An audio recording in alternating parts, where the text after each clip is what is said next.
寒风凛冽，大雪漫天，刑台上跪着20几名犯人。53刻已到，行刑。那是他的外祖父、舅舅、表哥。姐姐，皇上特意给你准备的这份生辰礼物，还满意吗？沈婉凄惨一笑，她不听父兄劝阻，执意嫁给他谢景烨，倾尽全力助他铲除对手，扶他登上帝位，换回来他在他生辰这一天助他外祖父一家满门。他为什么要对我这么残忍？为什么？残忍？这才哪到哪儿？我的好姐姐，你不会真以为你大哥是醉酒坠湖淹死的吧？还有你爹，我的好伯父，也不是死于旧疾复发。还有你的孩子，是皇上亲手喂药打掉的哦。不妨告诉你，皇上不仅从头到尾没喜欢过你，甚至厌恶你至极。他娶你是因为逼不得已。你爹平阳侯是手握兵权的骠骑大将军，你外祖一家领尽天下之财，富可敌国，皇上怎么可能放任你嫁给别人，来动摇他志在必得的储君之位呢？皇上最想杀的人就是你，要不是灵王在西北谋反，还有用得上你的地方，皇上早就送你去地下和你父兄一家团聚了。可怜你啊，还觉得当年救你之人是皇上，对他痴心一片。公大娘娘该回宫了，陛下皇上等着急了。不急，再送我的好姐姐最后一程。姑娘，姑娘快醒醒，咱们快要到地方了。是银霜的声音，银霜是她的贴身大丫鬟。姑娘这几日为了赴晋王之约和侯耀怄气，都没好好吃东西，奴婢买了姑娘最喜欢吃的栗子酥，姑娘吃几块吧。为赴晋王之约和父亲怄气绝食，这不是及笄之前发生的事吗？后脑勺还隐隐作疼，她怀疑自己没死，她还活着。姑娘，路被树挡住了，过不去。不是她的错觉，她真的回到了6年前。怎么会有树挡在路上呢？马车过不去，姑娘又不会骑马，要去见晋王只能走过去了。姑娘还去见晋王吗？不去了，这一世她只为报仇而活，她要他们血债血偿。姑娘不去见晋王了，那3日之后及笄，姑娘要嫁给谁？去护国寺。马车掉头去往护国寺，但在半山腰，沈婉就下了马车。她顺着记忆往前走，远远的就看到一棵菩提树，还有树下那坐在轮椅上的男人。沈大姑娘走错地方，晋王不在这里。我是来找你的。找我何事？我想你娶我。昨天绝食也要嫁给晋王，今天又要嫁给我，沈大姑娘就这么善变？他不是我的良配。我也不是。你的腿我会找人帮你治好，我也不是真的要你娶我，只是各取所需。有什么东西是晋王给不了你，我能给的？我的断腿为什么突然改主意，不选晋王选我？他娶我只是冲我爹手里的兵权来的。你怎么知道我就不是？我倒希望你是，要真把江山看得重，就不会轻易被诱杀了。你可想清楚了，一旦我点了头，就没有你反悔的余地了。沈婉也不含糊，当即举手要给他发誓。好，我娶你。银霜远远地等候着沈婉，等沈婉走过去，银霜想拿出丫鬟裙长，要帮沈婉换上。不用换了，半个时辰后就回到平阳侯府了。刚进院子，就见大哥沈度走出来。大哥都还没数落你呢，怎么先哭上了？他一直以为大哥是承受不了失去右臂和意中人嫁给别人的双重打击，殉情而死，却没想过是被人给害的。哎呀，谁给你委屈受了？告诉大哥，大哥给你出气去。你就那么喜欢晋王吗？你偷溜出府这事儿，父亲很生气。他知道父亲有多生气。沈婉迈步进书房，跪下。沈婉真的跪下了，他对不起父亲，对不起大哥，该跪。玉儿几时这么听话了？侯爷消消气，姑娘没去见晋王。没去？也不是没去，去的路上被树挡住了去路，马车过不去，姑娘就没去见晋王了。既然没去，那就起来吧。父亲，我要嫁给灵王。你给爹爹省点心，别去祸害人家灵王了。人家灵王不怕我祸害他，他答应了。从书房出来，妹妹真的要嫁给灵王？也没有比他更好的选择了。别的大哥不敢说，灵王的人品还是不错的，模样也好，唯一不足就是伤了腿，站不起来，也不知道还行不行。什么行不行？你还小，你不懂。哼，这么说他不就懂了？我和灵王又不是真成亲，他行不行又有什么妨碍？沈婉回内院，沈婉不换丫鬟衣裳，就是知道一回府就会被老夫人叫去训斥。既然要见他，那就去见吧。晋王没等到他，必然震怒，他不介意把这祸扣在他老夫人和沈英的头上。沈婉转身往清辉院走去。我平阳侯府还从来没出现过你这样忤逆不孝的女儿，给我跪下！我没有去见晋王。没去啊？二妹妹帮我溜出府，我要真去了，岂不是要连累你被祖母被二婶罚？我不能只顾自己，所以我就没去了。沈婉干脆一开口就把沈英供出来，要罚，那他们俩就得一起。既然没去，祖母也就不追究你偷溜出府的事儿了。你要记住，你爹是这世上最疼你的人，他做什么都是为了你好，听他的不会错。祖母教训的是，老夫人摆了下手，沈婉就俯身退下了，带着银霜回到前世出嫁前住的地方。姑娘回来啦！紫玉和银霜都是沈婉的大丫鬟，前世紫玉和银霜一起随她嫁去晋王府，银霜谨守本分，最后惨死。但紫玉在她出嫁不过月余，就迫不及待爬了谢景英的床。紫玉不知道沈婉已经在想找机会除掉她了。不只是她，沈婉去见灵王的事，她以为不会有人知道的，结果及前一天，沈英怒气冲冲地过来道：你没去见晋王，你去见灵王了。二妹妹是怎么知道我去见灵王的？护国寺人来人往，你的马车又那么张扬，你以为能瞒得过谁？二妹妹是聪明人，该知道我去见了谁并不重要，重要的是我最终会选谁。所以你是虚晃一枪，怕大伯父明日不让你进宫选晋王，所以改去见灵王，让他们放松警惕。沈婉没想到沈英会这么想他，沈婉没说话，沈英当他默认了。但沈婉没想到误会的不止沈英，还有不远处假山后坐在轮椅上的男人。她为了嫁给晋王，竟然如此戏耍王爷您。谢景琰眼神黯淡，他早该知道的。沈婉及笄这天差不多时辰了，沈婉跟随父亲沈静进宫面圣，晋王和其他几位皇子都在了，除了谢景琰。左等右等，就是不见谢景琰出现。沈婉跪下给皇上请安，皇上赏了他一柄玉如意。朕这几位皇子，你中意哪个？皇上，臣女倾慕灵王已久，只想嫁给他，请皇上成全。灵王有腿疾，可能一辈子都站不起来，你当真要选他？不介意他有腿疾，以后他想去哪儿，我陪他去。皇上您要不同意我嫁给灵王，那臣女恳求您收回婚约，臣女此生再不嫁人。谢景英脸绿了。这么重要的日子，灵王都没来，你想嫁给他，他可未必想娶你。臣女蒲柳之姿，性子骄纵，如果连灵王都高攀不上，就更不敢高攀其他人了。你不必妄自菲薄，臣这女儿被臣宠惯坏了。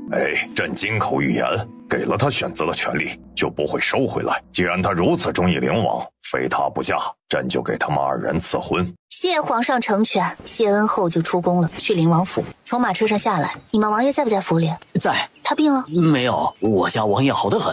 等进府，亏得我大哥还说你人品好，你就是这么言而无信的？你要不想娶我，你倒是别答应啊！我又没拿刀架在你脖子上逼你娶我，事后反悔，好歹派人跟我说一声，让我有所准备。你倒好，直接不出现，杀我一个措手不及。平阳侯怎么会有这样心机深沉的女儿？利用我家王爷嫁给晋王，事成后还倒打一耙，非得把王爷一颗心掰碎了放地上，狠狠践踏才满意吗？会去喝你和晋王的喜酒，是你自己事情没办好，不能怪我。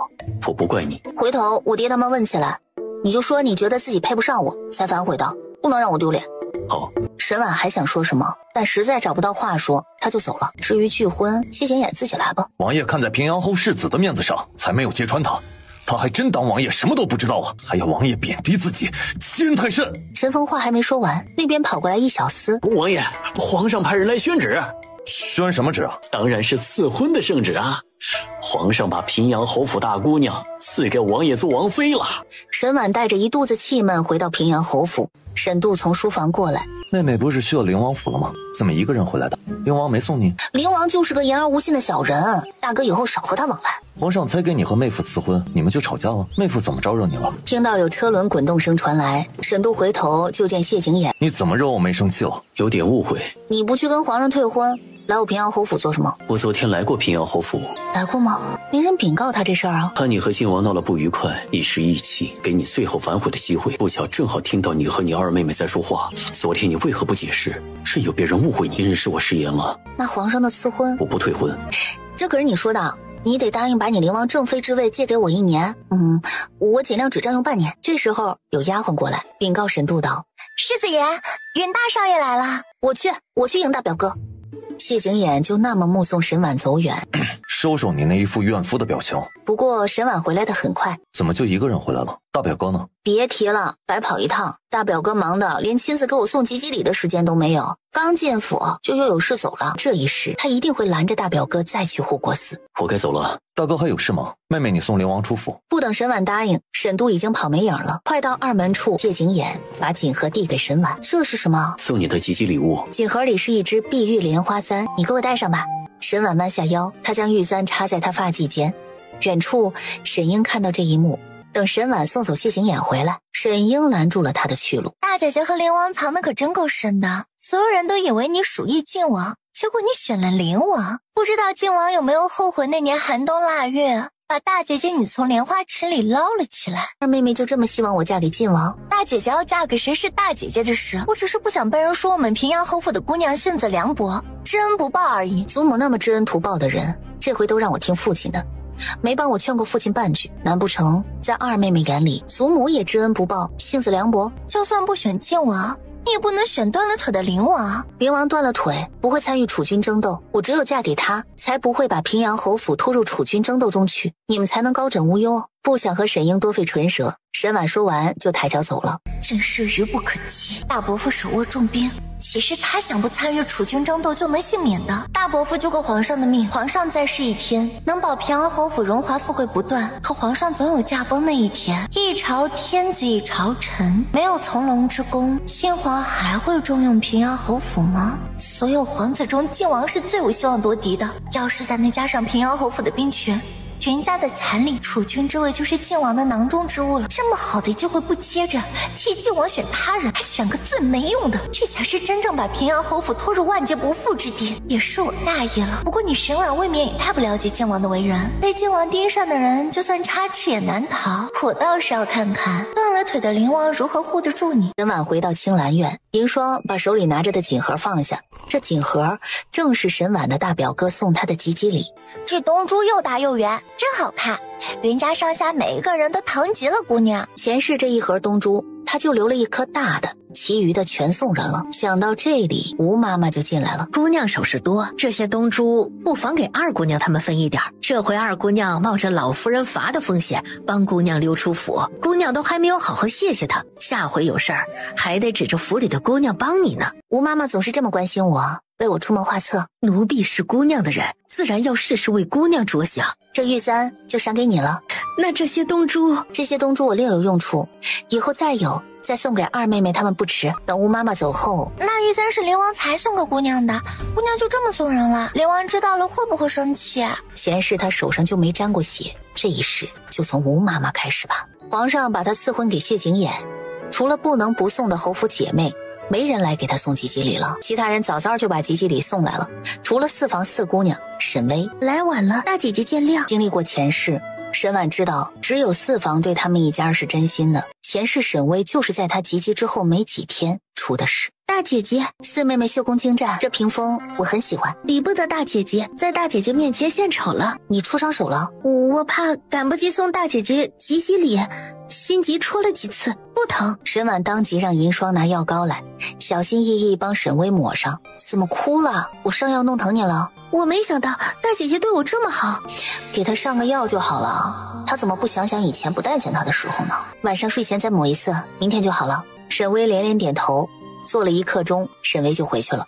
沈婉几乎花了1夜的时间想怎么阻拦沈薇去魏国公府。第二天沈婉起床，姑娘，我妈妈出府了。梳妆时，沈婉要带灵王给她的那只玉簪。姑娘的玉簪明明放匣子里的，怎么不见了？你看到灵王送姑娘那只玉簪了吗？紫玉一脸茫然，她连灵王送过姑娘玉簪都不知道，怎么知道玉簪在哪儿？好好的东西怎么会不见了呢？我去给祖母请安，在我回来之前，就是把青兰院翻过来，也得把玉簪给我找到。沈婉从2等丫鬟里指了个跟她去清辉院请安。沈婉到的晚，大姐姐今儿怎么来的这么晚？我们都陪祖母说了好一会儿话了。脸色怎么这么难看？谁招惹你了？没人招惹我，就是东西找不见了。二太太问：什么东西不见了，让你这么生气的？灵王昨儿送我的玉簪，方才我要带的时候却怎么也找不到了，找了半天都耽误来给祖母请安了。四太太见沈婉心急，只要在府里肯定丢不掉，总能找到的。沈婉轻点头，俯身给老夫人行礼，听二太太三太太他们商议给老夫人办寿宴的事儿。沈婉安静地听他们商议，正好商议到采买驼峰。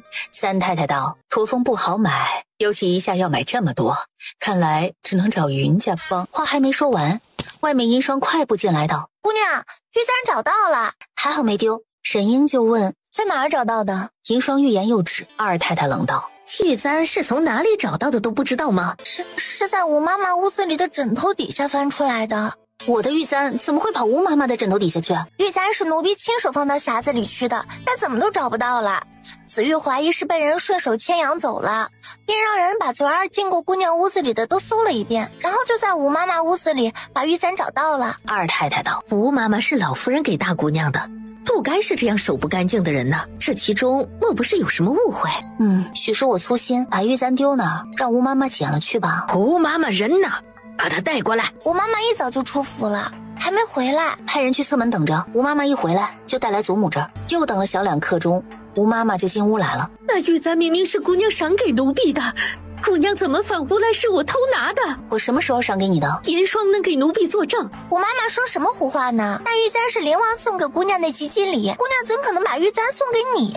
那吴妈妈倒是说说，你昨儿做了什么事，让我一高兴把玉簪赏给你？你是祖母给我的人，我平常一向信任你，也不曾亏待过你半分。你拿别的东西，我睁一只眼闭一只眼也就算了，甚至可能都不会发现。灵王送给我的吉吉礼，你也敢拿？混账东西，偷主子东西还敢撒谎，给我拖下去杖毙！老夫人啊，您要相信奴婢呀，奴婢真的没有偷拿大姑娘的玉簪，是她污蔑我，给我堵住她的嘴。吴妈妈我是不敢再用了，但看在她伺候我这么多年，也还算尽心的份上，也别杖毙了，打30大板发卖了吧。她都欺负到你头上了，你还帮她说话，是祖母识人不清，让你受了委屈。周妈妈跟在祖母身边几十年，以后啊，让她照顾你，还真是要把她牢牢地掌控在手里呢。祖母疼我知道，周妈妈能跟在祖母身边几十年，必然是祖母用惯的，我怎么能收呢？我院子里有几个办事不比吴妈妈差的，我自己提一个上来管事就成了。大姑娘孝心有加，但长者赐，不敢辞。二婶这么说，那周妈妈我就收下了，只是我过不多久就要出嫁了，周妈妈随我去灵王府，岂不是要和一双儿女分开？祖母索性再多疼我一点，把他们的卖身契一并都给我。可卖身契一给，以后周妈妈和一双儿女的生死就由沈婉做主了。到卖身契，沈婉俯身道谢，外祖母近来身体不适，我去看看她。这大姑娘似乎变得和以前不一样了。沈婉带着银霜出了清辉院。大姑娘，二太太让奴婢来和大姑娘说一声，老夫人的紫金丸就剩3颗了，让你带回来些。还有老夫人办寿宴，应该会有不少宾客前来贺寿，至少要准备4个驼峰。沈婉脸色却像是覆了层寒霜一般。紫金丸10两银子1颗，原是外祖母身子不好，大表哥特地寻来给她调理身子之用，送了些给老夫人。老夫人吃着觉得不错，夸了几回，吴妈妈就撺掇她去找云家要，一日不落。老夫人吃了快2年了，外祖母身子骨没见好转，老夫人倒是吃得红光满面，寒冬腊月都能出门赏雪。这一时，这些人休想再占到云家半点便宜。云家离平阳侯府有些远，沈婉坐了半个时辰的马车才到。表姑娘来了。沈婉迈步进府，这些是赵家送来的请期礼。那大表姑娘岂不是快要出嫁了？赵夫人亲自来府里商议婚期，今天应该能把日子定下来。沈婉收回眸光，去往云老夫人住的流霜院。那婚期就这么定下了，我赵家花轿下个月初6来迎府上大姑娘过门。云老夫人点头，赵夫人告辞。赵夫人一走，云大姑娘云墨和云二姑娘云蕊出来。恭喜大姐姐即将成为状元郎夫人了。云老夫人抬手招呼沈婉过去。外祖母，这是怎么了？谁给你委屈受了？就是有些想外祖母了。傻孩子，云家和平阳侯府离得又不远，想外祖母了来就是了。你们表姐妹玩去吧。表姐，我先到了一些好东西，正打算哪天给你送去，你就来啦。很快，丫鬟就把东西送来了。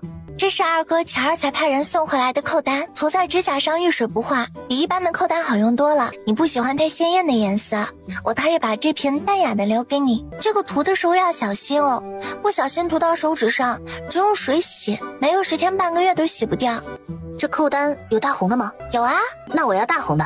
大红的，那涂起来多惹眼啊！我另有用处。外面云大少爷云奇走进来，表妹找我，我有点事需要大表哥帮忙。表哥能帮表妹什么？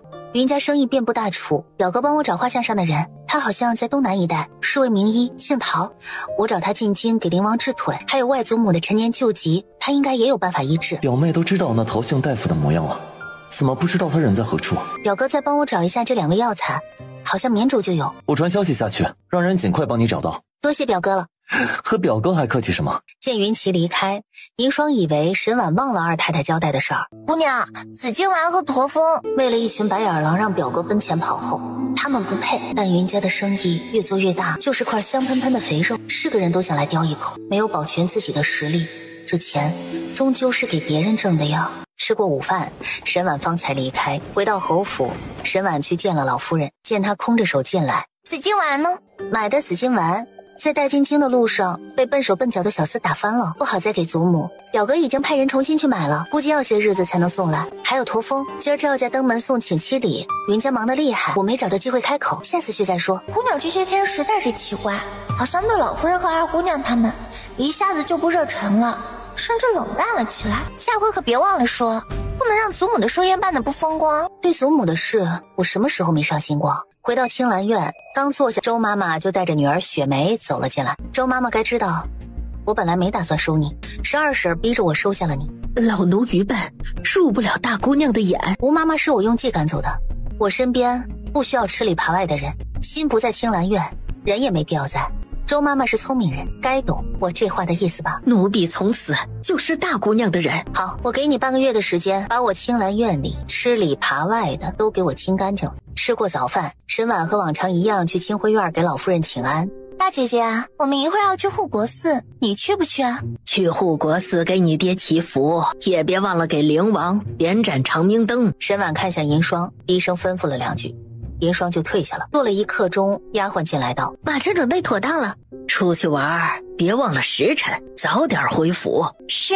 快到2门，银霜才过来。怎么去了这么半天？子玉说奴婢跟姑娘出府好几回了，这回该她跟姑娘出门了，奴婢不同意，然后就争了几句。幸好周妈妈帮奴婢说话，子玉才作罢。都是大丫鬟，大姐姐还是不要厚此薄彼的好。我以前常带子玉出门的时候，怎么没见二妹妹说这话？她也就最近才常带银霜在身边，以前出府10次里有8次带的是子玉。是吗？大姐姐不说我都没注意。看奴婢这破记性，荷包被子玉夺走了，忘了拿回来，奴婢身上就带了100两，奴婢回去拿。100两点长明灯够用了，真要买什么2妹妹3妹妹借我点，回来还你们就是。大姐姐可以先从宫中支一些，回头再还给宫中。我没有从宫中之前的习惯，也不会开这个先例。今儿4妹妹和我坐一架马车，沈巍高兴地坐上去。马车内4妹妹就这么怕我。四叔和父亲亲近，4哥也和大哥亲，倒是你看到我总是怯生生的。以前我要对你说话重了，4妹妹别往心里去。大姐姐对我怎么样都是为了我好。4妹妹的性子怎么会这么绵软？难怪前世能在静思庵一待就那么多年，这般性子嫁人能不被欺负才怪了。大半个时辰后，马车才到护国寺山脚，然后去大雄宝殿诚心祈福。1愿父亲长命百岁，2愿大哥亲事顺遂，3愿云家万事胜意。如果菩萨不嫌我太贪心的话，我还想加个愿望，愿灵王这辈子能和心上人有情人终成眷属。小和尚过来招呼沈婉，我要点盏长明灯。沈婉将谢景琰的名字写下，然后付香油钱，就算办好了。沈婉迈步出大雄宝殿，过来一丫鬟道：大姑娘、二姑娘他们在凉亭那边等您，让您过去。走了大半盏茶的功夫，也没见到沈英他们的人影，他们到底在哪儿啊？就在前面了。等绕过假山，沈婉一眼就看到凉亭站着道熟悉的身影，不是晋王又是何人？还以为老夫人让他来护国寺，真是让他来祈福的，原来在这里等着他呢。好一个老夫人！沈婉转身就要走，侍卫挡住了沈婉的去路，让开！后悔了吗？后悔放弃本王选那个断腿的？宁王有名字，他叫谢景琰。本王给你一个后悔的机会，不追究你弃我选灵王。多谢晋王的好意，可惜我不需要。本王的忍耐是有限度的，不要敬酒不吃吃罚酒。沈婉转身就要走，你敢无视本王？下一秒，沈婉就被他甩到假山上，后背撞到假山，疼得他眼泪都飙出来了。就在谢景英要强吻沈婉的时候，一颗石子飞过来，打在谢景英扣住沈婉的手腕处，就看到一脸要杀人的谢景琰。还不过来！沈婉赶紧过去。既然皇帝看见了，皇兄也就不遮掩了，识相点儿，把它献给本王，本王会看在你是食物的份上，让你日子过得轻快点儿。晋王这话怎么不直接去和平阳侯说？我倒想看看你能不能站着走出平阳侯府。灵王这是要为了一个女人和我为敌了？妄图染指本王的王妃，说非我站不起来。你以为你现在还能站在这里跟我说话？天下女子何止千万，为了一个女人如此死缠烂打，晋王不嫌自己丢人吗？我要的人，我倒要看看你如何护得住。希望皇帝不要让我失望。丢下这句，谢景琰一脸晦气的甩袖离开。你怎么知道我在这儿？谢景琰正要说话，却突然瞧见沈婉发髻戴着的那只玉簪。怎么了？我以为你真的把他随手送人了。送人？你派人看着我？就算我派人，那也是保护你。晋王是什么样的人，我比你清楚。那你的人我能使唤吗？就见谢景琰拍了下手，一着黑衣劲装的暗卫就现身了。他是陈宇，以后有什么需要他办的事，尽可吩咐。好吧，只是撞到的后背还在隐隐作疼。他伤到你了？没事。你要去哪儿啊？你要不疼就推我私下转转。你要去哪边啊？随便。沈婉就随便推了，推着谢景琰往他来的方向去。你给我点长明灯了？是祖母让我给你点的。你就不能说点好听的哄我高兴吗？我觉得比起哄你高兴，我更应该对你实诚。不用你推我了，你走吧。这人怎么这么喜怒无常啊？还没见过有人喜欢听好听的，喜欢到不介意别人骗他的，这是什么毛病？扶了下身，就带着银霜走了。灵王喜欢听好听的，姑娘哄哄他就是了。我都利用他了，我哪好意思再骗他？大姐姐跑哪儿去了？叫我们找半天。我去哪儿了？二妹妹当真不知道？我要知道，就不会满护国寺的找你了。那大姐姐到底去哪儿了？遇到灵王，陪他私下转转。不是去见靖王了吗？怎么会去陪灵王逛护国寺呢？沈英怀疑沈婉在撒谎，就在他要揭穿的时候，就看到坐在轮椅上被推过来的谢景琰。要回府了，大姐姐去哪儿？难得来护国寺一趟，我要吃了斋饭再回去。大姐姐和四妹妹几时关系变得这么好了？嗓门再大一点，最好让护国寺的香客都知道，平阳侯府姐妹不和，分帮结派。唐宋摘菜过来，沈婉吃的是津津有味，吃了小2刻钟，沈婉才把筷子放下。沈婉和沈巍坐一架马车来的，回去自然也同乘一架马车。马车在侯府门前停下。方才魏国公府派人送来请帖，请四姑娘后日去魏国公府赏花。只请了四姑娘，没请我们？只请了四姑娘一人。四妹妹的面子倒是比大姐姐都要大了。可能是下错帖子了吧？你以为魏国公府是什么地方，能犯这样的错误吗？事出反常必有妖，这事儿透着奇怪。沈英他们就去了清辉院，屋内老夫人也在疑惑魏国公府怎么会下帖子单独请侯府书房女儿过府赏花。三太太道：魏国公府此举太奇怪了，要不要派人去打听一下？前几日啊，我倒是听到了一点关于魏国公府的消息。魏国公世子夫人过世大半年了，没几个月魏国公世子就出孝期了。魏国公夫人莫不是看上了四姑娘，有意取为续弦吧？倒是有这个可能。魏国公世子要几个月出孝期，四姑娘也要几个月才及笄，只是后面的话老夫人就没说了，大家心知肚明。四姑娘高攀不上魏国公世子，四太太得知魏国公府下帖子请她女儿过府赏花，放下手里的活儿来清辉院。这几日弟妹见过魏国公夫人？前几日我带威儿出府，倒是和魏国公夫人打了个照面，但也仅仅是打了声招呼，并未聊几句话。不管魏国公夫人此举何意，既然送帖子来请四姑娘去赏花，后日就大大方方的去。他胆子小，又从来没单独出过门，这2日好好教教他规矩，别丢了侯府的脸面就行了。要不让哪位姑娘陪着一起去？魏国公府要让他们陪，就不会单独下帖子，只请4姑娘1人了。沈婉还想要不要陪沈巍一起去，老夫人这么说，她连开口的必要都没了。不过她也做了准备，断然不会让4妹妹如前世那么倒霉。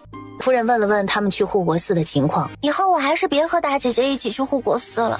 她丢下我们陪灵王去逛护国寺，明知道我和3妹妹都不喜欢护国寺的斋饭，还执意要吃了午饭再回来，丝毫不顾及我和3妹妹的感受。以前我和4妹妹都迁就2妹妹和3妹妹，饿着肚子回来吃午饭，没说2妹妹3妹妹半句不是。今儿不过才迁就我们1回，就委屈巴巴的和祖母告状，不知道的还以为我和4妹妹怎么着你了。好了，一府姐妹为了这么点小事吵起来，成何体统？待着没意思，沈婉就起身告退了，回到青兰院喝了半盏茶就睡下了。睡得正香，屋外就传来了子玉的斥责声：端个东西都不会，笨手笨脚的。你要不故意撞我，我会摔掉茶盏吗？你诬赖我，你是不是包藏祸心？你心里有数。都给我进来！子玉和银霜走进来，吵到姑娘睡觉了，还知道吵到我睡觉了呢？你们俩怎么不直接到我床前吵啊？是银霜没端稳茶盏，分明是你还吵，是都想挨板子吗？不必伺候姑娘起床，有子玉伺候就够了。你先退下吧。沈婉坐在小榻上喝茶，银霜办事也太马虎了，药就这么随手放窗户上。把药拿给我。谢景琰防备晋王派人护着他，旁人也不可能送药来，那就只可能是他了。也只有他知道他后背撞伤了的事。不过谢景琰怎么会这么贴心呢？周妈妈有事找子玉，子玉就出去了。银霜进屋来，为这么点小事就哭。好了，别伤心了，你和子玉谁忠谁奸，我心里清楚，我不会让他在青兰院久待的。他才处置了吴妈妈，接连把子玉卖掉，一定会引起老夫人的疑心。刚刚二太太院子里的小丫鬟来过，给院子里的丫鬟希儿送了个络子。那丫鬟走后，子玉也出去了。等子玉回来，找个信得过的盯着他，给我上药。姑娘哪受伤了？沈婉去屏风后宽衣，上完药，沈婉重新把裙裳穿好，喝了半盏茶。珠帘外进来个小丫鬟，冲银霜招手。银霜出去，然后回来道：姑娘，子玉往您的燕窝羹里加东西了，难怪姑娘说子玉奸，要派人盯着，他竟敢下毒害姑娘。子玉端燕窝羹进来，小厨房给姑娘煮了燕窝羹，姑娘吃些对皮肤好。不想吃，赏你了。这是给姑娘煮的燕窝羹，奴婢一个丫鬟哪配吃？我以前没赏你吃过燕窝羹，还是给银霜吃吧。方才吵得那么起劲儿，这会儿倒是谦让起来了。这回你吃，下次再赏银霜。那奴婢端下去吃。端下去吃，你想被人瞧见，传到老夫人耳中，连累姑娘挨骂吗？但没想到子玉最后吃了，可见燕窝羹里加的料不致命。沈婉就从小榻上下去，到窗户边找谢景琰的暗卫了。我有事要你帮忙，你帮我查一下子玉给我下的是什么药。是。傍晚，陈宇禀告沈婉，那药粉我倒了些，找大夫查，是软骨散，不致命，但是少量多次服用会身子软绵无力，下不了床。交代陈宇几句，陈宇就退下了。清晨吃过早饭，就去清辉院给老夫人请安了。看到她额间花钿，着实不错。四妹妹这一身打扮也好看，要是画上花钿啊，就更好看了。我带了颜料来，四妹妹要不要试试？大姐姐，我也要画。沈婉让沈巍坐下，拿出扣单，小心翼翼地替沈巍画上。沈英不小心撞到沈婉胳膊，二妹妹就不能离我远点吗？全毁了。洗掉重画一下不就行了？大姐姐这么生气做什么？沈婉拿绣帕沾水给沈巍洗掉，可是不论她怎么擦，花钿都还在。怎么擦不掉啊？大姐姐用力些。哎呀，用力过大额头会红，会没法出门的。那怎么办？看来四妹妹是去不成魏国公府喽。这样出门会丢侯府的脸，派人告知魏国公府一声，就说四姑娘崴了脚，去不成了。用额饰遮掩一下应该没问题。都这样了还要去？额饰虽然能遮掩，但要固定在额头上就失了灵动，会很奇怪。不如让四妹妹戴我那只银色镶宝石的狐狸面具去吧。魏国公夫人见过四妹妹，她要觉得奇怪问起来，四婶就如实告诉她就是了。这花钿啊肯定能洗掉的，我一会儿就派人去云家问，沈婉就让银霜回去取面具了。银霜跑着来回的把面具递给沈婉，帮沈薇戴上。四妹妹戴着比我戴还要好看几分呢。希望这一世不要再发生上一世的意外了。要真避不开，这面具也能护着四妹妹的脸和眼睛，避免重蹈上一世的覆辙。我怎么比得了大姐姐？大姐姐就会哄我开心。沈婉在清辉院待了1刻钟就告退了。今儿天气不错，姑娘要不出府逛会街？还有事儿要忙。子玉正在拿鸡毛掸子掸灰尘。你少撺掇姑娘出门，再有1个月就是老夫人寿辰了。姑娘给老夫人准备的百寿图还差一半呢，再不抓紧秀要赶不上了。沈婉不期然又想起了自己前世干的蠢事儿，蠢过一世了，她要还继续犯蠢，那她就真没救了。沈婉走过去，在绣架前坐下，但连半盏茶的时间都没绣到，揉手腕。姑娘手腕怎么了？不知道怎么回事，今天身子没什么力气，才绣了这么一小会儿，手腕就酸得厉害。姑娘可是病了，要不要请个大夫进府瞧瞧？只是没什么力气，还不到要请大夫的地步。姑娘身子要紧，万一绣针线把自己累伤了，这百寿图老夫人收着也会不安心的。子月，你说是不是啊？严霜说的对，姑娘身子更要紧。沈婉没说什么，坐到小榻上去，然后喝茶看书，这一看就是1个上午。呀，不好了，四姑娘在魏国公府出事了。出什么事了？寿王府小世子顽劣拉扯魏国公府回廊边栽种的竹子，不小心伤了四姑娘。伤得如何？还不知道。四太太得知消息，已经赶去魏国公府了。沈婉放下手里的书，穿上绣鞋就出了门，直接往侯府大门走去。堪到2门，就看到了用面纱遮脸的沈薇。四妹妹伤哪儿了？伤得严不严重？大姐姐，你的面具被我弄坏了。这都什么时候了，还想着面具被毁了？脸更重要好不好？让我看看你的脸。多亏大姐姐给我戴了面具，我才只受了点轻伤，没有大碍。面纱取下，沈婉就看到沈薇左边脸上有一条青红痕，这一劫算是躲过去了。还好伤得不重，不会留疤。你四妹妹能躲过这一劫，多亏有你，叫四婶怎么感激你才好。四婶和我太见外了，四妹妹没事就好。说话的功夫，沈英、沈荣也过来了。还以为伤得有多严重呢，才这么点轻伤，府里的下人越发会一惊一乍了。不过没被魏国公世子看中，还在魏国公府受伤，也够倒霉的。看来还得多谢我不小心撞到大姐姐，画歪了花钿，不然四妹妹今儿可就惨了。多亏了有大姑娘和二姑娘，才能有惊无险。四婶口头上谢我一句可不行啊。沈婉实在看不上沈英的做派，对沈薇道：额头上的花钿用些菜油涂抹就能洗掉，脸上的伤最好还是请个太医来看看。在魏国公府看过大夫了，还好戴了面具啊，不然这如花似玉的面儿挨这么重一打，只怕要毁容啊。老夫人感慨2句，就让四太太把沈薇带回去了，但把跟随沈薇去魏国公府的丫鬟留了下来。除了四姑娘，今儿还有别的大家闺秀去魏国公府赏花，还有翰林学士赵大人府上的3姑娘，户部侍郎刘大人府上的2姑娘，以及丫鬟一口气数了5、6位大家闺秀。翰林学士府的赵3姑娘写的一手好字，户部侍郎刘府的2姑娘弹的一手好琵琶，还有4姑娘和他们几个比，没什么胜算。能全虚全已的回来，已经是不幸中的万幸了，哪儿还敢奢望其他？老夫人说的是。从他们的脸上，沈婉就没看出来他们对沈薇有任何的期盼。沈婉没待一会儿就回青兰院了。午饭后，四太太就派贴身丫鬟送了对玉簪来。四婶这是做什么？今儿多亏了大姑娘，四姑娘才没事儿。四太太感激您，他们奴婢送来的，等四姑娘好了，再亲自来向大姑娘道谢。二姑娘那儿也送去了。一府姐妹这么点事还道谢，就太生分了。可是你如实转达，四婶不会怪你的。丫鬟就怎么把东西带来，怎么带回去了。第2天，沈婉去给老夫人请安。四婶送大姐姐一对玉簪，大姐姐怎么没收啊？二妹妹不会收了吧？虽说我的面具替四妹妹挡了灾，但仔细想想，要没我画歪花钿，她没准根本就不会碰到这桩祸事，我怎么好意思收谢礼呢？她都不好意思了，她沈英要还好意思，脸皮可就太厚了。大姐姐自己都说没准了，而且这事也太巧了些，去的那么多大家闺秀，只有四妹妹戴了面具，也只有她差点受伤。我相信这就是冥冥之中自有天定。祖母啊，您说是不是啊？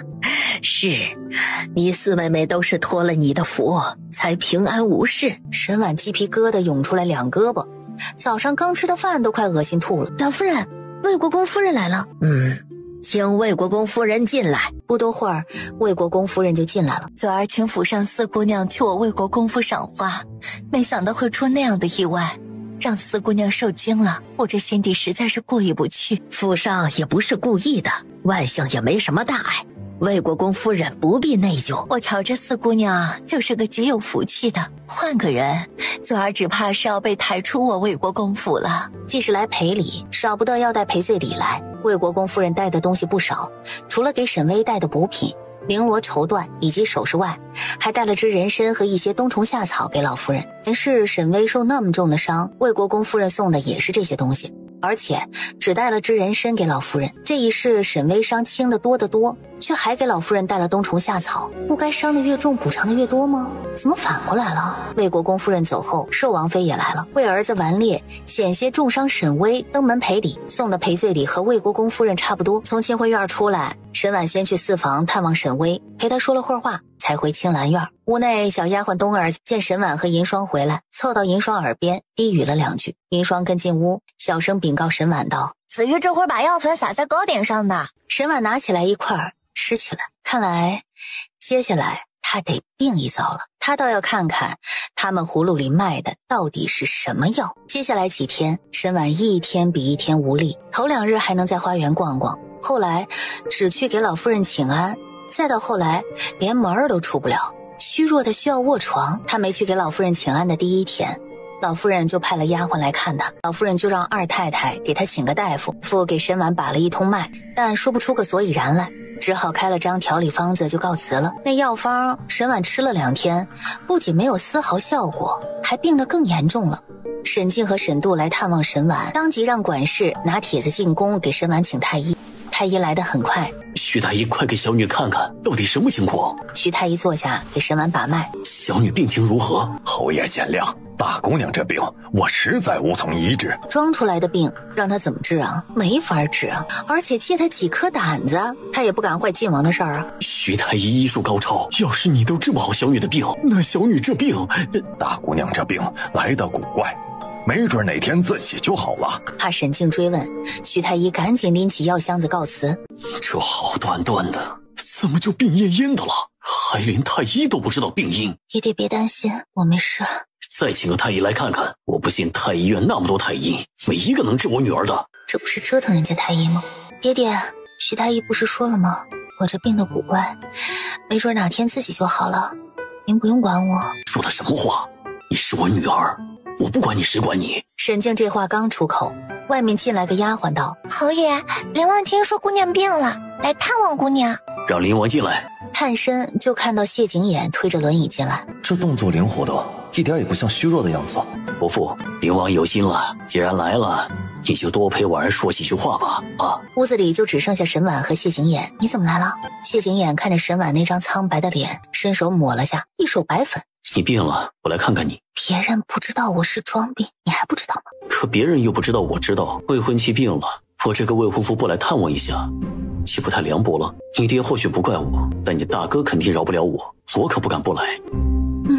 他说的有理，竟无话反驳。他也看过了，你回去吧。能不能有点良心？我腿脚不便还来看你，3句话不到就赶我走，你刚应该听见了。你爹让我多陪你会儿。你不用这么听我爹的话。我不听话，他不把你嫁给我怎么办？这事儿我爹说了不算，你爹说了才算。妈都不担心，他担心什么？银霜推门走了进来。刚刚院子里的小丫鬟从小道回来，听到二太太和三太太说话，说是监督有男女定亲后因八字不合，病的病死的死。二太太说姑娘和灵王没合八字，担心姑娘生病是被克了，想给姑娘找个道士进府算算呢。原来在这里等着我呢。他看向谢景琰，就看到他那双比盛夏夜空还要深邃的眸底，现在不止挖墙角了，这是要扣他一个克妻的名声。你要怎么做？这么好的机会，肯定要将计就计。他要让他们搬起石头砸自己的脚。第2天，沈婉还是没下床。姑娘，四姑娘来了。脸上的伤还没好吗？姐姐自己都生病了，还记挂我？我没有大碍，就是没什么力气。四妹妹，要不先回去吧，免得我过了病期给你。我不怕。沈巍将锦盒打开，沈婉就看到锦盒里的东西了，是一方银色狐狸面具。大姐姐最喜欢的那只面具被我弄坏了，修得再好也还能看出损坏的痕迹。父亲便让我照着制了一个一模一样的，今儿一早才送进府，希望大姐姐别介意。那只面具能保你容貌不毁，就已经物超所值了。你要不告诉我这是新的，我根本就分辨不出来。四妹妹去给祖母请安了。我从祖母那儿过来的。方才二伯母和祖母说起了大姐姐的病，担心是不是中邪了，要找道士进府瞧瞧。祖母同意了，估计这会儿道士已经在来洪府的路上了。还真是心急，他也没病多少时日，就火急火燎的要把道士招进府。不过这事儿早点了了也好，再晚几日常山王府办宴会，未必会给他下帖子了。他可是要借常山王府宴会拆表姐和赵状元的婚事的。二伯母这么关心我，那我可得亲自去瞧瞧。大姐姐身子虚弱，还是卧床静养吧，别过去。沈婉要做的事，哪是沈巍能阻拦得了的？沈巍劝不了沈婉，就索性陪他一起去了。等沈婉他们到金辉院的时候，道士已经来了。沈静会来是沈婉没预料到的，父亲从来不信这些的，到底是为了他这个女儿，也宁可信其有了。你怎么也过来了？女儿一向极少生病，这次病得莫名其妙。二婶和祖母请了道士进府，女儿也想知道自己是不是中邪了。道士已经把测算八字所需的东西都摆好了。把两人的生辰八字给我。二太太就把事先准备好的沈婉和谢景琰的八字让丫鬟递给道士。这两人的八字都贵不可言，一个生来就是皇子，一个生来是侯府嫡女，父亲是大将军，母亲有钱，可不是贵不可言吗？虽然身份都尊贵，但不一定就合适，还请道士好好算算。这倒也是。伸手推算了会儿，又起了一卦。如何？这俩八字乃是天造的一双，地设的一对，必定能夫妻恩爱，白首偕老。这说的也太招人羡慕嫉妒恨了些，就不能委婉收敛一点吗？二太太眉头拢成麻花状，看向身后的管事妈妈。管事妈妈摇头又摇头，她不是这么交代道士的呀，这道士收了钱，怎么不照她交代的办呢？我府上大姑娘定亲没几日就病恹恹的，大夫还查不出病因，我们担心是八字相克。这俩八字有互相扶持之势，绝不可能相克，府上多虑了。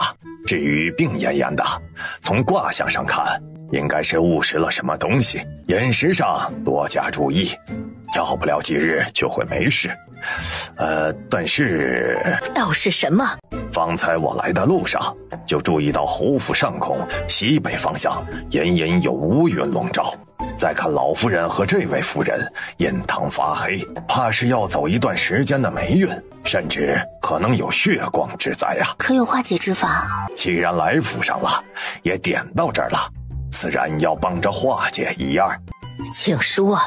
老夫人须得斋戒3日，每日誊抄佛经100篇，在佛前供奉7日，取回烧成灰，河水服下。这位夫人情况更为严重些，需斋戒7日，每日抄佛经100篇，须得诚心，否则难保不会祸及儿女。每日抄100遍佛经，怕是会累坏，不过宁可信其有，不怕一万，就怕万一啊。既然麻烦道长了，就索性再麻烦一些，再请道长给小女和林王算个良辰吉日，看哪天出嫁好。下个月18日子极好，这日出嫁，一辈子都会顺风顺水。什么？他不是特地叮嘱谢景琰让道士把他们的婚期定在半年后吗？到时候要事情办好了，他就不用嫁给他了，不算真正占用他灵王正妃之位啊。他没依照他要求的办就算了，还把婚期提前，下个月18出嫁，今儿都22了，都不到1个月的时间。道长忙完了便收拾东西告辞，离开的时候还留下2句真言：福祸无门，为人自招，心存恶念，必遭反噬。去告诉林王一声，婉儿下个月18出嫁。还用告诉吗？这日子指不定都是人家定的。哎，爹爹，我不想这么早嫁人。总归是要嫁人的，爹爹就不为了多留你1-2个月，错过这么好的日子了。左右侯府和林王府离得也不远，以后让林王多陪你回来就是了啊。时间本就仓促，二婶还要抄佛经，肯定来不及给我准备嫁妆。沈静把给沈婉准备陪嫁的事儿交给四太太负责了，二太太真是快要气吐血了。偷鸡不成蚀把米，搬起石头砸自己的脚就算了，现在连给沈婉准备陪嫁的权利也移交到四太太手里了。那本该是我的事儿，只能麻烦四弟妹了。麻烦四婶的是爹爹和我，不是二婶。沈婉也笑了笑，看向沈静，二婶把侯府内院管得妥帖，所以父亲一直让二婶掌中馈，但管侯府是我们长房的责任，二婶还是该以二房为重。每日抄100篇佛经，肯定没法管府里的琐碎事了。要因为府里的事分心，消不了灾，祸及二叔和二哥、二妹妹他们，父亲只怕会愧疚一辈子。女儿看二婶抄佛经的这几天，还是让三婶帮着管侯府吧。还是婉儿考虑周全，这些日就麻烦三弟妹了。我也盼着能为侯府出一份力呢。上辈子二房三房拧成一股绳，兄弟齐心，妯娌也和睦。这一世沈婉不信挑拨不了二房三房生出嫌隙来，从清辉院出来，在沈婉走后就进屋去见老夫人。这就是你找的好道士。二太太是哑巴吃黄连，有苦说不出啊，被骂得根本不敢反驳，带着一肚子邪火回到南院，缓快步进来。那道士到底是怎么回事？道士说他是个有良心的道士，他没良心的钱他不敢挣，把钱还回来了，还让什么？道士说他说的都是真的，让您好自为之，只要说几句话就能挣100两，那道士都不要，可见是个视金钱如粪土的世外高人。他说自己说的都是真的，那岂不是二太太霉运当头？二太太要有血光之灾了。沈婉有几天没出门了，一进院子就看到紫玉和周妈妈站在回廊上。姑娘回来了，道士在清辉院说姑娘这几日精神不济，是误吃了什么东西。奴婢和周妈妈把姑娘的吃食都检查了一遍，没发现异常，怀疑是有人在姑娘的吃食动手脚祸害姑娘。这样包藏祸心的人，青兰院可容不得，必须要搜屋子，把这个人揪出来不可。他给姑娘下毒被道士揭穿，不心虚夹起尾巴做人，他还建议姑娘搜屋子，他是不是觉得自己提议的，姑娘就不会怀疑他了？闭了，姑娘不搜一下吗？不把人揪出来，难保还会有下次。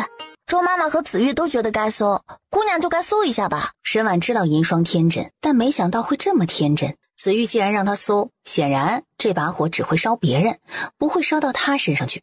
既然都要她搜，那就搜一下吧，趁机让银霜看看什么叫人心险恶，以后多长2个心眼儿。那就带人搜吧。沈婉坐下，安静的喝茶，耐心的等搜查结果。等了约莫2刻钟，姑娘，奴婢在银霜的屋子里发现了这个。他没想到紫玉给姑娘下毒，还趁着他陪姑娘去清辉院的功夫，把药瓶子藏到了他屋里。定是银霜给姑娘下的毒，害姑娘病恹恹了这么些天。只是搜到药瓶，还没检查到药瓶子里装的是什么，就断定是银霜下的毒，太过武断了。可姑娘的吃食是小厨房做的，奴婢们和姑娘吃的一样，除了亲近之人，没人能给姑娘下毒了。知道亲近之人会被怀疑，所以就先下手为强吗？不仅能不会怀疑，还能趁机置银霜于死地。请个大夫进府检查一下这药瓶子里装的到底是什么药。你这药瓶子里到底装的什么药？这又不是我的药瓶，我哪知道里面装的是什么？你嘴硬没用，大夫来一查便知。周妈妈去让人请大夫，大半个时辰后大夫才来。大夫，你看看这药瓶子里装的是什么药？可是闻了一下，大夫眉头就隆起了，又多闻了2下。这哪是什么药啊？这不就是面粉吗？面粉？怎么会是面粉呢？好了，别耽误大夫给大姑娘诊脉。大夫坐下给沈婉把脉，开了张调理身子的药方就走了。忍了半天的银霜就冲紫玉道：我说了药瓶子不是我的，还非得扣我一个谋害姑娘的罪名，现在查出来药瓶子里装的是面粉，你还有何话可说？奴婢是关心姑娘心切，才错怪了银霜，姑娘息怒。退下吧。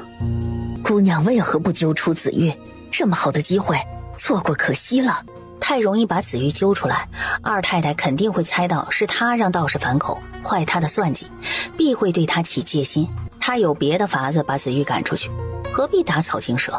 我自有打算。姑娘让奴婢肃清青兰院吃里扒外的丫鬟，其他丫鬟处置起来，二太太和老夫人不会注意到。可紫玉，3日之内我会处置紫玉。沈婉计划是3天内，但没想到第2天就让他找到机会了。老夫人要抄佛经，不管他是真抄还是假抄，都没人敢去打扰他。沈英他们闲得无聊，便一起来青兰院探望沈婉。大姐姐几时变得这么爱看书了？不看书也没法做别的打发时间啊。大姐姐还没恢复吗？比前几日好了不少了，但还没法做针线，给祖母的百寿图还差不少没绣呢。还不知道大姐姐什么时候能完全恢复，怕是赶不及在祖母寿宴前绣好了。我和二姐姐绣工一般，不然我们就帮你绣了。四妹妹的绣工不错，要不在大姐姐恢复之前，让四妹妹帮你绣。我帮大姐姐绣吧。那四妹妹来我这儿绣，正好陪我说话解闷儿。听说常山王府已经在准备芍药宴了，这2日就该送请帖来府里了。大姐姐身子还没好，怕是参加不了了。常山王府她必须要去。紫玉端茶过来，把那盆芍药端去外面晒晒太阳。紫玉把茶端给沈英、沈荣他们，然后就朝窗户走去。沈婉端茶轻轻拨弄着，刚准备喝一口，突然哐当一声东西砸地的声音传来。百寿图！沈婉转头就看到紫玉摔倒在她的绣架上，花盆也摔在百寿图上。百寿图毁了！笨手笨脚的，搬个花盆都不会吗？奴婢不是故意撞到绣架的，摔倒花盆的。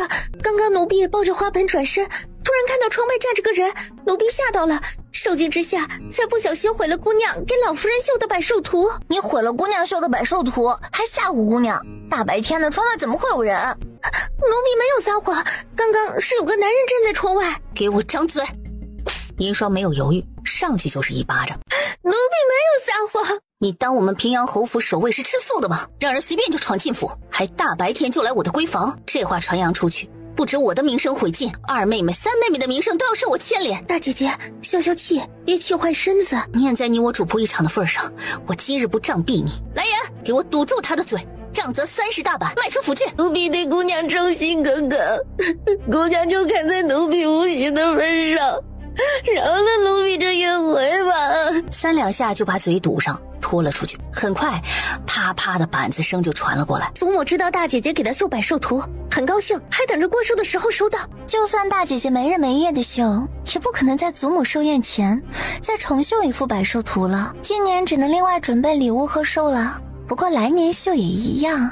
我没心情招呼你们了，你们回去吧。换做是谁遇到这样的事儿都不会高兴，便都走了。就这么毁了，好可惜啊。把金线拆下来，剩下的烧了。再说沈英、沈荣几个离开青兰院后，沈英去找二太太，把紫玉毁了百寿图，被沈婉杖责发卖的事儿告诉二太太知道。二太太隐隐觉得这事儿不寻常，可大姑娘是她看着长大的，她没有这份心机啊。以前那个天真好忽悠的大姑娘变。银霜和丫鬟把摔坏的绣架抬出去。紫玉被发卖了，姑娘身边就奴婢一个大丫鬟，姑娘看从2等丫鬟里把谁提拔上来合适呢？派堂提上来，再派人去和李管事说一声，让人牙子明儿带些人进府，我要挑几个丫鬟。姑娘把将来身边要用的人选好，那样老夫人和二太太也就没借口再往姑娘身边塞人了。小丫鬟冬儿正好进来，姑娘，世子爷来了。出门就看到自家风神俊朗的大哥。大哥，我都及笄了，你还给我买糖葫芦，会让人笑话我的。吉吉怎么了？吉吉也只比去年长1岁，谁敢笑话你？再说了，这糖葫芦是父亲让我给你买的，他知道你生病的时候喜欢吃糖葫芦，生气的时候也喜欢吃，是你让灵王的人吓唬紫玉的。大哥，你怎么知道的？父亲怎么说也是个大将军，没有他允许，灵王的人怎么可能进得了你的院子，还待这么久？沈都来找沈婉时，正好碰到挨了板子被嫁去前院发卖的紫玉。我可以告诉大哥，但大哥保证不告诉父亲。行，我不告诉父亲。二使让紫玉给我下软骨散，再请道士进府，说灵王克妻，要我和灵王退婚，嫁给晋王。他们的计谋被我识破了，我将软骨散换成了面粉。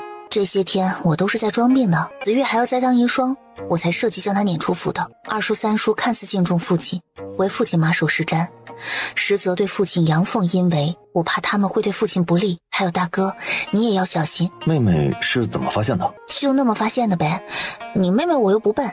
总之，害人之心不可有，防人之心也不可无。看来妹妹是真长大了，都开始叮嘱我这个大哥了。妹妹的长大似乎在一夕之间，难不成是灵王的缘故？果然选灵王没错。哦，还有半个月就是灵王生辰了。去年是我帮你准备的礼物，今年不能再让大哥代劳啊，别忘了啊。叮嘱完，沈都就走了。沈婉嗦着糖葫芦回屋，沈婉想了半天，也没想到送什么好。海棠跪下向沈婉道谢，并表忠心。谢姑娘信任奴婢，奴婢以后一定尽心尽力的伺候姑娘。起来吧。翌日，前院派丫鬟来禀告他说，人牙子带丫鬟进府了。沈大姑娘，瞧瞧这些姑娘里，可有和姑娘眼缘的？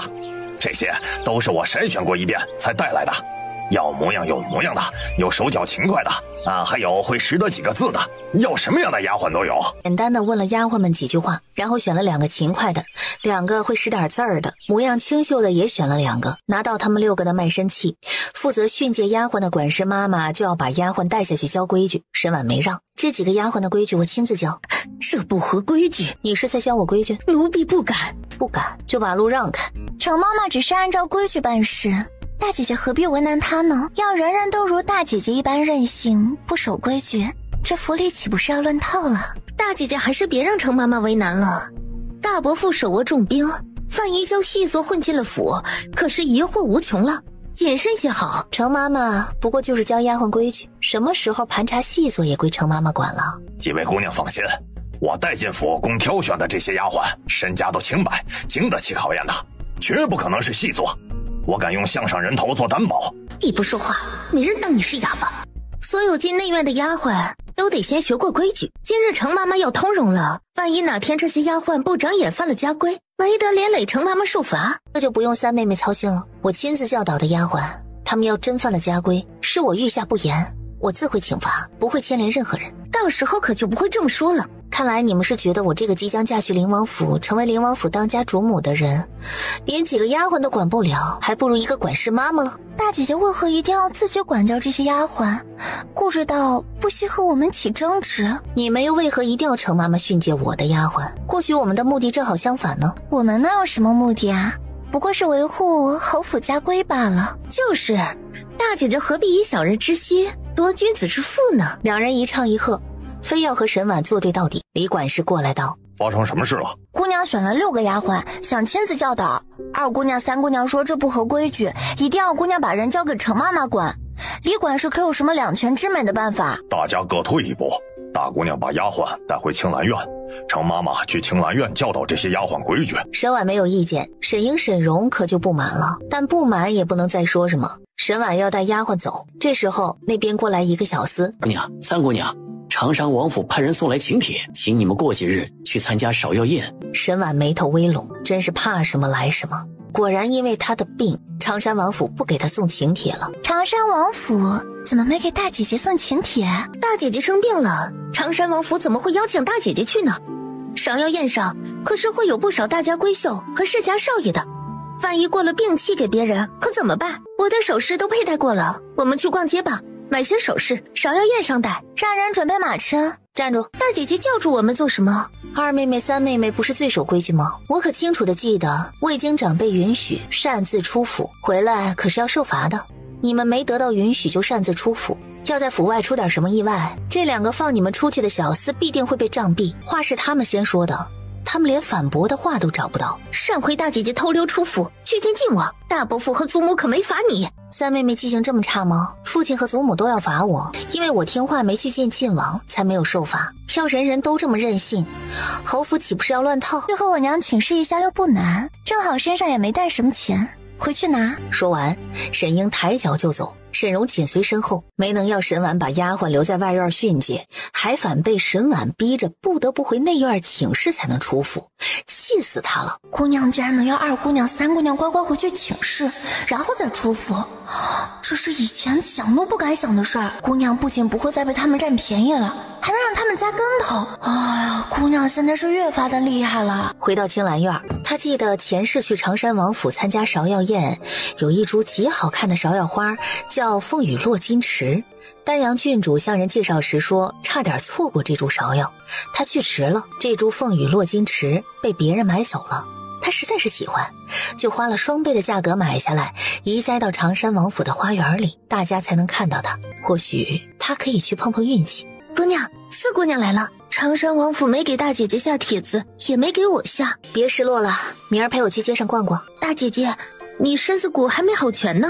我已经没事了，只我们2个去早些。沈巍点头应下，沈婉叮嘱沈巍早点。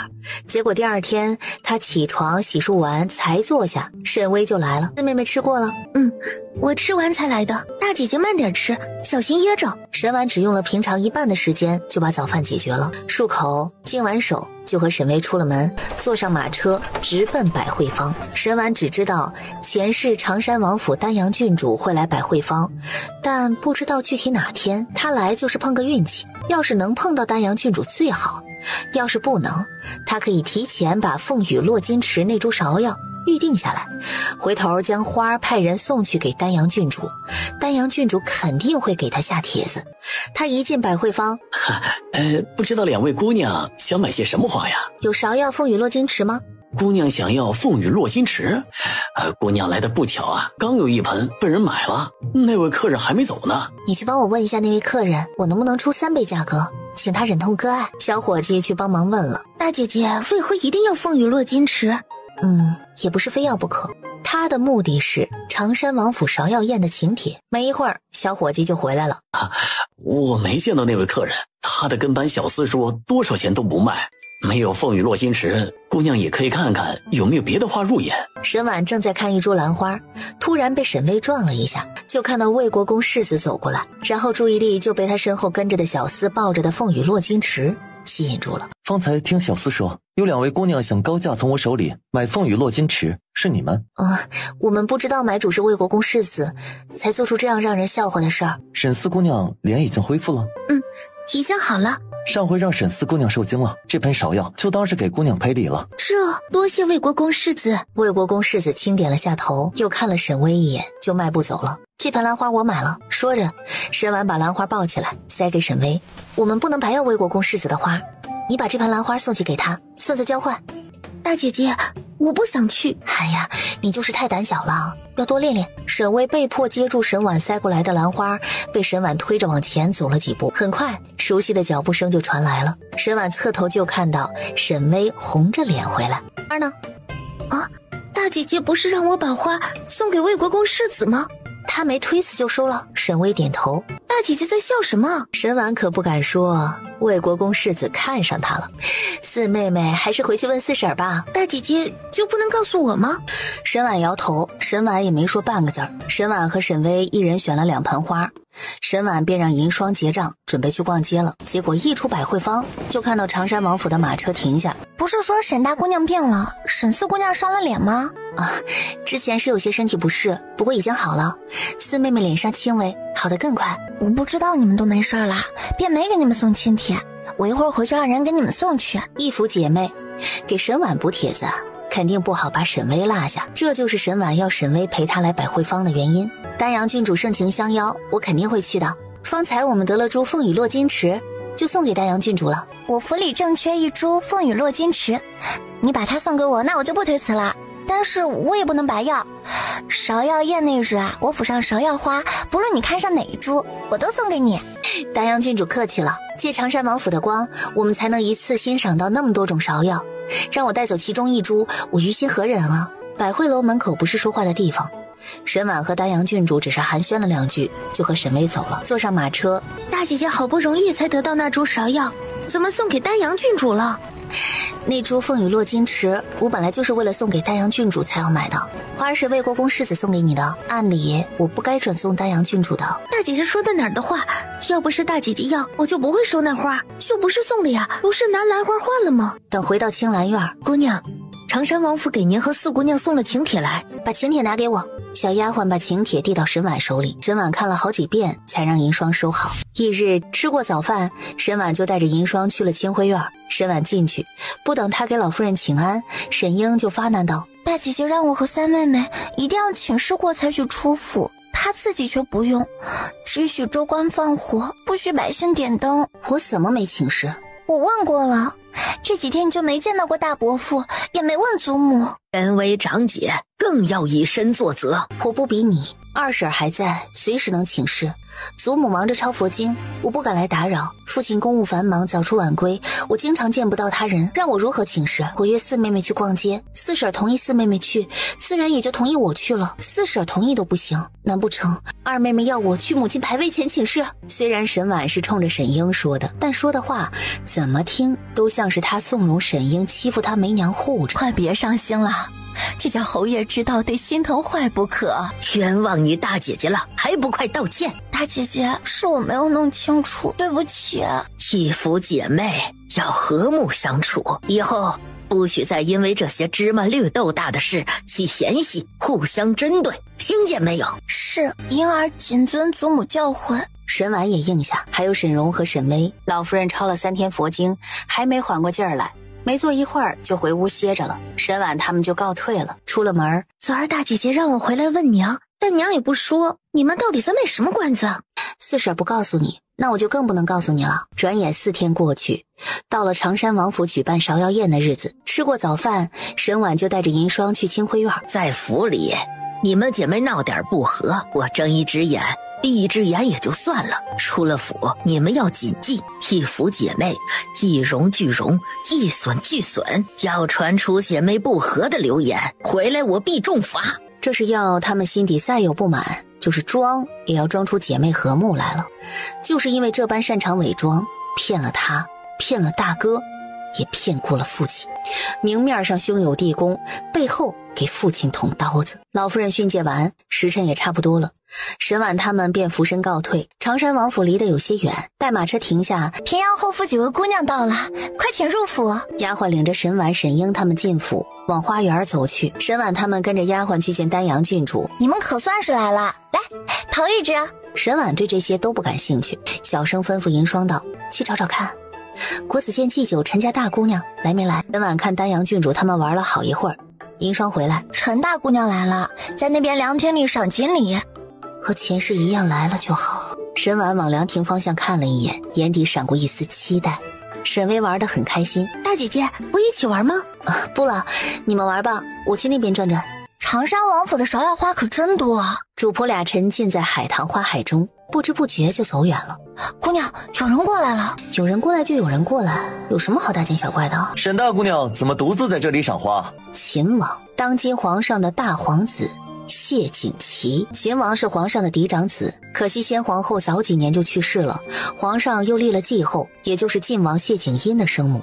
如今在朝堂上，秦王和晋王平分秋色，这也就是晋王明明不喜他，却为了他父亲手里的兵权，他身后云家的钱财，委屈自己要娶她的原因。这2位皇子，不论她嫁给谁，另一个几乎就被淘汰出局了。前世沈婉嫁给谢景殷后，有了他爹和云家的帮助，秦王败得很快，不到半年就一败涂地了。秦王败后意志消沉，终日沉迷酒色，最后死在了女子肚皮上。秦王死得太丢皇家脸面，把皇上气病倒，大病了一场，后来身子骨就不大好，熬了几个月就驾崩了。沈婉希望大皇子能多撑一段时间，别像前世那样败得那么快，或许他可以帮大皇子一把。秦王应该不只是路过这里吧？只是有个疑惑，想请沈大姑娘示意。秦王想问什么？你选晋王我能理解，可你为什么跳过我选灵王？一个两个的，这么小瞧人家灵王，人家只是暂时站不起来了，他可比你秦王能打得多。沈婉正要回答，这时候伴随着车轮滚动声，怎么秦王也想挖我的墙角？皇帝多虑了，晋王都挖不动的墙角，我不会自取其辱，不打扰你们赏花，告辞。要不要我派人把他请回来，你们再聊会儿？不用了。谢贤言一口气卡在喉咙里，差点没把自己噎死过去。你怎么来了？我不能来吗？真是话不投机半句多，你明明答应我把婚期延后半年，为什么提前到下个月？什么时候答应了？那天你去探望我，明明答应了的，没说话就是默认了。我那是气到说不出话来。这有什么好生气的？这不是对大家都好的事儿吗？你一日不嫁进我灵王府，不就得防着有人来挖我墙角？你放心，我绝对不会让你名声有损的。姑娘，你说点好听的哄哄灵王。今儿常山王府来了不少大家闺秀，你去看看有没有你中意的。我争取早点给他腾位置。沈大姑娘，这说的是好听的吗？她这分明是想把王爷往死里头气啊！陈峰，我们走。看着他们走远，林王好像更生气了。天知道他怎么就生气了呢？啊，这人是越发喜怒无常了。不过他那么骄傲的一个人，经历这么多事，脾气古怪些也很正常。希望大表哥能尽快把大夫请进京，等他的腿好了，应该就不会像现在这样动不动就生气了。那边谢景琰走远了，这时一道黑影闪落他跟前。有事禀告。沈大姑娘，让属下给国子监祭酒陈大人的女儿下药。下的什么药？属下要去查一下吗？不必，照他的吩咐去办。谢景琰走后，沈婉也带着银霜往花园中心人多热闹的地方走去。见到沈婉，沈巍道：大姐姐在这儿呢，我找你半天了。找我做什么？不是我找你，是二姐姐，她没瞧见你，让我找你。她要找我，她可以自己找啊，你不用什么事儿都听她的。见到一只好看的落在芍药花上，沈巍来了兴致，拿手中绣帕去扑蝶。一阵风吹来，手里的绣帕被风吹跑了。沈巍去追绣帕，绣帕落在一男子跟前。这是姑娘的绣帕。多谢公子。男子主动聊起海棠花，沈巍就不好意思走了，多和他说了几句话。不远处，魏国公世子站在那儿，瞧见这一幕，眉宇紧锁。沈婉正准备喊他，刚要开口，那边凉亭处传来一阵骚动。不好，有人晕倒了！沈婉喊了一声四妹妹，随即抬脚往凉亭那边走去。是谁晕倒了？是国子监禁酒府上大姑娘。她不止晕倒了，脸上还起了不少的红疹，瞧着像是误食了什么过敏的东西。快请太医来看看。丫鬟要去请太医，陈大姑娘的丫鬟顿时慌了，忙道：啊，不用请太医，让郡主派人把我家姑娘送回府就行了。丫鬟这话一出来，周围的人怀疑陈大姑娘是不是有什么隐疾在身。你主子在我们长沙王府晕倒，不看太医就回府，出了事你一个小丫鬟担待得起吗？我家姑娘不会有事的，肯定不会有事的。这要让太医把脉，他家姑娘的名声可就完了。很快太医就拎着药箱子过来了，快给陈大姑娘看看。太医上前要给陈大姑娘把脉。姑娘，你醒醒，你快醒醒啊！把手给我。不用把脉，我们要回府。这丫鬟是要谋害主子吗？把她给我拉开。把那丫鬟拉开了。太医坐下，给陈大姑娘把脉，搭上脉，太医的脸色就变了。陈大姑娘为何晕倒，还脸上起满红疹？陈大姑娘中毒了，服了些会起疹子的毒，还有一点迷药。怎么会被下毒？她喝的茶吃的点心都是我长沙王府提供的，旁人都没事，怎么就她一个人中毒？检查一下她喝的茶。丫鬟就把陈大姑娘喝的茶端给太医检查。就是这茶里被人下了药。长山王府和她无冤无仇，不会有人害她，这是有人要借着我长山王府芍药宴横生事端。我瞧着这丫鬟可疑得很，主子出事，她非但不急着救她，还要把陈大姑娘带回府，别是怕被太医检查出问题。我没有，我对我家姑娘忠心耿耿，绝不会下毒害她。陈大姑娘有没有大碍？毒很轻度，没有大碍，开一副药服下即可。开药方吧，让她吃了药毒解了再回府。怎么了？太医把长山王妃请到一旁。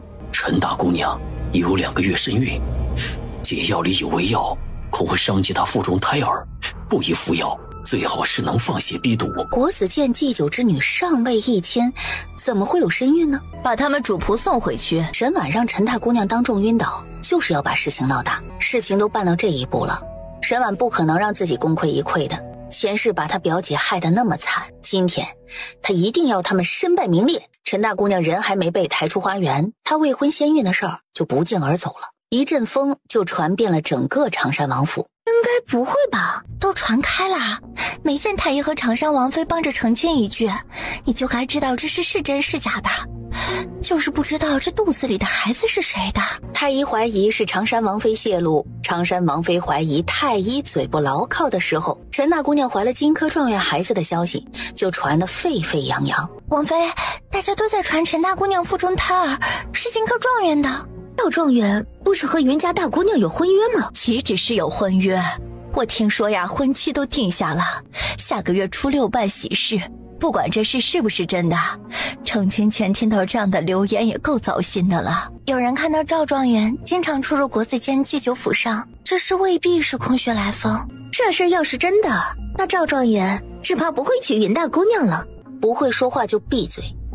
你拿云家女儿当什么了？出嫁之前知道未婚夫的龌龊品性，庆幸逃过一劫都来不及。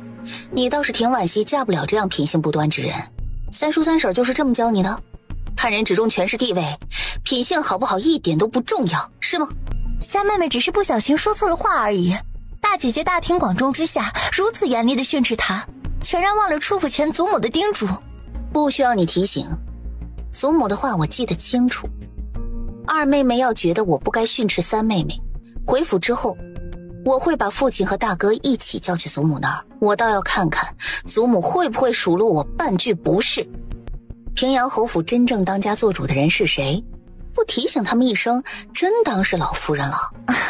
不过是我们姐妹之间发生一点口角之争，大伯父那么忙，这样的小事就别惊动他了。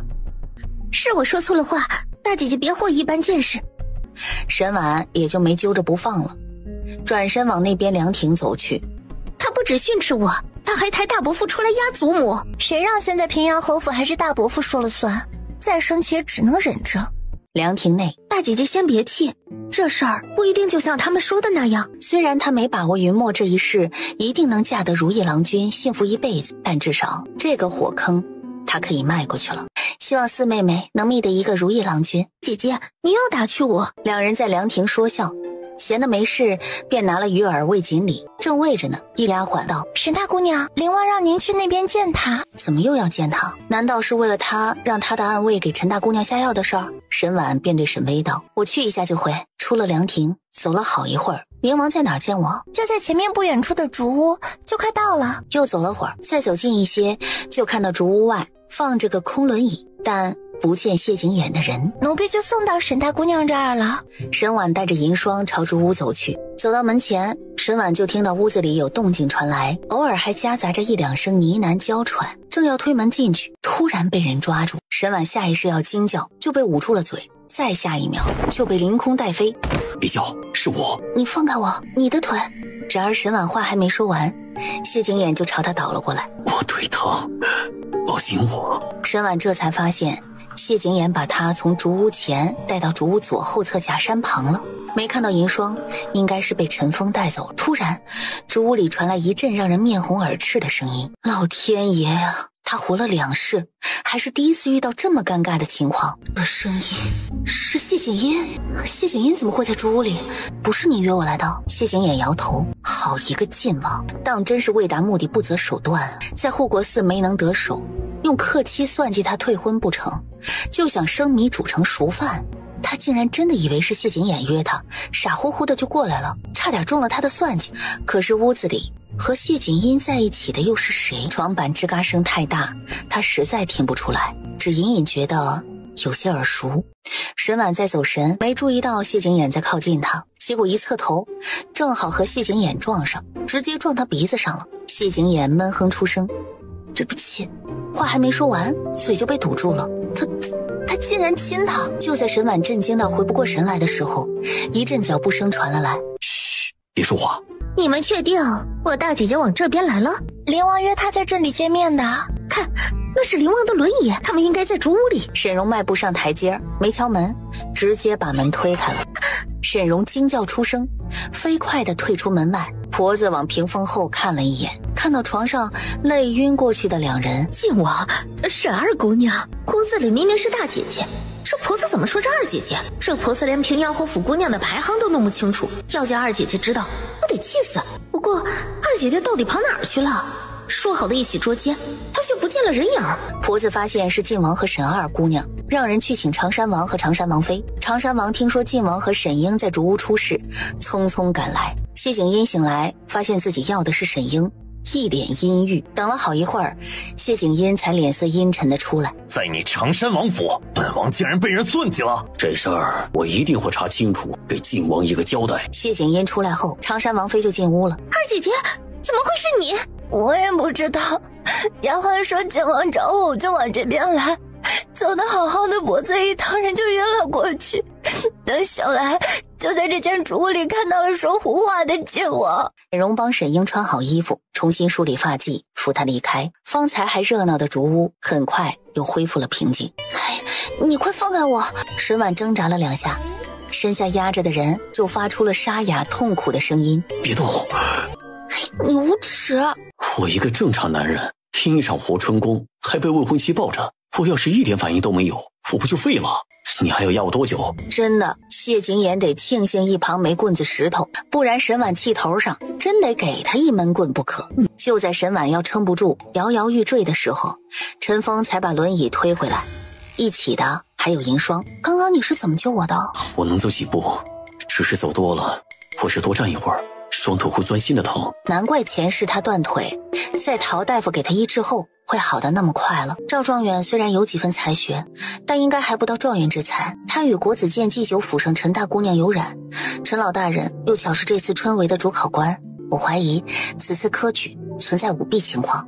你把这事儿捅给大皇子知道，让他去查。是如何知道荆轲状元和陈大姑娘的私情的？无意间发现呢，直觉告诉他沈婉身上有秘密。他给自己四妹妹戴上面具，沈四姑娘在魏国公府就靠着那张面具躲过一劫。他不信就有这么巧合。他想来常山王府参加芍药宴，一去百会坊就碰到丹阳郡主，拿到了芍药宴的请帖。可要说他有未卜先知之能，他有2次差点在晋王手里栽跟头。沈婉不肯说，谢景琰也没追问。陈老大人是晋王的人，要科举真存在舞弊，陈老大人这个科举主考官难逃严惩。你怎么不说话？你说联手互相利用，我以为你是在和我开玩笑，是我小瞧你了。他不过是占了重生的便宜，论算计，他在他面前啊是真班门弄斧。今天的事多谢。那你要怎么谢我？你生辰快到了，你想要什么礼物？我想要什么你都给吗？只要我给得起的都行。自己要的生辰礼物多没意思啊！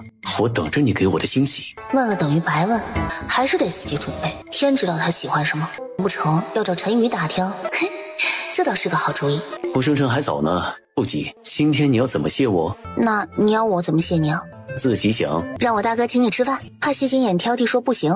说完，沈婉就转身跑了。到了花园，沈婉就看到沈薇带着丫鬟往这边来。大姐姐，可算找到你了。你怎么没和他们一起回去啊？3个人坐马车太挤了，我也不想跟回去挨骂，就留下来等大姐姐了。沈婉、沈薇出了常山王府，坐上马车，直奔回平阳侯府。马车内出了这样的事，晋王会许二姐姐做晋王妃吗？前世谢景英打着为他好的幌子，将沈英接进宫室。二老爷已经夺下沈静手里的兵权，继承了整个平阳侯府。如今四老爷不过官拜正四品，沈英给谢景英做正妃，身份上差了不少。是以谢景英会给沈英正妃之位还是侧妃，还真不得而知。直到平阳侯府大门前停下，两人迈步进府。老夫人让大姑娘回府后立刻去清辉院。两人去了清辉院，还知道回来，给我跪下！跪？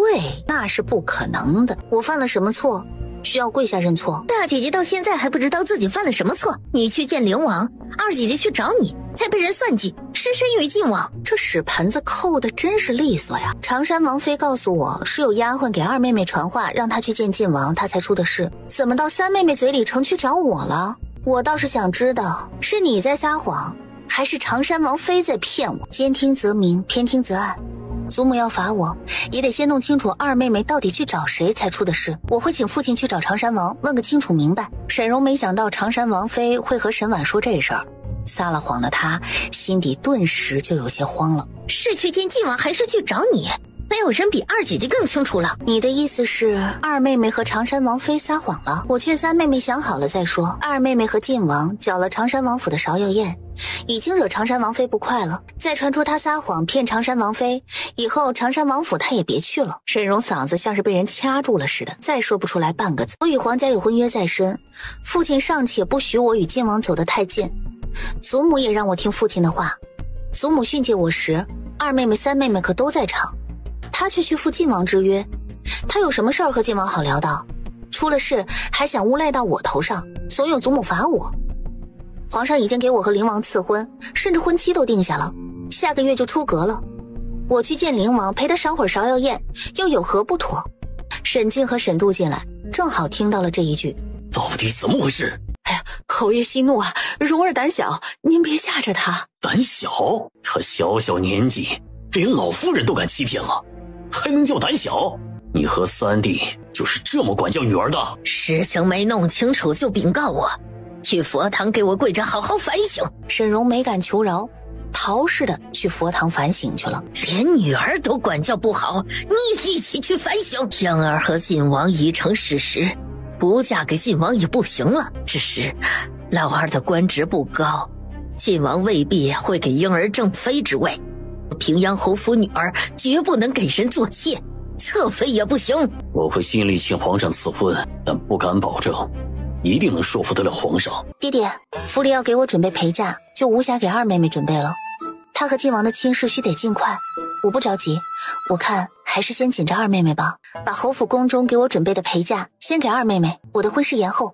她正愁怎么把婚期延后呢，这不就是送上门来的好机会吗？婚期一定，岂可随意延后？府里绣娘不够用，就去府外找，花点钱就能解决的事，不需要延婚期。可是父亲难道不想女儿多留在身边一些时日吗？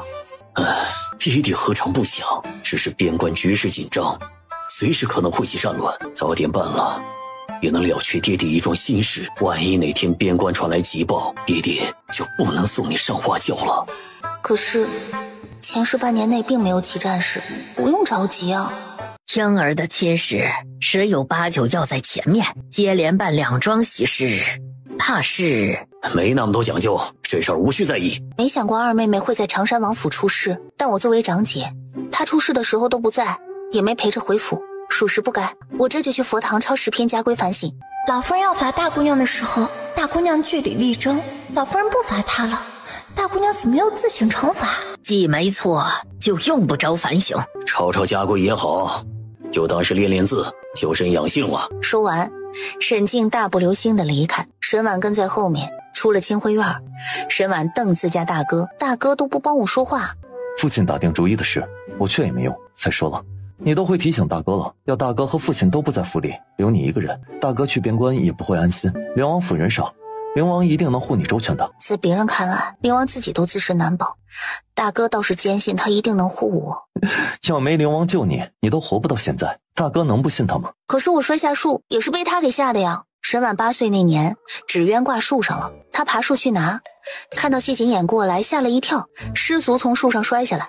谢景琰那时候也才12岁，没接住他，给他做了肉垫。那次他把他胳膊砸脱臼了，他没恼他吓他就不错了，还要他感激他救他，还这么记仇呢？这事儿还记得？大哥说的不是？他话还没说完，那边过来一小厮，送了张帖子给沈度。大哥有事，忙去了。沈婉往佛堂所在的方向看了一眼，抬脚走去，身后沈薇追过来。大姐姐，我陪你一起去佛堂反省。你跟着我去做什么？我也要修身养性。佛堂内，沈荣坐在蒲团上，三太太也没跪，训斥女儿：你没事招惹你大姐姐做什么？你祖母就算罚她抄110篇家规，你又不能多长块肉。娘不知道大姐姐在长山王府是怎么训斥女儿的，女儿咽不下这口气。这时候屋外传来婆子的说话声：大姑娘四姑娘怎么来了？我来佛堂抄家规反省。说着迈步进屋，沈荣和三太太就惨了。老夫人罚他们母女来佛堂跪着反省，沈婉和沈薇在，他们不能偷一点懒，否则就是忤逆老夫人。晚时跪了将近3个时辰的沈荣终于扛不住，晕了过去。沈荣和三太太走后，沈婉也就把手中的狼毫笔放下，和沈薇出了佛堂。一回屋，姑娘太厉害了，三姑娘从来没吃过今天这样的苦头。和前世他们加诸到她身上的痛苦比，跪3个时辰的佛堂根本不值一提。翌日吃过早饭，就匆匆去了清辉院。怎么来这么晚？祖母还担心你身体不适，要派人去青兰院问问了。昨儿晚上躺床上，想到二妹妹，又想到云家表姐的事儿，失眠到后半夜，这才起晚了。我一会儿要去云家一趟。要赵状元的事是真的，袁老太也得气坏不可。老夫人，长山王妃来了，请长山王妃进来。不多会儿就领着长山王妃进来。府上二姑娘的事，我长山王府实在是抱歉，昨儿宴会人多照看不周，才被人钻了空子。我知长山王府也不愿意发生这样的事儿，但我平阳侯府姑娘好好的去赴宴，却出了这样的事儿。到底是什么人，连晋王都敢算计，却是苦了我的婴儿啊！老妇人子之孙女，蒲柳之姿，高攀不上晋王这样的天皇贵胄，可我平阳侯府女儿也不想给人做妾。长山王妃听得清楚明白，这是在说长山王府要是真心赔礼，就帮他孙女儿拿到晋王正妃之位。长山王府帮沈二姑娘要正妃之位，必会惹得宋皇后不快，这不是给他们常山王府出难题吗？嘴上也只能应着。这是自然，一般世家大族的女儿都不会与人为妾，何况是深得皇上信任的平阳侯府。我看府上二姑娘和晋王也般配得很，我常山王府一定会尽力预成此事。沈婉想笑，常山王妃这是在说，如果深得皇上信任的平阳侯都没法替自己侄女儿要到正妃之位，那常山王府就更不可能办得到了。此事若能成，平阳侯府必不忘常山王府相助之情。老夫人言重了，这是我常山王府该做的。常山王妃只是来赔礼，没坐一会儿就告辞了，沈婉也俯身告退。在侯府大门口坐上马车，小厮赶马车直奔云家而去。马车在云家大门前停下，沈婉钻出马车，就看到云家管事送大夫出府。府里谁病了？需要看大夫？还不是大姑娘的亲事，老太爷气病倒了。沈婉进云家内院。你怎么来了？我听说祖父病倒了，不是还不确定赵状元和陈大姑娘的事儿吗？祖父怎么就把自己给气病倒了？流言不是空穴来风，是真的。这么快就确定了？云老太爷承受不了自己看走眼，怒气攻心，直接气吐血了。外祖父就这么生气吗？你外祖父没当场气死已经不错了。你表姐原定下个月初6出阁，你外祖父交游遍天下，嫡长孙女出嫁，嫁的又是当今状元郎。你外祖父高兴，亲自写下了100来份请帖，邀请那些朋友来京喝喜酒。至今请帖在发往各地的路上，甚至有些已经启程进京了，却出了这样的事儿，你外祖父一辈子的老脸一次丢尽了。袁二太太道：老太爷今儿早上还说不能让那些老友白跑一趟，喝不上云家的喜酒，喝他的送贤酒也是一样。外祖父说的什么晦气话呢？沈婉起身去看云老太爷。表妹来得正好，快劝劝祖父吃药。这是好事，外祖父应该高兴才对，怎么反倒把自己气病了？外祖父您想想，要您不知道赵状元的为人，表姐稀里糊涂的嫁了，那可就真跳了火坑了。现在亲事没办，还有补救的机会，丢点面子总好过表姐赔进去一生不是？再说了，赵状元这状元之位来得正不正还不一定，我可是听说大皇子在查科举舞弊，陈老大人是这次的主考官，一旦查证属实，赵状元的状元之位肯定会没的，陈家也不会有好下场。您啊，把自己气出病来还不肯吃药，难道外祖父不想亲眼看到那一天的到来吗？把药给我。表哥，我说的是实话，不是哄外祖父喝药才这么说的。云老太爷昨晚气了一宿没合眼，这会儿怒气消了几分，又喝了些安神静气的药就睡下了。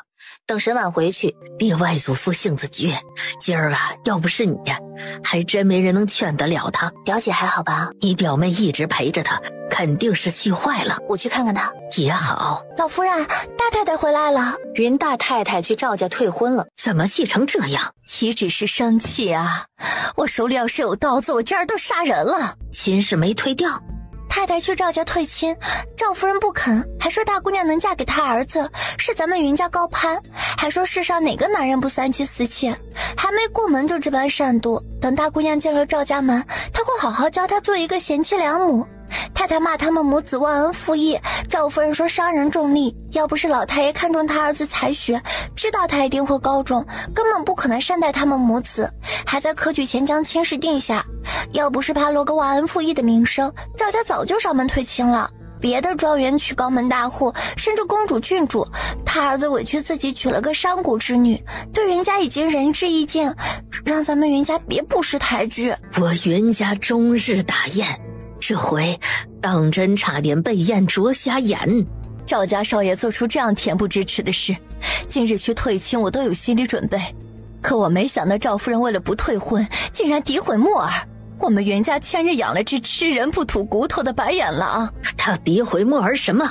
云大太太没说，但云老夫人能猜到，只不过就是说云墨早就是他儿子的人了，除了嫁给他儿子，也不会再有人娶云墨了。他女儿清清白白，却被人如此诋毁，云大太太差点没竖着进的赵家，横着被抬出来。赵夫人说聘礼已下，婚期也已定，我袁家却以莫须有的罪名退婚，下个月初6赵家花轿临门，要是接不到人，他就去告我们云家。大舅母别气坏身子，表姐的亲事肯定能退掉。一会儿你去看看你表姐，这事儿啊，别叫她知道。我知道。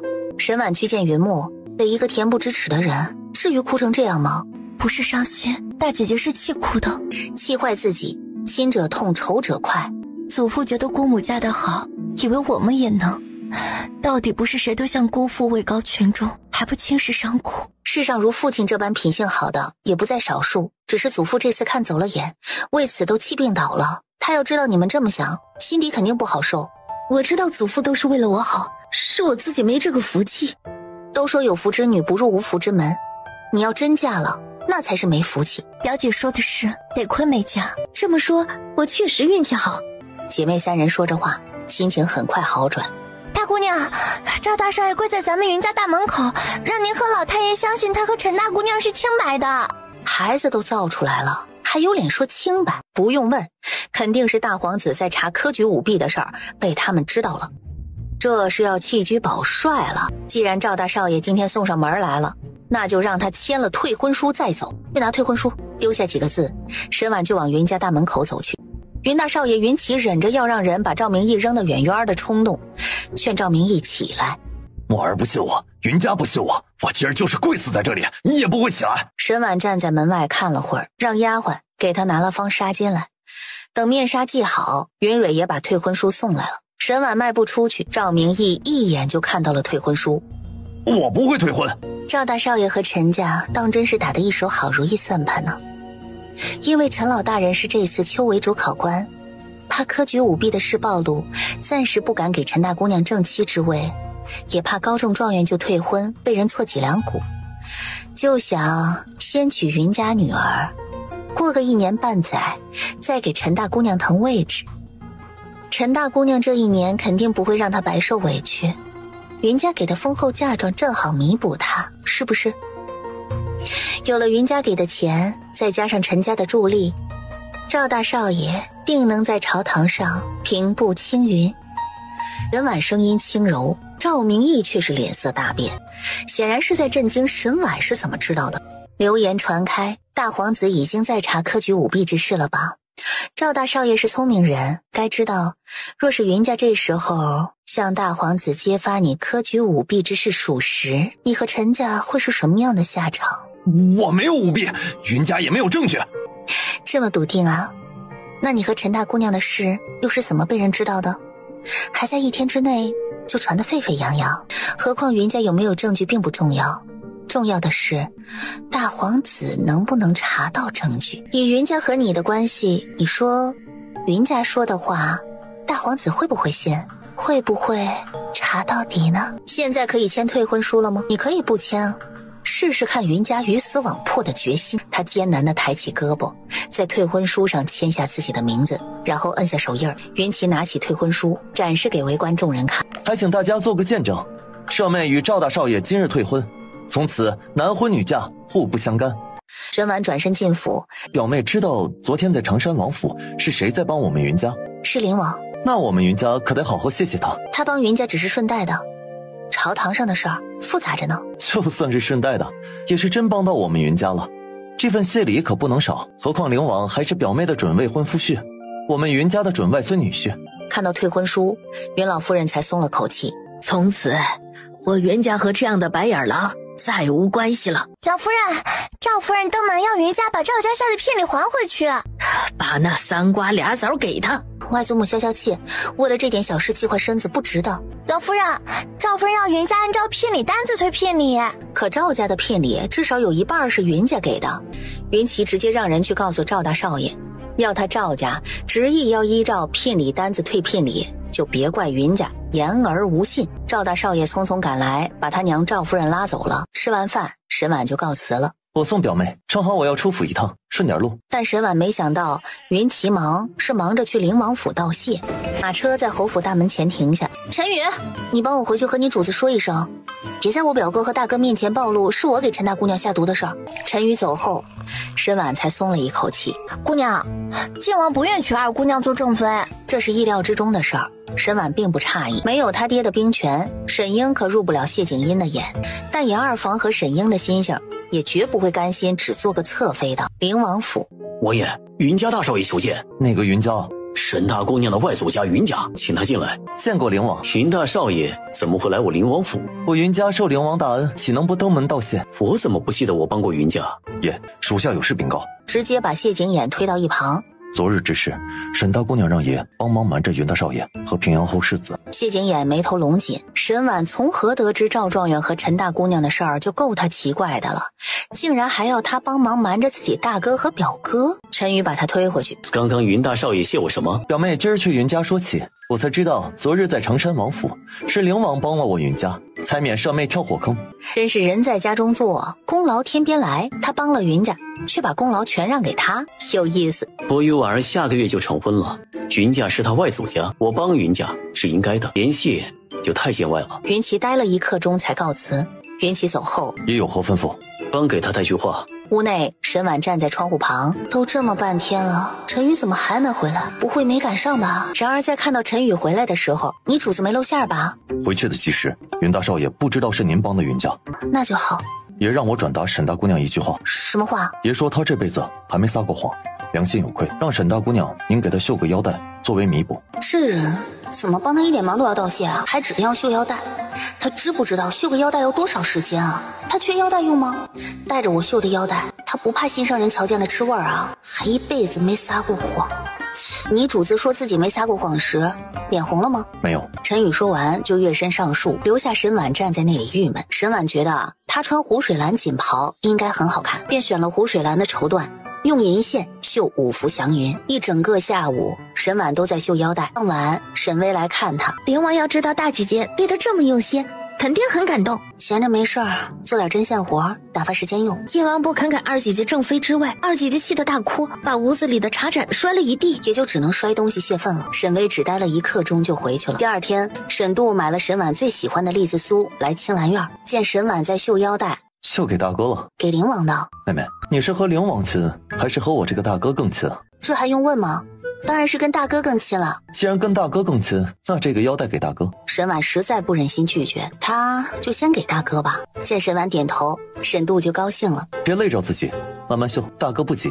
翌日给老夫人请安，就看到二太太脚步匆匆地往前走，去的方向不是清辉院，而是出府。沈婉才走到屏风处，婴儿和晋王在常山王府出事都3天了，也没个定论。二嫂进宫去找皇后，今天应该能定下来了吧？走上前，俯身给老夫人行礼，坐了小一刻钟。老夫人，吏部左侍郎府孙夫人来了，请孙夫人进来。有些日子没来给沈老夫人请安了。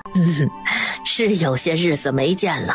今儿什么风把孙夫人刮来我们平阳侯府了？四姑娘性子温静，待人又谦和有礼，看着就是招人喜欢。这是来求亲的。沈婉想起来了，前几日在常山王府捡到沈巍被风吹跑的绣帕的，可不就是吏部左侍郎府三少爷，正是孙夫人所出的嫡次子。议亲这样的事，沈婉沈巍不便留下听，便俯身告退。屋子隔音效果不好，待在花厅里也能听到隔壁在说什么。孙夫人果然是来替自己儿子求娶沈巍的。我知女儿性子软糯，话少，当不得孙夫人这般夸赞。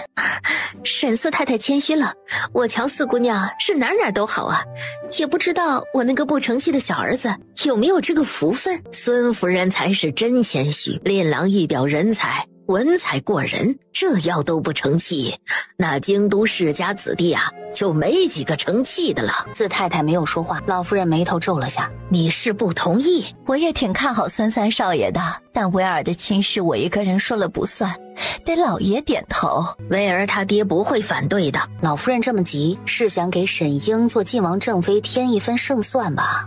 孙夫人当然是希望来一次就把亲事定下来，她可是带着定亲信物来的。当下就把信物拿出来，准备递给老夫人。老夫人，魏国公夫人来了。魏国公夫人怎么会来平阳侯府？快请。四妹妹是愿意嫁给孙三少爷，还是魏国公世子？大姐姐说什么呢？魏国公夫人又不是来给世子提亲的。你怎么就笃定不是？魏国公世子哪是我高攀得起的？没等一会儿，丫鬟就领着魏国公夫人进来了。魏国公夫人怎么也来了啊？快请坐。您老还猜不到我来府上是为何吗？府上四姑娘性子好，模样好，是个极有福气的姑娘。今儿登门是想将她和世子的亲事定下，等他及笄，就迎娶过门。老夫人也着实吃惊。魏国公夫人来迟一步，平阳侯府已经答应将四姑娘许给小儿了。府上四姑娘已经许人了，我和老夫人都同意了，就差问老爷的意思了。那就是还没有完全同意了。哎，也怪我顾及平阳侯府这些日子操心事儿多，没好意思前来打扰。但好在来的不算太晚，还有机会。魏国公夫人这么做，未免太不厚道了吧？孙夫人什么都不知道。相中沈四姑娘登门求娶，我不怪你，但平阳侯府会印下亲事，却是出乎我的意料。我以为平阳侯府和我魏国公府有这个默契，才没有这时候上门打扰。魏国公夫人这话，不止孙夫人听不明白，就连侯府的人也稀里糊涂。魏国公夫人这话是什么意思？常山王府芍药宴前，魏二随大姑娘去百惠楼买花，相中一株芍药，但被魏国公世子买走了。因为威尔在魏国公府受伤的事，魏国公世子心存愧疚，知道他们想要，就将这株芍药送给了威尔。姑娘觉得不该平白收魏国公世子送的花，就让威尔送了株兰花给魏国公世子，算作交换。这事儿你怎么不告诉我？送一株芍药给沈巍，还收下兰花做交换，人家摆明了是当做定情信物收的。看来沈四姑娘和魏国公世子是两情相悦了，是我没弄清楚情况，险些拆了一对佳偶。府里还有事，我就先告辞了。花厅里，大姐姐，你回去帮我和祖母还有魏国公夫人说一声，他们肯定是误会魏国公世子的意思了。我的傻四妹妹，你年纪小不懂，人家魏国公世子可明白着呢。他不点头，魏国公夫人不会来府里提亲的。那是大姐姐，你是故意让我送的？那一天啊，魏国公世子和我说话时啊，眼睛都在看你，我就觉得他应该有些喜欢四妹妹你，就让你去试探了一下。没想到还真是，难怪那天明明是大姐姐让他去送的兰花，魏国公世子真收了。我再也不要理大姐姐你了。四姑娘，老夫人让您去正堂。我陪你去。两人去正堂，魏国公夫人夸了沈巍好几句，然后将手腕上戴着的碧玉镯送给沈巍。今儿出门的匆忙，没带定情信物，哪天下聘的时候我一并再送过来。魏国公夫人坐了一刻钟就告辞了。等四太太送完魏国公夫人回来，沈荣也来了。魏国公世子送四妹妹芍药了吗？我怎么都不知道这事儿？而且那日百惠坊又没有送芍药入府。我和四妹妹想要那株凤羽落金池，是想送给丹阳郡主的，因为要转送人，所以不好收魏国公世子的花，这才拿兰花交换。那日碰巧丹阳郡主也去了百惠坊，就直接将芍药送给她了，没带回府。那这么说，四妹妹岂不是把魏国公世子送她的定情信物送给丹阳郡主了？那不过是魏国公夫人让孙夫人知难而退的说辞罢了。谁的定情信物会是一株花？养得不好，四妹妹人还没出嫁，花就养死了。亏三妹妹想得出来。哎，大姑娘四姑娘她们年纪小不懂，四弟妹该清楚才是啊！这么大的事儿也瞒着，连带着孙夫人都丢了脸。不是我不说，我也没想到魏国公世子会看上威尔，我到处嚷嚷，这万一猜错魏国公世子的意思，被人笑话是小，万一传了出去，没得连累魏国公世子说亲。威儿能嫁给魏国公世子，对平阳侯府也是好事一桩。恭喜四弟妹了，威儿嫁得好，将来三姑娘只会嫁得更好。咱们平阳侯府怕是要出3位王妃。这话说得好听，三太太那点子嫉妒啊，顿时烟消云散了。三太太带着女儿沈荣走后，沈婉看着四太太，欲言又止。大姑娘有什么话不好和四婶开口的？我和四婶如实说了吧，那日我给四妹妹戴面具不是凑巧，是我之前在护国寺给四妹妹求了个姻缘卦，卦象上说四妹妹在议亲时会有眼睛受伤的危险，若是能躲过这一劫，亲事能成，我才想用扣单让四妹妹戴上面具。那卦象上还说四妹妹最好明年开春再出阁，魏国公世子再有4个月就出孝期，四妹妹只有5个月就及笄了。魏国公夫人的意思是想四妹妹及笄就迎娶她过门。我想着卦象既然灵验了部分，还是全信的好，左右也不过将婚期推迟3个月。那一卦已经帮威尔躲过一劫了，肯定是要信的，只是晚3个月出阁，魏国公夫人不会不答应的。他让沈巍明年开春嫁，是因为魏国公世子那嫡子没能熬过这个冬天。前世武定侯府认定是魏国公世子娶的世子夫人没照顾好小世子，才致小世子染上天花。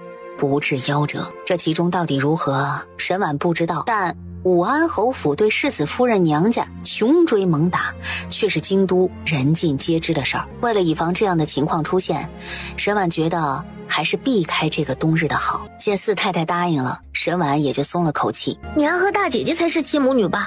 总是瞒着我一个。你们姐妹一起玩吧，娘先回北院。四太太话还没说完，那边跑来一丫鬟。大姑娘，皇上派了公公来府里宣旨，让你和二姑娘去前院接旨。皇上给沈英下旨就算了，怎么让她也一起去接旨啊？那四弟妹一向嘴严，魏国公世子的事儿她瞒着不说，我不诧异，但大姑娘竟然也一个字儿都没透露。这时候丫鬟快步走进来。老夫人，宫里派人来宣旨，让大姑娘和二姑娘一起接旨。老夫人扶着丫鬟的手起身去了前院。公公拿着明皇圣旨宣读。这道圣旨前一半是给沈英和谢景音赐婚，皇上将沈英赐婚给谢景音做正妃，虽然有些出乎意料，不过完全出乎沈婉意料的是圣旨的后一半，皇上让她和沈英一天出嫁。下个月16，谢景琰迎娶她过门的那日，谢景音也会来接走沈英。沈婉和沈英一天出嫁，平阳侯府是热闹了，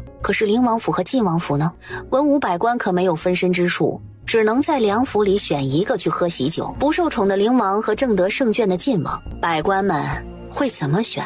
用膝盖都能想得出来。皇上就算再不喜欢灵王，也不至于如此羞辱自己的儿子。何况灵王娶的是他沈静的掌上明珠啊！沈静发现自己越发看不透皇上了。林阳侯，接旨吧。臣接旨。一门出2位王妃，还同日出阁，这在京都可是头一份啊，实在是可喜可贺啊！袁公公可否告知本侯，皇上为何让灵王和晋王一日办喜事啊？皇后觉得晋王和沈二姑娘的喜宴理应办在前面，但找了钦天监，测的最近的吉日就是下个月18，灵王和大姑娘成亲之日早就定下了，让平王侯府将2人的婚期延后。紧着晋王嫌说不过去，就建议皇上让2人同日娶妻。皇上思忖了会儿，就同意了。皇后这么提议，显然是报复当日沈婉没有选他儿子谢景音的仇。高兴极了的老夫人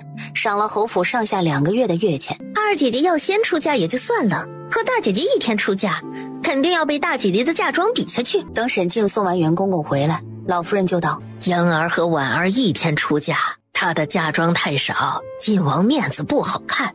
我看宫中也依照婉儿的份例给英儿准备，出嫁的时候把婉儿的嫁妆提前送部分去灵王府。皇上皇后一定要把晋王成亲放到和灵王同一天，我拦不住。但我沈静嫁女儿也不会迁就任何人。丢下这句，沈静转身就走了。在沈婉记忆里，这是沈静第一次和老夫人说这么重的话。沈静走后，沈婉也走了。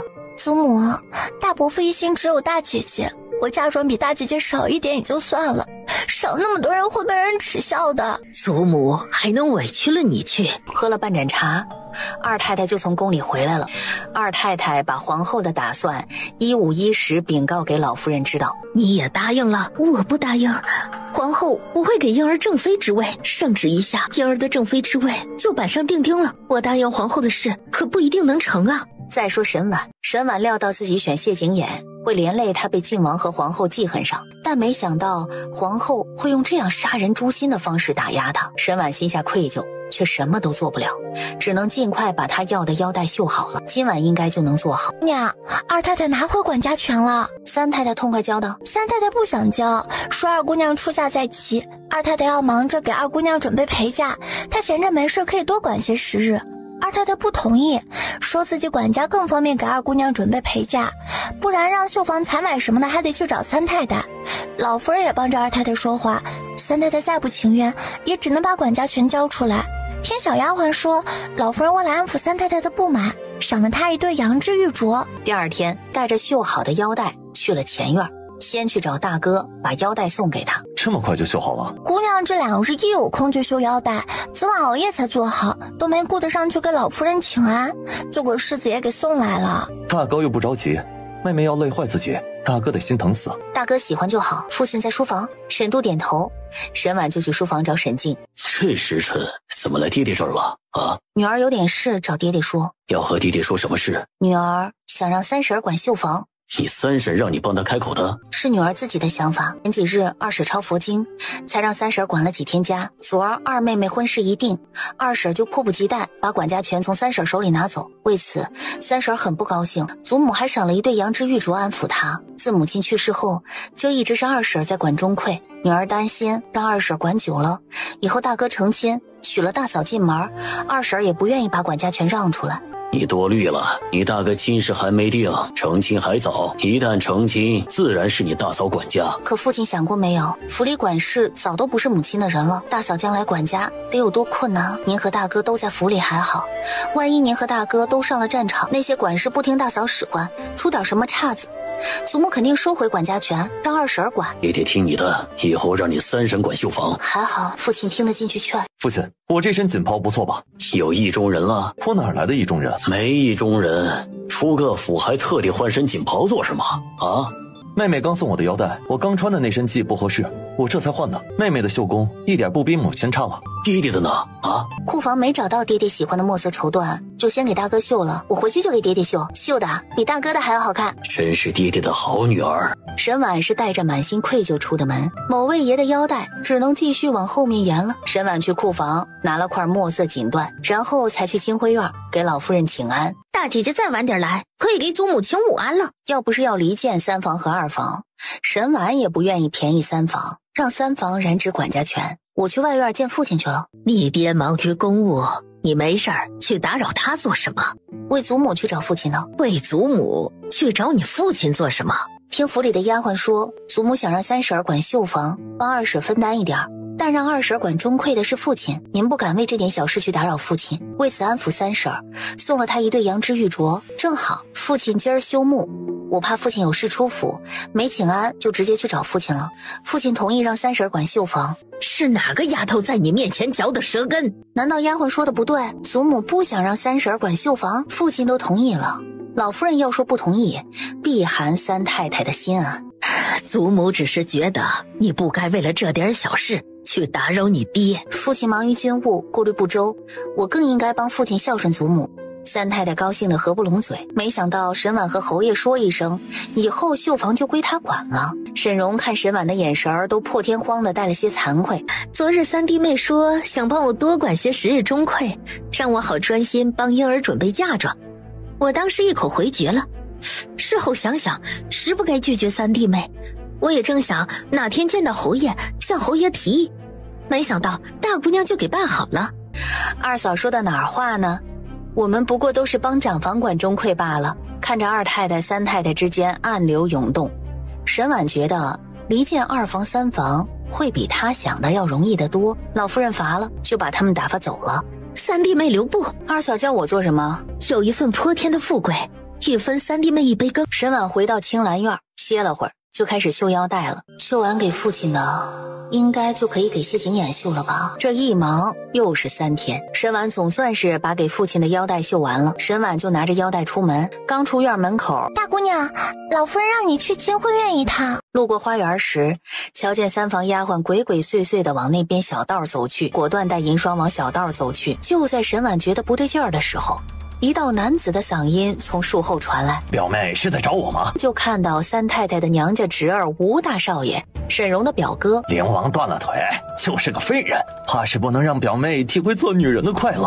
表哥来帮你排解寂寞。就在吴大少爷手要伸过来时，一颗石子射过来，直接将他的手打偏，又飞过来一颗石子，打中他的昏睡穴，摔倒在地。回头就见到坐在轮椅上的谢景琰。荥阳侯府里竟然乌烟瘴气到这种程度，他中了魅毒，杀了。别傻，他欺负你，你还替他求情？魅毒不解，是不是会爆体而亡？就这么杀了他，太过便宜他了，就让他晕在这里，别让人过来爆体而死。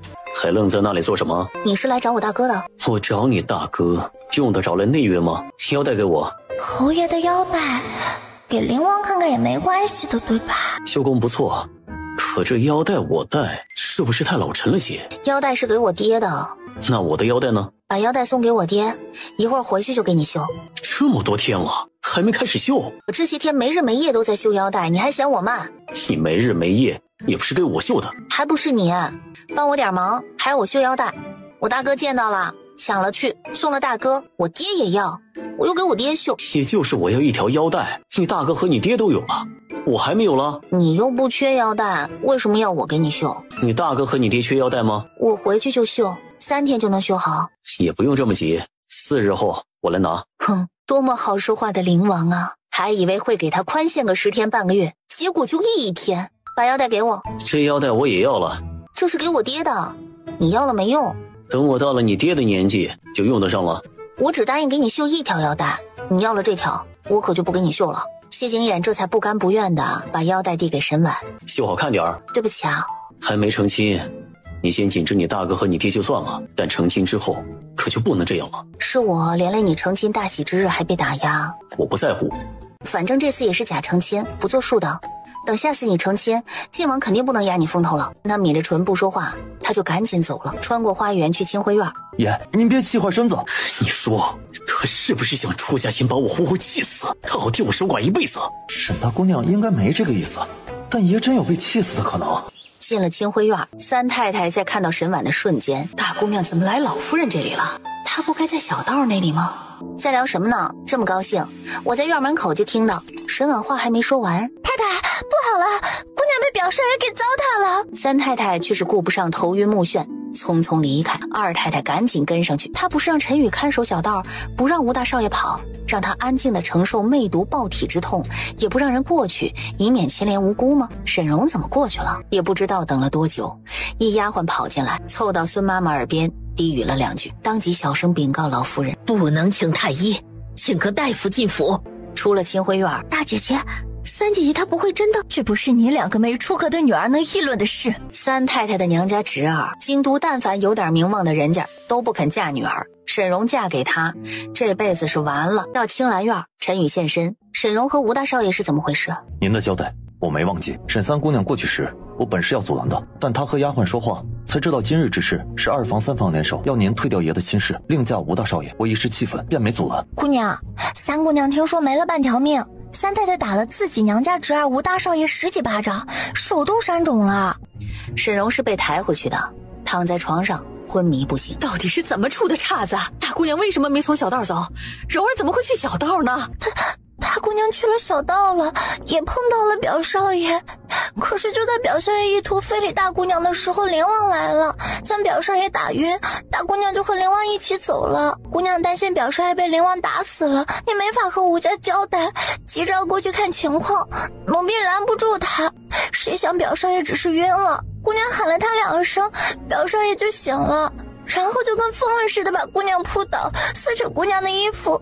奴婢是想救姑娘的，可奴婢拉不开表少爷。灵王，他怎么会这个时候来平阳侯府？为什么他来都没人禀告一声？太太，二太太来了。为了沈英的晋王正妃之位，毁了他女儿一辈子，他还敢来？让他给我滚！屋内，沈婉听银霜禀告三太太的怒火。侯爷知道那边出事了，去了清辉院。沈婉赶到清辉院，走到院门口，就听到啪啪的板子声。挨打的是2房2少爷沈丽和3房3少爷沈颠。沈婉问小丫鬟怎么回事。吴大少爷是2少爷和3少爷带进府的，他们本来在凉亭说话，3少爷去方便了，2少爷有事出府了，也没个人招呼吴大少爷，就任由他在内院乱跑，才害了3姑娘。侯爷雷霆震怒，下令杖责2少爷3少爷各30大板，罚去祠堂跪到明天早上。为了帮谢景音，这些人当真是无所不用其极了。正堂内打了23板子，2少爷晕了。拿水泼醒，继续打。他们俩放任外男在内院，侯爷要杖责他们，我无话可说。可侯爷就一点错都没有吗？侯府守卫严明，没人知道灵王入府，他却一而再地出现在内院。侯爷如此纵容灵王，府里的小辈怎么会不放松警惕？三妹妹的遭遇我很同情，但三婶这话不只是在污蔑灵王，也是在败坏我的清誉。我倒要问三婶一句，灵王几时一而再出现在王府内院了？有谁瞧见了？他能说丫鬟在小道那边见到谢景琰了吗？一旦说出这事儿，沈度去找谢景琰问，必然就会知道吴大少爷欲轻薄沈婉的事儿。世上没有后悔药，就是有，只要他还包藏祸心，迟早还是这样的下场。三婶怎么不说话啊？你三婶气头上说错话，你何必多多相逼？我只是想问个清楚，免得冤枉三婶了。三太太，不好了，三姑娘醒过来了，闹着要寻死，丫鬟快拦不住了。老夫人不放心，赶紧让孙妈妈跟去看看。事情已经发生了，只能汲取教训，以防再犯。侯爷军务繁忙，剩下的事儿还是交由三房自己处置吧。沈静起身离开，沈婉和沈度跟着一起走了。出了清辉院，灵王今日进过内院？没有。灵王虽然品性不错，但也确实不该纵容他随意进出内院，以后不许他再翻墙了。沈度应下，沈静就回外院了。灵王今日来过府里的事，妹妹为什么不让大哥告诉父亲？我怕父亲知道了会生气。父亲又不是不知道，灵王经常翻墙进府。他经常来吗？翻墙进府不就2回吗？一次今天，一次不小心听到他和沈英说话，还误会他利用她嫁给晋王。他怎么这么不小心，被三婶发现？大哥和父亲似乎格外纵容灵王啊，总感觉父亲和大哥有事儿瞒着他。看着自家大哥离开的背影，沈婉嘴角不自觉流露一抹笑意。沈英走过来，三妹妹都这么惨了，大姐姐还笑得出来？三妹妹被害这么惨，都怪那些黑心烂干的，为达目的不择手段，用这样下三滥的手段害人，害了二妹妹，又来害三妹妹，迟早下场凄凉，不得好死。二妹妹，你说是不是？二妹妹不是心疼三妹妹吗？怎么不跟我一起骂？大姐姐说的是，害三妹妹的人绝不会有好下场。要不要一起去探望三妹妹？三妹妹气头上，我可不敢去。也是，二婶去探望，三婶都让她滚了，还是暂时别去的好。沈婉扎完刀子，心情愉悦的带着银霜回青兰院了。歇了会儿，就着手给谢景琰修腰带。姑娘，明儿就是初6了，云大姑娘原定要出嫁的日子，你明儿还去云家吗？这么快就初6了？可不是快，再有12天就是姑娘出嫁的大喜日子啦。不过明儿要去云家，今晚就不能熬夜了。翌日醒来，吃过早饭，沈婉去清辉院给老夫人请安。老夫人身体不适，免了各位姑娘的请安。沈婉果断转身朝二门方向走去。今日休沐，沈静在府里，沈婉先去书房送腰带。找爹爹有事？给爹爹的腰带绣好了，本来昨儿就该给爹爹送来的。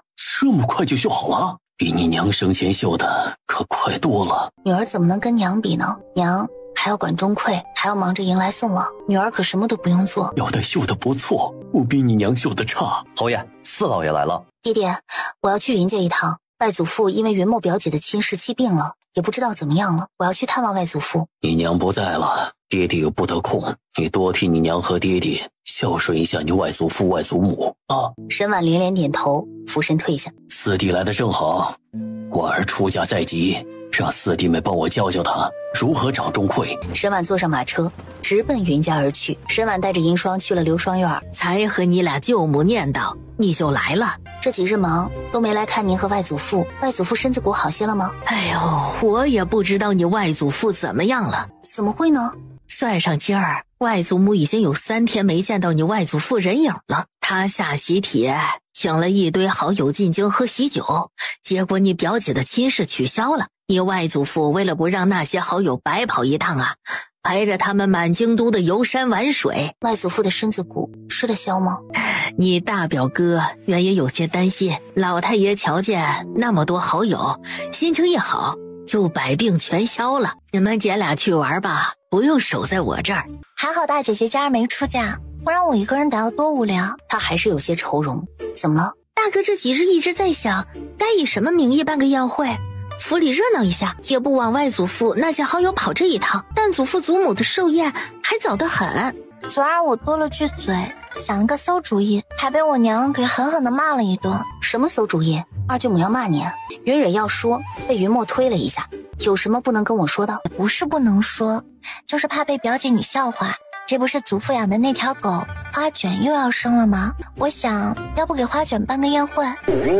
沈婉脑门上黑线成摞儿的滑下，不想告诉他就算了，不用找这么离谱的理由敷衍他。其实不用云蕊说，沈婉也猜得出来，她是外祖父的亲外孙女儿。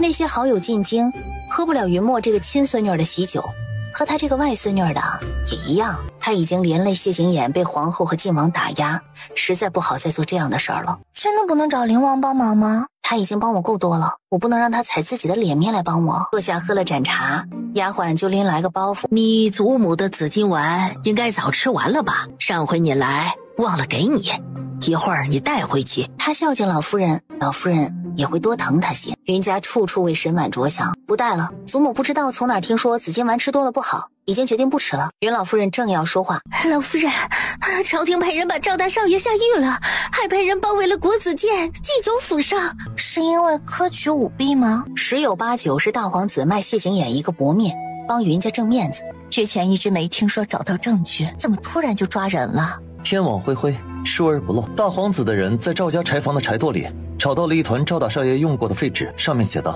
正是今年的考题，罪证确凿，赵大少爷无从狡辩。科举舞弊动摇的是朝廷根本，皇上一定会从重处置的。正高兴呢，外面又跑进来个丫鬟。老夫人，赵夫人跪在府外，求您和老太爷救赵大少爷。赵夫人拿我们云家当什么了？还敢来？把他给我撵走！把他跪过的地方给我拿水冲几遍，免得脏了我们云家的地儿。祖母消消气，为这样的人气坏自己的身子，不值得。好在我们云家没有给人做嫁衣。沈婉陪云老夫人吃过午饭，方才离开。听云家下人说，赵夫人死活不肯走，还以死相逼。云管事直接让看热闹的人给云家做个见证，是赵夫人自己要寻死的，与云家无关。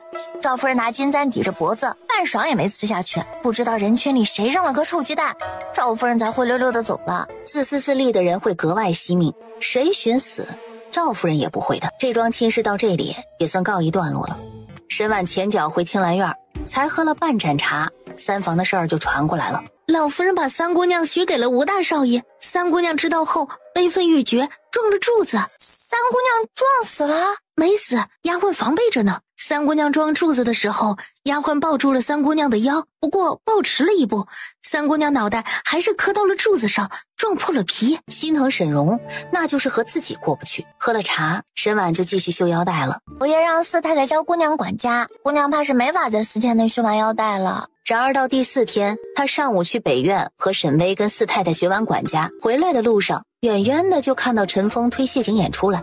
看到我这么吃惊？我爹不是不许你翻墙进府的吗？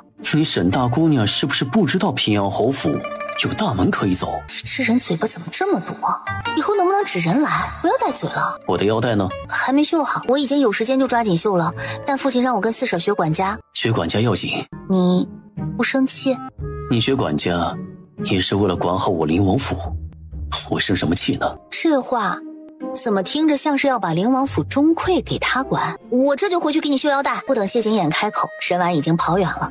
我怎么感觉他有点怕我？爷，您肯定是感觉错了。沈大姑娘要怕爷，那爷要的腰带肯定不眠不休也会绣完。爷来2趟了，腰带也才绣了一半，显然是不怕的呀。爷不是有事找沈大姑娘吗？属下让人把她叫回来。算了，不为难她了，走吧。陈宇回去一趟，告诉爷，沈大姑娘想让云老太爷带那些好友去灵王府喝他和爷的喜酒，但顾及到爷的面子，不敢开口。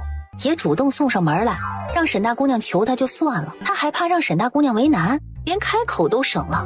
爷不会只是打着这个幌子来看一眼沈大姑娘吧？再说沈婉姑娘走得这么着急做什么？正绣得认真。姑娘，袁大老爷来侯府了。舅舅怎么来了？舅舅一向甚少来侯府的呀。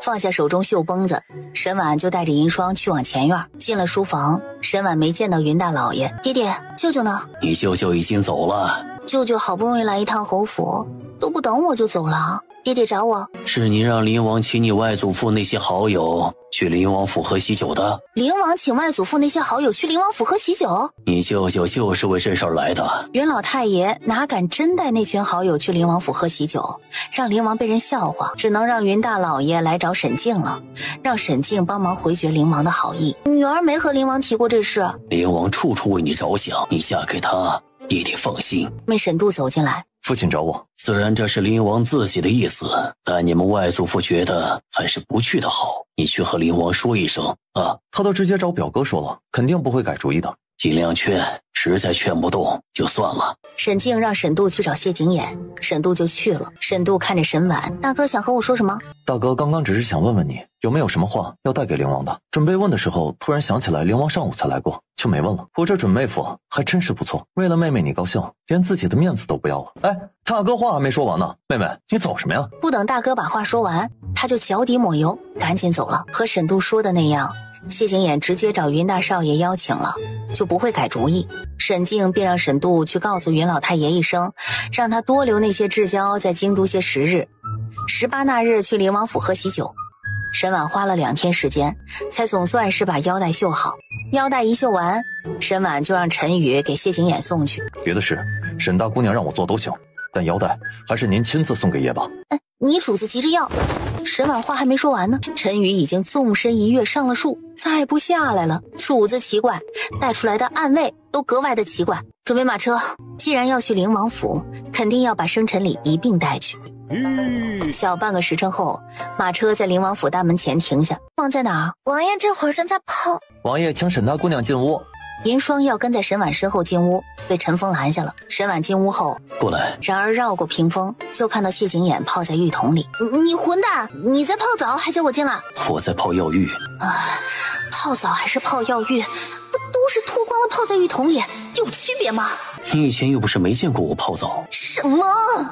真的要疯了，这混蛋是怎么说得出口的？好几年前发生的事儿了，他怎么还记得呀？在他8岁那年，他就撞见过一回。我每3日需要泡一次药浴，一次半个时辰，不能中断。我不让你进来，难道你要等我半个时辰？等半个时辰也好过进来啊。你来找我是有什么事？你要的腰带绣好了，给你送来。还有你的生辰要到了，我把给你的生辰礼物也一并带来了。另外，谢谢你邀请我外祖父的那些至交来灵王府喝喜酒。把腰带给我。这人就不能等泡完药浴再看吗？把腰带递给他。绣的还不错，放我床上。腰带也见了，能走了吧？给我的生辰礼物呢？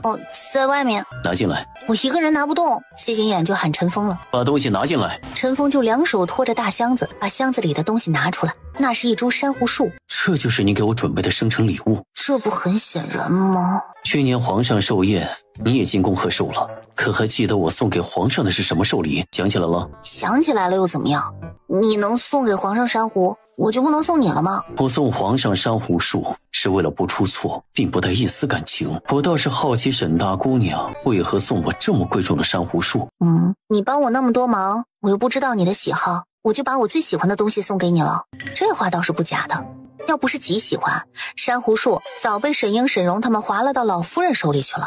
既然是你喜欢的东西，那我就不夺人所好了，你带回去吧。我现在带回去，过几天又要带来，就放你这里，你帮我保管几天吧。你不要珊瑚树，那你要什么？你不说，我可不送了。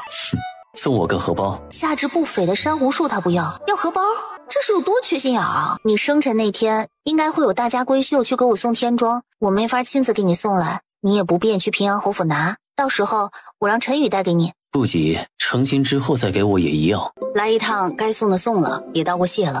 沈婉就不打扰谢景琰泡药浴，转身离开。回到平阳侯府，沈婉直接回了青兰院。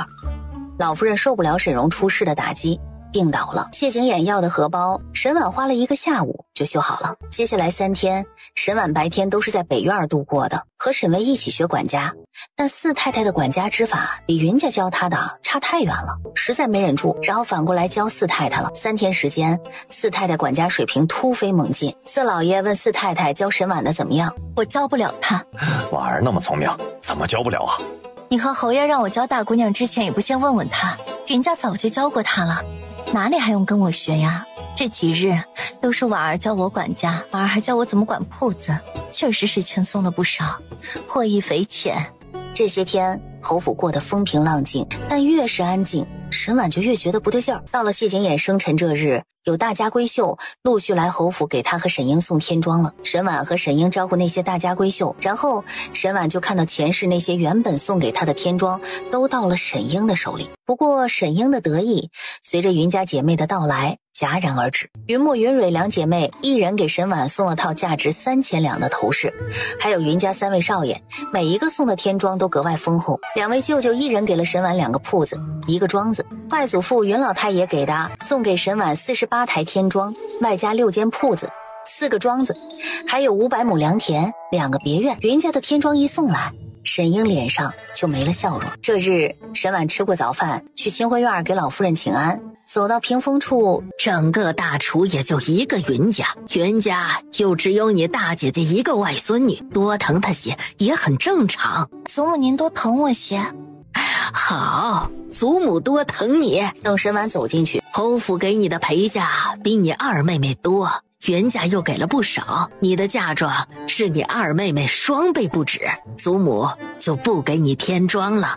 祖母不给我添妆，回头嫁妆单子上只有云家送的添妆，没祖母您的。这好办，把袁家的给你的添妆，原2个铺子1个庄子记作你祖母送的就是了，总归都是你的。我成亲那日，外祖父会去灵王府喝喜酒，这般作假传到外祖父耳中，没得惹我外祖父不高兴。这点小事儿，袁老太爷不会知道的。祖母又不在乎这个名声，二婶为何一定要弄虚作假呢？一定要这么办也行，除非父亲也同意。祖母就是随口一说，你还当真了？祖母虽然没有云家富庶，但你也是祖母最疼爱的孙女儿。你出嫁，祖母怎么可能不给你添妆？说着，让孙妈妈拿房契递起来。老夫人给了沈婉1间铺子，1个4进的院子。谢祖母。想到皇后和晋王给她正妃之位的条件，沈英眼底恨意几乎要溢出来。等晋王大事谋定，他要他沈婉死无葬身之地。沈婉没待一会儿，就带着房契递契告退了。沈婉忙了一整天，晚上累得倒头就睡。早上沈婉还没起来，青兰院的丫鬟们就把大红喜字贴好了。平常没见你多用功，怎么出嫁在即反倒这么认真了啊？沈婉把书放下，爹爹怎么来了？想到你明儿就要嫁人了，心底不舍，来看看你。那女儿把婚期推后几个月再嫁，好不好？你什么时候嫁人，爹爹都舍不得，难不成你要一辈子不嫁人？沈静来看沈婉，给他2万两银票压箱底。我嫁妆够多了，不用爹爹再给我压箱底了。哪有嫌钱多了，爹爹给的，放心拿着就是了。以后嫁了人不必在府里了，不能仗着灵王宠你就恃宠生骄，欺负他。谢景琰宠他？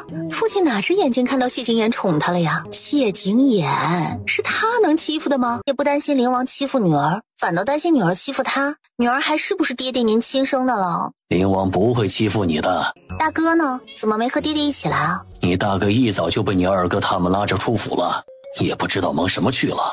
沈婉心咯噔一下跳起来。这时，侯爷，不好了，世子爷、二少爷和三少爷在德月楼和人打架受伤了。他们怎么会在德月楼和人打架呢？沈静起身出去，沈婉不放心，也跟去看看。等到前院就知道沈度他们为什么打架了。沈婉到前院就看到他们3个扶肩膀的扶肩膀，扶腰的扶腰，捂眼睛的捂眼睛。大哥，你肩膀没事吧？一点小伤，就是明儿怕不能背你上花轿了。还记得你妹妹明日出阁呀？今天和人打架，你们3个给我去祠堂跪着，好好反省。沈婉觉得这事儿不对劲儿，别人不知道，他很清楚。安定伯是晋王的人，为晋王马首是瞻。沈丽是晋王妃异母同胞的兄长，安定伯世子不讨好沈丽就算了，怎么敢揍他的？遭沈丽劝架，拉住沈度，沈度才没避开程大少爷踹过来的那一脚。沈婉眼神就冰冷，分明是打着劝架的幌子，拉住他大哥给程大少爷打呀。爹爹消消气，大哥也不知道伤得怎么样了，还是请个大夫进府给大哥看看吧，万一伤得严重，医治不及时，会留下后遗症。女儿明日就要出嫁了，爹爹要让女儿嫁得不安心吗？沈静吩咐李管事请个大夫进府。丢下这句，沈静就去了书房。沈婉回了青兰院，等了半天，丫鬟才来禀告她。姑娘放心，世子爷肩膀没有伤到骨头，大夫说用几天药就没事了。沈婉松了口气。那边老夫人的大丫鬟红袖来了。世子爷伤了肩膀，二少爷腰扭伤了，三少爷眼睛淤青，明日怕是消不掉，只剩四少爷一个。大姑娘和二姑娘一起出嫁，四少爷没法背着你们2个出阁，明日大姑娘和二姑娘只能由喜娘扶着上花轿了。明日出嫁会很累，她需要早点休息。周妈妈进来了，身后还跟着个丫鬟，手里端着托盘，放着个精致的锦盒。这是四太太方才差人送来的，让姑娘今晚睡觉前看看，明儿用得上。把锦盒放到床上去。丫鬟把锦盒放到床上，周妈妈就带着丫鬟退下了。沈婉大概就猜到锦盒里装的是什么了，脸不免有些红。锦盒里不只有书，书下面还有一整套的小瓷人儿。出嫁这日，天才蒙蒙亮，全福娘娘来给她开脸梳妆，帮她穿上大红嫁衣，然后扶她坐到床上，等花轿来迎她。坐的沈婉屁股都发麻的时候，花轿来了。先去了清辉院，需要拜别爹娘和祖母，两人嫁衣一模一样。拜完老夫人，再就是爹娘了。沈婉跪别沈静，想爹爹和你祖母了，就回来看看。吉时快要到了，该准备上花轿了。沈婉和沈英在喜娘的搀扶下先后出门，沈婉走左边，沈英在右。喜娘扶着沈婉下台阶，要扶她上花轿。沈婉眉头微拧，大楚朝以右为尊，虽然在她心底谢景琰远胜过谢景殷，但论身份，谢景殷是继后嫡出，谢景琰是狒狒所出，也谢景殷比谢景琰年长11个月。晋王府的花轿应该在右先行才对，怎么灵王府的花轿放右边了？他身子一僵，连忙后退一步。怎么出来了？我上的是谁的花轿？转身就和骑在马背上的谢景殷四目相对。沈度正在送另一位新娘上花轿，突然自家妹妹的声音从身后传来：哎，错了，赶紧换回来。谢景琰摔断了腿，没法亲自来迎亲，由八皇子谢景轩代为迎接的。怎么府的人差点上错花轿了？同日嫁女，双喜临门，为人津津乐道。可要上错花轿拜错堂，就沦为笑柄了。你说姑娘，奴婢在呢，这回没错了，是灵王府的花轿。他全明白了，打伤他大哥，大哥就不能背他上花轿了。一模一样的嫁衣又蒙着盖头，很容易就调换位置，将他塞进晋王府的花轿里。到时候他稀里糊涂到了晋王府和谢景殷拜天地，万一再当众来点肌肤之亲，他只能将错就错，嫁给谢景殷了。与沈英，他早就是谢景殷的人了，即便谢景琰和他拜堂，也会把他送回晋王府。沈英和谢景殷是圣旨赐婚，他是错嫁的，皇后和晋王未必会给他正妃之位。之前晋王不愿娶沈英做正妃，后来又同意了，没几天就出现吴大少爷在侯府被人下药，又非礼他的事。沈婉还能猜不到谢景殷给沈英正妃之位的条件就是他也嫁过去，这样委屈沈英的条件，二太太不敢不答应，又不甘心，所以才在赐婚圣旨下后，他和沈英出阁之前用龌龊手段让她嫁不成。沈婉后背都在冒寒气，沈婉和沈英差点上错花轿的事儿，很快有丫鬟传到老夫人和二太太耳中。哎呀，那上错花轿没有啊？亏得大姑娘上花轿的时间忘了一句，已经换回来了。换回来就好。沈婉不知道在花轿里颠簸了多久，天知道她听到鞭炮和唢呐声响起的时候有多高兴。谢景琰坐在轮椅上，娘子，请下轿。人进府，沈婉迈火盆跨马鞍到了正堂。吉时到，拜堂。扶我起来。陈峰将谢景琰扶起来。一拜天地，皇上驾到。皇上迈步进喜堂。拜堂吧。礼部左侍郎再次高呼：一拜天地。拜完高堂就是夫妻对拜了。在看到谢景琰腰间佩戴的莲花玉佩时，那块玉佩是他心上人送的，前世被万箭穿心而死，手里都还攥着的那块。他知道谢景琰有心上人，但要不要大喜日子身上佩戴人家送的玉佩啊？这是在告诫自己要守身如玉吗？礼部左侍郎高呼：礼成，送入洞房。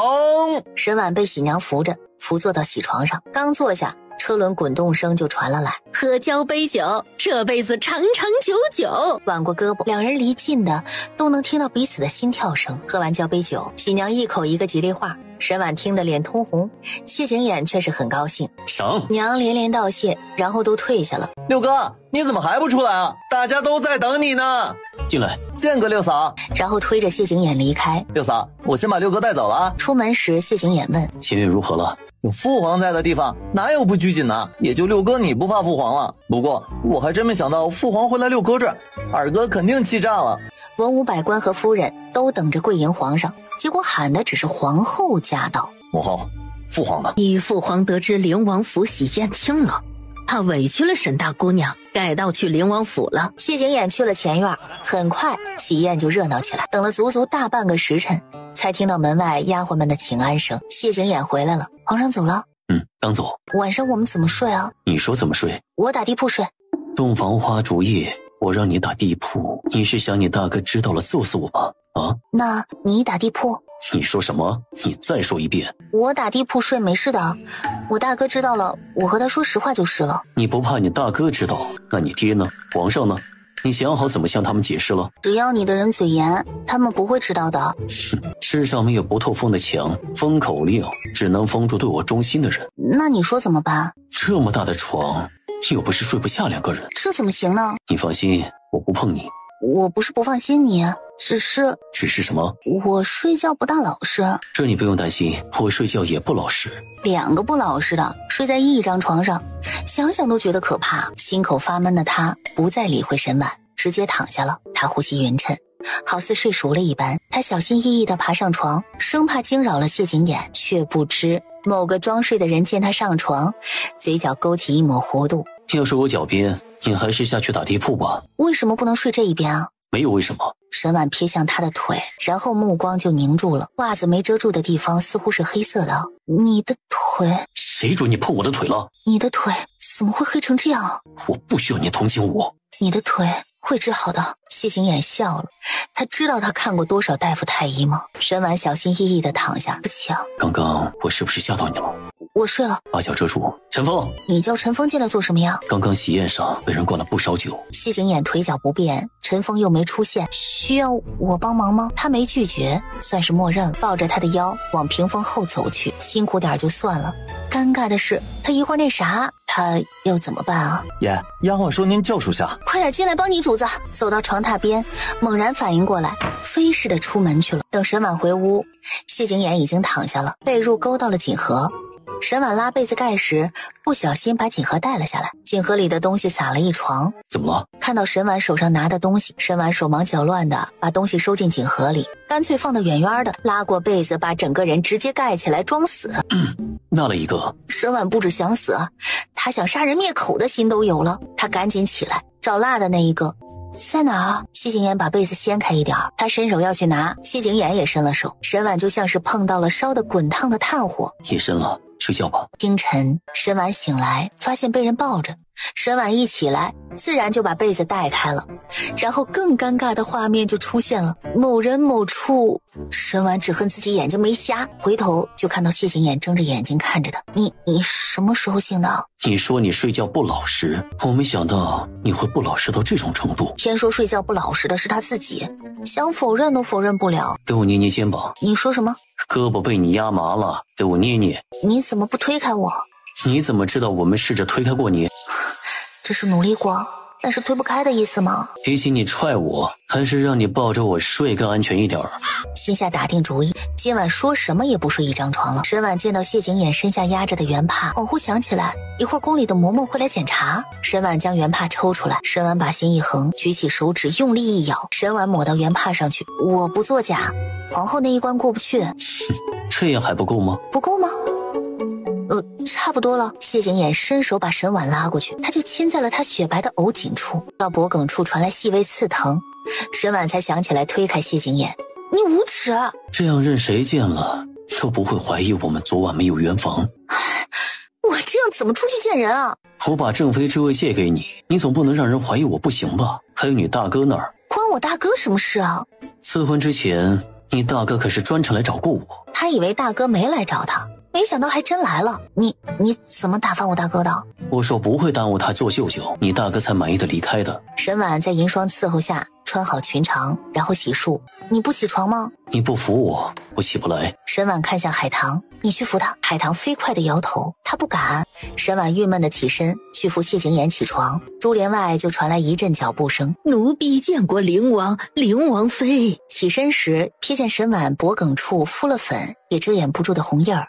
郑嬷嬷笑而不语。郑嬷嬷朝床榻走去，掀开被子，就看到雪白的帕子上那抹鲜红格外的惹眼。郑嬷嬷将原帕收起来。祝灵王、灵王妃早生贵子。辛苦嬷嬷了，又说了几句吉利话。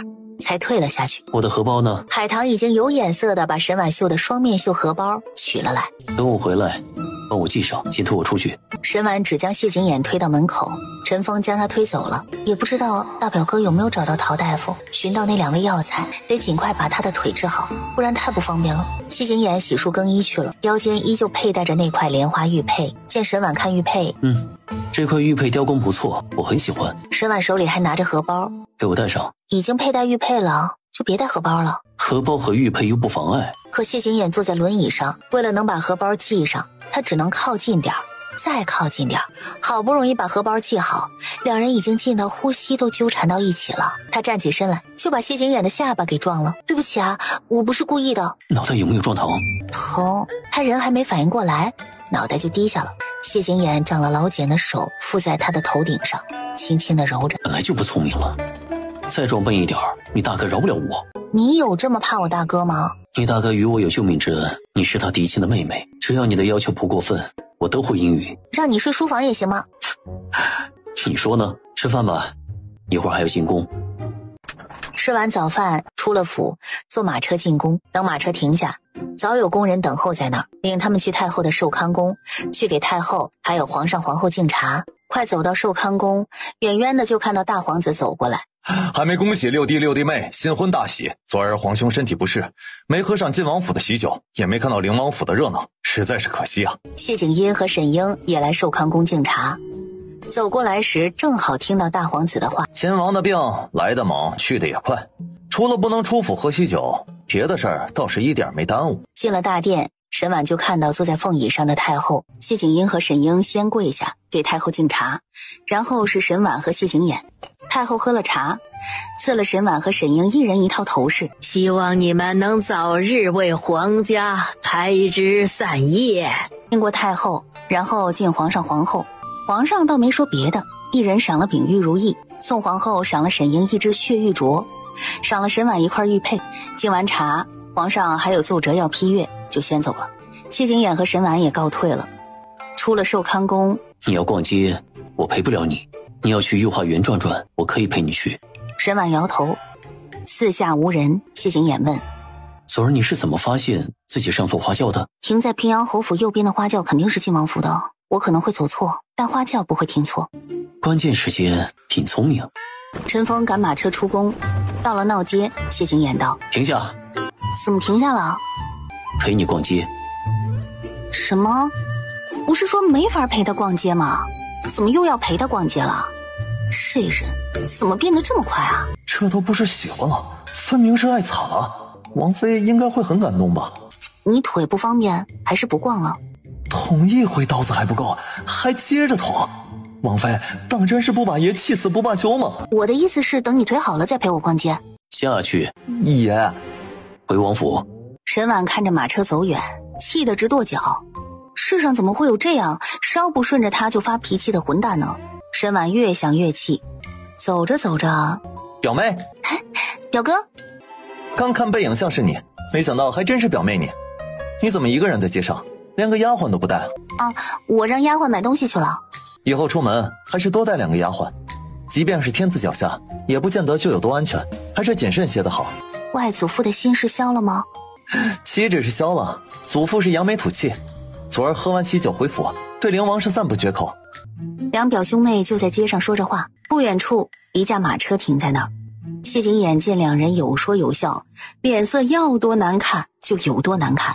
回去。陈峰坐回车辕，就在他要赶马车离开的时候，云起走了，又只剩下沈婉一个人了。考验爷的时候又到了，怎么还不走？王妃又一个人了。彼时沈婉觉察有人在看他，转过身就看到谢景琰竟然回来了，不敢让谢景琰多等，沈婉要跑过去，然而就在这时候，远处有一匹失控的马横冲直撞过来。让让，快让让！就在他觉得死定了的时候，一道身影扑过来。你有没有受伤啊？我没事。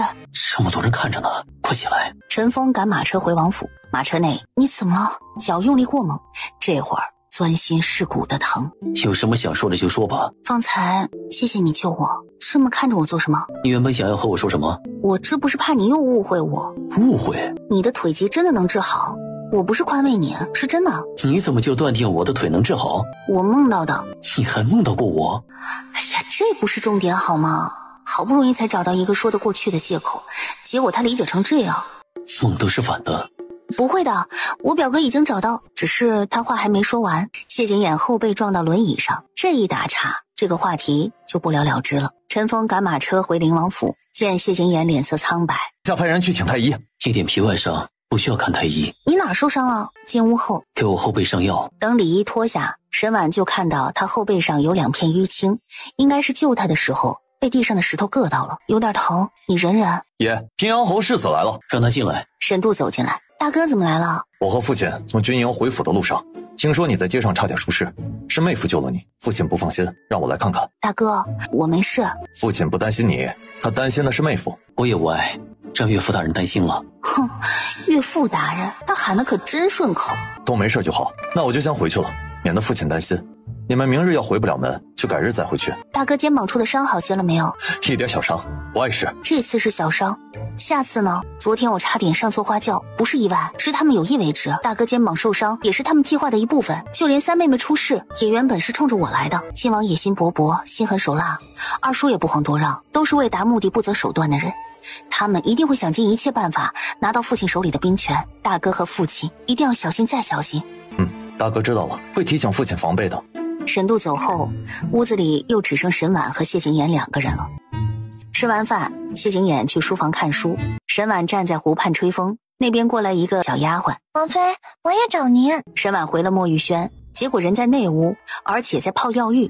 你泡药浴找我做什么？书没看完，你念给我听。你让陈峰念给你听啊。陈峰不识字。爷真是片刻也不想王妃离开他的视线，只是找的借口也太拙劣了些。沈婉拿起扣在小鸡上的书，念给谢景琰听。一本书念完，沈婉见谢景琰像是睡着了，再念一遍。沈婉默默坐回去，又给他念了一遍。好在这一遍念完，他时间也泡够了。沈婉扶他坐到床上。明日还要回门，今晚早点睡。你伤还没好？一点小伤，可不至于没法陪你回门。沈婉把被子铺在了地上，他脸就黑了下去。帮我拿一下枕头。自己拿。越过他去拿枕头，就在他手碰到枕头的时候，腰突然被抱住。我说了不碰你，你就这么不信任我？后背有伤，我打地铺，免得睡觉不老实伤到你。可真是为我着想啊！毕竟你是为了救我才受的伤。这么有良心，那你准备怎么报答我的救命之恩？那你要什么？让我要？你不怕我要你以身相许？你不会的。你就这么笃定我不会开这个口？我准你打地铺了吗？反正昨天也睡一张床的，他不怕他踹他，他怕什么？沈婉睡到最里面，你得答应我，等你腿好了你就去书房睡。回答沈婉的是谢景琰的笑声。你笑什么？这个要求不过分，我答应了。沈婉也是真累了，他在被子里翻了个身，面朝里睡去。然而第二天醒来，他又睡到他怀里去了，飞快地下了床，把银霜和海棠叫进来。沈婉洗漱穿戴完，谢景琰才起。吃完早饭，沈婉就迫不及待要回门了。刚出二门，王爷，吏部右侍郎府老夫人于昨夜病逝了，送份吊唁礼去陈大人府上。你不亲自去吊唁吗？叶王妃才新婚大喜，不便去吊唁。那把吊唁礼备厚一点。吊唁礼先别送去，我另有安排。前儿王爷王妃成亲，袁老太爷带来的那些纸胶送的贺礼，每一件都价值不菲，能入司库的程度。把那些贺礼送去云家，以后让云家回礼。你让外祖父请那些至交入府喝喜酒，给我外祖父长了脸，他们还见到了皇上。你把贺礼送去云家，外祖父不会高兴的。你现在是我的王妃，以后说话做事要以林王妃的身份先，然后才是其他。等见了表哥，我和表哥商议一下再决定吧。到王府大门口，坐上马车就直奔平阳侯府而去。沈婉和沈英一日出阁，回门自然也在同一天。两人的马车几乎同时在平阳侯府大门前停下，还真是巧。这份巧合可是皇后特地求来的。那边沈度知道谢景琰陪他回门了。怎么回来了？伤养好了？我没那么弱，一点皮外伤就出不了门。不是说剑王也来了吗？他人呢？哦，大哥来迟了一步，他们先去老夫人那儿了。去敬茶，一会儿妹夫好好陪我这个大舅兄下2盘棋。清辉院，祖母知道你一向喜欢逛街，但成亲第2天就让灵王陪着你逛街，还差点出事儿，也太不应该了。昨日是我要婉儿陪我逛街的。好在这时候沈静进来了。敬茶吧。沈婉和谢景琰敬老夫人茶，老夫人喝了，送了谢景琰一块端砚，然后是沈英和谢景英敬老夫人，敬完老夫人再是敬沈静，沈静送的就一视同仁了，一人一本兵书。沈静小做了半盏茶的功夫就起身走了。走，吃回门饭还早，陪我下棋去。看了沈婉一眼，就任由沈度把他推走了。你和婴儿不知是姐妹还是妯娌，晋王赎心大事未定，你和灵王也要尽力的帮衬晋王才是。沈婉都不知道老夫人是怎么张的口。我和灵王能帮得上晋王什么？有大姐姐和灵王帮得上忙的地方，不会和你张口的。晋王成事，就凭我们姐妹的关系，晋王肯定不会亏待你和灵王的。是二妹妹只管和我说，能帮我一定帮，帮忙别想，但帮倒忙，她一定当仁不让。屋子里言笑晏晏，气氛融洽，直到进来个丫鬟。老夫人，吴大太太来了，让她进来。不多会儿，吴大太太就进来了。府里忙着招呼晋王和灵王，有失远迎了啊！今日平阳侯府的新女婿登门，我本不该来叨扰的。这不是听说礼部右侍郎陈府老夫人病逝了吗？我想着呀，机会难得，我家老爷往上升一升，过些日子我吴家迎娶蓉儿过门，面子上也好看些。老夫人权衡再三，给三太太使眼色，三太太就把吴大太太请去南院了。他们走后，老夫人看向沈婉，你们四姐妹，唯独你三妹妹嫁得不好，这门亲事还退不掉，只能希望吴家能好了。你三妹妹面子上过得去，你们姐妹可惜灵王在朝中没什么势力，我就是想帮三妹妹都无从帮起。不过这点小事对晋王来说易如反掌，二妹妹和三妹妹又一向感情好，二妹妹肯定会帮三妹妹的。灵王帮不了，还有大伯父呢。父亲一向敬重祖母，要祖母想让父亲帮忙，自己就开口了，哪用得着我说啊？难不成在二妹妹眼里，我在父亲那儿的面子还能大得过祖母去？算计他。又待了一刻钟，实在无趣的很。沈婉好奇谢景琰和他大哥棋下的如何，就起身走了。远远的就看到沈度推着谢景琰出来。哎呀，还是做大舅子好啊！以前下棋你从来不让我，如今娶了我妹妹，下棋都不敢赢我了。是我许久没下棋，生疏了。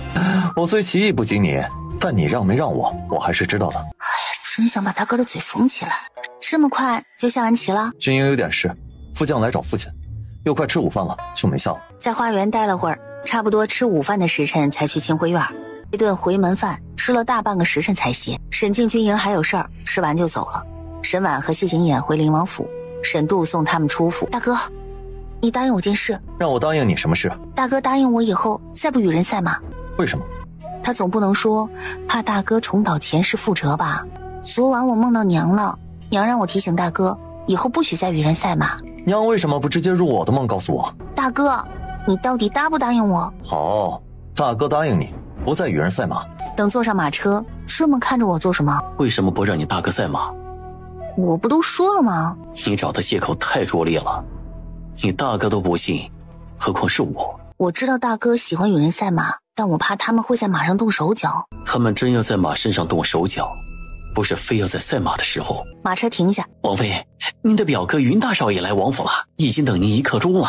听到表哥来了，沈婉眼前顿时一亮，当下就掀开车帘钻出马车。等谢景琰从马车上下来，只来得及捕捉到沈婉进府的急切身影，远远的就听到沈婉的声音传来：表哥怎么来的这么早？这不是怕你等着急吗？正好今儿不忙，就提前来了。可等他上台阶进屋，发现屋子里不只有云大少爷，还有一位年约42、3岁的中年男子。见他进来，这位是陶大夫，医术高超，我表哥特地请他来给你治腿的。他和云大少爷道谢。灵王要谢就谢表妹吧，我只是受表妹之托。先让陶大夫给你治腿。谢景琰眸光移向陶大夫，只觉得这人有那么几分眼熟。陶大夫伸手给谢景琰把脉，把了好一会儿。我要看一下王爷的腿。谢景琰点头。陶大夫撸起谢景琰的裤腿，那如炭一般的2条腿。王爷的腿为什么会这样？王爷的腿早就痊愈了，站不起来是因为中毒的缘故，只要毒解了，不出半个月就能健步如飞。你什么时候中的毒？谢景琰没说话，不是他不肯告诉沈婉，而是他也不知道，应该是在治断腿的时候中的毒，毒下在药里，被药引带到了腿部经脉处，若是下在别的吃食里，毒入肺腑，早就没命了。陶大夫可有办法替灵王解毒？我倒是有解毒之法，只是其中2味药极其难寻，若不能在他的腿彻底失去知觉之前找到，以后就是有也没用了。是什么药？只要这世上有，就一定能找得到。火山莲和血蛇胆。听到陶大夫的话，这2味药不正是表妹让他帮忙找的吗？云奇疑惑，沈婉朝他摇了下头，但这一幕正好落在谢景琰眸底。我这就让人去寻，不用去找了。云奇转身，身后的管事就把带来的锦盒递给云奇。陶大夫带着疑惑接过锦盒，打开，这是火山莲，血蛇胆也已经有眉目了，我尽量让人10日之内就送来灵王府。多谢表哥了。和表哥还客气什么？外祖母的病，陶大夫怎么说的？陶大夫是为灵王治病才进的京，也不知他肯不肯去医治祖母，我还没跟他说。我看陶大夫有几分眼熟，我以前是不是见过你？我也不止见过我，王爷的生母陈伟与我还有救命之恩呢。陶大夫曾做过太医？陶大夫点头，那时候他才入太医院没几个月，就卷入了后宫争斗，要不是陈妃帮他向皇上求情，他早就没命了。陶大夫这份善缘是陈妃生前帮谢景琰结下的。陶大夫医术高超，我外祖母顾及难愈，能否请陶大夫替我外祖母瞧瞧？这么点小事儿，陶大夫岂会不答应？云奇带陶大夫去云家，云奇都快出王府大门了，外祖父那些至交好友送了不少贺礼，灵王不好回礼，回头我差人把那些贺礼送去云家。那是给你和灵王的贺礼，怎么能送去云家？你要真送去了，祖父一准生气，觉得你们和他生分了。这次灵王帮祖父撑足了面子，祖父的那些至交还担心送的贺礼轻了。沈婉只得作罢，回来对谢景琰道：那些贺礼我表哥不让送云家去，以后云家有用得上我的地方，只管和我说。沈婉心情愉悦地推着谢景琰回墨玉轩，谢景琰去了书房，沈婉则回了内屋。沈婉喝着茶，结果一盏茶还没喝完呢。王妃，王爷让您去书房。书房内，找我有事啊？非得有事才能找你？给我研墨，新婚燕尔，正是红袖添香、举案齐眉的时候。难道你想别人怀疑我们的夫妻感情？这1个月，你我尽量做到形影不离。1个月？还要形影不离？我和其他人不一样，我无所事事。沈婉认命地给他研墨，将墨研好，沈婉就去小榻上坐下，从书架上找了本书打发时间，看着枯燥得很，干脆在小榻上躺下了。沈婉也不知道自己睡了多久，醒来的时候身上多了件披风。陪我去花园转转。去花园转了会儿，回来正好吃晚饭。晚饭后，谢景琰去书房，没提要沈婉一起去，沈婉就没跟去了。舒舒服服泡了个热水澡，歪在小榻上看书。谢景琰从书房回来，不想再重复之前的尴尬，沈婉从被子里爬起来，找了根绳子，一端绑到床上，另外一端绑到自己的手腕上，这样我就不会翻到你怀里去了。你绑自己不够，得把我也绑上，我可不敢保证我不会翻身抱你。你不会的。睡着了，谁知道？沈婉觉得绑住手就万无一失了，然而一口气没松完，就发现自己被谢景琰抱着，而且是从身后抱住他的。他能清晰地感觉到有东西抵着他臀部，身后的人总算把他松开，翻了个身。沈婉赶紧坐起来要下床。我抱你了？没有。洗漱完，沈婉就和谢景琰坐上桌吃早饭。王妃，马车已经准备好了，我要去云家一趟，午饭不回来吃。你这是没打算让我陪着一起去？你有没有空啊？云家对我腿疾这么上心，你成亲后第1次去，我岂能不陪着？吃完早饭，走到王府大门口。哎，六哥找我是有什么天大的事儿，还和皇嫂一起来迎我？你来晚一点儿，我就陪你皇嫂去云家了。六哥忙着陪皇嫂，还把我找来做什么？我才刚成亲，不便去礼部右侍郎府上吊唁，你带我送份吊唁礼去。六哥让他帮着迎六皇嫂就算了，毕竟是非要人迎接不可的，可吊唁不是必须的呀。非要去送不可吗？六哥让我帮忙送份吊唁礼，这忙可不能白帮。你想要什么？六哥把这块玉佩送给我当跑腿费。不知道该说八皇子眼光好还是不好了，他有什么不好啊？要谢景琰最宝贝的东西，这可是人家心上人送的玉佩，谢景琰能给他吗？这块玉佩不行。怎么不行？这块玉佩看着材质也没多好。这是你皇嫂送我的啊，原来是皇嫂送的，难怪六哥成亲都挂在身上，我看着就极好。这玉佩可不是他送的啊。库房里面的东西随便你挑一件。多谢六哥，那我就不和六哥客气了。小厮将马车赶过来，云家距离灵王府有些远，大半个时辰后才在云家大门前停下。进了云家，沈婉推着谢景琰往云老夫人住的流霜院走去。见到谢景琰，云老夫人赶紧扶着丫鬟的手起身，要给谢景琰行礼。哎，您是长辈，怎么能给我一个外孙女婿行礼？外祖母怎么能给我们小辈行礼呢？这不是折煞我们吗？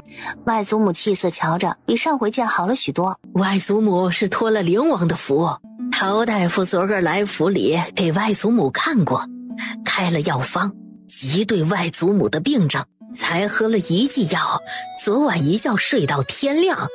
外祖母这身子骨啊，已经好多年没这么轻松过了。外祖母会长命百岁的。你表哥他们一个个亲事都不着急，外祖母啊，也就指着能早日抱上重外孙了。外祖父呢？你外祖父那些至交好友今日离京，你外祖父送他们去了，估计呀，要到吃午饭才能回来。大表哥呢？大哥一早出发去绵州了，是为药材去的。大哥怕绵州的管事拿不到药材，怕耽误了灵王治腿，一定要亲自去才放心。大哥说了，他10日之内必赶回来。很快，云大老爷和云二老爷就回来了，云奇不在，只能他们做长辈的陪谢景琰了。谢景琰走后，沈婉陪云老夫人他们说话解闷儿。云大太太想起件事儿，今年平阳侯府还给老夫人大办寿宴吗？我和二妹妹刚出嫁，过不了多久，三妹妹就要出阁，祖母的寿宴在中间，肯定是不会大办了。那我家大少爷是个斗鸡遛狗之辈，平阳侯府应该比旁人更清楚才是，怎么把沈三姑娘许给他了？沈婉示意云蕊附耳过来，小声嘀咕了2句。云蕊眼睛睁圆，老太爷已经回府了，这会儿正在书房和灵王下棋。到吃午饭的时辰，谢景琰才和云老太爷他们回来。云老太爷笑容满面，这么高兴，看来这棋是下痛快了。那外祖父是赢了还是输了？哎呀，外祖父老了，岂是灵王的对手？20年前，你也不是平阳侯的对手。沈婉走到谢景琰身边，你连我大哥都让，怎么没让我外祖父啊？让了棋，但没让你外祖父赢。云老太爷一把年纪了，他要输了，那他也太差劲儿了。而且云老太爷的性子让他反而不高兴，在旁人眼里那是在咬耳朵，新婚燕尔，蜜里调油，才分开一会儿就有说不完的话。吃完饭又小坐了1刻钟，沈婉和谢景琰就告辞了。表妹，灵王待你真好。他能不能说这一切都是假象啊？是假的。不过也难怪云墨他们会被迷惑，就是他自己也有些恍惚，有种谢景琰把他捧在手心里宠着的错觉。希望你们有空能常去灵王府陪婉儿说说话，解解闷。云墨云蕊也没想到灵王会邀请他们，忙不迭的点头。准备走的时候，沈婉看到云管事，云管事就知道沈婉有话与他说。沈婉交代了几句话，目送灵王府马车走远。云管事，表姐和你说了什么？表姑奶奶说云家有什么事儿，让我务必一定要差人告诉她，尤其是2位姑娘和3位少爷的亲事。坐上马车，不知道为何他现在越发不敢看谢景琰了。枪比我好看，你想邀请谁去灵王府做客都行，不必顾忌我。你想我邀请谁进府，我也可以帮你下帖子。想到在常山王府芍药宴上，沈婉让他去相看那些大家闺秀的事儿，脸就黑了下去。他还真是一点没把自己当灵王妃呀，心头不快。给我捶腿。原来他变脸是因为腿疼啊，他就说嘛，他投桃报李，他想见心上人，自己不方便，那他帮着下帖子邀请进府赏花喝茶，让他能见上一面，以慰相思之苦，他该感激他才是啊，怎么会恼他呢？沈婉抬手给他捏腿。在云家没吃饱，这混蛋给他捏腿，说话也不客气一点。我长这么大何曾给人做过这样的事？嫌我力气小是吧？你想谋杀亲夫是不是？不许口头上占我便宜。不许口头上占便宜，言外之意是别的地方便宜能占了啊！沈婉想捏死他，这分明就是个登徒子啊！谢景琰心底那点气就不知道消哪里去了，上了他的花轿，进了他的灵王府，可就不是他想离开就能离开的了。下了马车，州管事过来禀告谢景琰道：新的礼部右侍郎已经定下了，由连州知府许大人出任。从知府到礼部侍郎，官升2级。谁保举的？是中国公，要不要差人送份贺礼去啊？谢景琰看向沈婉，你说要不要送份去？中国公是晋王的人，新上任的许大人肯定也是了。不送许大人，陈大人会更能感受到你拉拢的诚心。就依照王妃的意思办。沈婉继续要走，你不推我？沈婉只能回头推谢景琰。回到莫玉轩，王妃，今日平阳侯府派人来传话，说是三姑娘出嫁的日子定下了，下个月初6出阁。初3是老夫人的寿辰，可以贺寿的时候把天妆一并送去。可是老夫人的寿礼，她还没想好送什么呢。沈婉连忙把茶盏放下，起身去了书房。谢景琰坐在那里看书，你帮我个忙吧。我帮你什么忙？你字写得好看，你帮我写个字。什么字？老夫人寿辰在即，我准备写幅百寿图，中间最大的那个寿字，你帮我写。他写幅百寿图代替，不仅省钱省心，侯府那些人还没话可说。总不能金线绣的就有诚意，他和谢景琰写的就没诚意了。老夫人过寿，你我一起准备寿礼也应当。这是答应了。谢景琰提笔蘸墨，笔走龙蛇，在最中央的位置写下一个寿字。等墨迹干了，沈婉接过纸，然后回屋写另外99个不一样的寿字。沈婉把纸铺在桌子上，然而才写了18个，手歪了一下，一撇没写好。他赶紧补救，结果越补救越难看。这怎么办啊？还能怎么办？只能再去求谢景琰喽。沈婉硬着头皮走到书房门口。有事找我？是有点事。什么事？我把百寿图写废了，你能不能再给我写一张？再给你写一次也行，但你能保证这一次不会写废掉？我这次一定小心。我教你写。你要怎么教我写啊？过来。谢景琰把位置让给他，提笔蘸墨，准备把笔递给谢景琰的时候，突然手被握住了。你的腿只写几个字还能撑得住？可是别费心，任由谢景琰握着他的手在纸上写字，一口气写了10个寿字。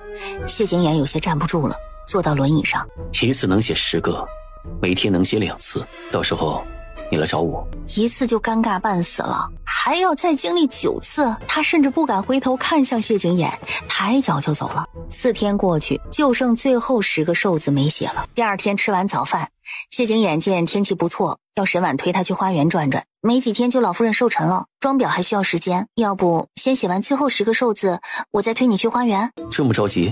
谢景琰握着他的手，笔走龙蛇，写完最后一个寿字，沈婉长呼了一口气。沈婉把百寿图卷起来，然而转身时没注意到谢景琰在他身后，脚下一绊，不小心直接坐他怀里去了。更尴尬的是，他后脑勺还撞人家鼻子上去了。没你这么过河拆桥的。谁过河拆桥了？分明是你自己靠得太近嘛。沈婉拿着百寿图就要跑，可是才走了2步，谢景琰哀怨的声音就追了过来。你把我撞伤了，就不管我死活了？就见某男鼻子在流鼻血，我让丫鬟给你请大夫。回来，我丢不起这个人，请大夫的时间都够我止血了。沈婉想想也是，赶紧让丫鬟打冷水来，来回几次鼻血就止住了。我又不是故意的。你不是故意的，都能伤我至此了，你要有意，我这条命都得折你手里。只是撞了他鼻子一下，至于说的这么夸张吗？但想到前世谢景琰就是因为心上人才中谢景阴的算计，被万箭穿心而死，沈婉就有点担心了。连江山都不能和他的心上人比，何况是他们这些人了。他可是把所有的希望都赌在谢景琰的身上了。沈婉在走神儿，在想什么？想得这么入神？没想什么，左右这一世，他绝不会让谢景阴再坐上那个位置，就不自寻烦恼。沈婉拿过桌子上的百寿图，转身离开。谢景琰就那么看着沈婉走出书房，他越发觉得这女人有事瞒着他。回到内屋，这幅百寿图写得真好，确定没问题，沈婉再次把百寿图卷起来，让银霜拿去找人装裱。走到珠帘处，回来朝窗户走去，他张望了2下，陈宇现身。王妃可是找我？沈婉把百寿图递给他道，找间字画铺子把百寿图装裱好，然后再临摹一份带回来。谢景琰忍着腿疼，花了好几天时间才写好的百寿图，老夫人不配，他也舍不得送。天一黑，沈婉就陷入焦虑。自打嫁给谢景琰，她最怕的就是入夜了，绑着手脚谢景琰抱着他睡，不绑手脚，他抱着谢景琰睡，反正每天一睁开眼，等着他的都是尴尬。谢景琰看完书洗完澡回来，沈婉扶他上床，反正都是要抱一起睡的，还裹什么？来，到我怀里来。沈婉只想转身给他一脚，送他下床。谢景琰也只是嘴上说说，他闭着眼眸。就在沈婉以为他睡着，想悄悄翻个身的时候，突然睡着的人猛然坐了起来，然而一记白眼还没扔出去，就见谢景琰流鼻血了。怎么又流鼻血了？你说呢？沈婉赶紧拿巾帕沾冷水给他敷鼻子，折腾了好一会儿，鼻血才止住。夜深了，睡觉吧。难得第二天早上醒来，既没抱着谢景琰，也没被谢景琰抱着，他人就不在床上。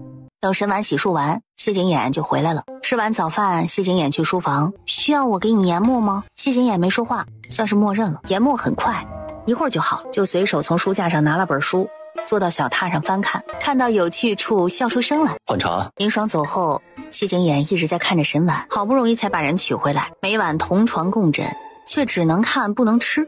天知道这样的日子还要熬多久，偏腿脚不便，晚上想冲个冷水澡都办不到。这般想，突然鼻尖一热，银霜端着茶进来，突然惊呼：王妃，不好了，王爷流鼻血了！走，快去请陶大夫。银霜转身就往外跑，谢景琰想阻拦都来不及，罢了，他也确实需要看大夫了。陶大夫拎着药箱子匆匆赶来，就给谢景琰把脉。王爷王妃成亲多久了？为什么要这么问啊？9天了。9天了，怎么还没圆房？可是不会，我想等腿疾治愈了再，都把王妃娶进门了。要腿治不好，是一辈子都不圆房了不成？血气方刚的年纪，禁欲久了伤身。他流鼻血是我昨儿撞的。你昨天就是把他的鼻梁撞断了，今天鼻血也该止住了。沈婉忽然有点懂为什么陶大夫在太医院待不下去了。他不是辩驳质疑他的医术啊，他是在递台阶啊。还请陶大夫给我开张药方。药方简单，就2个字儿：圆房。写得很大，就是眼睛有点瞎的都能看得清楚。陶大夫开完药方，拎着药箱子就走了，留下沈婉和谢景琰2人大眼瞪小眼儿，比谁更脸红。谢景琰把药方放抽屉里去了，拿起书继续看。书拿到了。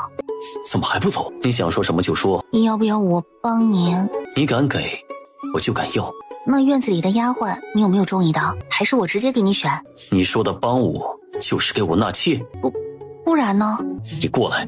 感觉这人想要掐死他。沈婉赶紧跑了。沈婉去找陶大夫，看有没有什么不用圆房的法子能止住他流鼻血的毛病。门被推开，沈婉端茶进来了。不是跑了吗？还敢回来？我没跑，我不是看你火气大，给你沏茶降火气吗？王妃，袁家2位表姑娘来找你了。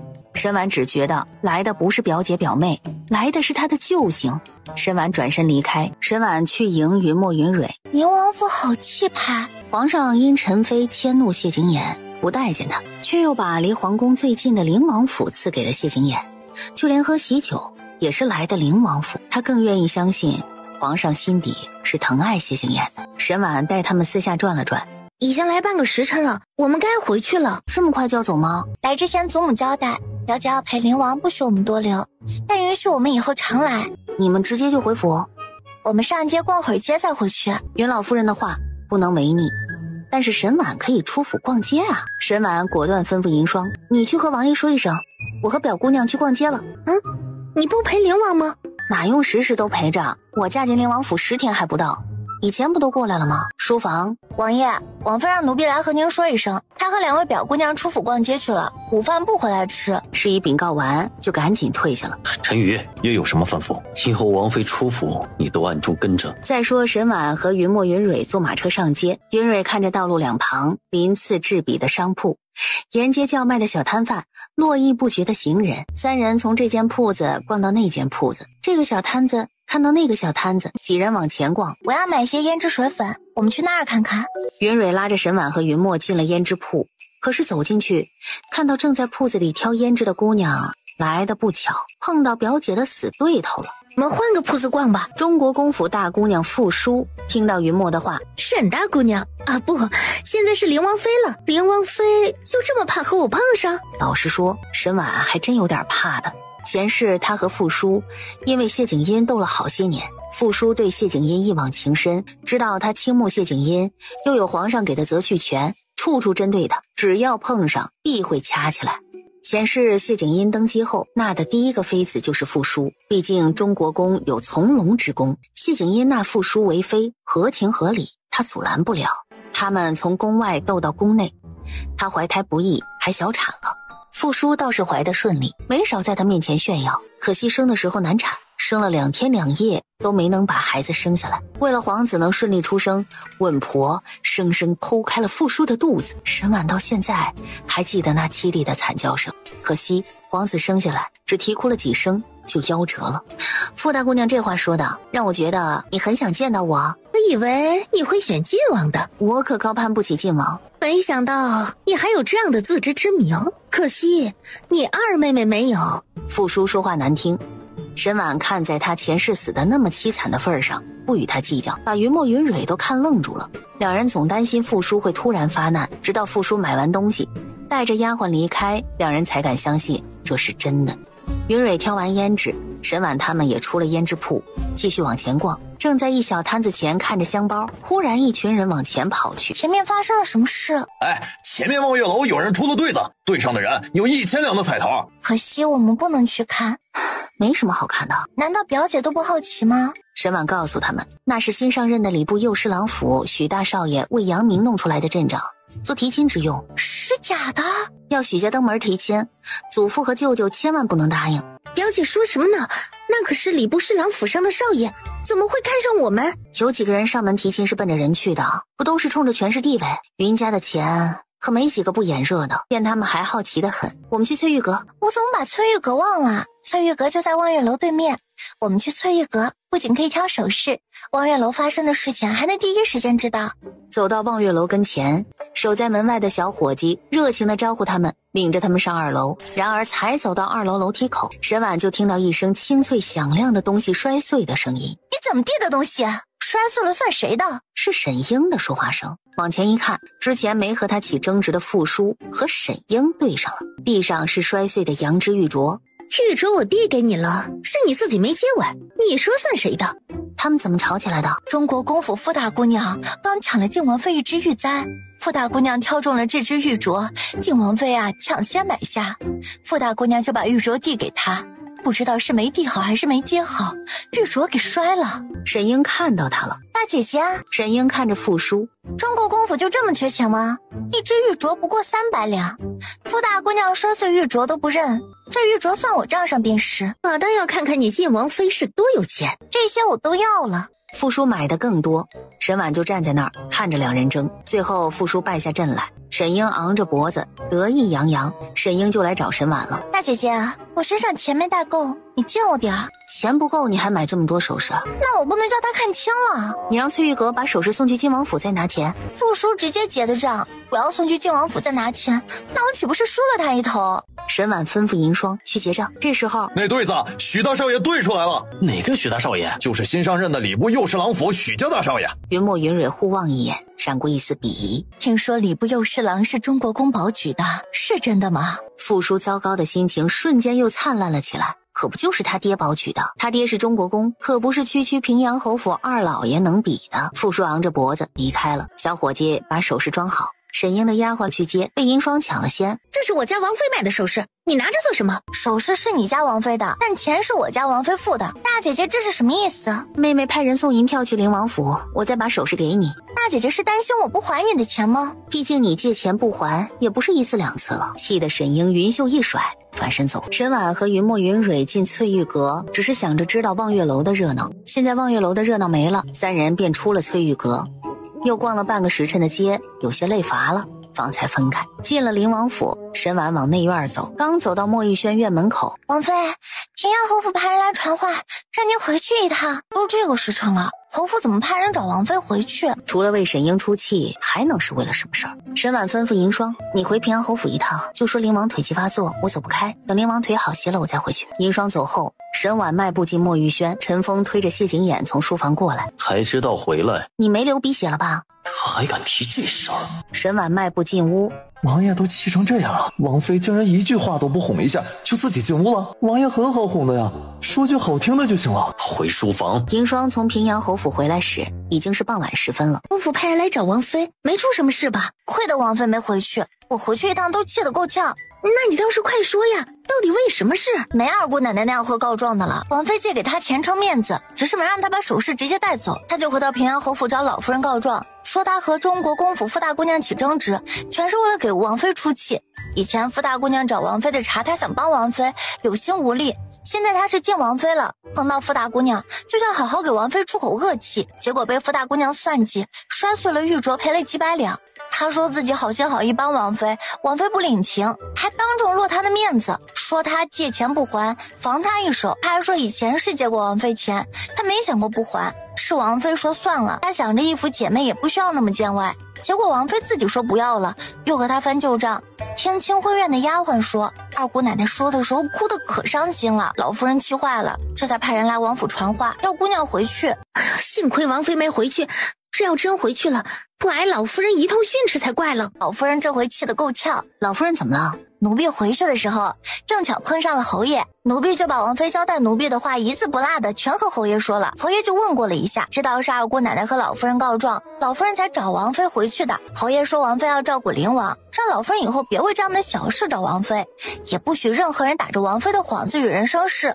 侯爷让孙管事传这话的时候，奴婢还没走，当时老夫人的脸色都气成了紫色了。沈婉在脑海中想了下老夫人的脸色，那有气没地儿撒的模样，心情别提多好了。丫鬟端饭菜进屋，奴婢去请王爷。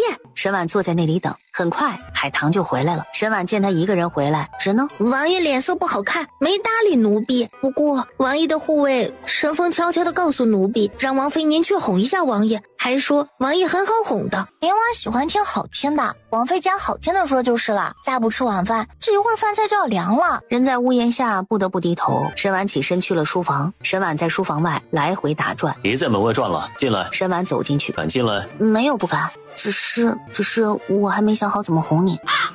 这么想哄我高兴？是陈峰让我哄你的。你连岳父大人的话都不听，竟然这么听陈峰的话，你觉得我会信？过来，教你怎么哄我。自己脚不听使唤，还真朝谢景琰过去了。弯腰，脖子仰着酸。沈婉听话的俯下身子，然后脸就被亲了一下。你以后这么哄我就行了。你混蛋，饿死算了。丢下这句，沈婉转身就跑。谢景琰喊了一声陈峰，爷，属下知错了。只听到抽屉打开的声音。不至于这点小事爷就要我引咎自刎吧？这般想，一白花花的东西就朝他砸了过来。陈峰伸手接过，是银锭子。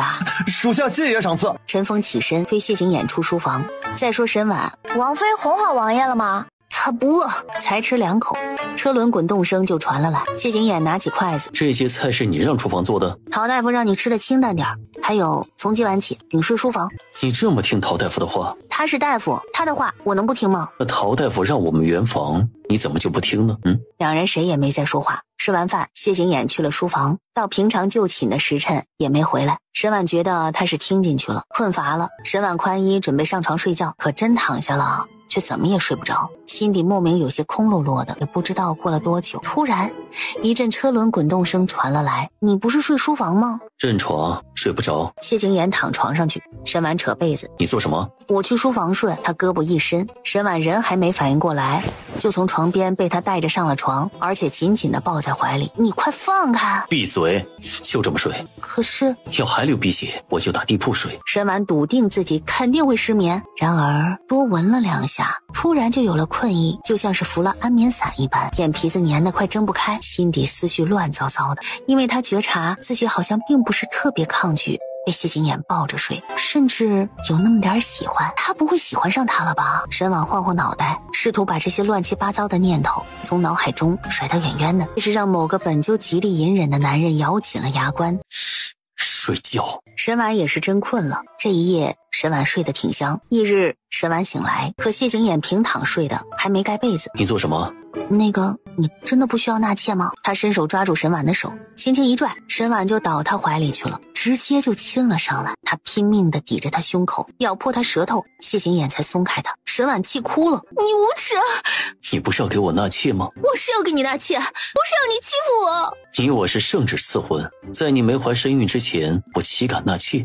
以后再叫我听到纳妾这样的话，我就当你是在催我和你圆房。我以后再不提就是了。”银霜和海棠端着铜盆进屋，扶我起来更衣。你们俩扶他。沈婉话还没说完，两丫鬟转身就跑了。是你把他们赶走的？我只是皱了下眉头，我可一个字都没说呀。还用说吗？都写在脸上了。沈婉扶着他站稳，然后伺候他穿上锦袍，然后扶坐到轮椅上。玉佩自己系。谢景琰一脸茫然，让他系个玉佩，怎么突然就动怒了？系就不系吧，自己系腰带了。沈婉透过铜镜看到这一幕，大声喊道：“你们俩给我进来！奴婢给王妃梳头发。”你们是我的丫鬟，怕他做什么？转过身，任由银霜给他梳发髻。因为生气，早饭沈婉没等谢景琰回来就先吃了。一整天，谢景琰除了泡药浴，都在书房看书。转眼一天就过去了。都这个时辰了，二姑奶奶还没让人拿银票来取走首饰。又等了2天，沈英还是没动静。刚走到花园，王妃，您放在前院的那些首饰，晋王府不曾派人来取，周管事让奴婢来问问您，是继续放在前院呢，还是送去墨玉轩？放前院就行了。丫鬟退下。沈婉推着谢景琰往前，那边过来一丫鬟：“王妃，晋王妃派丫鬟送银票来了。”二姑奶奶到底是认怂了，以为能坑王妃银子，才一口气买了那么多首饰，现在不得不掏钱，肯定是心疼坏了。走了没几十步，就见周管事脚步匆匆的过来。走得这么急，可是出了什么事了？周管事看了沈婉一眼，欲言又止。我去那边。王妃不是外人，任何事不必避讳她。在晋王妃派人送来了6000多两银票，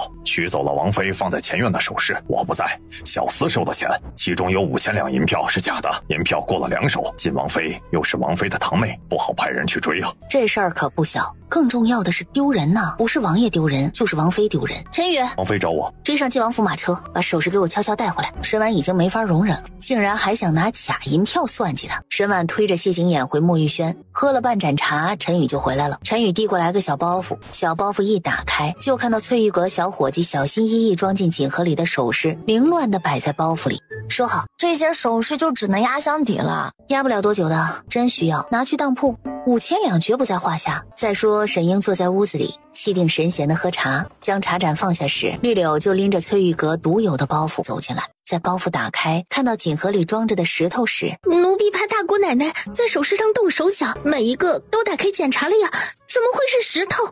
马车快回王府的时候出了点问题，奴婢后脑勺磕到了马车，撞晕了过去，一定是那个时候有人把首饰给偷坏了。什么人吃了雄心豹子胆，敢在晋王府附近偷晋王府的东西？沈婉，一定是他。咱们去灵王府要回来。他们又没有证据，沈婉怎么可能会承认呢？转眼就到和云奇约定的10日之期，沈婉就盼着表哥把血蛇胆送来。沈婉等的都望眼欲穿了，也不见表哥来。到第3天，沈婉实在坐不住了，便让人准备马车，她要去云家看看。正好谢景琰从书房出来，我去云家一趟。不等谢景琰说话，这是去做什么？走得这么急。表少爷迟迟没把王爷治腿需要的药材送来，王妃不放心，去云家问问。沈婉和银霜坐上马车，就直奔云家而去。半个时辰后，马车在云家大门前停下，瞧见从云家走出来的人，出来的不是别人，正是新上任礼部右侍郎府上许夫人。目的不言而喻。送许夫人出门的是云大太太，见到沈婉，水儿方才还说要去灵王府找你，你就来了。见过灵王妃。许夫人多礼了。灵王妃认得我。许大少爷名扬京都那日，我就在对面的翠玉阁，有幸见过许大少爷。他一表人才，模样酷似许夫人，又怎会猜不出来？送走许夫人，许夫人是上门提亲呢？许夫人是来替儿子许大少爷求娶墨儿的。不是求娶云蕊吗？怎么求娶云墨了？云家答应了？没有，上回看走了眼，这次哪敢不慎重啊？老夫人借口你大舅舅不在府里，要问过他的意思再决定，没有答应也没有拒绝。沈婉没和云大太太多说什么，两人往云老夫人的流霜院走去。云墨不知道脚怎么了，丫鬟搀扶着，走得一瘸一拐的。表姐的脚怎么了？云大太太摇头，问云墨：你这脚是怎么了？我们方才在花园玩，大姐姐听说礼部右侍郎府陈夫人上门来求娶她，急得就要去找祖母，结果走得太急，把脚给崴了，走路也能崴脚。真是一点也不省心。都这样了，还来流双院做什么？回去上药去。是祖母叫我们过来的。进了流双院，云老夫人见云墨被扶进来的，这是怎么了？脚崴了。哪儿来了？怎么也没人跟我说一声啊？大表哥去绵州，说10天就回来，这都12天了，也没大表哥的消息。我不放心，来云家问问。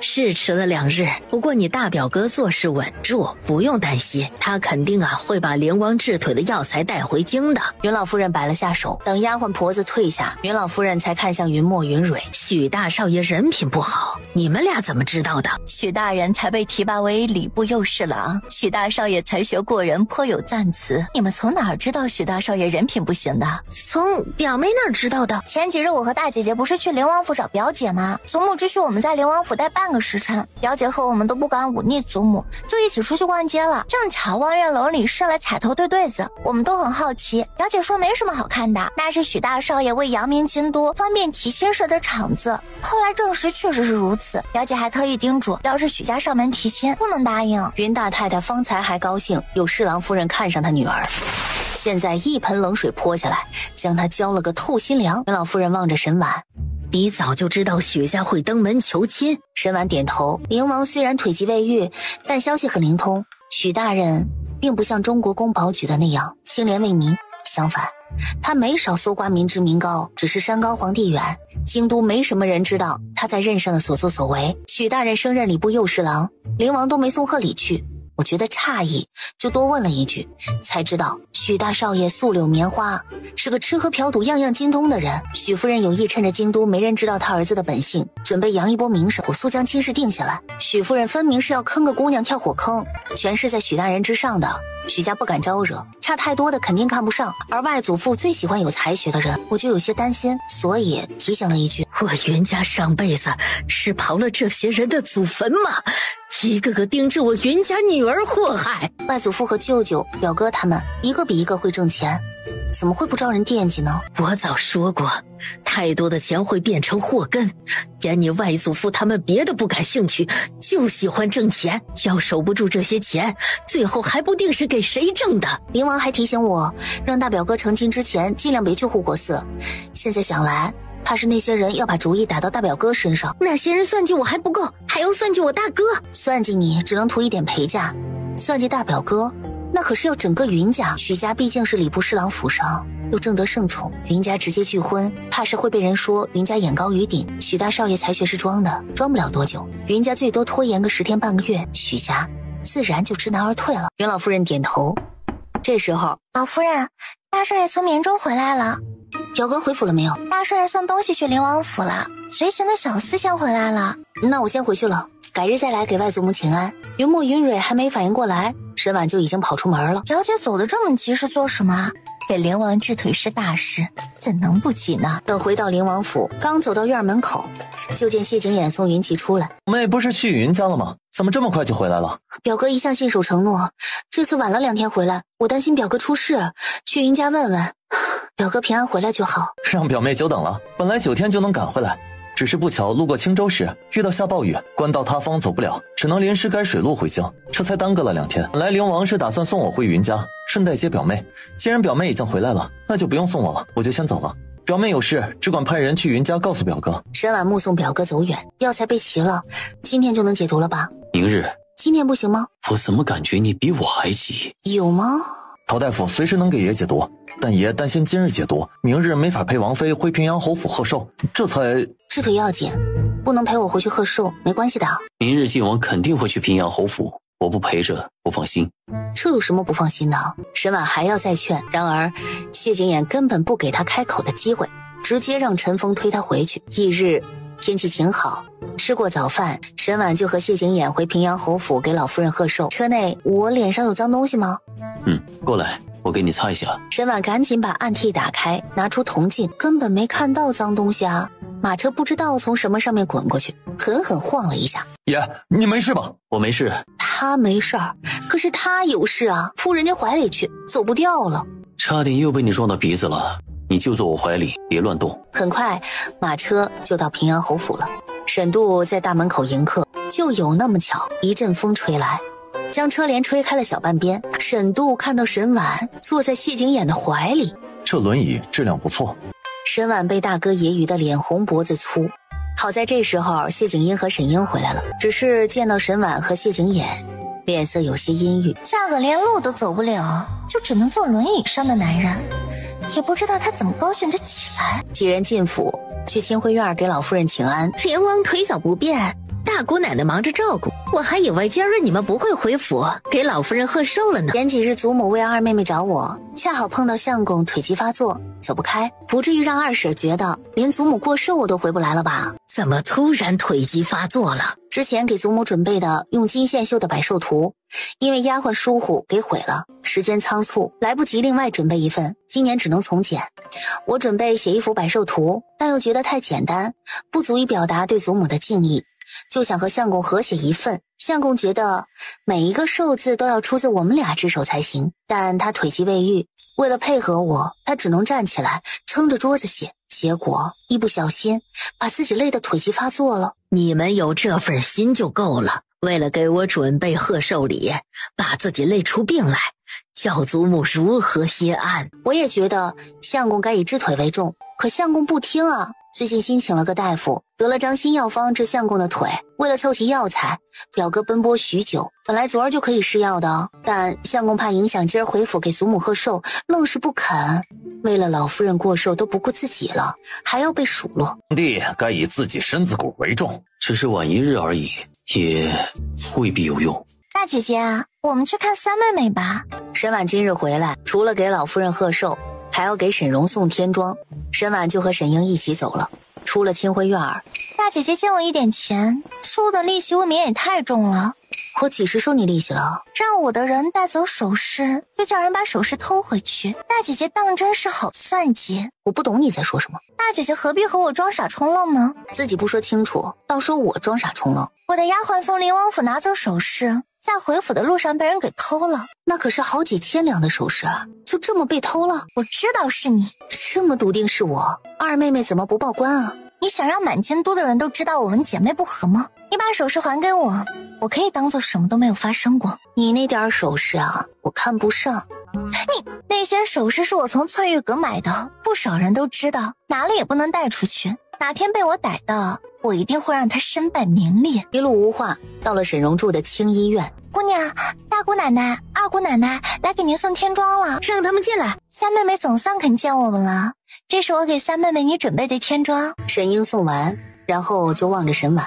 我的嫁妆远不及大姐姐多，大姐姐送三妹妹的天妆肯定不会比我少了。送天妆全凭心意，又不是要与人攀比。沈婉从银霜手里接过锦盒，大姐姐就送三妹妹这个，未免也太小气了些。连锦盒都没打开，二妹妹就这么笃定我送的不及你的贵重？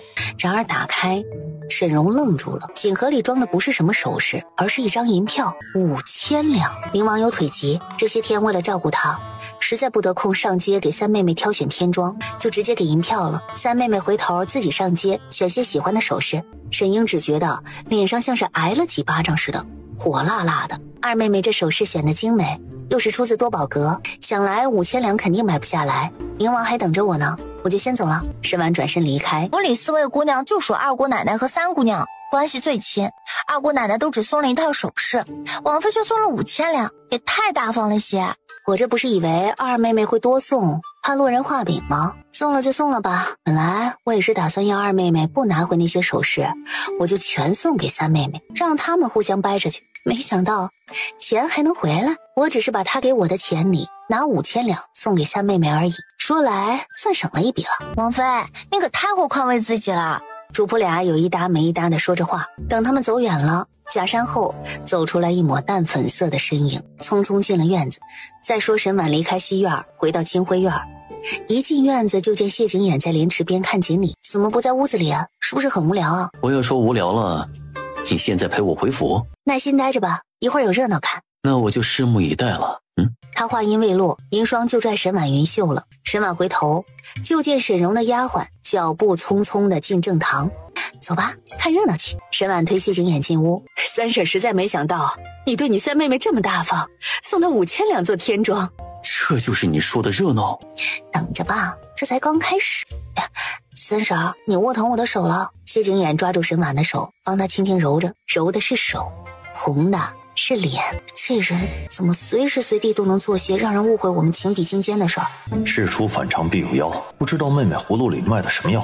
今日的重点是老夫人过寿，给沈荣送天妆只是顺带，献寿礼献了小半个时辰，老夫人脸上的笑容就没下去过，直到进来一个小丫鬟，走到三太太身边，在她耳边低语了2句：“什么假银票？”热闹的正堂因为三太太的话瞬间安静下来。什么假银票？没什么。今个是老夫人的寿宴，大喜的日子，有什么事儿三弟妹就直说吧，省得老夫人担心没了好心情。大姑奶奶送给三姑娘5000两银票是假的，你手里怎么会有假银票？我送的银票不可能是假的。婉儿手里不该有假银票才是，莫不是看走眼了？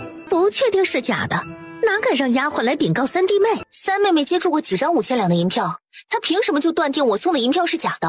大姐姐送三妹妹假银票，还如此贬低三妹妹，未免太过分了。我过分？我心疼三妹妹，给她5000两做天妆，她都没找人确定银票的真伪，就扣我送她假银票的名声，还不许我质疑。够了，银票是真是假，拿来我找人辨认。都不用去找人拿，丫鬟就从怀里把那张5000两的银票掏了出来，呈给沈静。她仔细看了2眼，随手递给二老爷。你看这银票是真是假？四老爷接过，这银票我怎么看都像是真的。四老爷把银票递出去，晋王眼力好，让他瞧瞧。然后银票就到谢景英手里了。谢景英接过银票，看了2眼。银票是真的还是假的？是真的。怎么可能嘛？这么多人都见过银票了，没一个说是假的。晋王也说是真的，二妹妹还觉得银票是假的吗？银票不是给三妹妹了吗？怎么收起来了？虽然父亲和外祖父、舅舅疼我，给了我不少陪嫁，但5000两对我来说也不是个小数目。我心疼三妹妹，才给她做天妆，却被质疑送的是假银票。幸亏她没气头上撕了，有机会给大家辨认，还我一个清白。我哪还敢再送？三妹妹这些天心情不好，才会看走眼，害沈荣损失5000两，现在知道急了，晚了。二妹妹慎言，三妹妹出嫁在即，怎么会心情不好呢？好了，别为了一点小事影响老夫人过寿。沈婉心情愉悦的找不到词来形容。为了沈英的晋王正妃之位，沈荣把自己一生都搭了进去，又因为沈英到手的5000两飞了，沈荣和三房绝不会答应的。这5000两不能从他手里拿回去，就只能沈英和二房赔了。寿宴继续之前的热闹，寿宴持续了快1个时辰才散。沈婉和谢景琰也准备走了。大姑奶奶，老夫人找您。相公腿还坚持得住吗？老夫人寿宴当以她高兴为重，热闹总要看完。沈婉无话可说，推着谢景琰再回清辉院。进屋时，看你教出来的好女儿，遇到一点事儿就咋咋呼呼，上神看笑话。罚她去佛堂，给我跪到明天早上。今儿是老夫人的寿辰，切莫动怒。三姑娘3天后就出阁了，这一罚跪呀，怕是出嫁都好不了。二太太撇头见到沈婉，快帮着劝劝老夫人。二婶把罚跪看得太严重了，三妹妹跪不到明天早上就会晕倒被抬回去，还有3天时间休养，不会影响她出阁。你怎么这么狠心？我知道二妹妹和三妹妹一向姐妹情深，但你也不能太放肆了。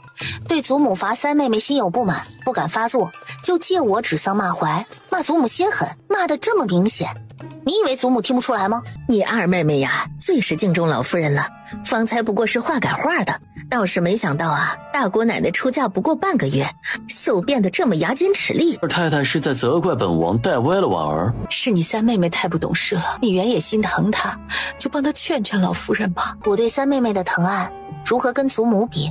祖母罚三妹妹也是为了她好，性子这般莽撞，出嫁前不给个教训，以后嫁了人闯出祸来，即便吴家是三婶的娘家，只怕也不会轻饶了三妹妹。没人能护三妹妹一辈子，祖母的一番苦心，三婶该体谅才是，而不是忤逆。她倒要看看这戏，她不配合，老夫人要怎么唱下去？还杵在这里做什么？把我的话当耳旁风了吗？不知祖母找我回来是今日之事，让你受委屈了。祖母已经罚了你三妹妹，希望你们姐妹不会因为这点小事生出芥蒂。今儿是祖母寿辰，祖母不让我和三妹妹生嫌隙，我不敢不听。不生嫌隙就好。那之前给你三妹妹准备的天妆。谢景琰手握紧膝盖，相公，你腿怎么了？可能是累着了，有点疼。祖母，相公腿疼，我就先送他回去了。看着沈婉推谢景琰离开的背影，老夫人眼底寒芒闪烁。出了清辉院，听府里的小丫鬟说，三姑娘知道银票是真的，气得把屋里的茶盏糕点都摔了一地，就是太冒险了些。王妃都不知道奴婢有多担心他们不上钩。他们要不上钩，5000两就真打水漂了。沈荣损失5000两，还搭进去名声，被罚去跪佛堂，这账和沈英有的算了。等沈婉和谢景琰坐上马车，老夫人让晋王妃补偿沈三姑娘6000两。沈婉嘴角绽放一朵灿烂的笑容，首饰被偷，又要补偿沈荣6000两损失，就沈英那点陪嫁，想来付的心肝脾肺肾都疼嘛。呵呵，沈英忍了一路。娘，沈婉她抢我的首饰，还故意算计我。自打他和灵王走到了一起，就跟变了个人似的。灵王当真不容小觑。灵王再厉害有什么用啊？就说他为皇上所不喜，还摔断了腿，只能坐轮椅，就成不了气候。他虽然这样说，但他和晋王同日娶妻，皇上没去晋王府，反倒去了灵王府。皇上的心思就不是大家能猜得透的。娘何必长灵王气势，灭晋王威风呢？娘当然更看好这晋王了，只是多防一手没坏处。你要沉住气，万不可像今日这般鲁莽了。只要晋王大事能成，到时候要什么没有。女儿虽是晋王妃，可还有一堆人惦记着晋王，尤其是中国公的嫡女，皇后对她也格外青睐。前2个在宫里她刁难我，皇后都偏向她。要晋王夺嫡上，父亲出力不是最多的，将来世承母仪天下的位置未必会给我。再忍耐些时日，你爹不会让你和晋王失望的。希望爹爹能早日得偿所愿。马车徐徐在灵王府大门前停下，进府后就推着谢景琰往药房方向去，就看到大树下陶大夫躺在摇椅上。我去叫醒他。何必扰人清梦？走吧。沈婉推着谢景琰转身。时辰还早，回去好好睡一觉，养精蓄锐。今晚有你们苦头吃的。什么苦头？晚饭后我会把药送去。出了药房，陈峰告诉他，昨儿云大少爷送血蛇胆来，陶大夫就说过，解毒的过程会很痛苦，时而如坠冰窟，时而烈火灼身，爷今儿可能一整晚都睡不着觉。你肯定能扛过去的。既然陶大夫交代让他们好好睡一觉，肯定要听他的。回屋后，那睡觉吧。哎，你不陪我一起睡？我已经习惯抱着你睡了，不抱着睡不着。一切以治腿为重，等解了毒，他能行走自如了，他就能搬去书房住了。谢景琰手一用力，沈婉就扑他身上。别说话，睡觉。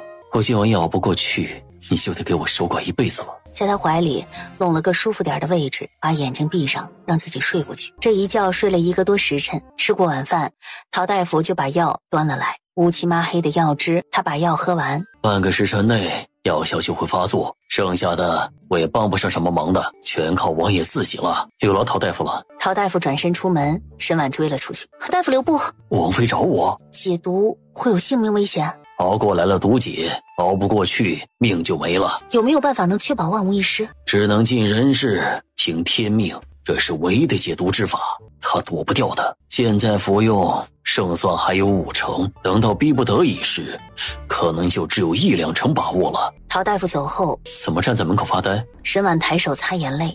你哭了？风大，吃进了沙子。你肩膀怎么了？啊，肩膀有点酸，你帮我捏捏。他起身过去，给他捏肩膀。在担心我？这样力道行不行？再重一点。捏肩的力道越来越小。谢景琰知道沈婉没力气了，正要说不用，突然身体热起来，就像是心口揣进了炭炉。扶我到床上去。太热了。沈婉帮他把衣服脱的只剩下一条亵裤。沈婉要帮着擦胸口时，我已经够热了，你就别再给我火上浇油了。这混蛋，解毒都这么痛苦了，他还能想有的没的，亏得我还这么担心他。就在沈婉担心他会扛不过去的时候，温度慢慢降了下来，也不再出汗了。好没一会儿，他身体又开始发冷，冷得跟冰似的。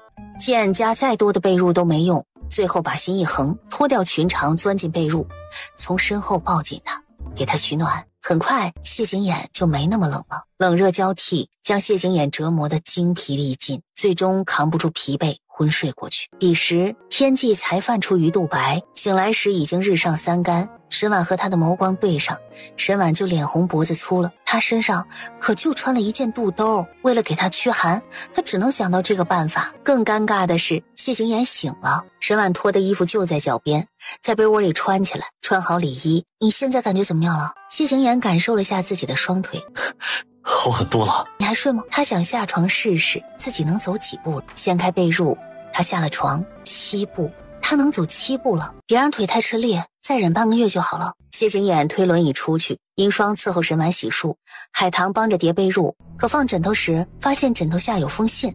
海棠一眼就看到信上2个大字：休书。非灵王他怎么敢休你？才刚解毒，就这么迫不及待要他给他心上人腾位置吗？奴婢回去禀告侯爷和世子爷，让他们给王妃做主。回来，把休书给我。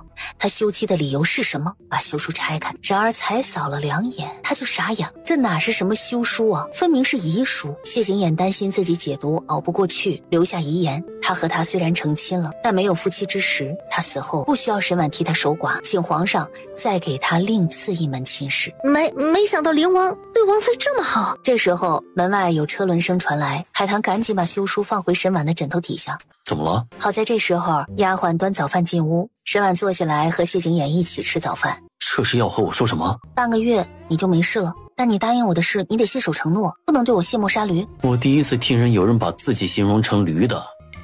担心我食言而肥，过河拆桥，怎么不半年之后再请陶大夫来给我解毒？半年后皇上都快驾崩了，那是在解毒，储君之位还有他什么事儿啊？沈婉认真吃早饭，刚吃完丫鬟就进来禀告说陶大夫来了。陶大夫给谢景琰把脉，解毒的效果不错，体内的毒已经去除七七八八了。陶大夫确定谢景琰无碍，就回外院了。沈婉哈欠连天的回屋，刚要睡过去，车轮滚动声传了来，沈婉也没多想，可很快床上就多了个人。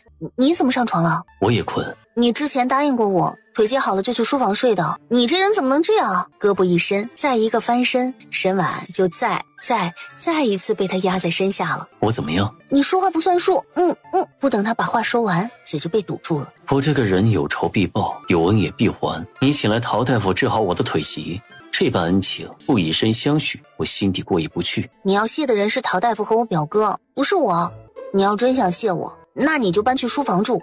你就这么希望我搬去书房？我是为了你好。为我好？那我倒要问一问，搬去书房住对我有什么好处？不容易上火。你怕我上火，所以天天说这些让我心寒的话？你还真是对我良苦用心了。我要睡觉了。谢景琰听话的起开，沈婉赶紧侧身，突然被子被拽了下。你有被子？你扯我被子做什么？我冷。药效不是已经过去了吗？怎么还冷啊？沈婉忙把被子给他，要下床去抱被子来。只是要下床的时候，谢景琰把他拉怀里去了。抱着你就够了。你骗我！我抱自己的王妃，天经地义。沈婉一觉睡到吃午饭的时辰才醒。王爷半个时辰前起的，这会儿在书房看书。丫鬟把午饭端来，谢景琰也回来了，腰间系着他绣的腰带，上面缀着他绣的荷包。谢景琰没带那块莲花玉佩，那块玉佩他不是终日不离身吗？怎么没佩戴了？吃饭也走神，也不怕噎着。刚刚在想什么？没什么。吃完饭，王爷，延平王世子来了。陪我出去。远远的就看到延平王世子。没想到景琰兄这么快成亲，我去外祖家贺寿，错过了你和嫂夫人的喜酒。见过嫂夫人。延平王世子有礼了。书房说话。沈婉眉头拢紧，他前世还真不知道谢景琰和延平王世子关系这么好。等看不见他们了，沈婉迈步回屋。沈婉把小机上的书拿起来打发时间，只是看的就剩最后2页了，很快看完。把绣绷子拿给我。银霜过去拿绣篓子，沈婉拿起绣绷子，就看到绣篓子里放着谢景琰那块莲花玉佩。王爷的玉佩怎么在绣篓子里？别碰！为什么不能碰？这块玉佩可是灵王的命根子，你要笨手笨脚摔了，我可保不住你。这玉佩不是王妃送给灵王的吗？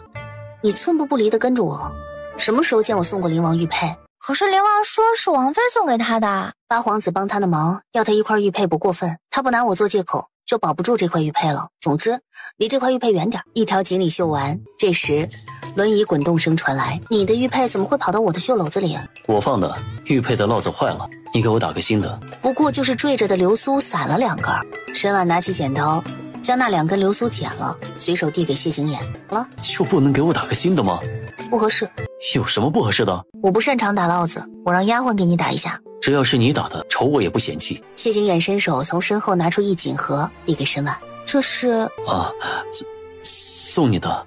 将锦盒打开，就看到锦盒里放着一把美人扇。这团扇他前世见过，是延平王府清河县主的。前世她嫁给谢景阴，宫里专门设宴，将她这个晋王妃介绍给皇室宗亲和文武百官认识，以示对她的看重。宴会那日，清河县主手里就拿着这把团扇，不知道引来多少大家闺秀的羡慕。前世清河县主的团扇怎么会在谢景琰手里，还被拿来送给他？莫非他的心上人就是清河县主？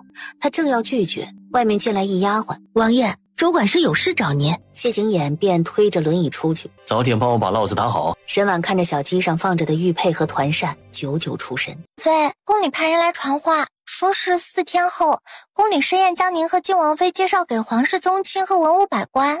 清河县主随兄长延平王世子离京贺寿已经回来了，肯定会进宫赴宴。这团扇是他的，还是给他吧。然后拿起线，很快就把烙子打好了。等再见到谢景琰，他已将玉佩换上。这混蛋连心上人送的玉佩都舍不得放下片刻，还说对他以身相许，气死他了。入夜后，沈婉早早上了床，可怎么也睡不着。谢景琰从书房看完书回来，见沈婉已经睡下了，躺了没一会儿，谢景琰就从身后抱住沈婉，可是手才伸过去就被沈婉抓住了，虎口处就被咬了。你属狗的呢？我本来就属狗的。属狗的也不能随便咬人呐。以后不许抱我。丢下这一句，沈婉把被子裹得严严实实的。他抱着她睡也不是1次2次了，之前也没这么大反应啊。今天是怎么了？他惹他不高兴了？突然晚上服用的药起效果了，虽然效果没昨晚那么猛烈，但也够谢景琰受的。冷？怎么还发冷啊？我去给你拿被子。没昨晚那么冷，把被子分我一点就行了。我把被子都给你。那你呢？我再去拿一床。麻烦，就这么睡吧。转眼就到了沈荣出嫁的日子。沈婉作为平阳侯府出嫁的女儿，肯定要回去送嫁。沈婉回去是逼不得已，不得不回，但谢景琰不是必须。他腿还没完全好，但谢景琰执意要陪他，沈婉拗不过他，也只能依他了。两人坐马车直奔平阳侯府而去。喜娘催了7、8回，沈荣都不肯走，可再不出门就要错过吉时了。喜娘几乎是把沈荣的手掰开，把他扶出的门。吴府距离平阳侯府有些距离，沈荣上花轿的时候下雨，等花轿到吴家停下，雨就停了。因为下雨，到吴家吃喜酒的人也比计划的少大半不止。雨一停，沈婉就和谢景琰回灵王府了。他们前脚回墨玉轩，后脚雨又下了起来。三姑娘一滴雨没躲过去，王妃一滴雨没淋着，老天爷是长了眼睛的。这场雨淅淅沥沥下了一夜。翌日正是宫里举办宴会，将沈英和沈婉介绍给皇室宗亲以及文武百官及女眷的日子。谢景琰推着轮椅进屋，就看到铜镜前站着的沈婉，花颜月貌，光彩照人。好看吗？不好看，换一身。王妃，换一身吧。沈婉几乎是被银霜推到屏风后的。从屏风后出来时，谢景琰歪在轮椅上。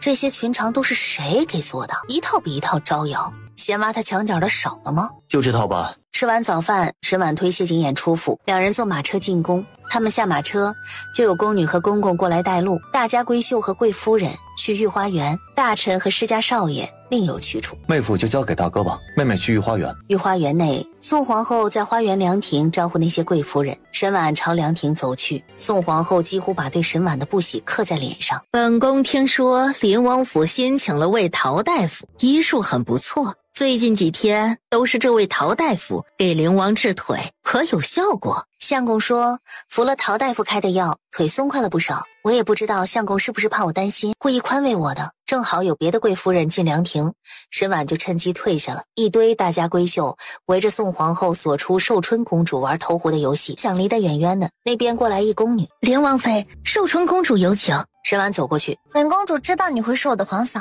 却没想到你会是我六皇嫂。母后让我别怠慢了进宫赴宴的大家闺秀，我一个人招呼不过来，六皇嫂帮我一起吧。不知道她准备耍什么花样。沈婉接过剑，被寿春公主推到投壶的位置上。沈婉一向不善投壶，然而她只是稍微瞄准了下，随手一扔，结果就中了。没意思，玩别的吧。有人提议玩蒙眼抓人的游戏，寿春公主来了兴致，就玩这个。这里距离莲花池只有10几步距离，沈婉顺着他们的意，避让到莲花池边。一大家闺秀不小心踩到自己的裙摆，朝沈婉扑过来。沈婉往旁边一让，那大家闺秀，然后就一头栽莲花池里去了。六皇嫂就站在旁边，也不拉他一把。公主既然注意到这边，就该知道我躲开没被他推进莲花池已是不易，拉他只会两个人都掉水里。落水的大家闺秀是工部尚书府千金，她还有一个身份是左相夫人的娘家侄女，而左相府正是宋皇后的娘家。时工部尚书府程大姑娘已经被捞起来了，扶她下去换衣服。沈婉借口要喝茶压惊走了。喝茶的地方在凉亭，刚把茶倒完，就听到有脚步声过来，正是延平王府清河县主。林王妃为何这么看着我？清河县主生得好看，我正想今儿应该能见到县主，没想到县主就过来了。找我？有件东西要给县主，不过放在马车里的，得宴会散后才能交给你。一点小事而已，他不方便去延平王府就算了，至于惊动林王妃吗？不用。难道他都不介意吗？他其实应该亲自交给你的，而不是我转送。沈婉给清河县主倒了盏茶，正说笑呢，那边过来一宫女，朝银霜招手，问了几句话就走了。银霜回去，怎么了？茂国公府大姑娘丢了块玉佩，宫女帮着寻找，她之前进过凉亭，宫女便过来问我。清河县主的丫鬟蕊心离开了小会儿，回来道：刚刚奴婢过来，听那边的大家闺秀说皇后夸赞新上任的礼部右侍郎许家大姑娘拾金不昧，便打听了下，国公府大姑娘丢的玉佩就是她捡到交给皇后的。前世为她举办的这场寿宴，许大少爷大放光彩，引得皇上夸赞不断，这一世改许大姑娘扬名了吗？沈婉不信前世那么粗墨云蕊的许家能养出拾金不昧的女儿。沈婉瞥头就见沈英走进来，清河县主也在呢。猜沈英来找沈婉是有事，不打扰他们说话，带着丫鬟出了凉亭。皇后夸赞许大姑娘的事，大姐姐可听说了？听说了。方才我和许大姑娘说了会话，才知道许家有意和云家结亲，但云家一直没允婚。许夫人登门求娶的事我知道，那云家为何不允婚？二妹妹是不是管得太宽了？云家对大姐姐不错，连带着我也沾了云家不少的光，不然我才懒得多管闲事呢。许家大少爷容貌不错，才情更好，家世配云家更是不用说。云大姑娘已经栽过了一次跟头了，如今有许大少这样的青年才俊求娶她，云家竟然不答应，这都不是心高气傲，简直是侮辱许家。就算许大少爷哪都好，许家求娶上门，云家就一定要允婚吗？云家女儿想嫁给谁，还轮不到你来智慧。我是为云大姑娘好，怕她错过一张好亲事，大姐姐不领情就算了，何必言语重伤我？表姐的亲事已经栽过一次跟头，惹来不少非议了。她的亲事云家会慎重又慎重，许大人才提拔进京，风头正盛，云家自认高攀不上，在没确定许家诚意十足之前，云家是绝不会点头的。谨慎没错，但谨慎过头就不好了。许大少爷才华洋溢，不少贵夫人都对他赞赏有加。谁看好许大少爷，把女儿嫁给他就是。云家不会再让女儿跳许家的火坑。外祖父确实想要个有才情的孙女婿，我也希望他能得偿所愿。既然许家这么有诚意求娶我表姐，那改明儿我让相公考一考他，要真不错，我会劝云家允婚的。小坐了会儿，就有宫女过来道：晋王妃、李王妃，宴会要开始了。夜晚走到大殿门口，正好看到谢景琰过来，不过推他的不是沈度，而是八皇子。皇嫂，我就把六哥交给你了。你把八皇子怎么了？没什么，就是刚刚威胁了他一下。自己坐轮椅上，还有人家八皇子推他，他还威胁人，也太过分了。人家八皇子帮他迎亲，还帮他送吊唁礼。他说我夫刚不振，你威胁他也没用啊，你应该揍他。好，下次就这么办。等进了大殿，他推着谢景琰坐到他们的位置上去。沈婉见没人注意到他们，悄悄往谢景琰手里塞了张纸。等宴会开始后，让陈峰找个可靠的人把纸条送到大皇子手里。皇上坐在龙椅上，右手边是宋皇后，左手边是郑贵妃。郑贵妃是三皇子谢景义的生母。清河县主兴致缺缺地坐在那里吃糕点，趁着舞姬退场，宋皇后笑道：这些歌舞看多了也腻味，今儿个来了不少大家闺秀和世家少爷，不知道他们有没有什么新花样，给宴会添几分热闹。皇后的想法不错。国公府傅大姑娘傅淑，臣女近日新练了支舞，今儿就献丑了，那本宫可要瞧仔细了。随着曲子响起，她舞动起来。她身姿曼妙，舞步轻盈，一曲毕，跳得不错。傅大姑娘不止舞跳得好啊，听说琴棋书画、诗词歌赋样样精通。中国公和夫人生了个好女儿。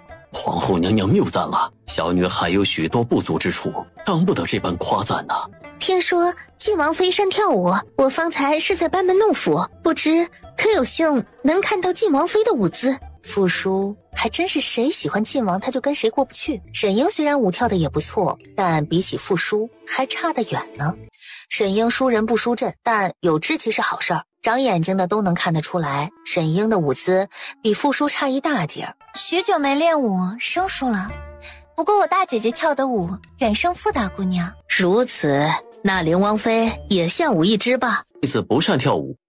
晋王妃和凌王妃是姐妹，从小一起长大。凌王舍不得凌王妃人前献舞，也不能公然欺骗大家。大姐姐，你就跳一支吧，让大家见见你超绝的舞姿。既然要她跳，那她就如她的意，跳就是了。就让她沈英彻底认识到，她已经不是从前那个沈婉了。沈婉走上台，沈婉不仅真的上台了，身姿仿佛风中的柳枝，飘逸轻盈。说来沈婉会跳这支舞，还多亏了寿春公主。寿春公主故意拿捏她，要她在皇上寿宴当日献舞，还给她选了这支绿腰。她练了整整3个月，不过没白练。前世皇上过寿，西凉公主也来了。西凉公主献舞后，要和寿春公主比试一下。宋皇后知道自己女儿胜不了，就把她推了出去。就是她抢了西凉公主的风头。他们绝技想不到，前世逼她学的舞，这一世能拿来打他们自己的脸吧？沈英的脸色就更难看了。她说沈婉善舞，只是逼沈婉上台的说辞而已，但她做梦也没想到沈婉是真的会。沈婉跳完，不愧是平阳侯的女儿，着实不错，就是从前太低调了。沈爱卿是不是把女儿管得太严了些啊？小女满月，皇上就给她定下婚约，不严加管教，怕她给皇家丢脸。皇上龙心大悦，将随身佩戴的玉佩解下，赏给沈婉。那块玉佩是太祖皇帝赐给皇上的，算是家传之物了。坐在不远处的大皇子气闷地喝着酒，一小公公给他倒酒的时候，往桌子上放了张纸条，把纸条拿起来看了眼。心情不快的他随手揉成团丢在了脚边。右相府3少爷上台当众写了首诗，皇上夸了2句，这首诗做的确实不错。不过臣妾听说新上任的礼部右侍郎府上的大少爷才学过人，不知比右相府上的公子如何？犬子才学浅薄，不敢。许爱卿谦虚了，令郎的才学朕也有所耳闻。那就让犬子作诗一首，请皇上指点1、2。许大少爷他走到台上，东望望春春可怜，更逢晴日柳寒烟。大皇子眉头就皱紧了，这诗怎么听着有点耳熟啊？再听，宫中下见南山尽，城上平临北斗悬。大皇子眼睛睁圆了，弯腰把刚刚扔到脚边的纸团捡起来。细草偏成回辇处，青花微落凤裳前。大皇子猛然咳嗽起来，谢景英皱眉道：许大少爷在作诗，秦王咳成这样，是不是太失礼了？是儿臣失礼了。方才有人给儿臣送了张纸条，让儿臣大为震惊，特呈给父皇过目。呈上来。袁公公把纸条呈给皇上，皇上打开看了一眼。大皇子看向许大少爷：是本皇子失礼了。许大少爷才学过人，这么短时间就做出这么绝佳的诗句，令人佩服啊！大皇子谬赞了。许大少爷请继续。恩犹对此欢无极，鸟弄声声入管弦。诗是真不错，文武百官纷纷点头称赞。可是皇上脸上已经乌云密布了。大皇子笑看着许大少爷：许大少爷这诗着实不错，不过比起许大少爷的才学，许大少爷的胆量才是真的令本皇子钦佩。第一次进宫就敢欺君。大皇子何出此言？就是借犬子几颗虎胆，也不敢欺君呐！皇上把大皇子呈给他的那张纸条扔到了许大人跟前，展开看到上面写的内容。皇上息怒，是臣教子无方，孽长东西，还不跪下！许大少爷好大的胆子！皇上让你当众作诗一首，与右相府少爷比谁更胜一筹。你倒好，不知道从哪儿抄来一首诓骗皇上，真当没人知道了。那首诗是你自己做的吗？是我自己做的，只是我好胜心切，这才……就算这是许大少爷自己做的，叶三少爷当众作诗，他许大少爷拿着自己就做赢了，也胜之不武，令人唾弃。再说了，若这首诗真是许大少爷自己做的，又怎么会流落在外，还被送到我手里来？这摆明了是蓄意欺君。大皇子声音冷厉，看向皇上。许大少爷才情是装出来的，许大人作为父亲不可能一无所知，他身为礼部侍郎却纵子欺君，不严惩，不足以肃朝纲。许大少爷知道自己今天是在劫难逃了，他连忙把过错都揽下来，表示这事儿和他爹无关，只是许大人对他期望过高，他怕父亲失望，这才弄虚作假。皇上消消气，今儿个宫宴是为2位皇子妃举办的，许大少爷欺君之罪，等宴会散后再处置吧，别扫了群臣的雅兴。都到这份上了，宋皇后还想保许大人，给他争取时间，商量对策呢。当众欺君，皇上怎么可能会姑息呢？宋皇后未免太不了解皇上了些，不过皇上还真把这事儿压下了，摆了下手，当即有侍卫进来把许大少爷给拖了出去。大皇子眸光瞥向中国公，中国公顿时如坐针毡。许大人是他保举的，而且进京还不到半个月，就出了这样的事儿，他难辞其咎啊！沈婉拽谢景琰衣袖，就错失职。谢景琰满腹疑窦，而后看向皇上道：不过那首诗确实做得不错，按说有这般才学的人不会甘心供人驱策，如今事情闹大了，别被人灭了口才好。明日朕要见到作诗之人。大皇子则看向谢景琰，那张纸条不会是灵王派人送给我的吧？谢景琰看着沈婉，他有话想问他，他忍到宴会散，出了大殿。你是不是该给我解释一下那首诗？我说我是梦到的，你信吗？你说呢？可我说的是实话，你不信就算了。两人一个没再问，一个没再说。不远处就热闹了，沈英宫宴上丢了面子，谢景琰不和他一起出宫，还被傅叔挡住了去路。你和灵王妃还真的是姐妹情深呢，竟然不惜拿自己给灵王妃做垫脚石。一服姐妹，一荣俱荣，一损俱损。平常有些局语，真到关键时刻，姐妹始终是姐妹。这话是在告诉傅叔别打晋王的心思。是平阳侯府的女儿，她被欺负，平阳侯一定会给她撑腰的。傅叔都觉得可笑。是吗？那我拭目以待。丢下这句离开了。那边谢景琰眼神有些暗淡，沈婉拿出皇上赏给他的玉佩，给你。这是皇上赏你的玉佩，给我做什么？这明显就是男子佩戴的玉佩，我留着没用。一块他送不了人还带不出门的玉佩，摆明了皇上是借他的手给谢景琰的。你没用，也不是给我的。不是给你的，那是给谁的？给他的皇长孙的。你先替他收着吧。他是谁？你儿子。我儿子不就是你儿子吗？你收着不一样吗？啊，两个还不知道何年马月圆房的人，在这里议论还没眼的小世子。不圆房，小世子从石头缝里蹦出来吗？这混蛋有机会就占便宜。沈婉气得转身就走。哎，你不推我呀？这时候沈英喊了一声：大姐姐，找我有事？大姐姐瞒我们瞒得可真严实。瞒着你？我瞒你什么事儿了？好在云家没有允婚，这许大少爷的才情全是装出来的。大姐姐一直人前不显山不露水的，今日得皇上夸赞，还赏了你一块玉佩，这功劳是不是有我的一份？皇上就赏赐了我一块玉佩，你要我分半块给你是吗？没大姐姐这样和我开玩笑的。走吧。沈婉赶紧推谢景琰往前走。去御书房。去御书房做什么？皇上忘了赏晋王妃，去替他讨赏。我和大姐姐开玩笑的，怎么还当真了呢？我还有事情就先走了。沈婉推着谢景琰转身往停马场走去，远远的就看到清河县主在那里等他。沈婉推着谢景琰走过去。清河见过景琰哥哥，你们聊，我去拿东西。拿东西这样的小事，有必要他亲自去吗？沈婉拿完锦盒从马车里下来，沈婉将锦盒递给他。这么大，只是一只玉簪而已，用不着这么大的锦盒来装吧。然后迫不及待地打开，见锦盒里是一把精美绝伦的美人扇。这太贵重了，我不能收。这本就是为你准备的。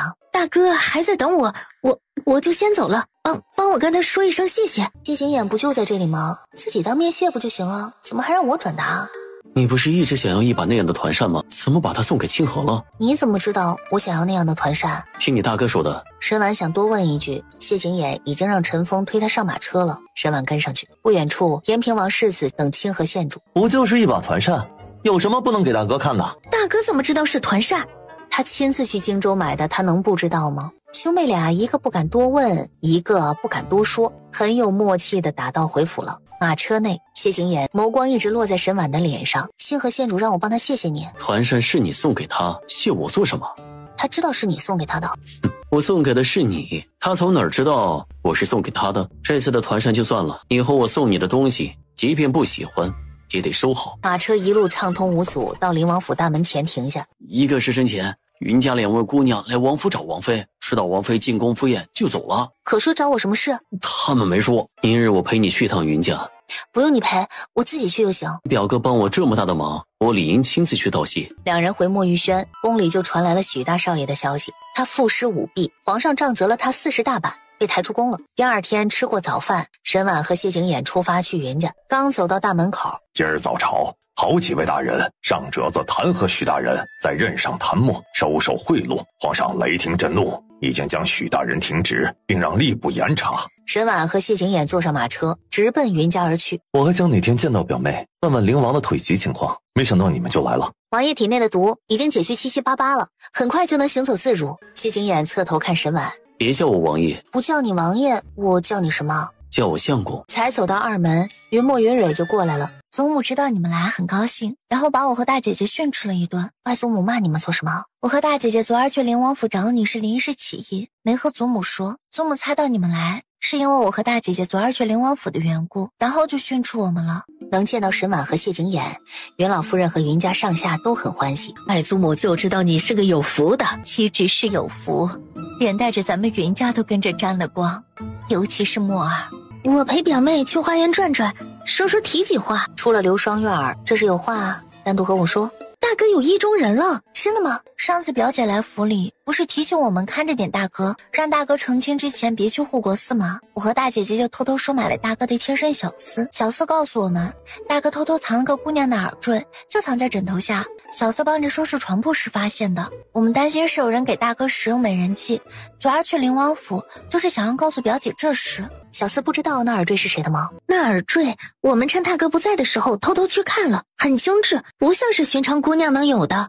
大哥这会儿在陪灵王，我们已经让小厮把那耳坠给偷出来了。说话的功夫，远处小跑过来一丫鬟，耳坠来了。丫鬟赶紧把东西递给云墨。这耳坠他前世见过呀，是清河县主的耳坠。表哥喜欢清河县主。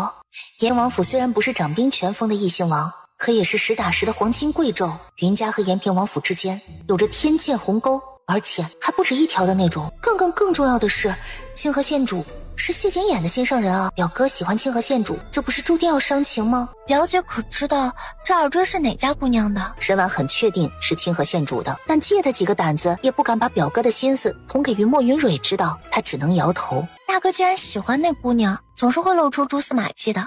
回头我们知道了，会派人告诉表姐你的。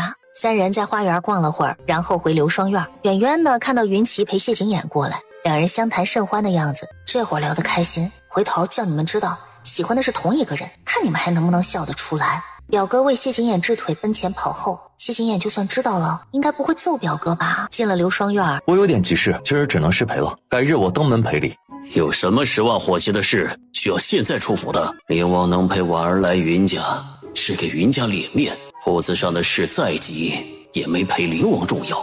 迪儿一向做事有分寸，今儿怎么这么反常？不妨让他忙去吧。云奇朝谢景琰投去一记感激的眼神，就匆匆走了。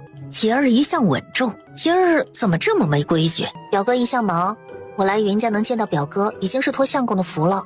吃完饭，云墨、云蕊送沈婉和谢景琰离开。马车内，我怎么感觉你做了什么对不起我的事？没有，绝对没有。说吧，你做什么了？你放心，我肯定不会做对不起你的事儿。说实话，我外祖父外祖母那么喜欢你，有那么一瞬间，我想你要真是他们外孙女婿就好了。我为我这想法感到可耻，心虚，我以后再不敢了。我准你这么想。一路无话，两人回到灵王府。海棠呢？海棠姐姐回平阳侯府取王妃落的东西了。不到1刻钟，林霜转头就见海棠进来。回平阳侯府拿东西，怎么去了这么久？我看了会儿热闹。海棠看向沈婉，奴婢回去拿东西时，正巧碰到三姑奶奶哭哭啼啼的回去。三姑奶奶看不上吴大少爷，新婚夜都没让吴大少爷进房。吴大少爷在书房过的夜，吴大少爷忍了2天，忍到陪三姑奶奶回门，出了平阳侯府都没陪三姑奶奶回吴家，直接就去了百花楼。几天没回去，三姑奶奶知道气哭了，回去和老夫人告状。老夫人怎么给三姑奶奶出气的？老夫人没管，三太太让三少爷去百花楼找吴大少爷，要吴大少爷不肯回去啊，就是绑，也把人绑回去。翌日吃过早饭后，沈婉坐在那里绣锦鲤扇面。王妃歇会儿吧，今儿太阳不错，要不我们去花园转转？去花园吧。沈婉迈步出门，想了想，还是转身朝书房走去。我要去花园转转，你去不去？今天太阳不是打西边出来了吧？这混蛋，去逛花园没叫他不高兴，来请他又说这话，真是太难伺候了。你去还是不去？娘子盛情相邀，为夫肯定得赏脸。谁是娘子，谁是为夫？沈婉推着谢景琰到花园，还没逛半盏茶的功夫。爷，时辰不早了，该去望月楼了。今儿我在望月楼设宴，答谢你表哥和延平王世子，午饭也就没法陪你吃了。然后就听谢景琰道：送我出府。沈婉一路推着轮椅到王府大门口，目送马车离开。只是这边谢景琰的马车还没完全消失在视线里，另外一架奢华马车就驶入眼帘。马车上坠着的木牌上写着4个字：延平王府。清河县主来的不巧，王爷刚刚出府。是不巧，不过我不是来找景琰哥哥的。来找我的？不知清河县主来找我是？他侧身从贴身丫鬟手里接过锦盒。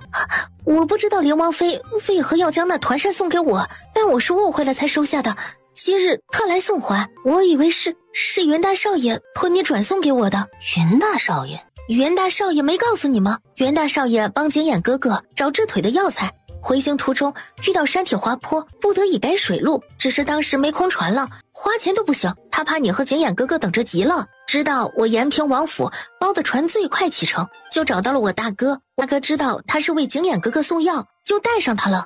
在船上，我和袁大少爷不小心撞到，头上的玉簪摔地上，他说等回乡了赔我一只。那天在宫里，你说有东西给我，我就下意识的以为是他不便亲自将玉簪送给我，托你转交。凌王妃又为何送我这么贵重的美人扇？这团扇那日王爷原是想让你大哥带回去给你的，我怕夺你所爱，想着你会去参加宫宴，就带给你了。这把团扇这么贵重，就是景琰哥哥给我，我也不能收啊。我还有事，我就先走了。不等沈婉答应，清河县主起身就走。沈婉回内屋，林霜送完清河县主回来。清河县主好像是有些喜欢表少爷。不得胡说，事关清河县主清誉，哪是能随便说笑的。谢景琰宴请完云琪和延平王世子回府，进屋就看到沈婉手里拿着那把团扇。这团扇也不是送给清河县主了吗？怎么又回来了？清河县主不收。我和延平王世子的审美有这么差吗？一把团扇愣是送不出去。关延平王世子什么事啊？我没法去荆州，延平王世子帮我代买的团扇，图案是他挑的。今日本是我请客，延平王世子知道你把团扇给了清河县主，想着把账给结了，结果团扇又回来了。铺房里有不少字画，没事多看看。没事看字画做什么？提高审美。可我觉得你就生得好看呐。你这是好色，你要不喜欢看字画，看我也行。也可以把你挂墙上吗？你说什么？我是说把你画成画挂墙上。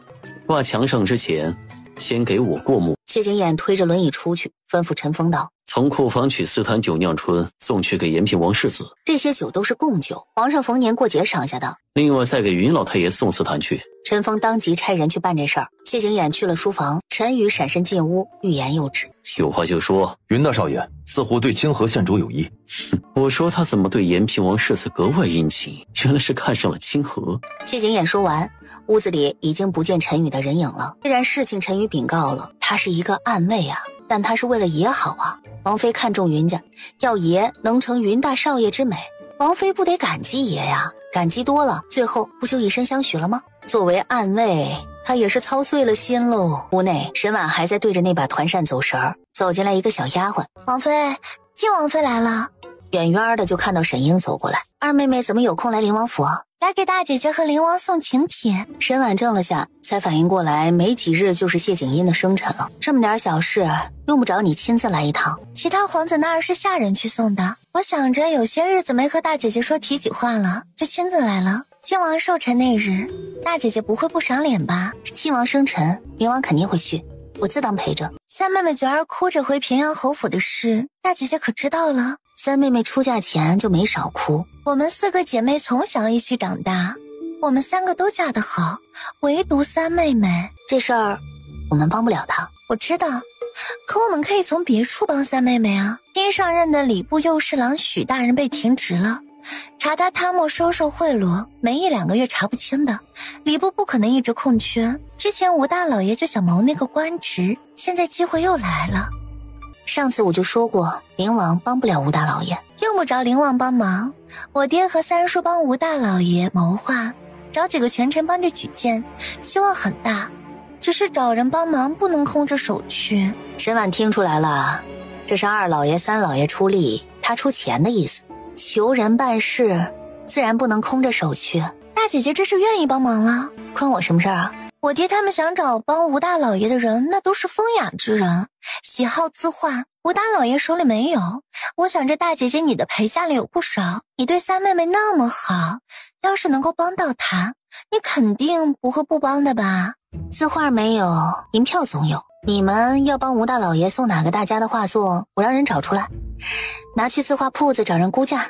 要帮吴大老爷升官，我已经忍痛割爱了，你们总不会叫我吃亏吧？我没想到大姐姐有那么多的陪嫁，竟然吝啬几幅画。二妹妹大方，你拿你陪嫁里的画来跟我换了，拿去帮吴大老爷也行啊。我那点陪嫁自己用都不够，哪里能够帮上吴大老爷？大姐姐不愿意帮忙就算了，何必消遣我？帮点忙还把账算得那么清，一点人情都没有。大姐姐就笃定自己一辈子没有求到别人那里的时候吗？这还没到风光的时候，就只想着占便宜了。真有那一天啊，也只会落井下石，趁火打劫，趁人病要人命。品性这个东西可是骨子里透出来的，改不了。大姐姐当真不肯帮忙了？拿银票来，否则免谈。沈英见占不到便宜，也不多留了，起身就走。他们不会找云家帮忙吧？他们不敢，谁要敢越过父亲占云家的便宜，被父亲知道了，一定会要他们双倍赔偿云家的。沈英走后，沈婉从殷霜手里接过请帖，去书房找谢景琰，是晋王府送来的请帖。4日后，你陪我去晋王府，给晋王庆生辰。不打扰谢景琰看书，沈婉把请帖放下就走了。沈婉回内屋，王妃真的要陪王爷去晋王府，给晋王贺生辰吗？我不会去的。啊，那王妃刚刚怎么没拒绝王爷的安排？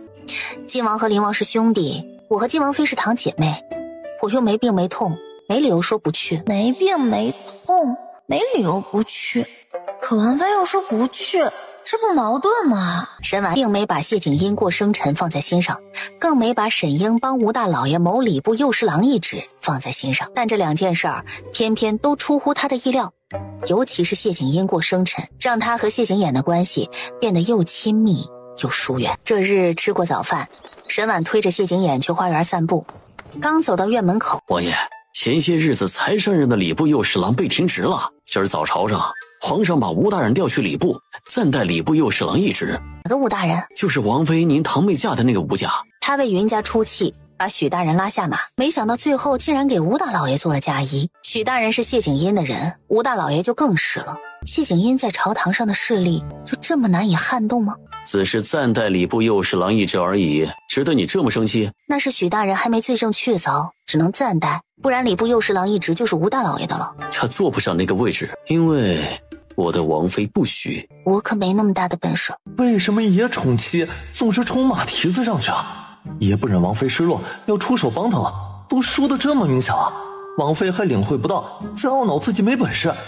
没本事你倒是指望一下爷啊，有现成的靠山不知道找。他没解释，沈婉也没问，推着轮椅去花园，逛了小半个时辰就回墨玉轩了。我的画像呢？还没画好。他以为他只是随口说说，便没当回事儿，没想到他真的要他画了他的画像挂墙上。怎么不说话？这2天太忙了，现在就回去画。说完抬脚就走，还是陈峰过来把谢景琰推去书房。书房我要用。我不妨碍你作画。你在我画不出来，他要不要听听自己在说什么？画谢景琰的画像，他在反倒画不出来，他倒要看看自己在他心底的样子。谢景琰很好说话的拿着书回内屋看去了。沈婉提笔蘸墨在纸上画起来，这一画就是一上午，方才画完。画得真好看。王妃该吃午饭了，王爷让你吃完饭再接着画。忙了一上午，肚子是真饿了，沈婉就回屋吃午饭去了。沈婉大快朵颐，慢点吃，我没那么急。已经画好了，当即吩咐丫鬟去把画像拿来。很快就从书房把画取来。谢景琰多看几眼，眉头就皱了起来。这画像上的人戴的玉冠，他之前不曾戴过，但看上去有几分眼熟。不好看吗？不好，眼神太忧郁了。画的不好，那我再重画一幅。放到书房去。吃完饭，谢景琰去了书房，对着画看了半天，突然想到什么，他看向陈峰。不过生辰那天，皇上赐我的是什么东西？皇上赐爷的是一顶玉冠，拿来。皇上赐给爷的东西，爷当时只是扫了一眼，就让人丢库房去了，怎么突然又要？陈峰让人将玉冠取来。王妃画像上爷戴的就是这顶玉冠。这顶玉冠是袁公公送来的，说是皇上登基前常戴的，也就是说皇上登基之后再没戴过，到爷手里也没多少天，爷也不曾戴过。王妃是从哪里见过爷戴这顶玉冠的样子？要不爷找王妃问问？他这会儿去问他，一准告诉他是他梦到的，他等着他对他敞露心扉的那一天。把画收起来。那这玉冠收起来，去贺信王生辰那天戴。转眼3天过去，到了谢景殷生辰这天，吃完早饭，沈婉就推着谢景琰出了墨玉轩。快到2门时，突然沈婉啊的一声叫疼起来。怎么了？崴脚了。伤得严不严重？有点疼，没法陪你去信王府了。我送你回去。不用，丫鬟送我回去就行了。沈婉赶紧让银霜扶她回墨玉轩。被扶回屋，沈婉轻呼一口气。王妃是装的呀！谢景琰坐马车去晋王府，马车刚驶出灵王府所在的巷子，窗户就被扣响。爷，王妃崴脚是装的。屋内，沈婉不知怎么回事，没来由的不安，好像要出什么事儿的感觉。突然，窗户被推开，就见谢景琰跳窗进来。沈婉一眼就看出他不对劲儿，他面色潮红，要问他怎么了，嘴还没张开就被他堵住了。可是越挣扎，他抱得越紧。他不是去晋王府了吗？怎么突然回来？还这么反常啊！你中毒了？中了催情散。中了催情散，不解毒会爆体而亡的。我给你叫人。嘴再次被堵住，他极力的索吻。沈婉被他亲得意识迷离之际，被他打横抱起，朝床榻走去。他欺身而上，死沉的，压得他动弹不得。锦袍裙长一件件扔出纱帐，只是屋子里传出的动静也忒大了些。也不知道过了多久，沈婉从昏睡中醒来，人还浑浑噩噩着。然而某处不适让他瞬间清醒过来。和谢景琰，沈婉羞得恨不得把自己蒙死在被子里。醒了。不敢看谢景琰眼睛的他，飞快地扯过被子，将自己蒙起来。拉扯间，感觉有东西硌着他的大腿，他伸手去摸，沈婉只觉得一股子寒意从心底传遍他全身，那是一块玉佩。谢景琰怕他憋坏自己，掀开被褥，就看到他眼睛含泪的样子。好了，别哭，我不会负你的啊！今日之事只是意外，你我的约定不会更改。可他没想到，沈婉在拿身体给他驱寒，舍身给他解魅毒后，还想着离开。他恨不得钻进他脑子里看看，他到底是怎么想的。他猛然掀开被子，下床了。接着是脚步离开，开门声。谢景琰带着一肚子火气朝书房走去。皇爷的腿好了。谢景琰走后，银霜和海棠进屋去准备热水，我要沐浴。银霜再要开口，沈婉看向他，出府给我买一副避子药。王妃和王爷已经圆房了，不准备生小世子吗？去买。银霜还从未见沈婉用这么重的声音使唤过他，不敢再劝，赶紧去买。等谢景琰事成后，就要给他的心上人让位，他就已经心痛的无以复加了。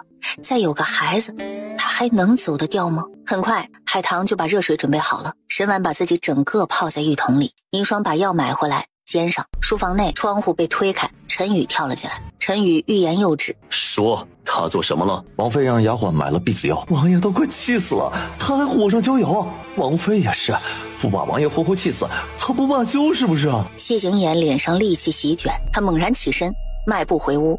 他走到珠帘处，就见沈婉端起药碗，一口气喝光。你就这么讨厌我吗？喝避子药，你怎么不眼睁睁地看着我暴毙？王爷息怒，王妃喝的不是避子药，是坐胎药。谢景琰拳头发出嘎吱响声，转身走了。皇妃没事吧？我没事，以后你别为我骗他。算了，还是不说了，法院又没那么容易，尤其王妃连癸水都不准，喝左胎药还是避子药，结果都一样的。丫鬟心很大呀，不必让小厨房送些吃的来，王妃好好哄哄王爷。让小厨房另送一份饭菜去书房。再说谢景琰，他坐在那里，几百年脸没这么阴郁过。这时候门被扣响，进来。丫鬟端饭菜进屋。来，怎么把饭菜送书房来了？是王妃吩咐的。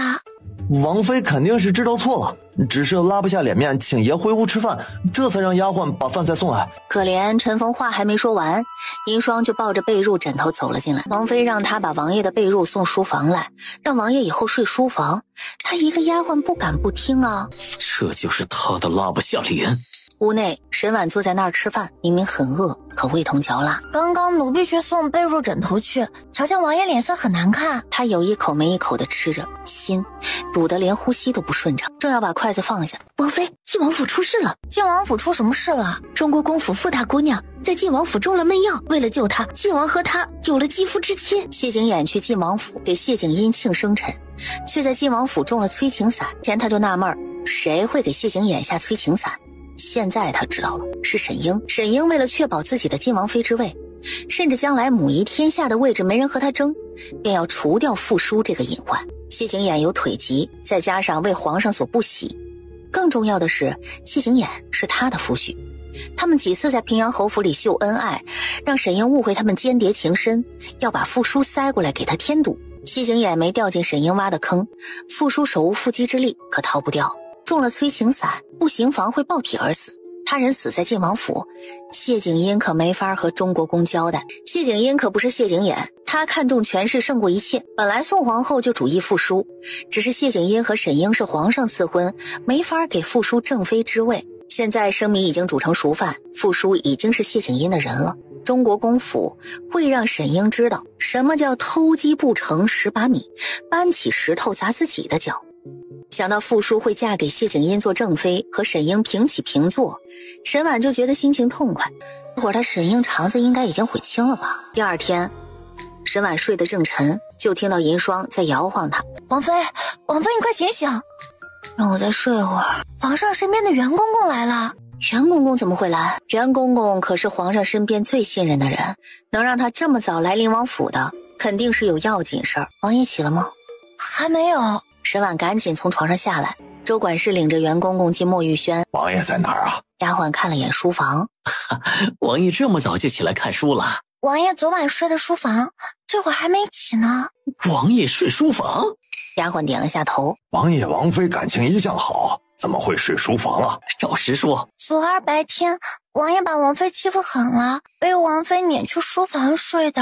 袁公公摇头失笑，抬脚去正堂等候。陈峰犹豫要不要叫醒爷，见他醒了，便上前道：爷，袁公公来了，在正堂等您。让他进来。迈步上台阶时，正好见沈婉出来。进了书房。这么早，袁公公不在宫里伺候皇上，怎么来我灵王府了？哈，皇上还是很关心王爷的。听说王爷腿疾好了，皇上是又高兴又不敢相信，不敢叫王爷进宫，就让老奴来王府看看。我的腿已经好得差不多了。袁公公放心的回宫了。袁公公前脚走，后脚谢景琰脸色就冷了下去。谁准你出现在我面前的？对不起。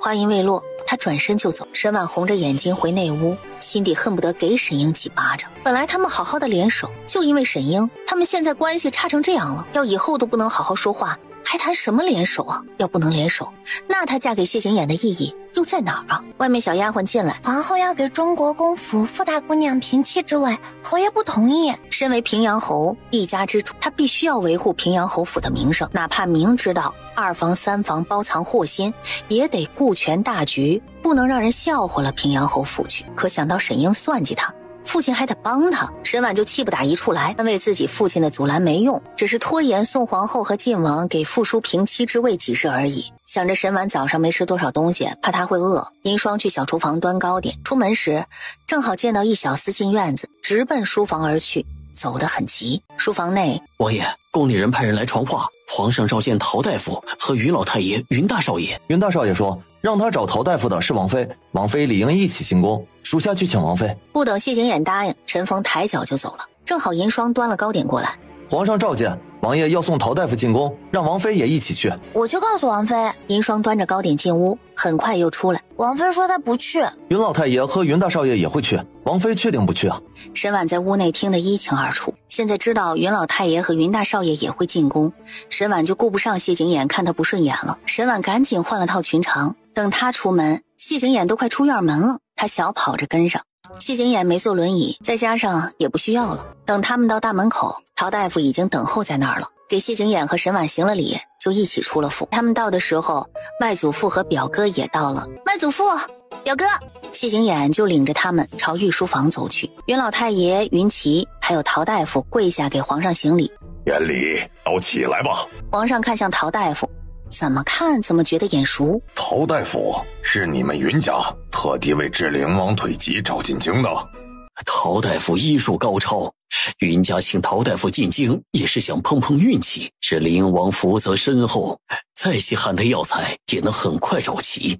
灵王是托了灵王妃的福，云家帮灵王治腿疾有功，朕必有重赏。谢皇上赏赐。陶大夫医术高超，原生宫里的太医，不知可愿意入太医院当差呀？陶大夫没有丝毫犹豫，果断婉拒了皇上的好意。既然陶大夫没有这想法，朕也不好强求。你治好了朕的皇儿，可有什么想要的？但陶大夫没什么特别想要的东西，皇上便赐陶大夫黄金1000两、良田100亩，另加一些稀罕药材。大夫医术不错，他难得进宫，让他给皇上您请个平安脉吧。前世皇上半年后就驾崩了，皇上是明君，对父亲信任有加，对他也很好。若是能和外祖母一样提前调养，没准能延长寿命呢。灵王妃关心朕这个父皇，朕心甚慰啊，岂能不成全你这一番孝心？这是答应了。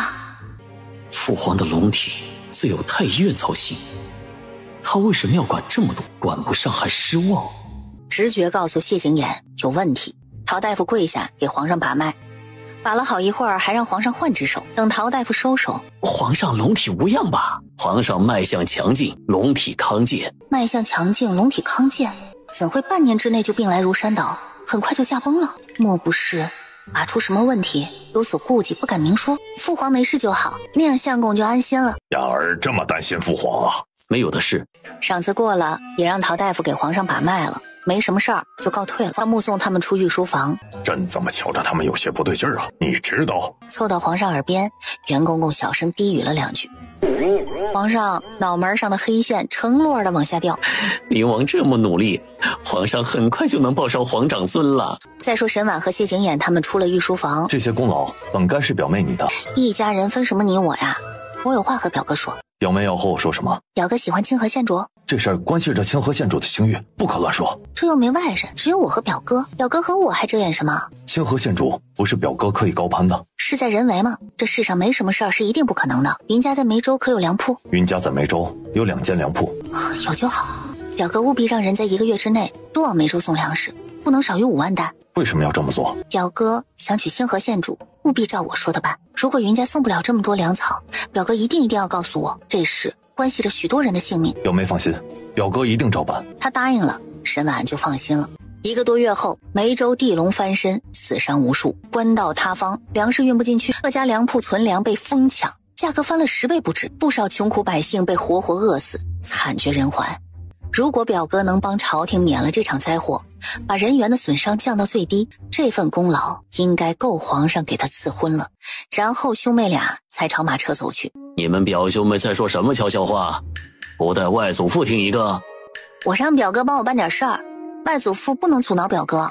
表妹就是让表哥给你摘月亮，祖父也只会给表哥扶梯子，催表哥爬快点。宫里不是久留之地，更不是说话的地方。云奇送云老太爷回云家，沈婉和谢景琰坐上马车回灵王府。回到灵王府，陶大夫往药房走。陶大夫留步。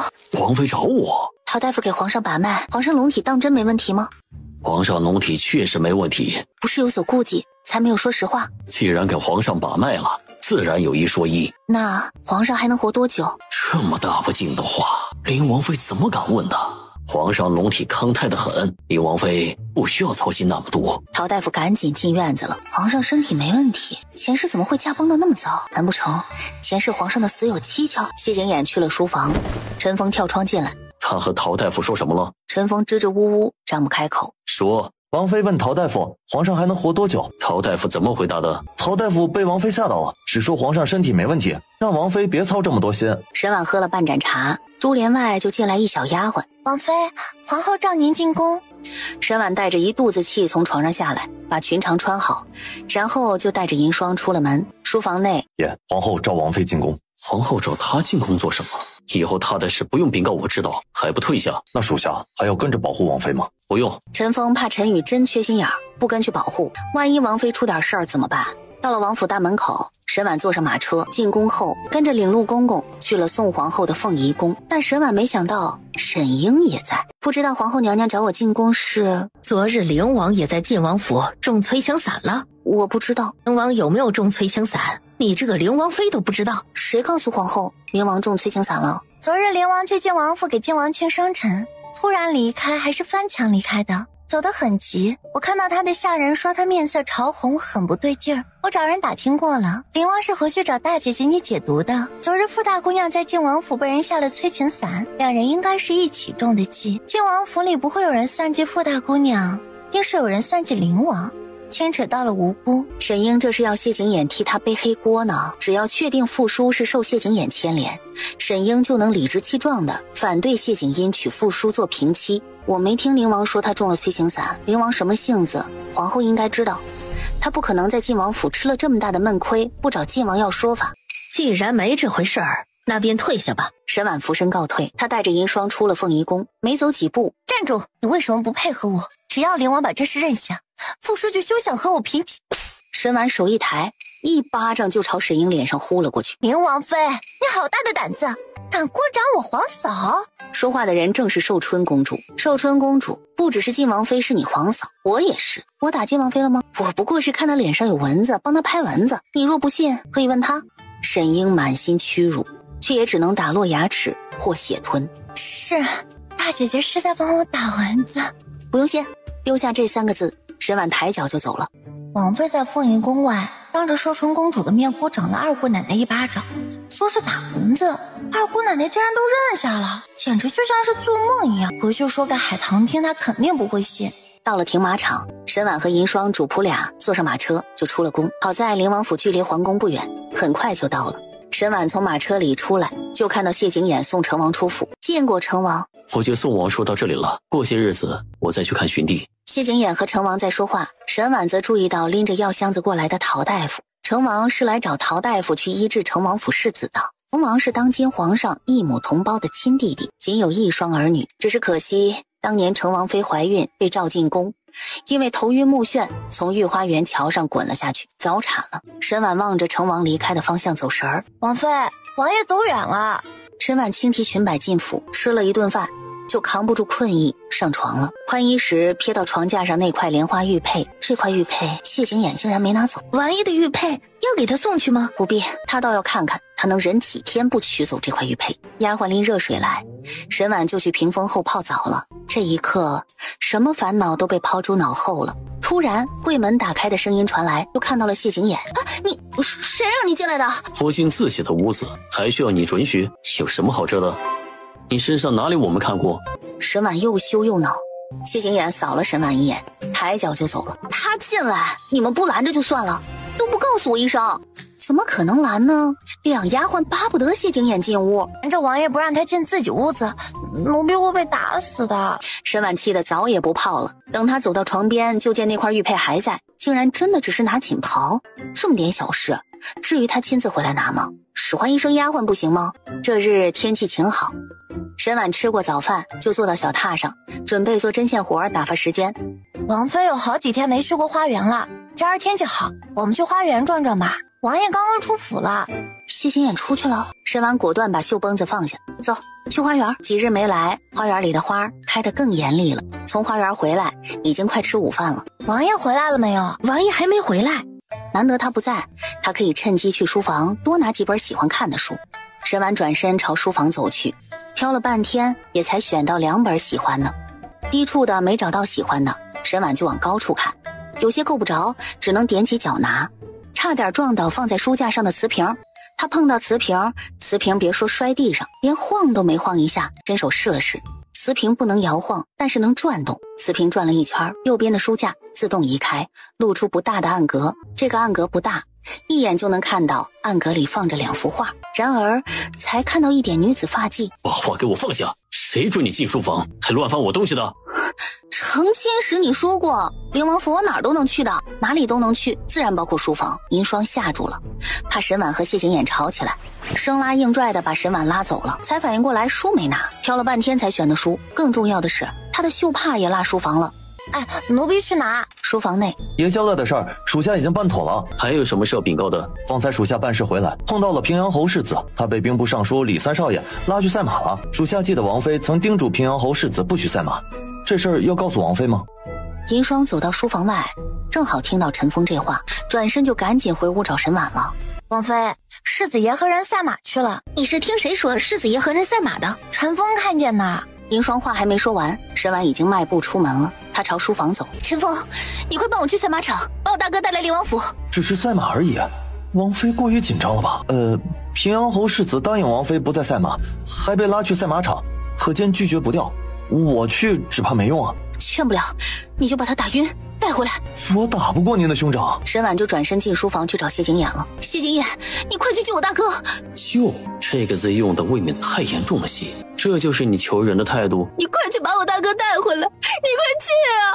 怎么急成这样？你别哭了，我这就去。银霜和海棠俩面面相觑。王妃别担心，世子爷武功高强，以前也经常赛马的，不会有事的。而且王爷已经赶去了，一定会把世子爷带回府的。也不知道在屋子里来回打转了多少圈王妃，王爷把世子爷带回来了。迈步出门，就见谢景琰大步流星地走过来。我大哥没事吧？没事，只是被打晕了。把人放哪儿？直接扔地上。扔地上？扛书房去。陈峰照办，字上有茶盏，沈婉随手端起，直接朝自家大哥脸上扑过去。爷，王妃对你算温柔的了。沈度醒来时，人就炸了。谢景琰，别以为你是我妹夫，我就不敢打你了。茶是我泼的。没事，你泼大哥茶水做什么？大哥，你答应过我不再与人赛马的。我没忘记答应你不与人赛马的事儿，二弟三弟叫了我好几次，我都没去。但答应的事儿也分先后。上个月兵部尚书李家三少输给了我当时答应给他机会赢回去，我直接认输，他不答应，还把我家传的玉佩，玉佩，我没上场，玉佩就拿不回来了。只是赛一回马而已。大哥以前经常赛马，妹妹太小题大做了。你以为我不知道你喜欢赛马吗？你以为我愿意剥夺你这一点爱好吗？因为我见过你赛马出事，从马背上摔下来，胳膊受伤，再拿不起红缨枪的颓废模样，我不想再看到第二遍了。妹妹在说什么？你什么时候见我胳膊受伤了？在梦里。梦都是反的。我的梦不是。今日在赛马场把你大哥打晕带走，以后不会再有人找你大哥赛马了。没有最好。陈峰拿锦袍给沈度，沈度往屏风后走去，刚走到屏风旁，他的跟班小厮就跑进书房来，大喘气道：世子爷，不好了，二少爷出事了。出什么事了？世子爷被打晕带走，二少爷骑你的马参加赛马，马在比赛的时候突然发狂，二少爷从马背上歇了下来，后面的马停不下来，直接踩了上去。二少爷怕是二少爷就算侥幸能不死，只怕下半辈子也只能在床上躺着度过了。他震惊地看了眼沈婉，顾不上换锦袍，就赶紧走了。前世大哥受伤是二房的手笔，沈丽应该很清楚大哥的马被人动了手脚，他怎么会骑大哥的马参加赛马呢？除了梦到你四妹妹受伤，许大少爷弄虚作假，还有你大哥赛马出事之外，你还梦到什么了？你不是不信我吗？在我的梦里，大哥赛马出事，胳膊受伤，再拿不起红缨枪，亲事也不顺遂。大哥喜欢淮安郡主，淮安郡主出嫁之日自尽，大哥也在当天被人害死。父亲被人下毒，却被以为是旧疾复发而死。长房无人承袭爵位，平阳侯府和父亲手里的兵权都由二房继承了。在梦里，晋王夺嫡，大皇子惨败，醉生梦死，最后暴毙而死。四妹妹的事你应该能猜到了。在我的梦里，她脸毁容，眼睛瞎了一只，常伴青灯古佛。1个月后梅州会发生地震，死伤无数。这事儿我已经找表哥帮忙了，后面还有洪涝、干旱以及雪灾。延平王世子失手打死了胡杨长公主的儿子。沈婉几乎是想到哪儿就说到哪儿。谢景琰越听脸色越沉。在你梦里我是怎么死的？说吧，我想知道。在我的梦里，半年后皇上驾崩，谢景英登基，你治好了腿疾。在我父兄相继死后，你假死离京，后在西北举举兵造反，我四叔和四哥也投奔了你。他造反了，他竟然还有这样的野心，他怎么都不知道？我是造反失败被杀的。你是因为女人死的。你造反后让晋王焦头烂额，王知你有个心上人，让人易容成他的模样，被吊在城墙上，诱你去搭救，你真的去了，最后被万箭穿心而死。我被杀的时候你在做什么？我可能在赏花。你倒是有闲情逸致，你知不知道我的心上人是谁？沈婉摇头，之前想不明白甚至生气的事儿，这会儿全明白了。难怪他会托云大少爷找来陶大夫，那2位稀罕的药材，陶大夫都说寻找不易，云大少爷却能轻松找到。他对他解毒很有信心，因为在他的梦里他已经成功过一次。还有前几日在宫里很突兀鲁莽的让陶大夫给皇上把脉，他一直抗拒他，说只借用他灵王妃之位半年就走。在他的认知里，他有个能让他舍命的心上人，怎么可能愿意对他敞开心扉，生他的孩子呢？他又能理解沈婉了。我把平阳侯府和云家都压在了你身上，你一人之身系着许多人的命，我不希望你重蹈前世覆辙，为了一个女人罔顾其他人的生死。那王妃你是怎么死的？沈婉脑子里闪过自己被压在城墙上，眼睁睁地看着云家上下被斩首的画面，他一定不会让这样的事再发生，但没说大家也能猜到他死的肯定凄惨无比。沈婉从书房出去，他回屋后，王爷有心上人，王妃你怎么办？我嫁给他之前就已经想好了。可是你和王爷已经圆房了。圆房了又如何？圆了房难道就要留下来自取其辱，看着他们双宿双栖吗？我又没打算再嫁人，这事儿对我不重要。怎么不重要？难道王妃想一辈子孤独终老吗？王妃愿意委屈自己，侯爷和世子爷也不会答应的。把那块玉佩送去给他。这块玉佩也没什么特别之处，王爷为何如此看重？心上人送的，他死的时候手里就攥着这块玉佩。书房内，谢景琰坐在那儿，他怎么也想不通自己怎么会走上谋反那条路。谋反就算了，还谋到一半，因为女人被杀了，一时间还接受不了。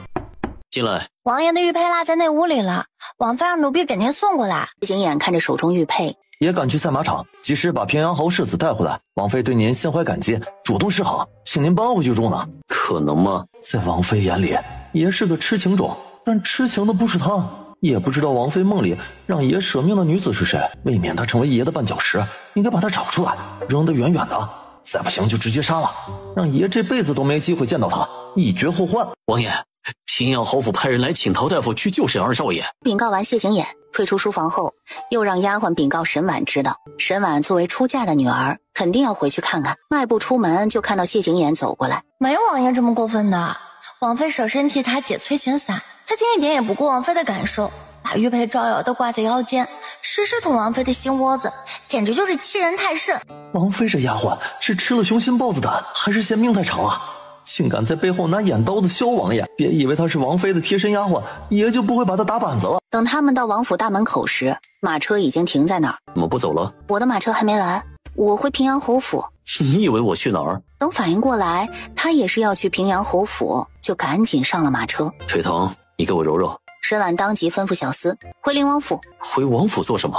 你不是腿疼吗？我一个人去平阳侯府就行了。沈婉继续掀车帘，都还没碰到车帘就被谢景琰抓住了，就被他用力一拽，他人就不受控制地扑向他怀里。他胸膛结实，撞上去别提多疼了。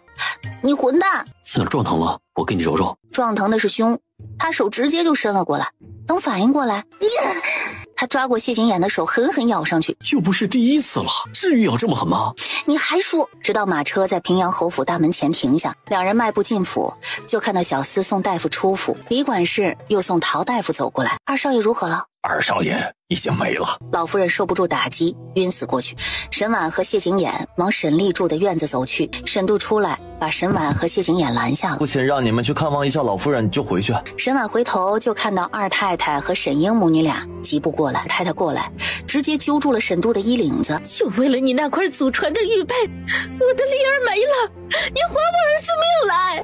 你快放开我大哥！不让他赛马的人是我。你们知道有人在他的马上动了手脚是不是？你们只把他带走，却不告诉我儿子，才有了今日这场意外。谁告诉二婶我大哥的马被人动手脚了？大哥的马性子烈，一向不让二哥三哥他们碰，何况是赛马的时候，二哥自己趁着大哥不在，骑大哥的马赛马出了意外，却把二哥的死算在我们的头上。二哥已经没了，你还要往我娘心口上扎刀子吗？沈度送沈婉和谢景琰去看老夫人，老夫人靠在大营枕上，老夫人的精气神儿好像一下子就泄了一般。儿子就沈丽一个，沈丽一死，二老爷绝后了，连儿子都没了，还争什么爵位和兵权？老夫人悲痛欲绝，她和二太太的想法一样，也认定沈婉和谢景琰知道沈度的马被人动了手脚，才阻拦沈度赛马，只伤心过度。这么想我们就算了，怎么祖母也这么认为？之前我梦到母亲让我拦着大哥，别让他再赛马。我和大哥说了，大哥也向我保证不再与人赛马。这几日二哥三哥拉着大哥去赛马，应该听大哥说过，今日大哥违背对我的承诺，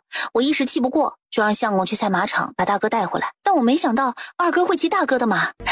你们出去吧。沈婉早就想走了，不，他是压根儿就不想来。他回来只是往他们伤口上撒盐呢。父叔出事有好几日了，不能不给名分。为了阻拦晋王给父叔平妻之位，他们要拿他大哥的命给宋皇后和晋王做投名状。父亲膝下只有他和大哥一双儿女，大哥要没了，爵位就无人继承。父亲100年之后，平阳侯府自然由二房继承，再加上二老爷也是武将，父亲不会让兵权旁落别人之手，肯定也会交给二老爷。为了沈英，为了权势，他们搭进去沈荣的一生，又间接害死了沈丽。但沈婉知道他们失去的越多，报复起来就越狠。开清辉院，沈婉和谢景琰去了前院去见沈静。你二哥出意外，弟弟于心不忍，但你大哥能躲过这一劫，全靠你和灵王。以后我不让大哥做的事，大哥一定要听。啊，大哥一定听。你们到底才新婚没多久，有些忌讳还是避着点好。这些日你们就别回来了，等过些日子，爹爹陪你们去你娘坟前好好祭拜一下。沈静只交代了这么一句，就让沈度送沈婉和谢景琰出府。妹夫有话和我说，等府里不忙的时候，去我灵王府一趟，我有事与你商议。沈度应下，等马车到灵王府大门前停下，回到内屋，沈婉给自己倒茶喝。王妃这几日把王爷气得不轻呢。那是以前，现在已经好了。有吗？屋内，沈婉在绣针线，丫鬟把饭菜端进屋，沈婉坐下吃晚饭。然而才把筷子拿起来，突然一阵哐当，东西摔碎的声音传了来。小厨房的丫鬟笨手笨脚的，打翻了给王爷准备的晚膳。陈峰要杖毙他。沈婉把筷子放下，起身出去。丫鬟不是有意的，杖毙惩罚太重了。这丫鬟打翻了爷的晚膳，小厨房另做一饭得半个多时辰，让爷饿着肚子的，杖毙他算轻的了。王妃，奴婢不是故意的，您救救奴婢。把我的那份送去给王爷。端去给爷了。王妃吃什么？我没那么饿。王妃午饭没正经吃，怎么会不饿呢？奴婢让小厨房多做了些分量，应该够王妃和王爷2个人吃了。要不就这么办吧，我去请爷回屋吃。生怕沈婉不同意，陈逢说完就转身回书房了。结果更郁闷的是，他还等了好一会儿，谢景琰才来。银霜委屈极了，然后他就去找陈逢算账了。只是怒气还没飙出来，一锭白花花的银子就出现在了眼前。你这是什么意思啊？刚刚禀告爷的时候，突然反应过来，我可能误会你的意思了，我不好改口，只能委屈你挨王妃一顿训斥了。这锭银子就当是给你的补偿。银霜拿过银锭子，一脸喜滋滋的回屋了。再说沈婉和谢景琰一起吃饭，好像又回到了吵架之前。吃完饭，沈婉坐到小榻上继续绣针线，谢景琰喝了盏茶。回书房后，谢景琰打开抽屉，拿了锭银子丢给陈峰。丫鬟打翻饭菜是陈峰的手笔。爷，属下收买王妃的丫鬟花了10两。谢景琰又把抽屉打开，这回丢过来的是锭金子了。谢景琰在书房看了本书，然后去沐浴。陈峰趁着谢景琰去泡澡的功夫去找银霜，一锭银子先递过去。给王爷做护卫，月俸这么高的吗？帮个忙，把王爷的被褥枕头抱回屋去。你先回答我这个问题。屋内沈婉洗完澡，有些困乏了，便上床准备睡觉了。银霜跑进屋来，这么急躁，吵得王妃睡觉了。你先回答我个问题。什么事儿？王妃，你确定没弄错？王爷那一块随身佩戴的莲花玉佩是他心上人送的？他没说话，算是默认了。王妃会不会弄错了？不会，怎么突然问这事儿啊？奴婢知道王爷的心上人是谁了。是谁？世子爷。世子爷？什么世子爷？世子爷还能是谁？就是王妃您兄长。别胡说，奴婢才没胡说呢，是陈峰告诉奴婢的。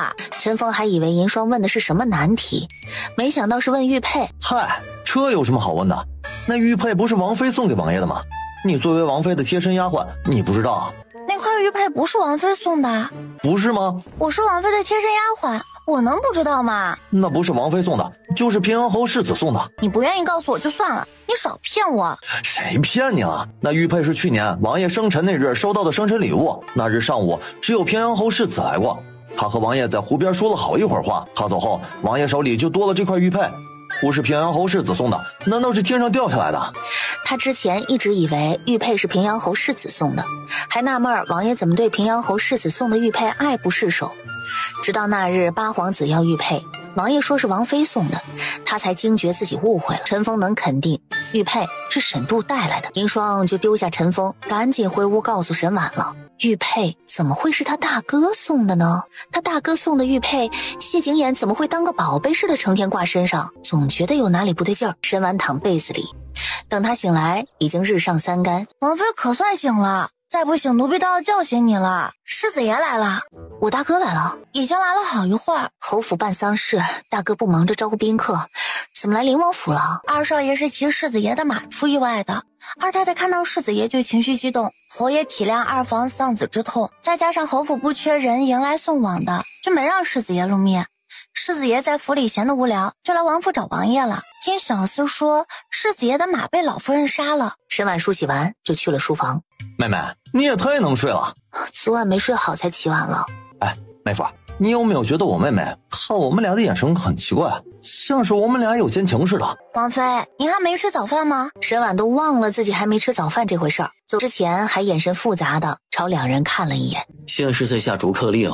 逐你还是逐我？再说沈婉回内屋吃早饭，因为有心事，吃了没一点儿就饱了。他迈步出门，就看到谢景琰和沈度出来。大哥这是要走了吗？我送你大哥出府。你腿才刚好，还是少走路，我送我大哥出府。这么心疼妹夫吗？心疼的我这个大哥都想给妹夫一脚啊。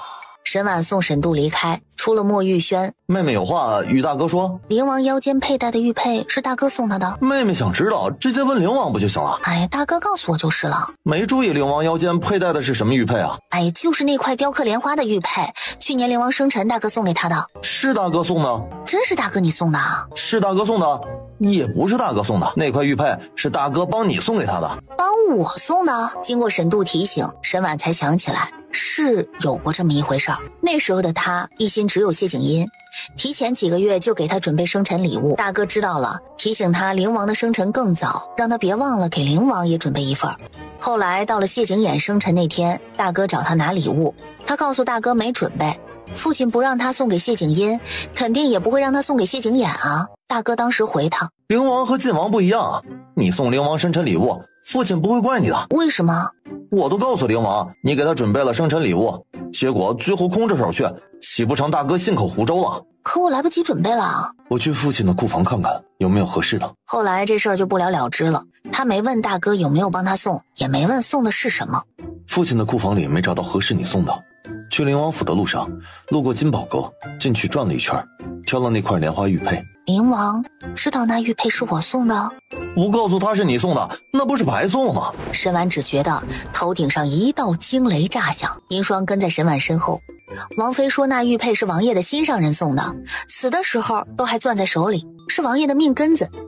结果那玉佩是王妃送的，那王爷的心上人岂不就是王妃自己啦？哎，妹妹，大哥你自己回去吧，我想自己一个人待会儿。有没有搞错啊？自己送一半就不送了。沈度抽搐着嘴角，一脸黑线的走了。沈婉木然的走到最近的凉亭，谢景琰的心上人怎么会是他呢？不可能，绝对不可能。这要是他都觉得自己该死了。他哥帮他挑，帮他送的一块他都不知道的玉佩，谢景琰前世却视若珍宝，终日不离身。光是想想他都觉得愧疚，甚至当着他的面喝下避子药，惹得他勃然大怒。结果现在告诉他，这么些日子以来他羡慕嫉妒的人其实是他自己。要不是灵王在西北谋反，还有用得到他的地方，谢景音早就送他去地下和父兄一家团聚了。这是他前世临死前沈英和他说的话。沈婉想到那两幅藏在暗格里的画。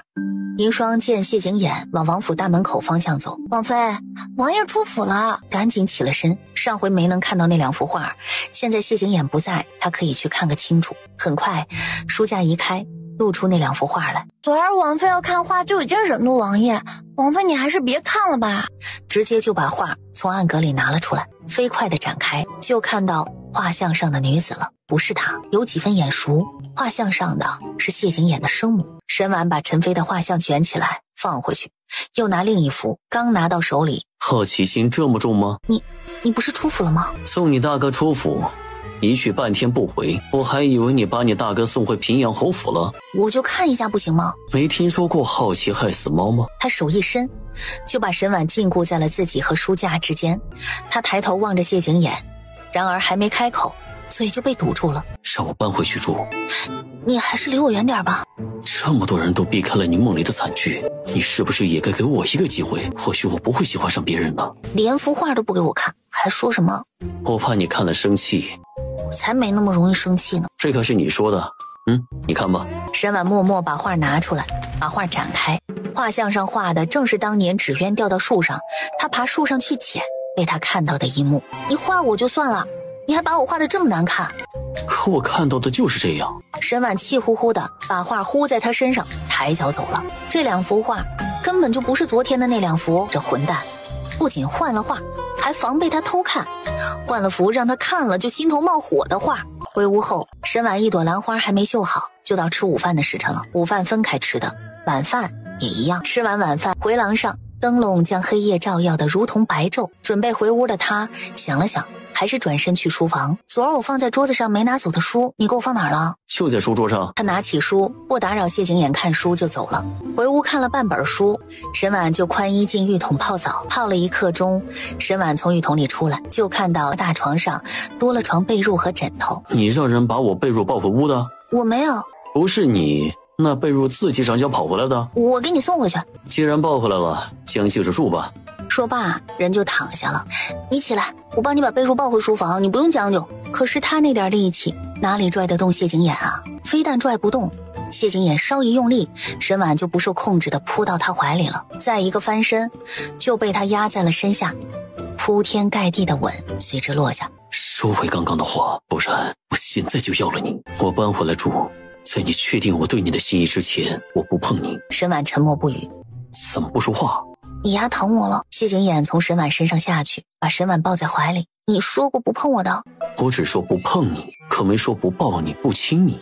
沈婉挣扎。别乱动，不然我可不保证不食言。抱着沈婉才躺了一小会儿，谢景琰就起身去冲冷水澡了。一晚上起来3回，沈婉也困得厉害，眼皮打架睡熟过去，可醒来还是抱在一起的。谢景琰抬手捂住沈婉的眼睛。你干嘛？我还想多活2年。这混蛋在说什么呢？从床边架子上拿过锦袍，穿好就出去了。银霜和海棠2人进来。昨晚是谁把他的被褥枕头抱回来的？是陈峰让我抱回来的。陈峰说你就听？玉佩的事是王妃误会了，陈峰说的可能是王爷的意思，奴婢不敢不听啊。为了王妃好嘛。既然王爷的心上人就是王妃自己，还分房睡，多委屈王爷呀。银霜保证没下回了，沈婉便没追究。书房内，谢景琰扔了块大金锭子给陈峰。爷，王妃的丫鬟有功，您别忘了赏她。吃早饭时，银霜给谢景琰盛粥。这粥盛的不多不少，赏10两。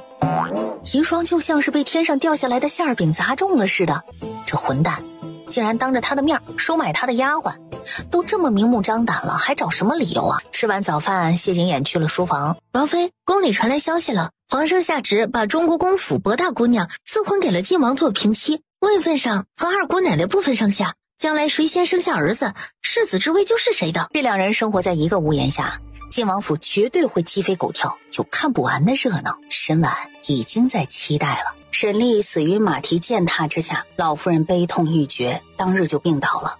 在得知宋皇后和晋王给复叔平妻之位，更是受不住打击，再次昏死过去。老夫人病情加重的消息送到宁王府，沈丽是死后第3天下的葬。沈静避讳叮嘱沈婉和谢景琰别回去送葬，不过2人没回去。海棠回了平阳侯府一趟，回来禀告沈婉道：听府里的丫鬟说，二太太这几日哭晕死过去好几回了，二老爷也憔悴了很多，老夫人更是受不住打击，这几日低迷未进，世子爷那块祖传的玉佩被二太太砸碎了。今儿二少爷出殡前，兵部尚书李大人把儿子李3少爷押到了灵堂前，一脚把李3少爷踹跪下给侯府赔罪，还把世子爷的祖传玉佩送了回来。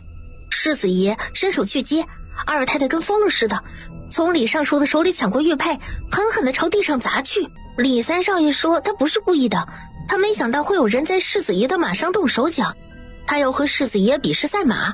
是前几日赛马赢了安定伯世子，安定伯世子激将他，说赢了他不算什么，有本事赢平阳侯世子。本来李三少爷和世子爷就有约战，安定伯世子一激将，李三少爷就找世子爷要赛马了。他不知道世子爷腰间佩戴的玉佩是平阳侯府祖传的，他是为了逼世子爷和他赛马随手扯下的。他要知道会有人借他的手算计世子爷，他绝技不敢。这话沈婉相信不假，还好大哥没事，不然即便知道李三少爷是被人利用的，沈婉也不会原谅。世子爷是招谁惹谁了？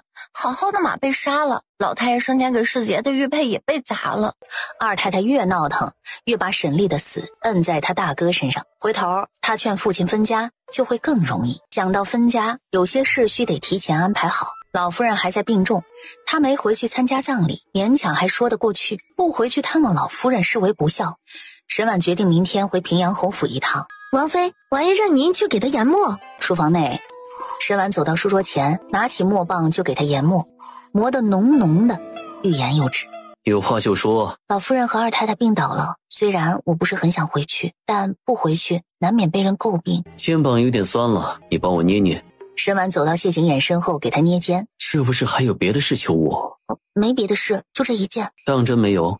谢景琰直接把沈婉抱坐到了他的书桌上。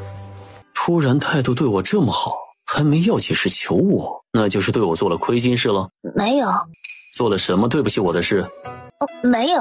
把我东西砸了？沈婉脸上细微的表情都瞒不过他的眼，他已经确定沈婉针对他做了亏心事儿了，就看他能不能把他的嘴撬开了。他喉咙一滚，就亲了上去。到底做了什么亏心事了？大有不说，就亲到他坦白为止。他将南珠耳坠含在嘴里，沈婉脑袋瞬间就空白了，不自觉搂上他脖颈。然而就在这时，六哥，救命啊！打扰了，六哥你在忙吧，我的事儿也没那么急。闭嘴！沈婉忍着发烫的脸出去。六哥，我不是故意的，你一定要救我！到底发生什么事了？还不是我母妃，皇上找大皇兄、二皇兄商议科举舞弊善后的事儿，他没事去送什么燕窝羹，然后父皇就把我也捎带上了，让我也写一篇善后办法。这我哪会啊？我想破脑袋也想不出办法来，可什么都不写，父皇一定会生气罚我的。沈婉梦里，皇上半年后就驾崩的事儿，就像是一根刺卡在谢景琰的喉咙里，咽不下去，吐不出来。六哥，你就帮帮我吧，父皇明天就要，时辰还早，我去街上逛逛，回宫之前我来取啊。等说到最后几个字，人已经不在书房里了，生怕谢景琰留下他，一溜烟儿跑没了影。再说沈婉，王妃的耳坠怎么掉了一只？那可是王妃最喜欢的耳坠，不知道丢哪儿了，奴婢让人去找。还能丢哪儿？丢在某个混蛋嘴里了。不用找，我知道丢哪儿了。八皇子还在书房。八皇子已经走了。沈婉把茶盏放下，忍着发热的脸去书房，把耳坠还我。过来，我给你戴上。哎，你给我就是啊。我摘下来的，理应我给你戴上。我不要了，行了吧？也行，过来。沈婉能怎么办？只能过去了。他把耳朵凑过去，结果又被谢景琰一把抱坐到书桌上。谢景琰把耳坠丢嘴里，然后亲了上去。你戴不上去的。不试试怎么知道？哎呀，门没关。不会有人进来的。就是打脸来得太快了。不哥，我急着出宫没带银票，你借我点。门没关，八皇子又直接进来了。沈婉这回是想和谢景琰同归于尽了，从书桌上下去，红着脸跑了。八皇子跑得更快，他怕被某位爷打死。等傍晚谢景琰回屋吃晚饭，进屋就收到沈婉的眼刀子。吃完饭泡了个澡就上床睡下了。等谢景琰沐浴完回来，就见沈婉把自己裹成蚕蛹的样子。谢景琰也不生气，躺下就把眼睛闭上了，呼吸匀称。沈婉以为他睡着了，沈婉把被子蹬开些，然后一只胳膊就伸了过来，轻轻一拉，他人就滚到怀里去了。你不是睡着了吗？要这么容易睡着就好了。被抱得太紧了，沈婉不是很舒服，她动了2下。就非得折磨我吗？啊，明日要回平阳侯府，晚上早点睡。可怜沈婉好不容易要睡下，谢景琰又起床了。睡觉前别喝太多水。我是去冲冷水澡。沈婉当自己什么都没说，挪到里间装死。谢景琰倒也没再做什么，闭眼睡去。翌日醒来，他什么时候起的？王爷大半个时辰前就起了，在偏院练武。陶大夫来给王爷把了脉，王爷体内的毒已经彻底清除干净了。不过陶大夫说王爷腿气才刚好，让王爷练武别强度太大，要循序渐进。两人吃完早饭便一起出府，马车才在平阳侯府大门口停下。就妹妹一个人回来了？相公在马车里。又不是新女婿了，还不快下来？难不成还要我让人放鞭炮迎接啊？哼，大哥也挺欠揍的。腿坐麻了，我需要缓会儿。要说屁股坐麻了他还能理解，腿怎么会坐麻？沈度想问下自家妹妹妹夫是怎么做的，就看到自家妹妹满脸通红的样子，忽然就懂了。妹妹，你的坐凳质量不是很好。银霜和海棠抱着探望礼跟在身后，一路跟到清辉院。老夫人心情不好，谁也不见，大姑奶奶请回吧。让祖母保重身子骨，我过些日子再回来看她。沈婉朝内扶了下身子，就转身走了。老夫人不见她，她还不想见老夫人呢。不过出院门的时候，正好沈英带着丫鬟过来。昨儿二哥下葬你不回来，今儿还回来做什么？我回不回平阳侯府还轮不到你来智慧。你对二哥心底有愧，我可没有。祖母心情不好，谁也不见，她还是进了院子。老夫人不见王妃，会见二姑奶奶吗？会。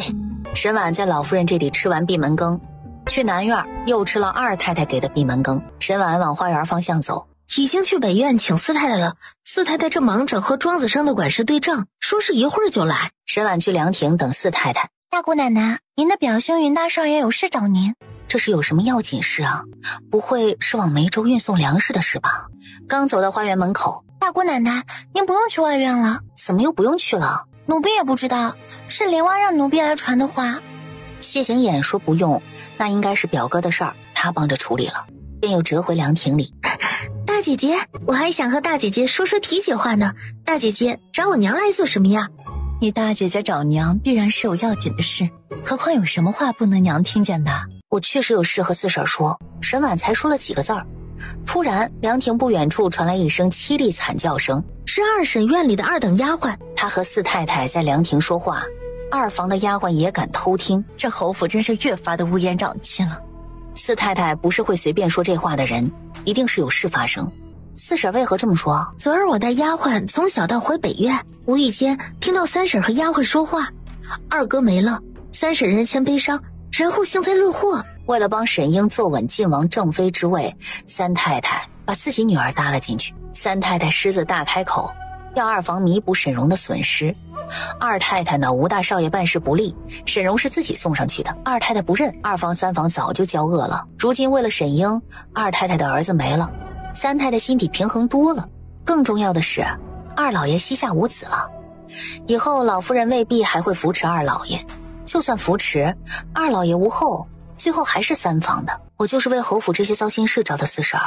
祖母一向疼爱二哥，二哥没了，对祖母的打击很大。以祖母的性子，还有二房三房的心眼，只怕1年之内都不会让四妹妹出阁。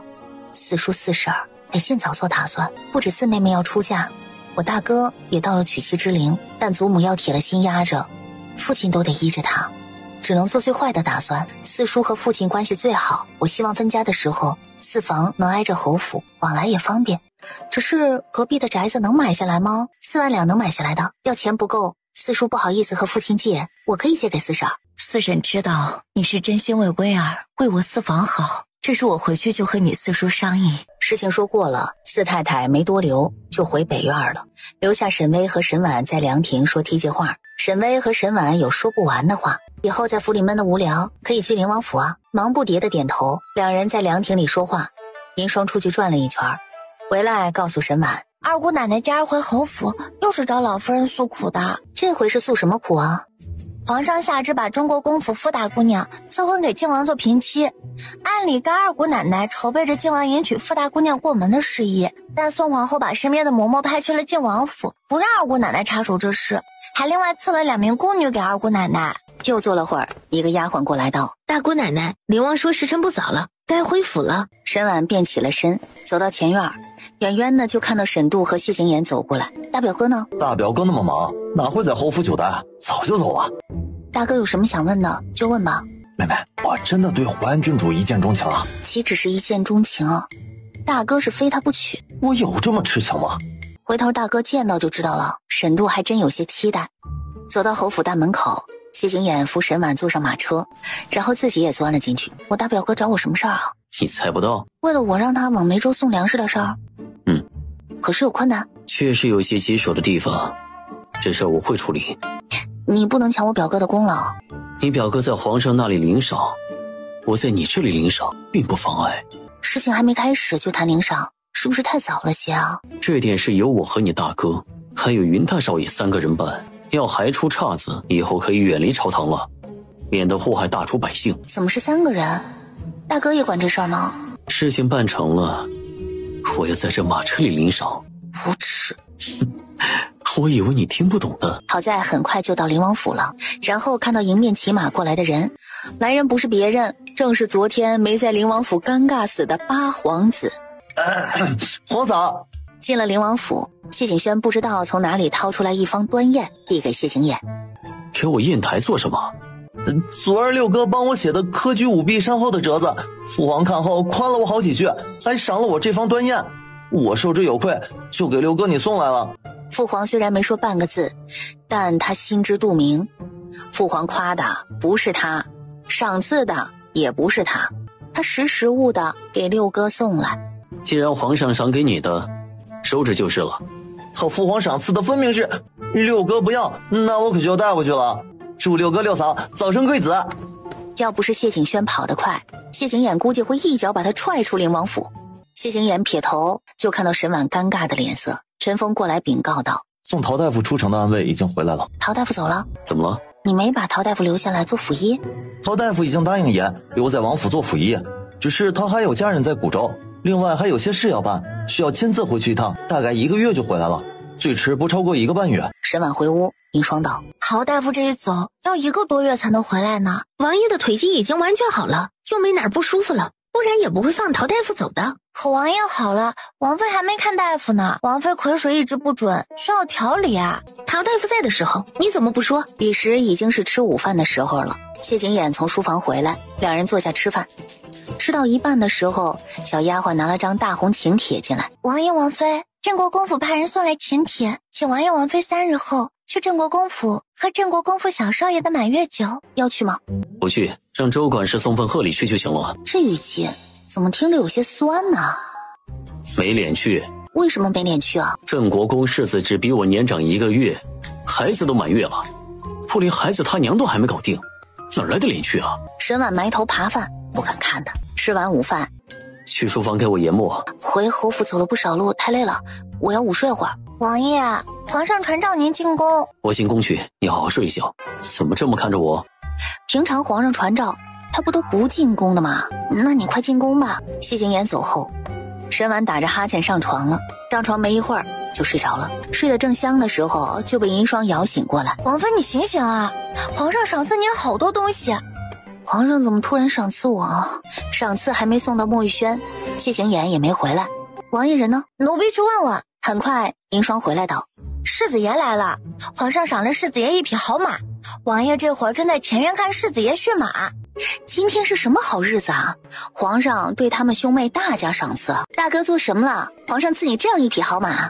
嘿嘿，大哥今儿是捡了大便宜了。这匹马原是皇上赏赐给妹夫的，但妹夫不要，还和皇上说我的马被人给杀了，正缺1匹好马，皇上就把这匹马赐给了我。大哥今儿可是沾了妹夫的光，你帮大哥好好谢谢妹夫啊。大哥自己谢。大哥没空啊，就这么说定了啊。妹妹好好帮我谢谢妹夫，这训练场太小了，我出城跑一圈去，我先走了啊。话还没说完，他又翻身上马了，沈度就已经骑马跑远了。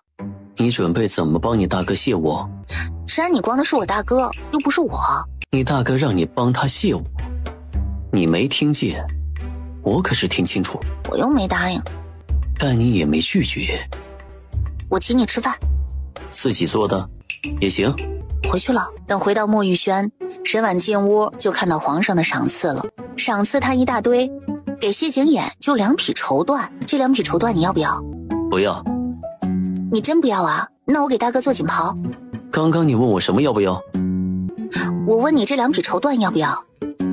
都送来了，也不能扔了，给我做成锦袍将就着穿吧。这态度变得还真是丝滑。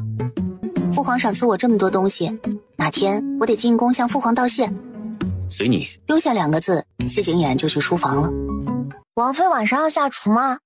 虽然他也很期待自己的厨艺，但这会儿时辰不早不晚，还是明天上午做菜，时间充裕些。银霜端来笔墨纸砚，他画图纸，好给谢景琰做锦袍。正画着呢，王妃，绸缎送去了绣房了，但绣房说王爷的尺寸还是2个月前量的，怕不准了，就没给奴婢带回来，只给了奴婢个软尺，让王妃您给王爷量尺寸。从丫鬟手里接过软尺，去了书房。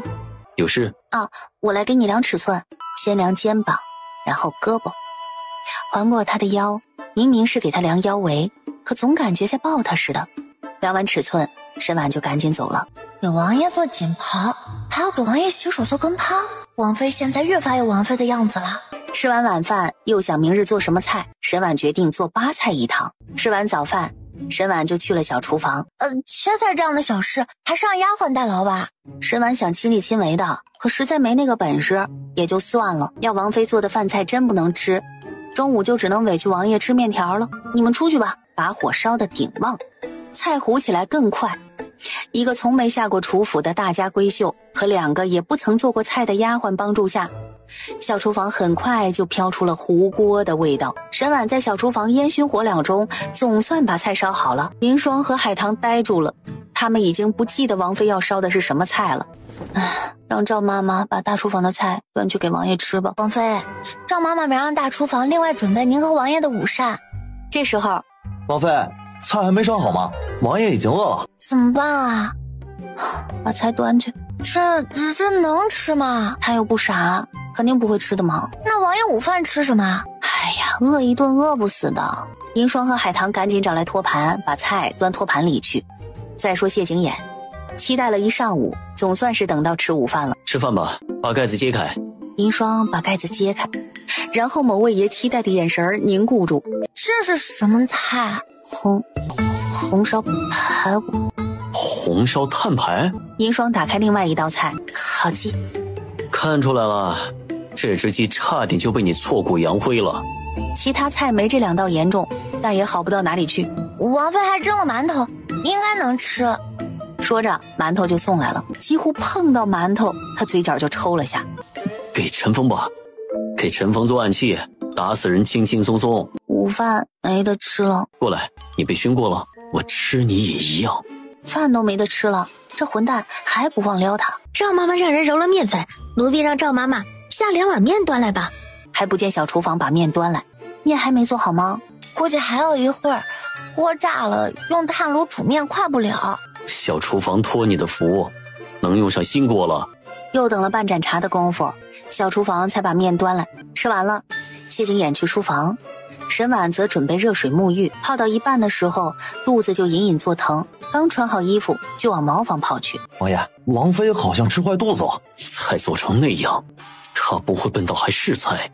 话还没说完，谢景琰只觉得肚子里一阵翻江倒海的疼，他也有反应了，是面有问题。吃面的不止沈婉和谢景琰，还有小厨房的丫鬟婆子，几乎全军覆没。皇后派人来传沈婉进宫，外院的丫鬟领着宫女来墨玉轩传话。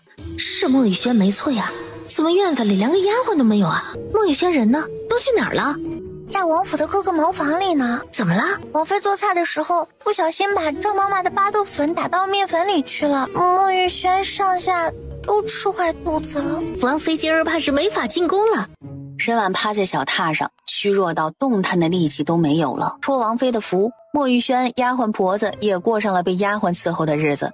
谢景琰不放心，让人请了太医来。太医来的时候，沈英也来了。大姐姐和灵王还真是间谍情深，十指不沾阳春水的长大，竟甘愿为灵王洗手做羹汤，这份情谊叫人感动。只是可惜灵王的肠胃啊，生受不起。看来二妹妹是从来没想过给靖王下厨了。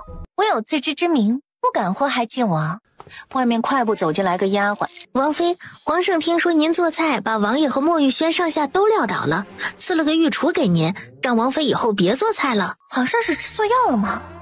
沈婉不会做菜还逞能下厨，让灵王吃坏了肚子。皇上不但责怪他就算了，他还赐个御厨给他。哎呀，看来我对相公的情谊不只感动了二妹妹，还感动了皇上呢。沈英高高兴兴来的灵王府，咬牙切齿跺脚离开的。沈婉决定肚子一好就拖着谢景琰进宫谢皇上去，休养了一天，再加上服用太医开的药，到傍晚沈婉就跟没事人一样了。等翌日早上起来，精神抖擞。沈婉吃着御厨做的5味包子，望着谢景琰道：你全好了吧？九儿就好了。今儿忙吗？你今天要去镇国公府喝满月酒？宋皇后派人来请她入宫，肯定是有事儿。我要进宫向皇上谢恩，还要去见皇后，你陪我进宫吧。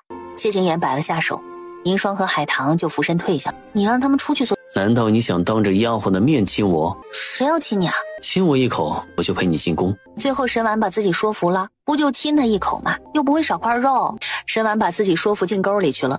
在谢景琰准备去书房看书时，沈婉拉住了他，踮起脚在他脸上亲了下。行了吧？还能再敷衍一点吗？沈婉又在他脸上亲了下。谢景琰搂过沈婉的腰。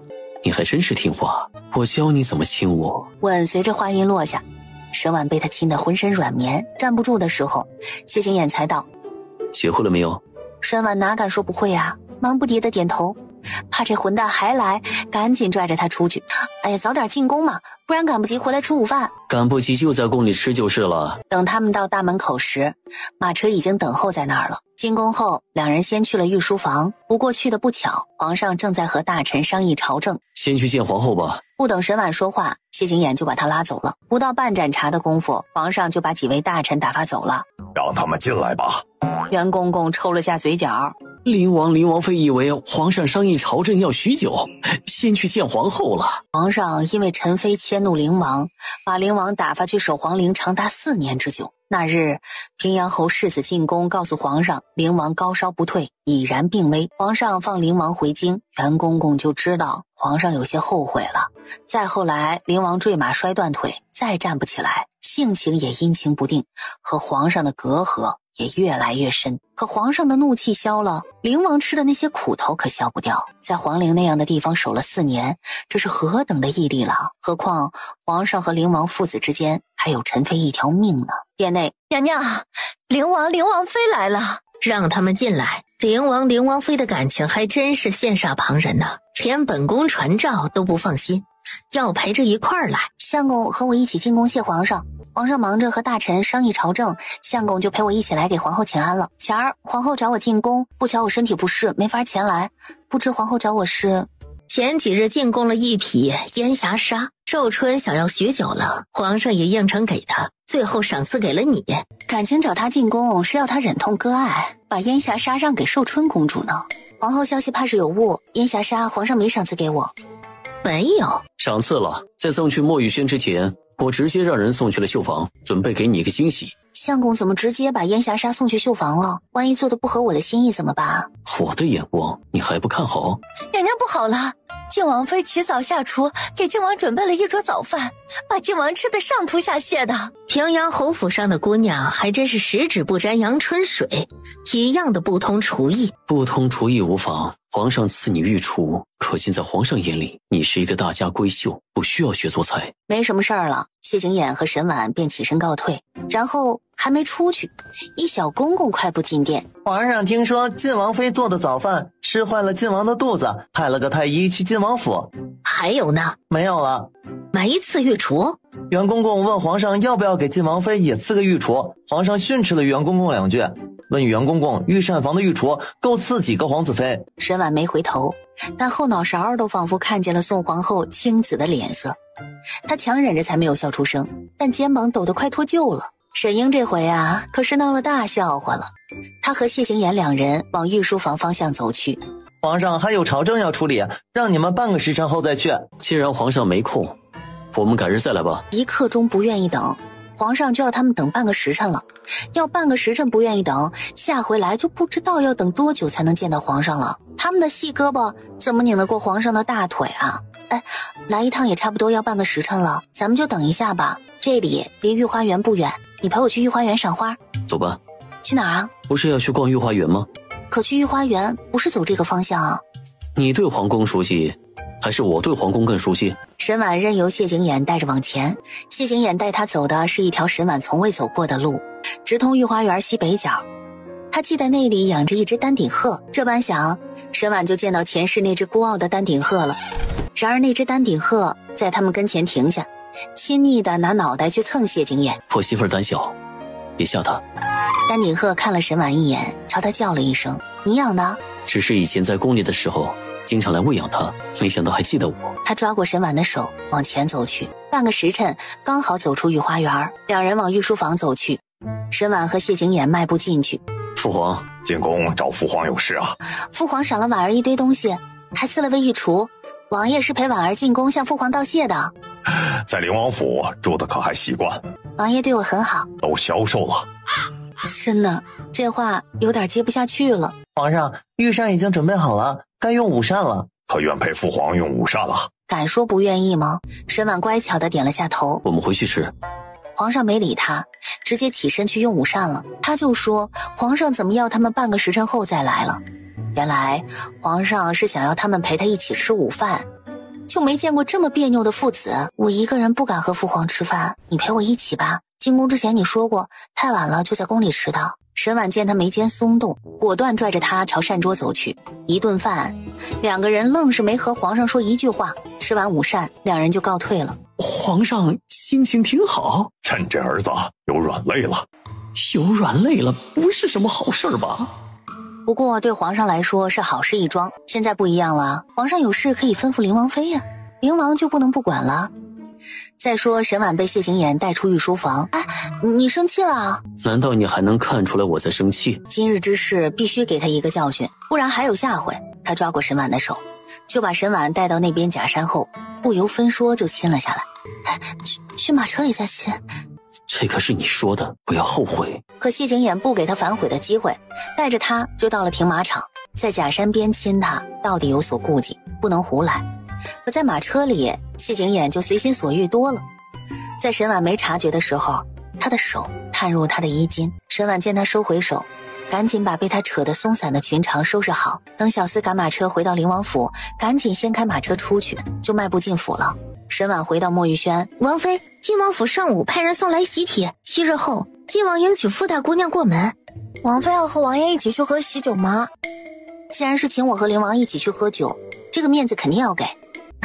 今儿二姑奶奶下厨，吃坏了晋王的肚子的事儿，王妃可听说了？在宫里就听说了。二姑奶奶肯定也想要御厨，但皇上没赏她。都说有来有往，昨儿沈英来探望沈婉了，银霜自告奋勇，准备了些探望礼。银霜就屁颠颠的去晋王府了。回来时，沈婉笑问道：“见到他了？”见到了。二姑奶奶一上午跑了7趟茅房，奴婢去的时候，正好见到她晕倒被抬回屋。这时候，王妃，京都不知道谁家走火了，烧得很大。出去一看，只见远处浓烟滚滚。谢景琰他吩咐陈峰道：“去看看是不是茂国公府走水了。”很快陈峰就回来了。确实是茂国公府走水了。茂国公府走水有问题？茂国公府的火是从厨房烧起来的，是茂国公府大姑娘好奇自己厨艺下厨引起的。谢景琰脑门上黑线成摞的往下掉。一个下午，京都有3家厨房烧了，其中茂国公府烧得最为严重。接下来3天，一门心思待在屋子里给谢景琰做锦袍。王妃歇会儿再绣吧，你把自己累着了，王爷该心疼了。海棠端了糕点过来，沈婉便起了身，吃了一块。王妃，刚刚侯府的丫鬟送来了消息，说是二少爷生前身边的丫鬟红葵有身孕了，二太太高兴，病都好了大半。前世那丫鬟瞒了3个月，不小心暴露自己有了身孕，当天就被踢死了。前世二老爷在踢死丫鬟后，罚沈丽跪祠堂反省。沈丽说丫鬟怀的孩子不是她的，她碰的丫鬟已经是4个月前的事儿了。如果沈丽没有撒谎，那丫鬟怀的孩子当真不是她的，那又会是谁的呢？丫鬟怀的不会是二老爷的孩子吧？王妃，袁二少爷来了。二表哥怎么突然回京了？大表哥被迫居在京都。云浪道：我也不知道，半个月前大哥飞哥传书给我，要我务必尽快回京，我还以为府里出大事了，披星戴月快马加鞭的赶回来，结果回来府里一切安好，倒是大哥自己不知道和表哥跑哪儿去了。我大哥也不在京都了。听祖父说是和大哥一起离京的。大表哥离京应该是去忙梅州的事儿了，但大哥怎么会和大表哥一起出京呢？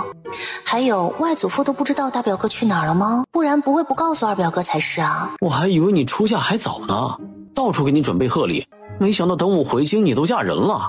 作为表哥，我都没能喝上你和灵王的喜酒。谁让表哥不回来的？错过可不补的。喜酒是错过了，这以后小万氏的满月酒我肯定到。才半年没见，二表哥怎么变得这么会打趣人？得亏谢景琰不在身边，不然叫他听见肯定又会想起那碗必死药。二表哥这次回来待多久啊？我也不知道呢，至少会待到大哥回来。书房内，王爷，云家二少爷来了。迈出书房，他走过去时正好听见沈婉问自家二表哥：表姐表妹他们呢？怎么没和二表哥一起来啊？我回来的不赶巧，他们一早随祖母去护国寺给你祈福去了，我就自己来了。给我祈福？听祖母身边的丫鬟说，祖母昨晚梦到你给灵王生了对龙凤胎，醒来特别高兴，吃早饭的时候临时起意去的护国寺。表哥别在灵王面前提。沈婉抬头就见谢景琰走过来，云浪给谢景琰见礼。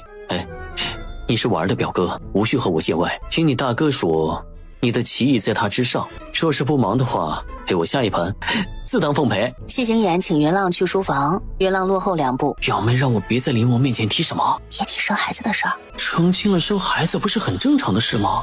难不成灵王有隐疾？那你们去下棋，我让小厨房准备些糕点送去。说完就赶紧回屋了。再说沈婉回屋后，云浪带来的2大箱子就抬了进来，琳琅满目，都是各州郡独有的新奇玩意儿。等沈婉去书房，谢景琰和云浪已经下完一局棋，送云浪出府了。二表哥来没一会儿就要走。我也去护国寺接祖母他们，今日就不多留了，改日得空我再来。沈婉知道他离京许久，肯定想外祖母他们了，和谢景琰一起送他离开。等回到墨玉轩，谢景琰去书房，沈婉跟了过去。人了一路，有什么想问我的？我大哥离京的事你知不知道？知道。你知道你都不告诉我。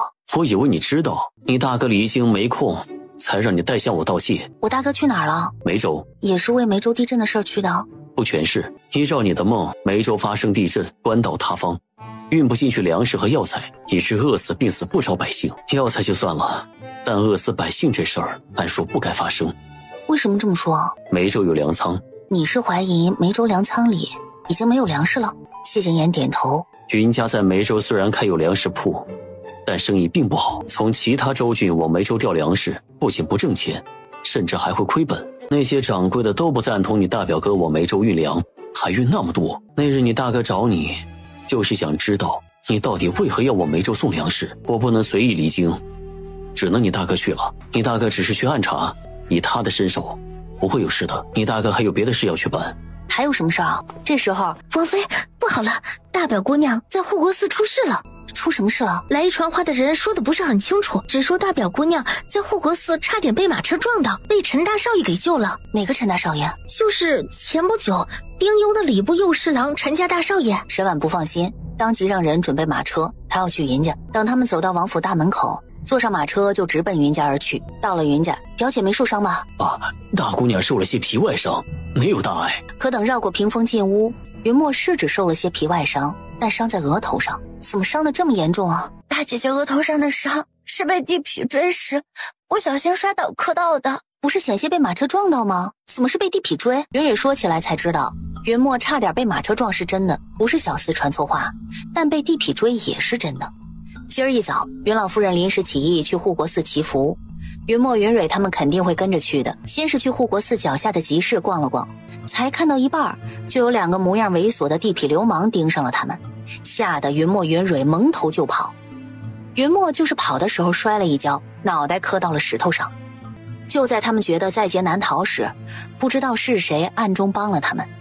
那俩地痞被人用石子打晕，云墨、云蕊赶紧往回跑，可谁想是有人冲着他去的。不知道谁府上的马车突然失控地朝他撞过来，就在快要撞过来时，腰肢被人抱住，转了2圈，堪堪避开从身边疾驰而过的马车。这些人是不咬下我们云家一块肉不罢休，是不是？是外祖母疏忽了，你之前交代不让你大表哥去护国寺，怕他被人算计，却没想到是整个云家都被人盯上了。万幸表姐只是受了些皮外伤，皇上赐了我不少贡品药膏，其中就有去伤疤的。回去我让丫鬟送一盒来，不会让表姐额头上留疤的。表妹，能多给我一盒吗？陈大少爷2次救我，坏了那些人的算计，他们恼羞成怒就杀陈大少爷，他的手背被划伤了，流了不少血。我让人送2盒来。让云家上下头疼的是，陈大少爷救云墨的时候抱了他的腰，可在大庭广众之下抱的。一般出现这样的情况会2家结亲，只是陈大少爷是侍郎府上的少爷，云家身份低微，门不当户不对，高攀不起。云墨被丫鬟扶走，在云家吃完午饭，沈婉和谢景琰就告辞了。我有点事要去办，你先回墨玉轩。不等沈婉答应，他已然翻身上马了。王爷对王妃真好。王爷有事忙，还陪王妃去云家，还亲自送王妃回来，真是把王妃捧在手心里宠着了。回到墨玉轩，沈婉第一时间让海棠把药膏送去云家。海棠送完药膏回来，王妃，奴婢把药膏送到云家了。奴婢在云家大门口刚坐上马车，就看到陈峰骑马到云家了。陈峰不是跟谢景琰去办事去了吗？他怎么去云家了？可知道陈峰去云家做什么？奴婢想问，但陈峰翻身下马就进云家了，奴婢不好再跟进去，就先回来了。沈婉耐着性子等，不过没一会儿就听到谢景琰的脚步声传来。陈峰不是跟你去办事了吗？你怎么派他去云家了？让陈峰去云家报喜。报喜？报什么喜啊？你去陈侍郎府上了？为父口渴，容为父喝杯茶再说。沈婉给他倒茶，谢景琰喝了半盏茶。我见你担心，想着陈大少爷和那些人交过手，或许知道点线索，就帮你去问了。那有线索吗？这是刺杀陈大少爷之人身上掉下来的玉佩。他迫切想知道谢景琰说的报喜是不是他想的那样。这般性急吗？陈大人为人周正，又任礼部侍郎，他不会做落人话柄的事。我去询问陈大少爷，陈大人和陈夫人就透露结亲之意，希望我能帮忙保个媒。我答应了。知道云家不放心，谢景琰就让陈峰去云家告知了一声。有他灵王保媒，这桩亲事就算是板上钉钉了。陈大少爷人不错啊，云家能和陈家结亲是好事儿。可惜陈老夫人才过世，陈家3年内都不能办喜事。一般的喜事不能办，但能冲喜。陈家要冲喜？陈老夫人病逝，陈大人需守孝3年，一般情况3年内都不能办喜事，但有个例外，就是3个月内办喜事叫冲喜。云家今日能躲过这一劫，还多亏了你。和我有什么关系啊？这事儿还得从陈老夫人病逝，他让谢景琰亲自去送吊唁礼说起。谢景琰没去，托八皇子带他去送的。八皇子去了之后，回宫把这事儿告诉了自己母妃。王昭仪觉得是个稀奇事儿，说与皇上听。皇上听后派袁公公送了份吊唁礼去，皇上都派人去了，那满朝文武哪个敢不亲自去啊？可以说陈老夫人的丧事能办得风光体面，沈婉那句话功不可没。今天陈大少爷随陈夫人去护国寺给陈老夫人点长明灯，陈大少爷就在寺下走了走，听到呼救声便出手相救，没打算露面，知道他们是云家女儿，是沈婉这个灵王妃的表姐妹，却好事做到底，护送到停马场。准备走的时候，马车就朝云墨冲了过去，来不及多想，陈大少爷只能现身相救了。沈婉猛然想起来，我知道玉佩是谁的了。是谁的？是安定伯夫人的娘家宣威将军府大少爷的。前世宣威将军府曹大少爷曾随安定伯世子去晋王府见谢景嫣，当时他身上就佩戴着这块玉佩。那些人竟然想用英雄救美、肌肤之亲逼迫云家嫁女儿，忍无可忍了，不给个狠教训，只怕还有下回。你想怎么做？沈婉凑到谢景琰耳边低语了几句，谢景琰直接交给陈峰去办了。翌日醒来，昨日宣威将军府出大事了。宣威将军府出什么事了？宣威将军和宣威将军府大少爷被人打得鼻青脸肿的，堵住嘴倒吊在了宣威将军府的大门口。还是早上路过人瞧见了，敲门，宣威将军府的人才发现。沈婉梳洗完，谢景琰晨练回来，沈婉就问他，算宣威将军倒霉。哼。昨晚陈峰带人去宣威将军府奏人时，正巧宣威将军和儿子曹大少爷在花园凉亭下棋，何必绕弯子呢？直接给教训就是了。谢景琰说着，不知道从哪里掏出一沓银票递给沈婉，有46700两。既然让陈峰跑一趟了，便让陈峰顺手牵羊，把宣威将军府洗劫一下，无论多少钱都拿来给梅州赈灾，就当是给宣威将军府积德行善了。刚刚侯府传来消息了，说是红葵的吃食里被人下了堕胎药，红葵这几日害喜严重，吐出来不少，孩子没被打掉，但也见红了。大夫说孩子可能会保不住。侯府里怎么会有人给红葵下药呢？长房就只有父亲一个人，还有2个不管事的姨娘，不可能会做这样的事儿啊。私房也不会。二太太认定红葵肚子里怀的是神力的骨肉，把红葵供起来都不够，就只剩下一个3房了。2房绝后，老夫人的心必然偏向3房。若说侯府里有谁容不下那个孩子，必然是3太太了。只是一猜就能猜到的事儿，3太太不至于这么蠢吧？2太太承受不住丧子之痛，一病不起，红葵肚子里的孩子让她振作起来，那就是2太太的命根子啊！动红葵肚子里的孩子，3太太就不怕2太太和她拼命吗？第2天上午，王妃，2太太和3太太打起来了。怎么会打起来呢？是因为红葵？2太太查到昨儿往那个红葵饭里下堕胎药的是3太太院子里的丫鬟，认定是3太太指使丫鬟干的，带人去3房要活活的杖毙那丫鬟。3太太拦着不让，吵着吵着就打起来了。听说2太太把3太太脸都闹花了。然后呢？老夫人知道后勃然大怒，罚2太太、3太太跪佛堂反省，还差点罚4老爷去跪祠堂。为何罚4说？2太太、3太太打架的事儿惊动了侯爷，4老爷也去了。4老爷提了一句分家，惹怒了老夫人。老夫人说只要他活在世上1天，就不许侯府分家，让满京都看侯府的笑话，还要罚4老爷去祠堂的祖宗面前反省。不过侯爷没让，侯爷还撂下了话，要2房3房还闹出动手的事儿，他绝不轻饶。但老夫人还活着呢，这个家不好分。不过四叔提分家，应该是已经把隔壁的宅子买下来了。王妃，晋王妃来了。沈英怎么又来了？就听到沈英唤她：“大姐姐啊，二妹妹吃坏肚子，我都没亲自去探望，看来已经全好了。今儿是祖母让我来的。祖母让你来找我，何事啊？今儿我娘和3婶打起来，祖母已经够生气了。四叔还火上浇油提分家，差点没把祖母气病。大伯父还护着四叔。祖母知道大伯父这些天有些不高兴，我娘不该摔了祖父生前给大哥的家传玉佩，但大哥也不能一声招呼不打就离家出走。祖母让我来问问你，知不知道大哥去了哪儿？他派人去把大哥找回来。到底是派人去把他大哥找回来，还是派人去让他大哥永远都回不来呢？二哥的死给大哥打击不小，不想自己待在侯府，叫二叔二婶看到他就想到二哥死的凄惨，便离京散心去了。大姐姐可知道大哥去哪儿散心了？大哥走之前倒是和我提了一句，说是想去漠北看看大漠的风光，派人去找就不用了。大哥答应我3个月内就回京。大哥孤身在外，到底不安全。他要是有什么好歹，我二房岂不是要愧疚一辈子？前些天皇上赐了大姐姐不少东西，其中就有去伤疤的药膏。3婶的脸被烧花了，大夫说可能要留疤。祖母知道大姐姐手里有药膏，让我找大姐姐拿一盒带回去给3婶。老夫人是上了年纪，大白天的都做梦了吗？这是御厨做的糕点，味道不错，二妹妹尝尝。祖母让我找你拿药膏。祖母让你来拿，我就一定要给吗？祖母的话你敢不听？要二婶3婶听祖母的话，也不至于闹到大打出手挠花脸的地步。你这是不肯给了？给不了。亏得3婶那么疼你，你却连一点药膏都舍不得，眼睁睁看着她毁容。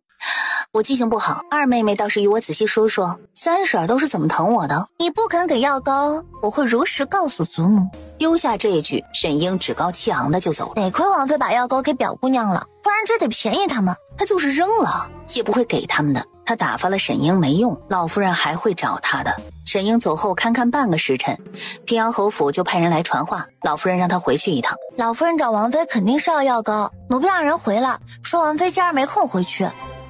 吃完午饭我回去。不想回去，不用勉强自己。我有事需要回去一趟，只是家丑不可外扬，谢景琰不便陪着一起回去，就没陪着了。吃完午饭，沈婉就带着银霜坐马车回平阳侯府，绕过屏风进屋。大姐姐可算是回来了，叫祖母好等啊。祖母派人去找我时，我正和王爷吃午饭，不好丢下王爷先回来，让祖母久等了。祖母这么急的找我回来，不知道是有什么事。找你回来还是为给你三婶治脸的事。挠花你三婶脸的呀，是你二婶。你二婶这些日子悲痛欲绝，迁怒了你大哥。你大哥为了避你二婶呢，选择离京散心。你不肯帮你二婶也是情理之中，但你三婶没得罪你，祖母也不会让你吃亏。那药膏侯府花钱向你买下。我给三婶药膏治脸还收钱，传扬出去还不得被人戳着脊梁骨说我见钱眼开，眼里只有钱没有骨肉亲情啊。是祖母太心急，思虑不周了。那药膏我也想帮三婶，但太不凑巧了，皇上只给了我2盒祛疤的药膏。前儿表姐在护国寺磕伤额头，陈大少爷为救她被划伤手背，那2盒药膏我给他们了。药膏已经没了，我去找你时你怎么不说？二妹妹是不是以为我很想和你说话呀？上次去灵王府幸灾乐祸，这次去就是找我拿药膏。我和你明说了我给不了，还和祖母告状，把我叫回来。二妹妹不用忙晋王府里的事，我可没你这么清闲。云家的事儿我也听说了，云大姑娘额头伤得如何？还好不是很严重。不是很严重，那半盒药膏也足够了。这是要云墨匀半盒出来给三太太用，万一不够呢？云家对我掏心掏肺，有什么好东西都想着我。我给表姐1盒药膏，还派人去要回半盒。祖母为三婶着想，就一点不担心我含外祖父外祖母的心。别说大姐姐心底，三婶比不上云家，怕是祖母都比不上。二妹妹要真心为二婶善后，这会儿就应该去求皇后。出府之前，灵王让我早些回去，我就不多留了。去青兰院拿点东西便回去了。沈婉扶了扶身，便头也不回地走了。祖母，皇后本就不喜欢我，我再去找她讨要药膏，她会更恼我的。她让你去找皇后，你就去找吗？你不论用什么办法，必须把药膏给我拿回来。2房3房关系会闹到这么僵，全是因为沈英，要她连一点药膏都拿不到手，老夫人会失望透顶的。沈英被示意丫鬟附耳过来，低声吩咐了几句。丫鬟连连点头，转身出去。再说沈婉往她出嫁前住的青兰院走去，走到一半时，刚刚奴婢听到一个大消息。什么消息啊？刚刚2丫鬟碎嘴，奴婢便听到了几句。那2丫鬟说，红葵肚子里怀的极可能不是二少爷的种。红葵是二少爷院子里的丫鬟，她怀的不是二少爷的孩子，还能是谁的？说是二老爷的。不得胡说，二叔不是这样的人。不是奴婢说的，是那丫鬟说1个月前曾看到红葵衣衫不整的从二老爷的书房出来，才有些怀疑的。别人怎么议论我管不着，但你们是我的丫鬟，我不允许你们传这样的流言。奴婢谨记王妃的教训，奴婢保证不会往外说半个字的。他们走后，不远处双人合抱的大树后走出来个丫鬟，飞快地从小道另一边离开，朝佛堂快步走去。银霜回头看了一眼，不知道是2房的丫鬟还是3房的。是哪房丫鬟，沈婉并不在意，她要的只是把这件事传到二太太的耳中。老夫人极力想把这事儿压下去，甚至把主意打到她头上，那就别怪她再烧一把火，搅得侯府鸡飞狗跳，让父亲起分家的念头。三太太撑着蒲团动了动，小丫鬟上前凑到三太太耳边，把刚刚听到的话一字不落地说给三太太听。去门外守着，别让人进来。哎，二嫂也别跪了，今日之事你我就当做什么都没发生过。哼，红葵肚子里的孩子要保不住，我和你没完。看来二嫂还被蒙在鼓里呢。什么蒙在鼓里？红葵肚子里的孩子不是丽儿的。你胡说什么？红葵是丽儿院子里的丫鬟，她肚子里的孩子不是丽儿的，还能是谁的？听说红葵1个月前曾衣衫不整的从二老爷的书房里出来。你祸害红葵肚子里的孩子还不够，还要败坏我家老爷名声。父子宠幸1个丫鬟，传扬开，败坏的可不只是二老爷1个人的名声，侯府的名声也完了。我知道这话不能随便说，就算是真的，叫老夫人知道也不会轻饶我。我不过是看在妯娌多年的份上，不忍心二嫂蒙在鼓里，才把丫鬟刚禀告我的事说与二嫂听。至于信不信，那是二嫂的事儿。红葵肚子里的孩子是二老爷的还是二少爷的，对我3房而言都一样。二太太站起身来，匆匆就往外走。红葵肚子里的孩子不会真是二老爷的吧？这要是真的，那玩的可就太花了。红葵1个月前去找过二老爷这事儿，时间对得上。而且那天二老爷和同僚喝了不少酒。沈婉从青兰院拿完东西回来，路过花园时正好看到二太太往南院走，可惜时辰不早了，她得回灵王府，不能留下来看热闹。要不把端儿留下来，让他晚些回去。他留下来没用，是事关整个平阳侯府的名声，不止老夫人会下封口令，就是父亲也不会允许传出府半个字的。不过冬儿不行，陈宇可以啊。沈婉和两丫鬟坐上马车就回了灵王府，一盏茶喝完，窗户就被叩响。如何？那叫红葵的丫鬟怀的确实是二老爷的孩子。陈宇把从二房听到的事一五一十的禀告沈婉知道，二太太也不含糊，直接就要叫人进屋把她拖出去。红葵吓着了，不敢不说实话，二少爷没了，二老爷膝下无子了，他要能给二老爷生个儿子，二老爷一定会善待他的。这也是二太太逼问红葵就招了的原因。没想到这一世，他不但能离间二太太和三太太，还能离间二太太和二老爷的夫妻感情，真是意外之喜了。王妃，云家二少爷来了。这时辰了，二表哥还来灵王府，可是出什么事了？没出什么事，就是有点小事来问问表妹。表哥要问我什么？今儿表妹可派人去过云家？没有啊，表哥为何这么问啊？今儿有人打着表妹的幌子去云家要拿回半盒去伤疤的药膏，说是沈二太太脸被挠了，要回去给她用。祖母觉得这不像是表妹女仆做的事，便多留了个心眼，给了丫鬟半盒寻常药膏。又不放心，还真是表妹你的意思，便让我来问问。今儿二妹妹来找我要药膏不成，祖母把我叫回去，知道我手里已经没药膏了，就让我找云家拿回半盒。我没答应，没想到他们竟然打着我的幌子去云家拿药。表妹消消气，左右他们又没得逞。确定不是沈婉的意思，他没多留就告辞了。沈婉回内屋是越想越气。别生气了，这事我帮你处理。我自己来。确定不要我帮忙？既然想好怎么做了，就别生气了啊。这2日也不知道怎么回事，格外的容易累。沈婉和谢景琰吃完晚饭就开始犯困了。等谢景琰从书房看完书回来，沈婉早就睡熟了。翌日，沈婉睡醒了，王妃可算是醒了，笑得这么开心，有好事要禀告。红葵昨儿夜里被杖毙了。二老爷为了红葵都被二太太挠了脸，竟然没保下红葵。是二太太杖毙的？是老夫人杖毙的。沈静要严惩二老爷，老夫人忍不住替二老爷求情，说是红葵勾引了二老爷。沈静气头上连老夫人一块儿训斥了。本来沈静只打二老爷40大板的，老夫人这一求情改50大板了。处置完二老爷就是那丫鬟了。虽然二老爷膝下无子了，但一个生来就被人诟病的子嗣，平阳侯府不需要。二老爷要执意留下红葵肚子里的孩子也可以，搬出平阳侯府大宅分了家，这样的事儿就不归他管了。沈静说完起身就走了。他还没出清辉院，老夫人就下令把红葵杖毙了。吃完早饭，沈婉就带着银霜和冬儿坐马车回了平阳侯府。无论是谁假借他的名义去云家拿的药膏，他都要把人揪出来。正巧今日休沐，沈静也在府里，沈婉就直接去书房找父亲了。昨儿不是才回来过吗？怎么又回来了？找爹爹有事？祖母昨儿叫我回来，是让我把皇上赐我的去伤疤的药膏拿1盒给三婶，但药膏我给表姐和陈大少爷了。祖母让我找表姐匀半盒给三婶，我没同意，但我没想到在我拒绝后，还有人打着我的幌子去云家要走了半盒药膏。要不是昨儿我知道这事儿太晚了，我昨儿就回来了。这回只是借着我的名义要半盒药膏，要不严惩，下回就不定打着女儿的名义找云家要什么了。沈婉跟在沈静身后到了清辉院。老二如何了？板子打得太重，二老爷昨儿跪晕后起了高烧，不看大夫怕是不行。去请侯爷。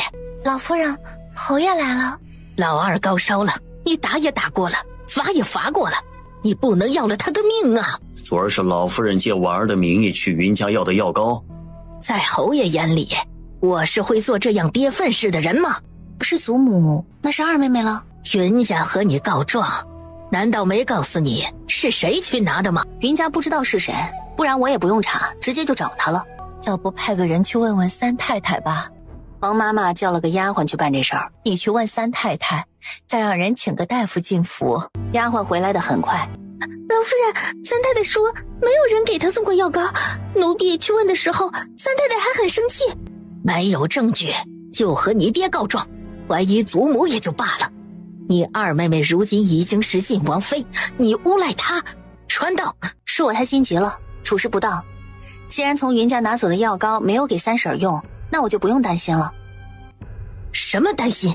云家丫鬟办事疏忽，昨儿拿错药膏了，把表姐拿来装病用的，能让脸上起红疹的药膏给了那丫鬟。表姐傍晚才发现给错药了，二表哥火急火燎的就去灵王府找我，才知道我并没有派人去找过云家拿药膏，担心三婶用了那药膏中毒，脸上起红疹，一大清早就赶回来。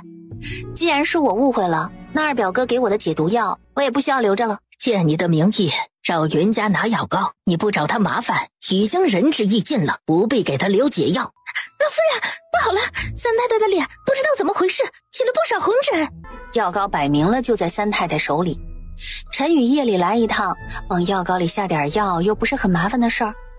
想要解药，先招供假借他名义去云家拿药膏的事儿再说吧。啊，可能是巧合吧。来人，把三太太给我叫来。一盏茶还没喝完，三太太就来了。她进来就冲沈婉伸手，快把解药给我。在没确定三婶脸上的红疹是云家药膏导致的之前，这解药我不能给你服用，万一吃出了问题，我可担待不起。我用的药膏是婴儿送去给我的，那三婶也不能确定二妹妹给你的药膏就是从云家拿的呀。不是从云家拿的，还能从哪儿得到药膏啊？二妹妹如今是晋王妃，贡品药膏皇后手里肯定有，就算没有也能找皇上要。没有确凿证据，三婶就笃定是二妹妹，小心祖母训斥你诬赖二妹妹。大姐姐嫁给灵王后变化可真大，这府里还从来没有人把老夫人气成这样过。不过二姐姐确实太过分了，大姐姐明确不肯找袁家拿药膏了，她还打着大姐姐的幌子去要，这种行为比偷东西还叫人生气。老夫人也没辙，只能让人去晋王府找沈英。老夫人吩咐完，看向沈静，还不知道婴儿什么时候能回来。侯爷军务繁忙，这些内院琐事岂能让你费心，亲自处理。虽然没明说，但沈婉听得出来，老夫人是在斥责她不该一点小事儿就惊动父亲，让父亲操心。这事要只是我和二妹妹，祖母管就算了，但现在把云家也牵扯了进来，父亲不管，回头事情水落石出，祖母要亲自去云家赔礼吗？今日休沐，没什么紧急军务需要处理。沈英果然回来了，进屋后，是我借大姐姐的名义去云家要的药膏，这就承认了啊。祖母可坚信你不会做这样的事，是我在诬赖你。是我让人打着大姐姐的幌子去云家拿的药膏，我不过是看大姐姐想帮三婶，又怕伤云家的心不敢去，才出此下策的。大姐姐不领情就算了，还怪我。平阳侯府就是这么管教你的？犯了错死不承认，还百般狡辩。平儿已经出嫁是晋王妃，侯爷如此不留情面的数落她，未免太不给皇家脸面了。我给二妹妹留着脸面，才找父亲出面管这事儿。要二婶觉得父亲没资格管，那我进宫找皇上管便是。是二婶说错话了，平儿就算是出嫁了，也还是侯府女儿，侯爷当然有资格管。二婶说的没错，二妹妹已经嫁给晋王了，她做错事，父亲既不能打也不能罚，确实管不着。沈婉眼神一冷，手一抬，一巴掌就呼了过去。放肆！到底谁放肆啊？二妹妹打着我的幌子去云家骗药膏，她亲口承认，不见祖母呵斥她半句，我给她一巴掌，让她长个教训，倒替二妹妹出头训斥我了。二妹妹如今是晋王妃出嫁之女，侯府已经不能再罚她了。为了二妹妹和侯府的脸面，不许我捅到皇上跟前去，那我倒是要问祖母一句，就二妹妹冒犯我之事，祖母准备怎么给我一个交代？纵然你二妹妹有错，你也不能当着这么多人的面给我掌她。打她一巴掌还要挑地方吗？要二妹妹觉得这一巴掌不该给，可以去皇后去皇上跟前告我的状，让他们处置我便是。找祖母没用，祖母处置不了我这个灵王妃。是我不该把祖母的话太放在心上，一心盼着侯府和睦，想方设法拿的药膏，大姐姐都能忍心三婶毁容，我又为何要于心不忍呢？丢下这一句，沈英转身就走了。沈英这是在认错吗？这纯粹是在恶心人。他把自己的错扣在自己太孝顺上，扣在自己希望侯府和睦上，不就是在暗斥沈婉不孝，数落沈婉不愿为侯府和睦而努力？你就这么容不下我的婴儿吗？难怪二妹妹做事敢这么有恃无恐了，有这么多人护着她，给她撑腰，有什么事是她不敢做的？今日我念在她初犯，只给了她一巴掌，再胆敢有下回，我绝不轻饶。这些丢人事儿我没追究到底，不代表我心里没数。以后谁再敢把主意打到云家去，别怪我翻脸无情。沈静这句话比沈婉给沈英那一巴掌威慑力还要大，直接把老夫人的脸皮撕下来好几层。沈静失望透顶，怒甩袖走了。老夫人，不好了！二姑奶奶下台阶的时候不小心脚踏空，滚了下去，额头磕伤了。忍着出了清辉院儿，沈婉才笑出来。才2级，就算再生气，也不至于气到把自己摔得这么惨吧？难不成是陈宇的手笔？大姑奶奶，灵王来接你了。迈步出去，你不先来见我爹吗？来得不巧啊，岳父大人刚去军营了。等马车走远，是不是你让陈宇干的？他们不是处心积虑要高吗？晋王妃磕伤了额头，皇后肯定会找皇上给她要一盒，她能分半盒出来，就不会找你的麻烦了。皆大欢喜。皆大欢喜是这么用的吗？好像也没问题。沈英那么为三太太着想，能帮到三太太，她肯定是欢喜的。在看什么？哦，没什么，刚刚肯定是她看花眼了。沈颠怎么敢逛百花楼呢？还和吴大少爷勾肩搭背一起。平阳侯府家规严厉，严禁小辈去那等烟花之地。等沈婉和谢景琰回到墨玉轩，去书房给我研墨。给你的锦袍还没做好，我没时间。谢景琰就不强求沈婉去给他研墨了，独自去了书房。沈婉歇了会儿，就坐到绣架前。然而才绣了不到半盏茶的功夫，人就困得不行了，实在扛不住困意，沈婉就把绣针放下，上床睡下了。沈婉这一觉睡了足足1个多时辰才醒。笑什么？二姑奶奶磕伤额头，皇后知道后，找皇上要了盒去伤疤的药膏给她。三太太派丫鬟去靖王府找二姑娘要半盒，结果丫鬟空着手回去了。二姑奶奶担心半盒药膏不能确保她额头不留疤，说是等她好了，剩下的再给三太太。绝了！别人打他沈英的脸就算了，他沈英狠起来，连自己的脸都打。傍晚时，侯府传来消息，老夫人病倒了。沈婉听后，心里那叫一个唾弃。老夫人不做这样丢人现眼的事儿，怎么让沈静失望？狠下心来分家，让老夫人跟着二老爷搬出平阳侯府啊！老夫人病了，王妃要回去探望她吗？虽然老夫人是装病，他们心知肚明，可外人不知道啊，太落人话柄了。让周妈妈准备一份探望礼，明日回去看老夫人。可怜的王爷想要王妃绣的东西怎么就这么难呢？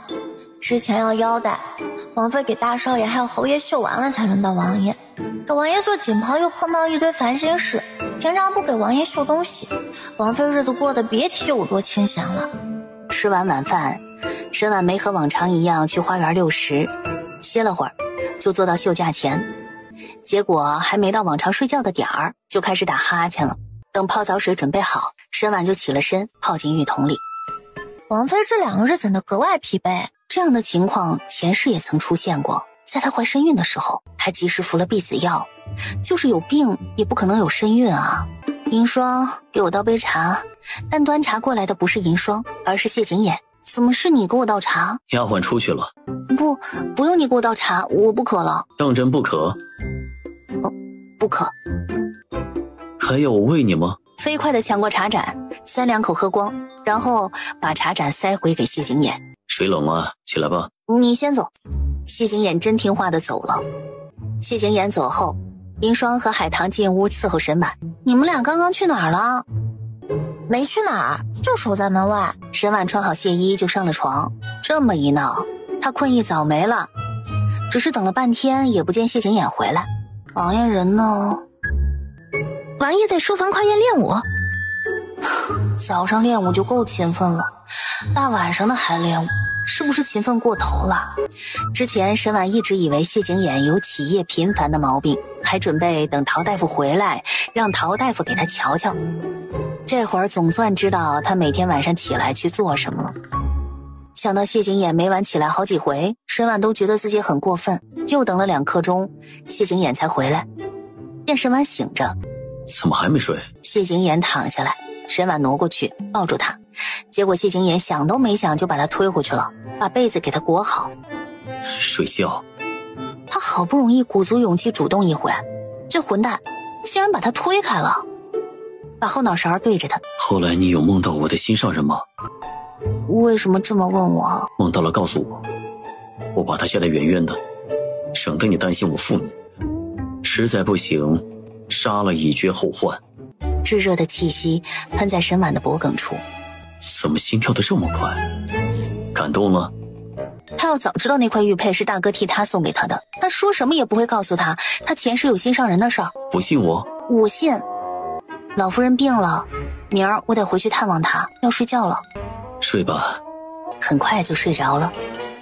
谢景琰就没那么容易入睡了。这女人绝对是老天爷派来折磨她的。吃过早饭，沈婉就带着银霜回了平阳侯府。老夫人不见她，不知道大姑奶奶要和奴婢说什么。祖母可是羞愧于见我。老夫人睡下了。祖母一向最疼二妹妹，二妹妹却丝毫不顾祖母的颜面，严以待人，宽以待己，自己沦为笑柄不说，还让护着她的祖母都没了威信。祖母生气也很正常，既然祖母羞愧于见我，我就回去了，改日再回来探望她。出了清辉院，大姐姐见到祖母了吗？沈婉摇头，四妹妹的手怎么了？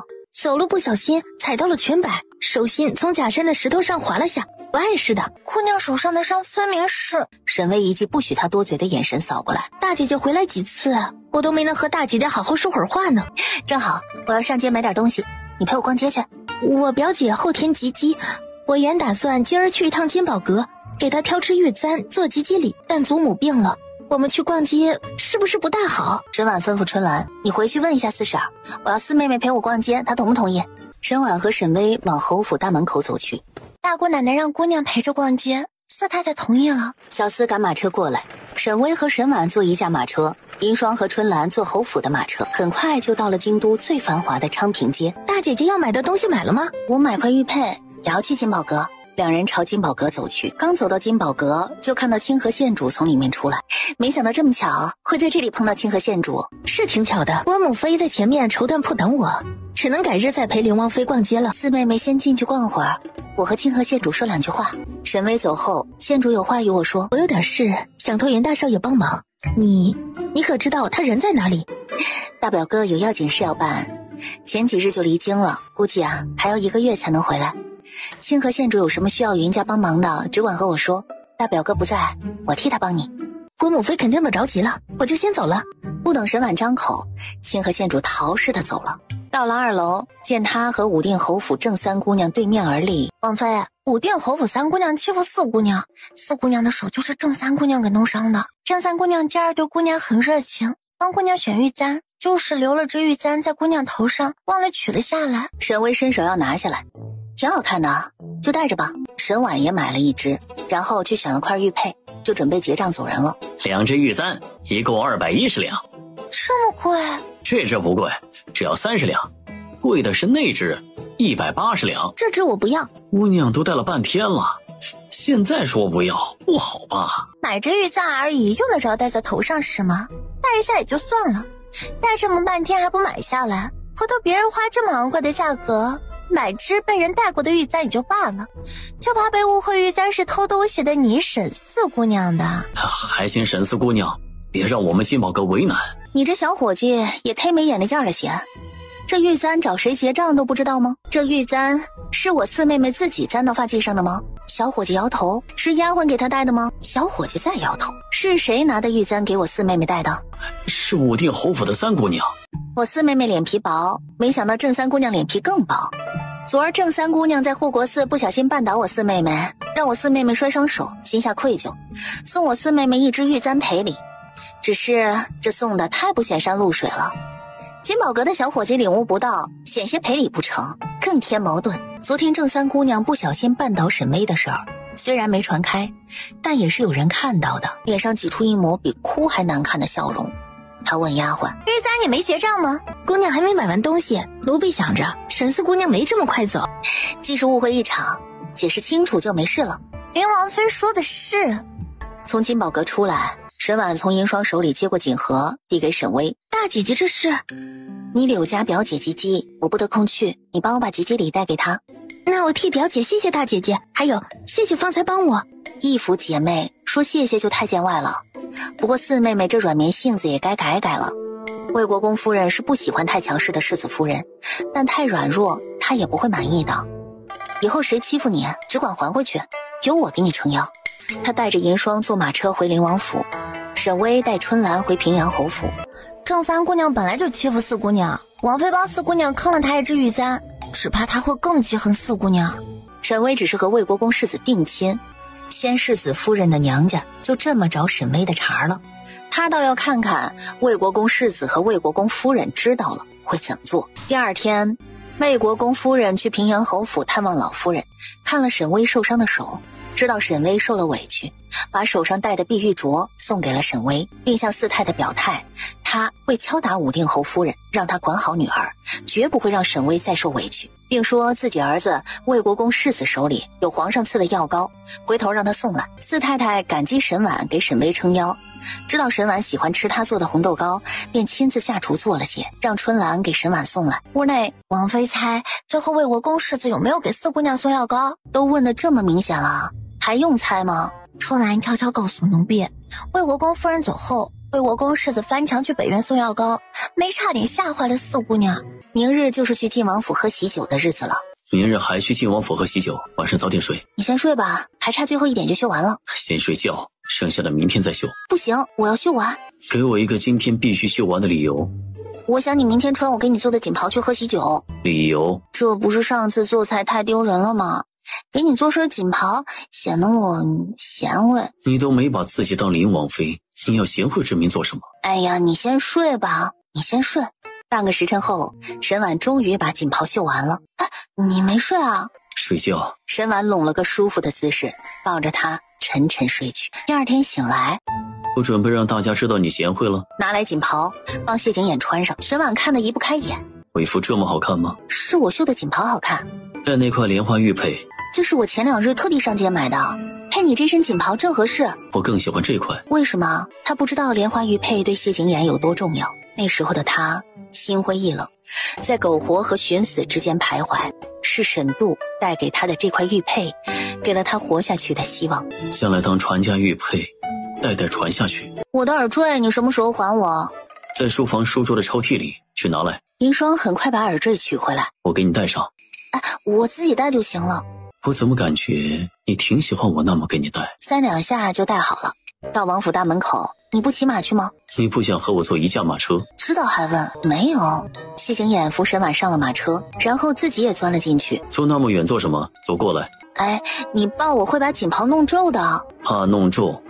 要不我脱了，让陈峰送回去供起来。哎，你不许再解我的耳坠了。好，我不解你耳坠。马车突然停下来。爷，有飞鸽传书送回来。谢景琰接过信，信上只有寥寥4个字：猜测无误。沈婉瞄了一眼，认出那是他大哥的笔记，是我大哥传回来的消息。梅州粮仓里已无存粮了。怎么了？仅凭梅州知府一个人，应该没这么大的胆量贪没整个粮仓的存粮。你是怀疑大皇子？大皇子为了夺嫡动粮仓，不无这种可能。胆敢做这样的事，大皇子不可能不留后手。皇上没下定决心立储之前，大皇子和晋王谁都不会轻易被扳倒。你和我大哥关系很好，难道你不希望我和你大哥关系好？我就是有点好奇。如果哪天我大哥骗了你，你会如何？他是你亲大哥，你是我的王妃，我肯定要给你几分面子，让你给你大哥选个死法。好不容易逮到合适的机会问，结果还不如不问呢。如果骗你的是我呢？你不想回答我就算了。老实交代，你是已经骗我了，还是准备骗我？还没想好怎么忽悠我？我没骗你啊！你要不信我，我给你发个誓。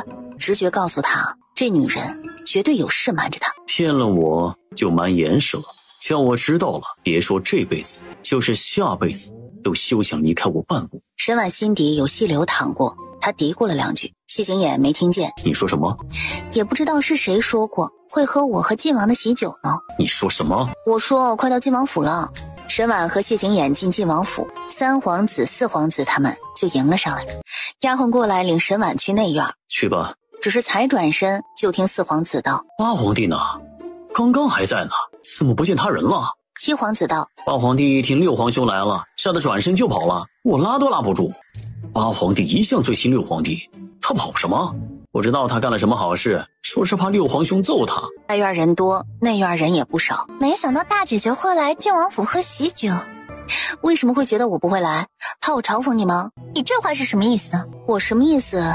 难道二妹妹心里没数吗？这桩亲事可是她沈英一手促成的，不作不死，这话当真是不错。上回你作茧自缚，我没找你算账了，你今天要再敢耍花样，别说我不会饶你，只怕皇后和晋王也不会放过你了。你……沈英气得咬牙，晋王娶平妻，你已经沦为笑柄了，要再传出你我姐妹不和的流言，你猜你在晋王府还有没有地位可言？大姐姐说的是，一府姐妹一荣俱荣，一损俱损，别叫人看了我们姐妹的笑话。二姑奶奶自己被人笑话就算了，别连累我家王妃也被人笑话。丫鬟便领着沈婉去湖边凉亭。当初他们觉得沈婉放弃晋王选灵王之举匪夷所思，如今倒是有些明白了。不过这些话没人说出口。再有1个月就是太后寿辰了，沈婉清楚地记得淮安郡主就是随安王妃给太后贺寿进的京，大哥对她一见钟情，非她不娶。估摸着再有半个月，安王府一家子就进京了，也不知道大哥半个月内能不能赶回来。宋皇后往凉亭走来，宋皇后看向胡杨长公主，辛苦长公主和东王妃帮着招呼宾客了。皇后这么说就太见外了，不过你今儿出宫的挺早。宫里没什么事，就提前出宫了，总不好一再的麻烦长公主。沈婉以前不觉得有什么，如今再看总觉得哪里不大对劲儿。可胡杨长公主和宋皇后一直走得很近，只是前世胡杨长公主的儿子死于延平王世子之手后，胡杨长公主受不住打击，一病不起，再加上太后紧闭宫门，谁也不见，胡杨长公主就甚少进宫。如今大皇子和晋王斗得正不可开交，胡杨长公主怎么会受邀帮谢景英招呼宾客？就一点不怕大皇子介怀吗？还是想做墙头草，两边都不得罪？要是大皇子夺嫡失败，最后被立为储君的是谢景英，也会善待他胡杨长公主？沈英招呼那些大家闺秀去赏花，走的时候不忘叫上沈婉一起。沈婉找借口拒绝了，她就待在人多的地方，哪儿都不去。她沈英就算有花招也使不出来。皇后娘娘，安定伯世子和礼部陈侍郎府上的大少爷在前院打起来了。陈大少爷性子沉稳，怎么会和安定伯世子在晋王府里打架呢？别是被安定伯世子拿来做贺礼了？上回算计云墨的就是安定伯夫人的娘家侄儿，英雄救美的计划被陈大少爷打乱了。今天是谢景英大喜的日子，把陈大少爷揍一顿，正好给谢景英道贺。不好了，安定伯世子惹恼了灵王，被灵王一脚踹进了莲花池里。安定伯世子怎么惹恼灵王的？安定伯世子和陈大少爷打架的时候，被陈大少爷踹得连连后退，没注意抓坏了灵王的锦袍。灵王很生气，然后给安定伯世子一脚。只是抓坏了件锦袍，灵王怎么会动这么大的怒火啊？好像那件锦袍是灵王妃亲手做的。我去前院看看。去前院的一路，沈婉都在后悔。沈婉走过去时，正好听太医道：肋骨断了一根。灵王是有多稀罕灵王妃给他做的锦袍啊？不对，是灵王的武功是有多高啊！六哥，你下脚也太狠了，安定伯肯定要和父皇告你的状了。见沈婉往这边来，八皇子赶紧闪了。锦袍被扯坏了。那边小厮捧着一身新的锦袍过来，请谢景琰去换上。不换，去换一下，就这么穿吧。堂堂灵王穿件破锦袍，这成何体统啊？这件就不要了，回头我再给你做一件。这是你给我做的第一件锦袍，不一样。不许再打人了啊！有点灵王妃的样子了。哼！然而脚快过脑子，狠狠地踩了谢景琰一脚，疼得谢景琰额头打颤的时候，赶紧跑了。我就说六哥军内吧，你们还不信？沈婉一口气回到内院，见大家羡慕地看着沈婉。灵王再珍惜灵王妃给他做的锦袍，也不该踹断安定伯世子一根肋骨。花轿已经到了隔壁街了，再有1刻钟就到王府。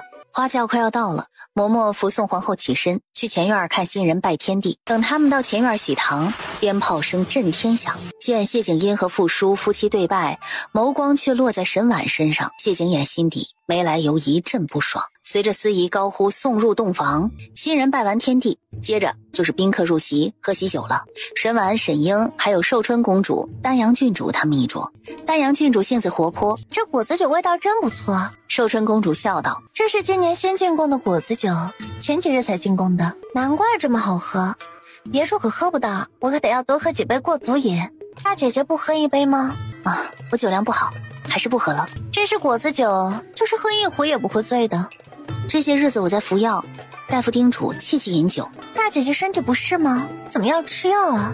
还不是老毛病，陶大夫帮我调理一下。沈婉的老毛病不就一个鬼水不准，经常好几个月才来一次，一来就会疼得死去活来。癸水关系着怀孕，看来大姐姐是想调理好身子，早日怀上灵王的苦肉呢。喜宴持续了整整1个时辰，宋皇后起身回宫，宾客们才散。灵王妃，灵王喝醉了，八皇子让您去扶灵王。沈婉走过去，他喝了多少酒啊？没多少，也就2坛子。2坛子还不多吗？谢景烟的喜酒，这混蛋没事喝这么多干什么？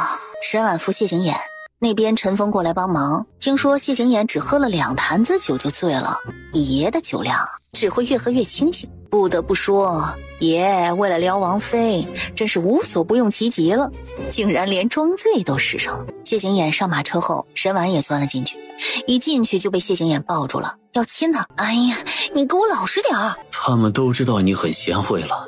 沈婉庆幸灵王府离晋王府不远，陈峰把谢景琰从马车里扶下来，3两步走到石狮子旁，扶着石狮子大吐特吐了。爷不是装醉，爷是真醉了。爷的酒量几时变得这么差？2坛酒就能把他撂倒？不放心的他赶紧让小厮请太医。没问题，就是喝醉了。只是喝醉了，没中毒？我还不至于喝醉和中毒都分不清。有劳太医了。王爷喝了多少酒啊？2坛。王爷酒量极好，怎么会2坛子酒就喝醉啊？所以我才会怀疑王爷不是喝醉了，而是中毒了。灵王的脉象确实不像中毒，没中毒就是喝醉了。他酒量有多好？爷上次喝了10坛酒，一点没醉。这个上次就是爷误会王妃拿他做幌子，骗平阳侯和平阳侯世子，好嫁给晋王那天晚上。可惜了，王妃做了好些天才做好的锦袍，就这么被撕坏了。丢掉吧。真的要丢掉吗？要不去问问王爷的意思呢？都坏了，还能穿吗？银霜抱着锦袍要走。不许扔，我明天还要穿。王妃做的衣服，王爷舍不得扔呢。把绣篓子拿过来。沈婉用绣绷子把破损的地方固定住，挑了丝线，然后披丝，将损坏的地方绣上图案。王妃真聪明，这样一绣就看不出来损坏的痕迹了。谢景琰撑着床坐了起来。给我倒杯茶。沈婉赶紧端了茶过来。你喂我喝。这不就是在喂吗？这混蛋喝醉了还不忘撩拨他。沈婉气的手一推，哐当，后脑勺撞床板上了，赶紧把茶盏放下，扶谢景琰起来。沈婉喂他喝茶，他乖乖喝了，喝完继续睡。等醒来已经是第2天了。这么看着我做什么？你昨晚是不是打我了？没有啊。那我后脑勺怎么这么疼？你昨天在晋王府喝醉了，起来喝茶，倒头就睡，后脑勺磕了一下。昨天发誓说不骗我，今天就忘记了？骗我之前也不打听一下我的酒量有多好。可不是我说你喝醉的，是太医说的，不信你问陈峰。太医说你酒量变差，可能是你姐腿上的毒服用的药引起的。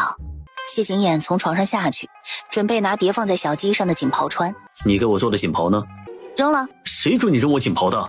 都被撕坏了，不扔还留着。扔哪儿了？你还要去捡回来不成？好在这时候海棠端着托盘进来，托盘里放的正是那套锦袍。王爷醉酒的时候不让王妃扔锦袍，王妃就把破损的地方绣上了图案。给我穿上。沈婉给谢景琰系好腰带。倒是会故意气我了。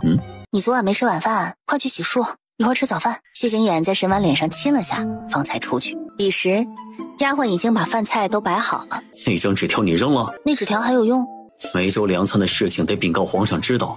你进宫告诉皇上不就行了？沈婉犹豫要不要告诉谢景琰那张纸条他放在他枕头底下了，但他希望谢景琰进宫多见见皇上。一丫鬟走进来。王爷，皇上传您和王妃进宫。不会是为你踹断安定伯世子一根肋骨的事儿吧？担心皇上会罚我？谁担心了？我才不担心呢。那多吃些。吃完早饭，两人方才出墨玉轩。昨儿王爷在晋王府上踹了安定伯世子，今儿早朝不少大臣弹劾王爷，您脾气暴戾。进宫后，两人直奔御书房而去。朕还以为缺你穿的了，穿的都这么花枝招展了，还为了王妃做的一身锦袍动手打人啊！沈婉小心肝一颤，我没动手打人，我只是踹了安定伯世子一脚。还有，我身上这锦袍就是王妃给我做的那件。王妃做的那件不是撕坏了吗？王妃给我剥好了。就算灵王再爱惜王妃给你做的锦袍，你也不能把安定伯世子踹莲花池里，还踹断人家一根肋骨，出手这般狠。狠吗？宋皇后看向皇上，臣妾还以为灵王反省了，看他的态度啊，是一定没认错。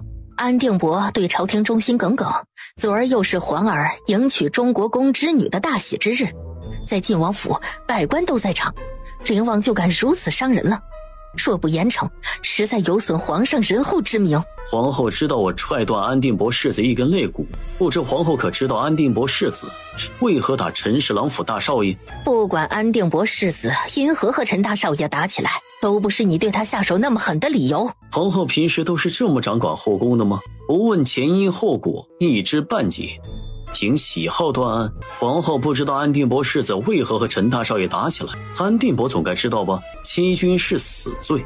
是臣教子无方，犬子和陈大少爷因为起了一点争执，就在晋王府大打出手，臣一定会严加管教。安定伯还真是会避重就轻啊！晋王成亲，前去道贺的宾客多，陈大少爷不过只是不小心撞了安定伯世子一下，安定伯世子要他跪下道歉，陈大少爷不肯，他便出手相逼，只是撞了一下胳膊都能大打出手。安定伯世子扯坏王妃给我做的锦袍，我给他一脚有何不可？那你也不能踹断他一根肋骨。安定伯世子无故生事，安定后不严加管教儿子，反倒告状到父皇跟前，要父皇处置我。安定伯企图蒙蔽父皇，该当何罪？安定伯分明是只许自己儿子放火，不许皇子点灯。事情发生在晋王府，皇后不查问清楚，就认定安定伯世子无辜，替他讨公道。皇上息怒，是臣妾没弄清楚。教子无方，还斗打一耙，罚半年俸禄。以后再发生这样仗势欺人之事，安定伯府另择是责。皇上罚了安定伯，然后看向谢景琰。纵然安定伯世子生事在前，也不是你一脚踹断他一根肋骨的理由。身为皇子，该行事仁厚，罚你1年俸禄，以儆效尤。多谢父皇开恩。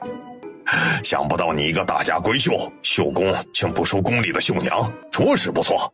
此绫罗绸缎20匹。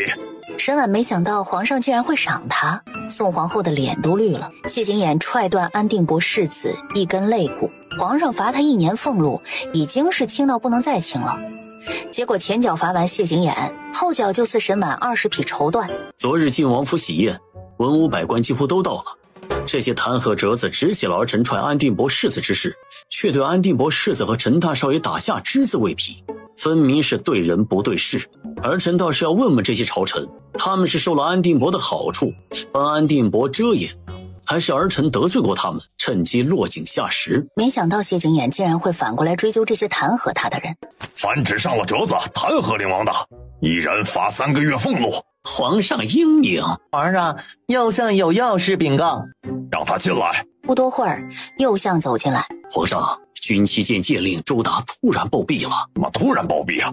听说是喝了酒，在火炉边多待了会儿，突然就口吐白沫，昏死过去。等大夫赶到，已经没气了。现在军期监的位置空出来，不知道最后是落到谢景殷还是大皇子的人手里了。此事容后再议。右相话到嘴边，只能吞下去，然后告退。皇上对宋皇后道：你先去太后那儿，不必等朕。等宋皇后走了，你们还有什么事？昨日沈度飞鸽传书回京，已经查清楚了，梅州粮仓已无存粮。梅州粮仓是东南一带最大的粮仓，里面至少储存了30万担粮草，是他为防西凉犯境提前准备的。现在告诉他，梅州粮仓里已经没有粮草了。梅州官员是吃了雄心豹子胆吗？连战争储备粮的主意都敢打？谢景琰只是禀告这事儿，禀告完抓过沈婉的手，就把沈婉带走了。你这么急着走做什么？都没给皇上行礼告退呢。你多行一个礼，皇上也不会多斩一块肉。往前走了没一会儿，就看到大皇子谢景琦走过来。父皇罚六皇帝了？皇上罚我不在乎，就是不知道那些弹劾我大臣在不在乎。走远了些，沈婉不解道：为什么你要和大皇子说皇上罚了那些弹劾你的大臣的话？那些弹劾折子至少有一半是大皇子的人上的。虽然罚的不重，但受了罚，那些大臣明儿早朝是要站出来认错的。到时候谢景殷就知道大皇子在暗搓搓整事儿了，真没一个善茬。你笑什么？你能轻而易举地识破他们的算计，你是最厉害的。这话成功取悦了谢景琰。你居然也会拍我的马屁？太阳是从西边出来了吗？我可不是拍马屁啊，我说的是真心话，好不好？两人往前走，到停马场，回到墨玉轩。皇上罚王爷了吗？罚了1年俸禄。然后呢？罚1年俸禄还不够吗？你还想皇上怎么罚王爷？这么说只是罚了1年的俸禄。等知道皇上赏了沈婉，银霜更是高兴的合不拢嘴。20匹绸缎，10匹是给沈婉的，10匹是给谢景琰的。进宫一趟还真有些累了。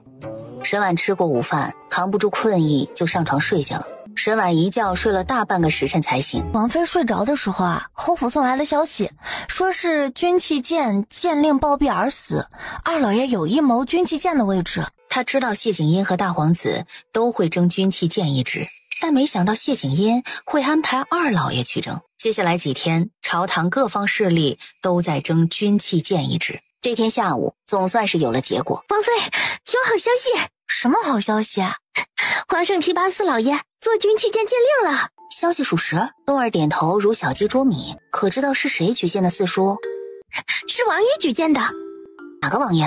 肯定是自家王爷呀，别家王爷得带称号称呼的。他不是连和皇上多说2句话都不情愿的吗？不过谢景琰还没回来，等了足足半个时辰。是你保举我四叔的？是我。你怎么会向皇上保举我四叔呢？事实上，谢景琰保举四老爷是皇上先开的口。成王听说这几日军器监有些乱，让皇上尽快定下由谁来监管军器监。大皇子那边举荐从四品明威将军任军器监，谢景英这边保举的是二老爷。皇上问成王他们2个谁更合适，成王倾向二老爷。养儿觉得呢？平阳侯府四老爷能胜任军器监监令一职。谢景琰也只是皇上问他，他才随口回了一句。他并未觉得皇上会考虑四老爷，毕竟四老爷官职距离军器监监令还差了2级。谢景琰就找皇上拿书，拿完就走了。结果他还没出宫，就收到皇上提拔沈四老爷任军器监监令的消息。那我替四叔谢谢你了。那你准备怎么谢我？踮起脚尖在他脸上亲了下。沈婉亲完就要走，却被谢景琰搂住腰带入怀中，温柔缱绻的吻就落了下来。怎么了？哦，我突然想起来，我有件事忘了告诉你。成王的封地望州有铁矿。不亲你的时候，你还能走神想这些事？亲得他浑身发软。他不想这些事儿，他就该想有的没的，把持不住自己了。这正是比较重要。成王封地有铁矿一事非同小可。接着说。没了。你确定成王的封地只有铁矿？谢景琰在想铁矿的事儿。朝廷要能添一座铁矿，用来打造兵器，兵力能提升不少。但望州是成王的封地，地广山多，他派人去找铁矿，估计半年都不一定能找到。若是能通过成王去找，那又容易得多。但找成王，想到今日他举荐四老爷，成王眼底闪过的寒意，这念头就被他给掐了。成王绝对没有他想的那么简单。成王要真如表面看到的那般闲散，就不可能在沈婉的梦里。谢景英登基后得到重用，一人之下，万人之上。谢景琰去了书房，沈婉想到四老爷连升2级，就抑制不住的高兴，当下吩咐银霜道：准备贺礼，明儿回侯府道贺。老夫人和二太太他们只怕不会高兴。他们不高兴那是肯定的，难道要顾及他们不高兴，他连贺礼都不送了吗？他没隔3差5回去气他们，就已经是他仁厚了，只管准备贺礼，备厚一点。翌日吃过早饭，沈婉就带着银霜回了平阳侯府。大姐姐，跑这么急做什么？也不怕摔倒？我还想着去灵王府找大姐姐呢，没想到大姐姐先回来了。四叔升官，我肯定要回来道贺啊！让我爹去向灵王道谢才是。沈巍脸上洋溢着笑容，心底对沈婉说不出的感激。大姐姐帮他免于毁容，帮他和魏国公世子定亲，还帮他撑腰，连分家都先和他们4房交底，现在更是帮他爹升官。四叔现在已经是正4品官了，你又和魏国公世子定了亲，以后可不能再随意被人欺负了去。沈巍连连点头。灵王向皇上保举我爹，二伯落了空，老夫人很不高兴。宫里人到侯府报喜，说皇上任命府上老爷为军器监监令了，没具体说是哪位老爷。侯府小厮就默认是二老爷了。迫不及待就把这个好消息禀告老夫人知道。老夫人高兴头上，赏侯府上下2个月月钱。结果赏赐完，吏部的委任状也送来了。二老爷风风火火去接委任状，才知道不是给他的，而是给四老爷的。没弄错吧？这可不是小事，怎么可能会弄错？不知是谁保举我平遥侯府四老爷？是灵王保举的，恭喜沈四老爷官升2级。一句话让二老爷三老爷一齐变了脸。吏部的人走后，二老爷也甩袖子走了。偌大一个侯府，只有沈静是真心替四老爷高兴。进了清辉院，沈婉绕过屏风进屋。灵王不知道你二叔想谋军器剑一职，没人告诉我这事儿。就算你不知道，灵王也该知道。知道又如何？知道就该跟着谢景音一起保举他爹吗？哪来那么大的脸？皇上任命四叔不是好事吗？二叔出任军器监，不过是从一个正四品官换到另外一个正四品。四叔就不一样了，官升2级，军器监又有实权，咱们平阳侯府在朝中的地位更升了一层。二妹妹不为侯府感到高兴吗？想不到大皇子和晋王保举都不成，皇上反倒听了灵王的举荐。可能是因为灵王无心夺嫡，皇上也从来没考虑过他吧。一个被皇上贬去守了4年皇陵的皇子，能左右皇上的决定，但一个庶子压他2个嫡亲的儿子一头，老夫人心底还是很不快的。沈婉道贺完，小坐了1刻钟就回灵王府了。沈婉回莫玉轩，怎么没在平遥侯府吃完午饭再回来？你不想我回来陪你吃午饭吗？你这是在撩拨我吗？丫鬟把饭菜已经摆好了，再不吃要冷了。两人回屋，沈婉吃得津津有味儿。你怎么不吃啊？我不饿，这么看着我做什么？你把1盘子青菜吃完了，忘了给你留点了。你没哪里不舒服吧？我好得很，放心吃你的饭。1碗饭吃完还觉得不够，添了半碗。王妃从来只是吃1碗饭的，实在是饿了也就是多吃些蔬菜，就怕吃多了长肉。今儿早上就比往常多吃了个肉包子，午饭1碗饭不够，还要再去添1碗。王爷的饭量是跑到王妃肚子里去了吗？等丫鬟把碗筷收下去，王爷上午吃了多少点心啊？1块点心也没吃。1块点心也没吃，那他吃什么了？小厨房只往书房送了点心，但王爷嫌太甜了，只吃了1口，别的东西都没吃。那点心奴婢尝了，和平常做的一样啊。王爷之前没嫌弃过甜。今儿早上奴婢送茶水去书房，在门口听到陈峰说要给王爷请太医，王爷不让。食欲欠佳，口味还变了，别是真生病了。沈婉不放心，要去书房问。沈婉就问陈峰，王爷哪不舒服，还不让请太医？自前几日爷在晋王府喝醉酒吐了一回后，这几日早上起来都有些犯恶心，属下不放心，想请太医给爷看看，但爷不让。沈婉当即吩咐海棠让周管事派人去请太医。等了小半个时辰，太医拎着药箱子赶来。王妃身体哪里不适啊？不是我，是王爷。书房内，谢景琰看到太医，他瞥了陈峰一眼。陈峰忙道：不是属下告诉王妃的，我没事，不需要看太医。哎呀，太医都请来了，让太医看看，我也好放心。徐太医给谢景琰把脉，王爷脉象沉稳，身体很好。王爷早上起来会犯恶心，食欲欠佳，口味还变了，真的没问题吗？灵王府的人是不是被灵王腿疾吓成了惊弓之鸟啊？前几天喝醉，担心是被人下毒了，犯点恶心，食欲变差，又担心他身体出毛病了。正常人偶尔犯点恶心，吃不下饭也是有的，用不着这么紧张啊。大夫治病看脉象开方子，王爷脉象一点问题都没有，连药方都不用开啊。周管事送徐太医出府，我说没事，太医也说我没事，这下你该放心了吧？我怀疑徐太医医术不行，以后还是别请他了。哼，这女人宁愿怀疑太医的医术，也不信他没病。他是有多希望他诊出点毛病来？因为不信某位爷没病，沈婉被狠狠地欺负了一通。从书房出来时，娇嫩唇瓣都有些肿。那边跑来个小丫鬟：王妃，皇后派人来传话，让您和2位晋王妃明日进宫。不过第2天沈婉并未进宫，不止她，沈英和傅叔也没进宫，因为天公不作美，下雨了。这一场雨淅淅沥沥下了3天，陈氏郎府给云家下聘的日子也被迫延期了。到第4天天才放晴，是以吃过早饭，沈婉就带着银霜出了府，坐马车进宫。在停马场就看到了沈英和傅叔。傅叔可比沈婉难缠得多，自打傅叔进门，晋王就没再踏进他房间半步了。他要当着大姐姐的面欺负我，大姐姐都不帮我吗？沈婉根本不搭理他，不好拉夫叔太远，两人往凤仪宫方向走去。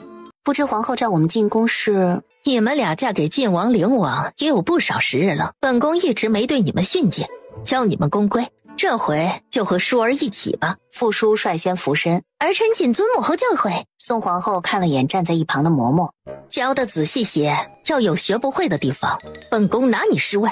嬷嬷连声应下。莫玉轩书房内，爷，皇后找王妃他们进宫，说是要教他们宫规，训诫他们。后宫我不便进去，让袁公公帮我盯着点儿。御书房，皇上在批阅奏折。皇上已经批阅了好一会儿奏折了，喝盏茶歇会儿。外面走进来个小公公，凑到袁公公耳边低语了两句：“你去凤仪宫打探着点儿，有情况就回来禀告我。”凤仪宫怎么了？啊，朝到皇上批阅奏折了。说。皇后把林王妃还有2位晋王妃叫进宫训诫，林王担心林王妃学不会，会被皇后责罚，让奴才盯着些，别叫林王妃被皇后罚太重了。只是奴才要伺候皇上您，只能让小喜子去了。你去看看。哎，回来。凤仪宫学了半天了，你们也喝杯茶歇会儿吧。3位宫女端茶过来，沈英迫不及待端茶喝，沈婉也口渴的厉害，只是她才把茶盏端起来，茶托烫得她手猛然抽回来，茶盏摔落地上4分5裂。学了半天宫规，连盏茶都端不会吗？见沈婉那一脸不服的眼神，给我长手心。秦王妃，把手伸出来。不是我故意打翻茶盏，是茶托有问题。失手打翻茶盏就算了，还怪罪到宫女头上，给我长手心30。眼看着就要打下去了。皇上驾到！皇上怎么会来？沈婉转头就蹲下，用袖帕将茶托捡起来，抓过给他端茶宫女的手，把茶托放上去，紧紧地握着。宫女烫得倒抽气。林王妃，你在做什么？父皇，儿臣这么做只是为了向皇后证明，儿臣不是端不稳茶盏，是这宫女在茶托上动了手脚，皇后不闻不问，直接就要打儿臣手心，请父皇给儿臣做主。袁公公蹲下去捡茶托，几乎碰到就赶紧把手收了回来。茶托确实很烫，这茶托已经凉了小会儿了。皇上息怒，是臣妾御下不严，臣妾一定把这宫女拖下去杖毙。皇上压根儿不听宋皇后把话说完，直接就惩治宫女，算是一点面子没给宋皇后留。皇后救奴婢。不过宫女也只喊了一声，就被嬷嬷把嘴给捂住了，是怕宫女供出是皇后指使她干的。手烫伤了？不算严重，但肯定会脱一层皮。父皇，儿臣想求您件事。什么事？最近几日王爷身体有些抱恙，不守在他身边，婉儿不放心。这些宫规在规格时，父亲就已经找人教过婉儿了，婉儿实在不想浪费10天半个月，从头再学一遍。本宫怎么没听晋王妃说你之前学过宫规？大姐姐怕学宫规吃累，也不能撒谎骗皇上。你要照顾灵王，我们迁就你几日就是了。有没有学过，父皇一试便知。婉儿也知道皇后训诫是应该，不应该开这个先例，但婉儿不能让2位晋王妃迁就婉儿，不如让婉儿和寿春公主比一比。她从小在皇后身边长大，最是懂宫规，要婉儿做的比寿春公主差，父皇就当婉儿刚才的话没说过。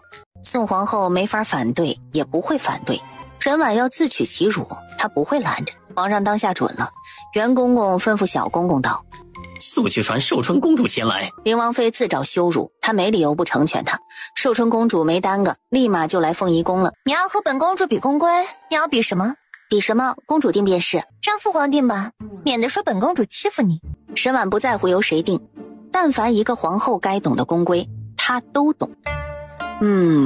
她不只懂宫规，她还懂寿春公主。前面2个比较简单，沈婉和寿春公主做的都挺好，可后面宋皇后的脸色就很难看了，因为寿春公主做的还不及沈婉标准。要训诫学宫规的不是灵王妃，是寿春。是臣妾疏于管教了，臣妾会让几位公主和2位晋王妃一起重学宫规。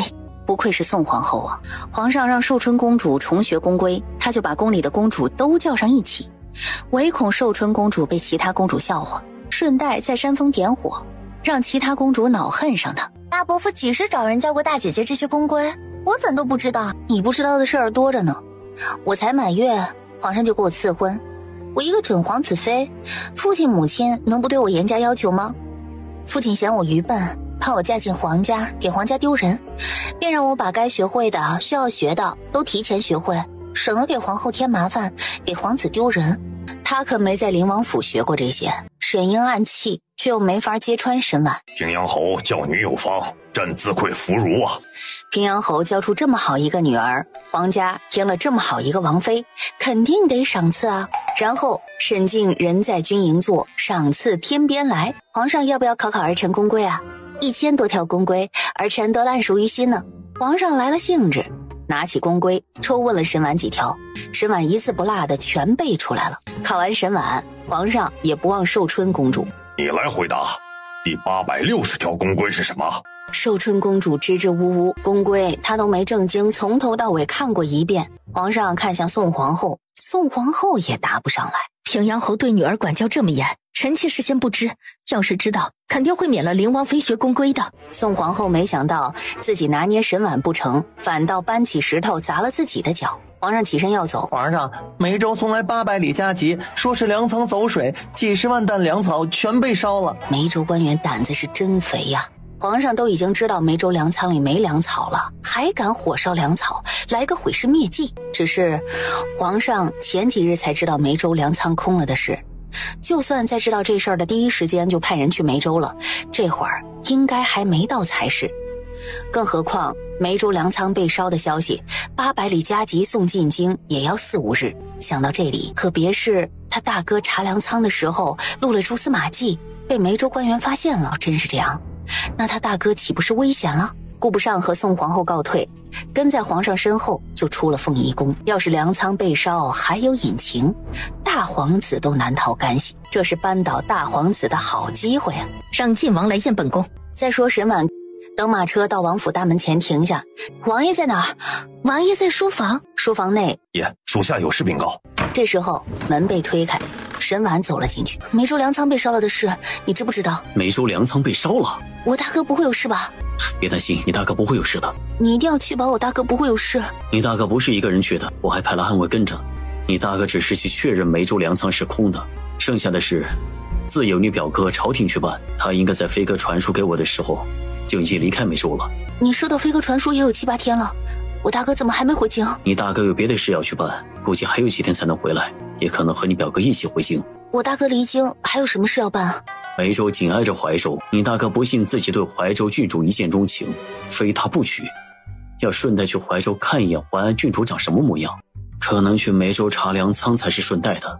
安抚好沈婉，谢景琰看向暗卫，方才你要禀告我什么事？属下要禀告的也是梅州粮仓被烧的事。暗卫说完，纵身一跃就跳床出去了。暗卫走后，怎么回来这么早？我还打算一会儿进宫接你。我不用学宫规了。皇后这么好说话？王妃对宫规礼仪很熟悉，连寿春公主都熟。皇上免了王妃学宫规，还让寿春公主和2位晋王妃一起学习。梦里的事记得这么清楚？因为那不是梦，是他一天一天过的日子。沈婉没说话，谢景琰就当他默认了。那些事告诉我了，就都忘了吧。我不会让你梦里的那些事发生的。沈婉轻点头，谢景琰握住沈婉的手。你的手怎么了？没事。谢景琰看向银霜，皇后宫里的宫女在茶桌上动手脚，王妃手被烫到了。谢景琰拉着沈婉坐下，给沈婉上药。银霜把宫里发生的事儿和海棠倒豆子。听到海棠说的话，沈婉抬头看他，你刚刚说什么？王爷知道皇后找王妃进宫是教王妃宫规，就让人给袁公公传话，让袁公公帮着盯着点儿。他说皇上怎么会及时赶到凤仪宫呢？原来是谢景琰找了袁公公暗中帮他。皇上到灵王府喝喜酒，赏谢景琰马匹，听谢景琰的举荐，现在还因为谢景琰担心他被宋皇后刁难，亲自去凤仪宫。皇上已经不是一般的关心谢景琰了，或许有希望能直接让皇上立谢景琰为储君，就不用像前世那样举兵造反，也说不定。王妃，禀告您4姑娘的事呢。4姑娘怎么了？今儿4姑娘在清风桥被明威将军府大姑娘推下桥了，幸得魏国公世子相救，才没掉水里去。明威将军府大姑娘针对她，肯定是因为军器剑一直落到四叔手里了，没能给二老爷。老夫人都心有不满，何况明威将军府的人呢？明威将军府张大姑娘推4姑娘落水，春兰急着救4姑娘，不小心把张大姑娘撞掉下桥了。第二天，沈婉就见到了沈巍，沈婉才知道沈巍昨天出府就是为了给他选首饰。谢景琰帮四老爷官升2级，这可是天大的恩情了，不好好道谢怎么能够呢？银霜注意到今儿春兰打扮的格外惹眼，这是魏国公世子赏我的啊，我还以为是四太太赏你的呢。太太赏了我一只金镶玉的簪子，还赏了我20两银子，都是托了大姑奶奶的福。怎么是托我的福呢？之前大姑奶奶不是让姑娘硬气起来，还说有事您给姑娘撑腰吗？早2名卫将军府大姑娘都欺负到姑娘头上，甚至都要谋害姑娘的命，奴婢一时气不过，就把她也推下桥，让她给姑娘作伴。2个人丢脸总比自家姑娘1个人丢好。但春兰没想到自家姑娘落水被魏国公世子救了，没人救张大姑娘，因为她忠心护主，魏国公世子才奖赏她。回府后，四太太也赏赐她，就该如此。咱们不欺负别人，也绝不能被别人欺负了去。沈巍连连点头，他以后绝不会那么软绵懦弱了。又发现沈巍有些欲言又止，和我还有什么不能说的吗？是关于三哥的事。沈颠，四妹妹怎会提到他？他怎么了？三婶担心的事发生了。三太太担心什么？三太太一直不许沈颠碰身边的丫鬟，经常敲打沈颠院子里伺候的丫鬟，谁要敢勾引三少爷，直接杖毙。沈颠也不敢胡来，他以为沈丽和他一样，结果二太太敲打归敲打，沈丽明面上答应，私下里当耳旁风。在处理红葵一事上，更让沈颠知道，其实碰了也不打紧嘛，只要不在成亲之前弄出庶子来，影响说亲就行了。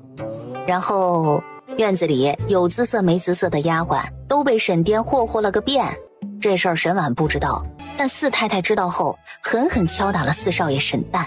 沈巍无意间偷听到，才知道沈颠霍霍丫鬟的事儿。我见到三哥进百花楼了，想起那日他看到的和吴大少爷勾肩搭背的背影，你确定没看错？不止我瞧见了，春兰也看到了。侯府家规严禁子孙后辈进出青楼这等烟花之地，平阳侯府出了一个素柳棉花的少爷，肯定会被人质疑侯府家规松散，势必会连累侯府其他少爷说亲，不止沈旦，还有他大哥。他倒想知道老夫人知道后会怎么惩罚沈颠。这事儿我要告诉三婶知道吗？沈婉示意沈巍附耳过来，在他耳边低语了一阵。二婶三婶不会再次打起来吧？有热闹看不喜欢吗？大姐姐蔫儿坏了，不过她喜欢。翌日吃过午饭，准备上床睡会儿。王妃，侯府派人来传话，让您赶紧回去，说是侯爷要杖毙三少爷。不放心，沈婉当下让人准备马车，要回侯府去看看。书房内，爷，平阳侯府又出事了，派人来请王妃回去。不放心，谢景琰要陪沈婉回去，他不信有什么事儿是沈静解决不了，需要沈婉回去的。沈婉迈步出门，我陪你回去。我自己回去就行了。我不放心，瞎扯，父亲不会乐意你知道的。谢景琰要去了，父亲只会更严厉地处置这事儿。谢景琰知道沈婉性子执拗，也就没坚持。不过他没去，但派了人去，把陈峰也派去了。坐上马车，直奔平阳侯府而去。出什么事了？父亲怎么要杖毙三哥？我也不知道。李管事带人去百花楼抓三哥，回府后大伯父就勃然大怒，要杖毙三哥。父亲哈尔伯拼命的才把大伯父拦下。昨天沈巍从灵王府回来之后，就照着沈婉教他的，暗戳戳把沈颠进出百花楼的消息捅给二太太的丫鬟知道。红葵的事儿，二太太一直气没消，再加上三太太一直恼他儿子会带坏沈颠，这下可是撞二太太手里了。今儿沈颠出府后，二太太就悄悄派人跟着，见沈颠进了百花楼，就火速回来禀告二太太知道。二太太便趁着和老夫人商议事的机会，让三太太管好自己儿子，别步了吴大少爷的后尘。三太太不信自己儿子会进花楼，然后一言不合就吵了起来。恰好沈静有事去找老夫人，人在不在百花楼，派个人去百花楼一问便知，有什么好争执的？李管事是沈静的心腹，不会偏帮任何人。沈静便让李管事跑一趟。沈婉、沈巍两人去了清辉院，刚走到屏风处，老太爷生了你们4个儿子，可你们呢，一人膝下就一个嫡子，丽儿没了，已经要了我半条命了，你现在又要杖毙电儿，就算他犯了家规，去了百花楼那等烟花之地，你依照家规罚他，我绝不拦你。可你上来就是要将他活活杖毙，你干脆连我一起杖毙，也省得我一再白发人送黑发人。儿啊，你快劝劝你爹。女儿知道父亲这么做是为了侯府好，可祖母膝下就三哥一个嫡亲的孙儿了，您要真将三哥杖毙了，祖母必会恨您。祖母一向以侯府名声为重，您也别担心三哥做的事会气坏祖母身子骨。您啊，还是如实告诉祖母，让祖母定夺吧。四老爷点头。啊，婉儿说的对，老夫人一定会秉公处理的。扶老夫人进内堂，说是禀告老夫人知道。沈殿到底做什么了？沈婉好奇的，心底跟猫挠了似的。侯爷，老夫人请您进屋。屋内，我没想到侯府竟然会生出这样龌龊东西，不怪你气头上想杖毙他，可你二弟已经绝后了，你忍心你三弟也绝后吗？电儿是被吴大少爷给带坏了，他还那么年轻，你就不能给他一个改过自新的机会吗？身为平阳侯府一家之主，我必须肃正家规，容不得半点徇私。我更得对九泉之下的列祖列宗负责，容不得不孝子孙玷污他们的名声。他要跪下来求沈静，就知道有你们护着，他才敢这般胡作非为，把祖宗礼法置于不顾。是我宠坏了电儿，侯爷要杖毙就杖毙我吧。你这是在为难我。我只是依照家规处置，三房分出侯府大宅，三房的家务事我不会多管。沈静转身就走了。见沈静出来，明日三房搬出侯府，总算是走到分家这一步了。三房分出去了，二房还远吗？不好了，老夫人上吊寻死了。沈静前脚走，后脚老夫人就上吊寻死，这是把沈静放火刑架上烤啊！快步进内屋去，二老爷随后。别拦着我，父母在，不分家，我死了，两眼一闭，管你们兄弟怎么分。不许父亲杖毙沈颠，父亲要三房分出侯府，已经是退了一步了。老夫人还以死相逼，这是铁了心要护沈颠和三房到底啊！老夫人不只是要护三房和沈颠，她还要拿父亲立威。她老夫人不许的事，侯爷也办不到，但老夫人也不敢一点面子不给沈静，让人杖责沈颠40大板。沈巍和沈婉一起走的，等他们出清辉院，春兰脚步飞快地走过来。我让你去偷听，没叫我爹发现吧？没让老爷发现，但也没听到什么话。侯府乱成这样，沈婉也没心思多待。沈巍送他出府，两人刚走到前院，就看到吴大老爷、吴大太太，然后就见吴大太太往右边走了几步，就见两个小厮架着个人过来。要不是吴大太太在，沈婉绝对不会想到那人是吴大少爷。是谁让走的吴大少爷？没人吩咐，是跟着李管事去百花楼抓人的两个小厮揍的。走到侯府大门口，李王府的马车已经等候在那儿了。王妃有何吩咐？李管事禀告老夫人时，你没偷听？偷听了。他们到底在百花楼发生了什么事？不是属下不告诉王妃，实在这事儿太过污秽，属下连要不要禀告爷都没想好，怕污了爷的耳朵。在爷允许之前，属下不敢和王妃透露半个字。能把陈峰恶心到这种程度，沈炼到底做了什么呀？很快就到灵王府了，就见周管事送太医出府。谁病了？请太医。是王爷。王爷怎么了？今儿王妃回平阳侯府，御厨做了几样点心，送去书房给王爷吃。王爷才吃了半块就呕吐起来。可郑太医来一趟，说的话和头2次来的徐太医说的差不多。谢景琰脉象沉稳，没病，更没中毒。可没病没痛没中毒，王爷却日渐消瘦，还把早上吃的饭都一起吐了，怎么也说不过去啊！王爷这几日不是不作呕了吗？怎么还严重了？也不是不作呕了，也怕王妃担心，没和王妃您说实话，才不让属下告诉您。不让你说你就不说了吗？多请几个大夫进府。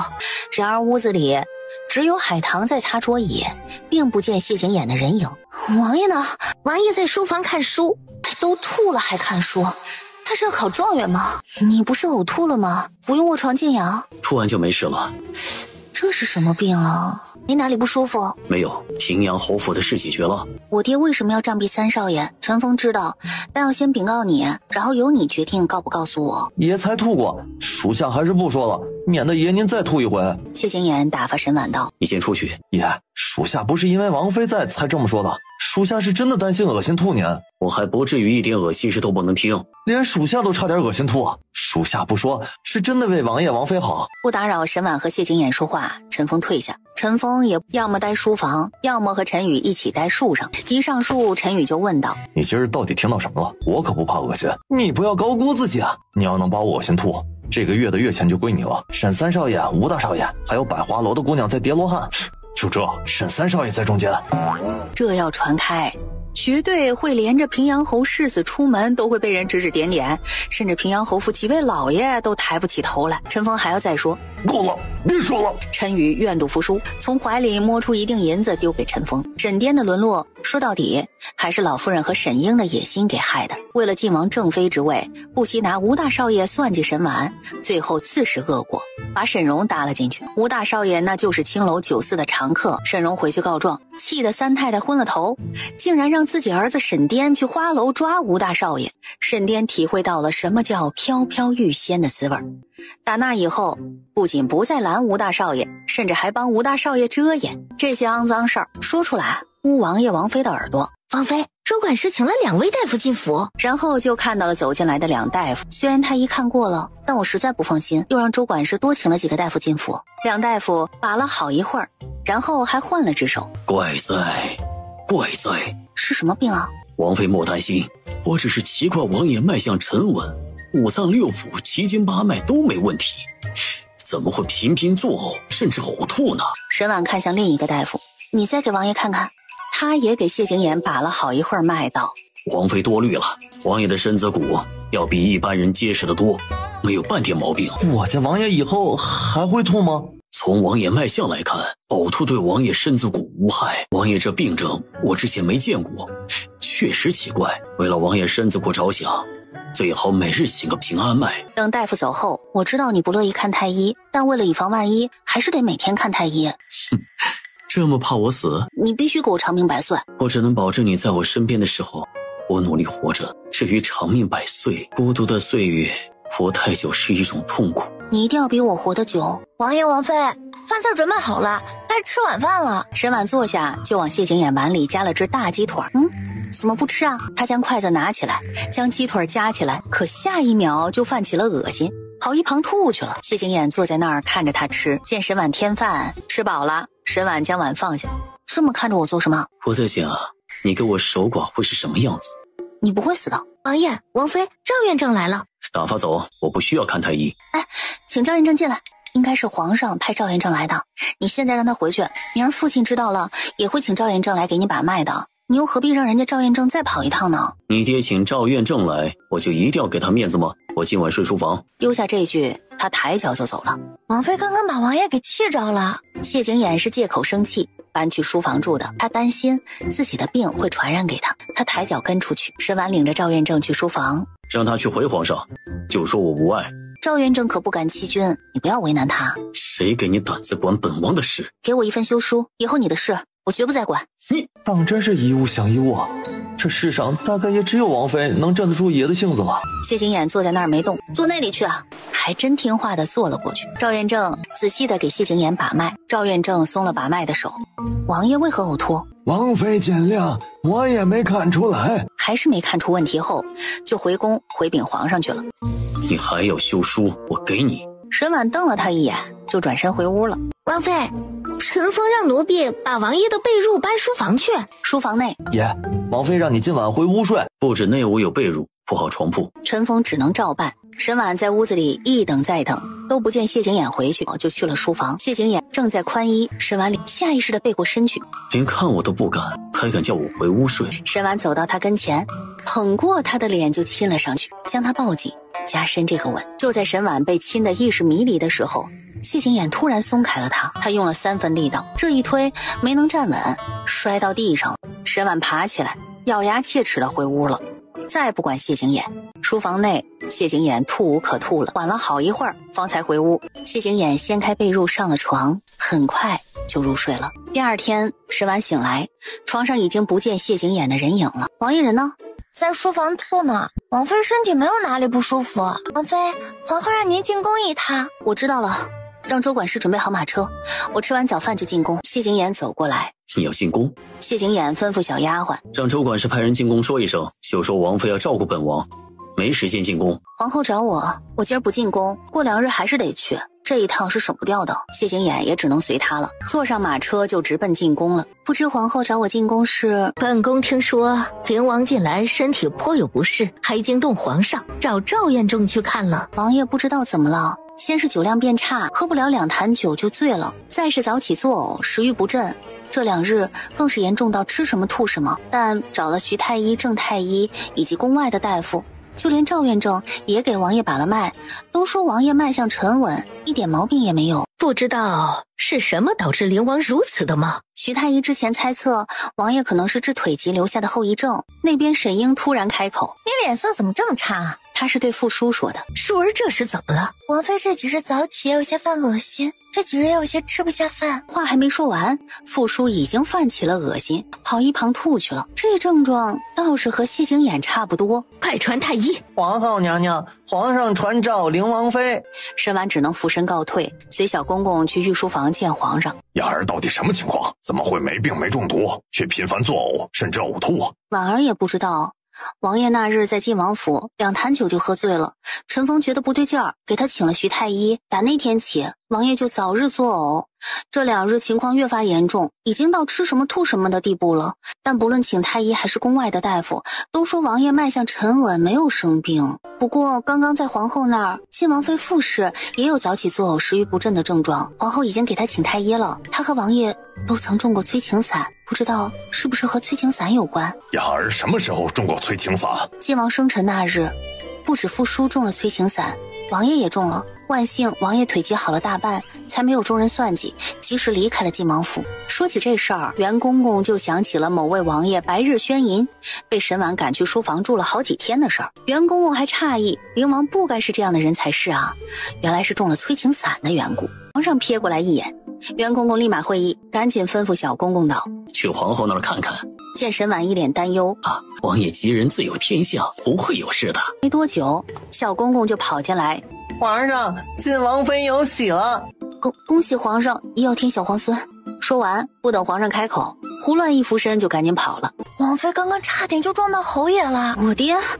沈婉回头就看到自家亲爹在看他。到停马场这边，沈婉坐马车回灵王府，那边沈英红着眼眶回平阳侯府了。这回又怎么了？傅叔有身孕了，就知道哭。傅叔有孕，不能伺候晋王，你正好趁这段时间抓住晋王的心，只要晋王的心在你这里呀，何愁其他？祖母说的轻巧，为了讨好晋王，他都使出浑身解数了，结果晋王对他还是不理不睬。自打傅叔进门，晋王再没碰过他一下，他能感觉到祖母对他不像以前那么有耐心了。思忖了片刻，便吩咐孙妈妈道：把二太太给我叫过来。再说沈婉回到莫玉轩，王妃可算是回来了，王爷早上吃的就不多，还全给吐了。书房内，进宫一趟，这么快就回来了？皇后找我，只是听说你身体不适，找我进宫询问。有话就说。我在宫里做了件很丢人的事，我不是故意给你丢人的。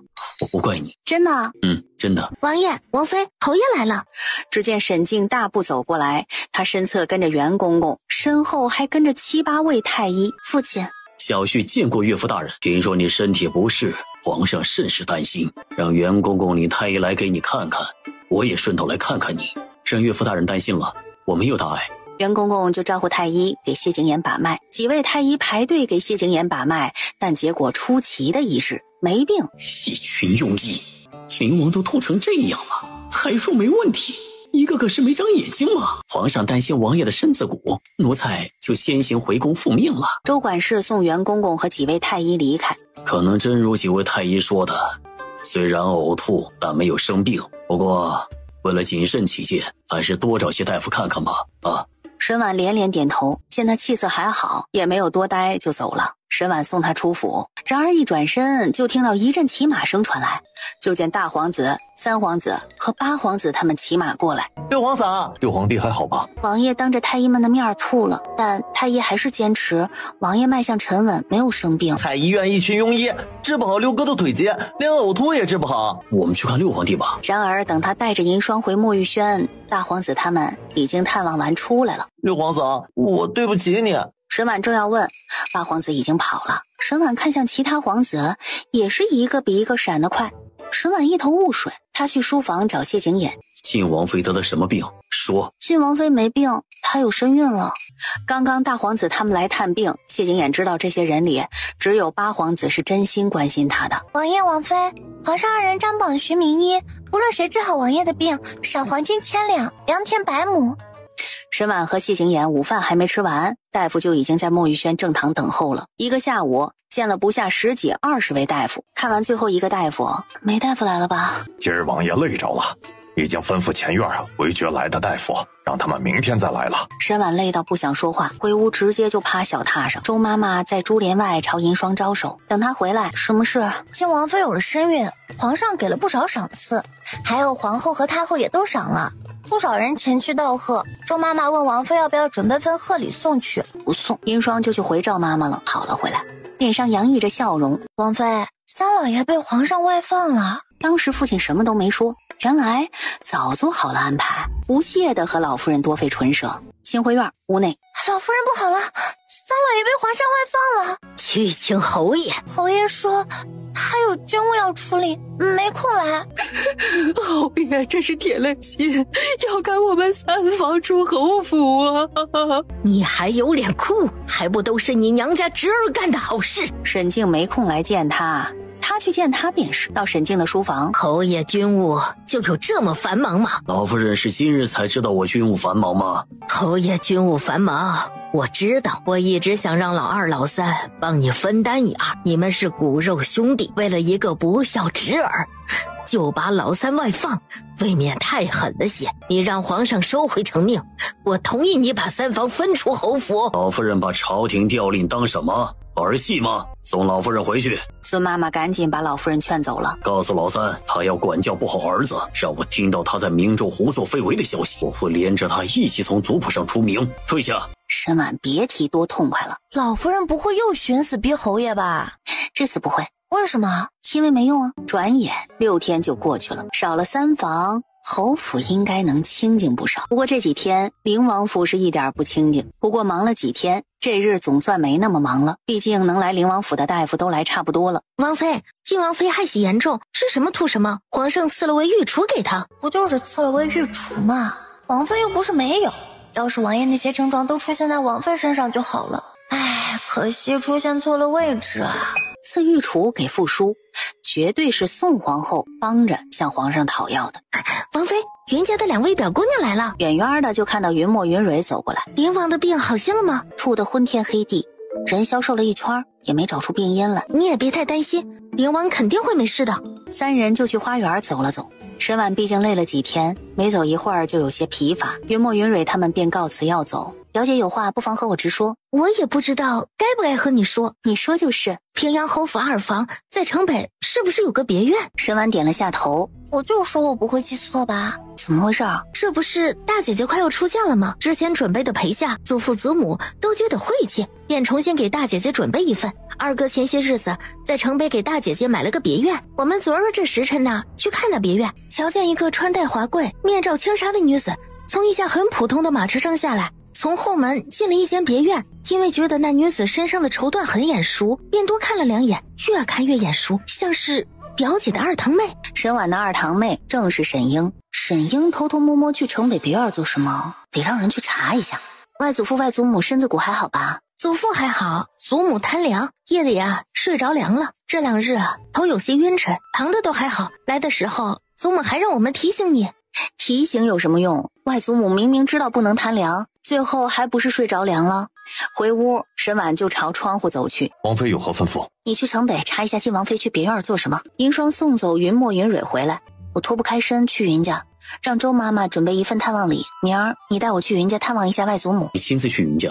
我去云家了，你怎么办？明日我要出府一趟，你出府做什么？没什么事，就是出府转转，给大家看看，免得他们猜测我已经病倒下不来床了。谢景琰见沈婉看着他，这么看着我做什么？哦，出去走走也好，我陪你一起。明日你先去云家，到时候我去接你。这样倒是两全其美了。快到吃午饭的时候，窗户被叩响，可查到什么？属下去迟了，晋王妃已经离开别院了，别院人不多，属下怕打草惊蛇，没敢抓人逼问。不过属下找别院附近的人打听了，晋王妃这几日每日上午都去别院，明日属下再去看看。翌日，沈婉就带着银霜坐马车去了云家。见到沈婉，灵王身体不适，你怎么还来云家了？可是有什么要紧事啊？就是有，可以派人来说一声，让你表哥、你舅舅去灵王府找你也行。没什么事，就是听说外祖母有些身体不适，来看看。你表姐表妹也太不懂事了些，外祖母着凉这点小事也和你说，你这孩子也是。外祖母如何能与灵王比？你该以灵王身子骨为重才是。快些回去。是灵王让我来的，他一会儿来接我。云墨云蕊没想到沈婉会来云家，一进屋就收到云老夫人一记瞪眼。外祖母别怪他们，是我问他们您和外祖父身子骨可好，他们才说的您要数落他们，回头他们都不敢告诉我了。外祖父呢？你来没派人先知会一声，你外祖父、舅舅和表哥都出门了，等他们回府啊，一准后悔今儿没留在府里。我下次一定先提前派人来说一声。老夫人，灵王来了。云老夫人赶紧起身要给谢景琰行礼。您是内子的外祖母，这么多礼，我以后都不敢来云家了。谢景琰小坐了会儿，我下次再来给外祖母请安，今儿就先走了。云老夫人点头，她让云墨云蕊送沈婉和谢景琰出府。沈婉看向谢景琰，坐马车你不头晕想吐吗？我没事，没事就好。让车夫赶马车去京都最热闹繁华的昌平街。以前出门，谢景琰总是抱着沈婉坐在他大腿上，这回没有。自打他作呕，对沈婉就循规蹈矩了。想坐我大腿上？你混蛋！沈婉感觉到谢景琰在看他，只能强迫自己看街上一架奢华的马车映入眼帘，是淮安郡主的马车。你知不知道我大哥什么时候回京啊？你大哥这时候还没回来，应该是等梅州事情过了，和你表哥一起回京。你大哥的终身大事他都不着急，你倒急成这样。淮安郡主已经进京了。你确定？我都看到淮安郡主坐的马车了。沈婉认得他的马车，只可能是在梦里见到的，但梦里的事儿还能记得这么细致吗？想和淮安郡主打个招呼？贸然打招呼不大好吧？你怕吓到淮安郡主？那就让淮安郡主主动和你打招呼吧。沈婉脑子有些转不大过来，然而谢景琰已经抬手敲马车了。爷，去办这事儿。是。绕到另外一条街上，突然马车被什么东西狠狠撞了一下。怎么回事啊？安王府马车突然失控，撞到咱们的马车了。马车突然失控了，惊扰了灵王妃了。意外而已，淮安郡主不必放在心上。要是突然惊马，你没受伤吧？只是肩膀磕了一下，没有大碍。没有受伤就好。该走了。灵王怎么也在马车里？不是说他病得严重，宫里的太医都没法医治，皇上张榜给他学名医吗？那就下次再见了。丫鬟站在一旁，灵王妃性子真好。再说沈婉，我和淮安郡主才说了2句话，你就叫走我做什么？无事献殷勤，非奸即盗，不及时叫走你，该适得其反了。直到车夫再把马车赶到昌平街街头望月楼2楼，延平王世子和几个世家子弟坐在那里喝酒。谭国公府大少爷喝了口酒，嘴都被你养刁了。自打上个月你请我喝了回酒，现在喝什么酒都觉得差了点儿。你上回的酒是打哪儿买的？那酒可买不到，是灵王送我的，宫里最上等的贡酒。你前几日去灵王府，灵王病情如何？我去的时候他吐得一塌糊涂，几天过去只怕病得更严重了。宣平侯世子站在窗户旁，他转身看向窗外，2道身影出现在视线里。你们快来看啊，灵王！开什么玩笑，灵王怎么可能在街上？我就是不敢相信自己的眼睛，才叫你们过来看的。灵王在陪灵王妃逛街。等走到窗户边，亏得我们这么担心他，原来他的病已经好了。必须坑他几坛子好酒，我们去找他。再说沈婉和谢景琰往前走好香啊！他这句话说出口的同时，身侧传来一阵作呕声。3人看着站在一旁尴尬的沈婉，不由得面面相觑。灵王这是有多宠妻呀？身体都这般不适了，还舍命陪娇妻逛街，当真是宠妻如命了呀。你没事吧？我还是回王府吧。我没事，你再陪我逛会儿。你们怎么过来了？我们在望月楼喝酒，见你们在逛街，以为你病好了，就想着过来打声招呼，那就不打扰你们逛街，改日我们再去灵王府看你。谢景琰没有挽留，还是回去吧，等你身子骨好了，以后有的是时间陪我逛街。他带着沈婉从昌平街逛到长隆街，从这个铺子逛到那个铺子，从这个小摊儿逛到那个小摊儿，但凡是喜欢的看得顺眼的通通买下来。从一古玩字画铺子前路过时，沈婉走得好好的，突然被谢景琰抱住转了个圈儿。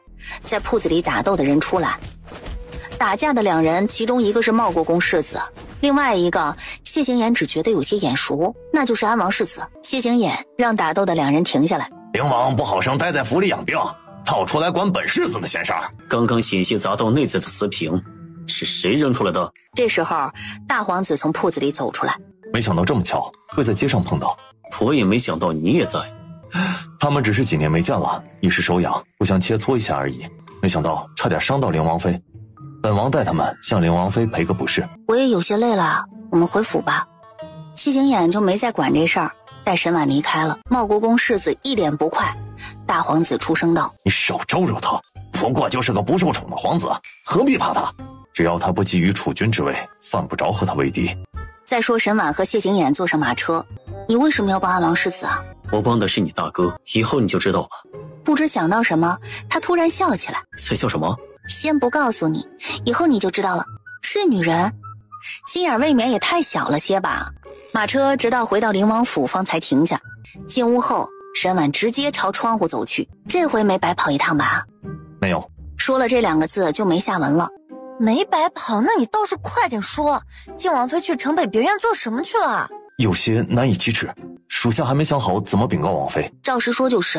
晋王妃去城北别院是去学习去了。学习？沈英有这么勤奋好学吗？而且去学习有什么难以启齿的？学什么？房中术。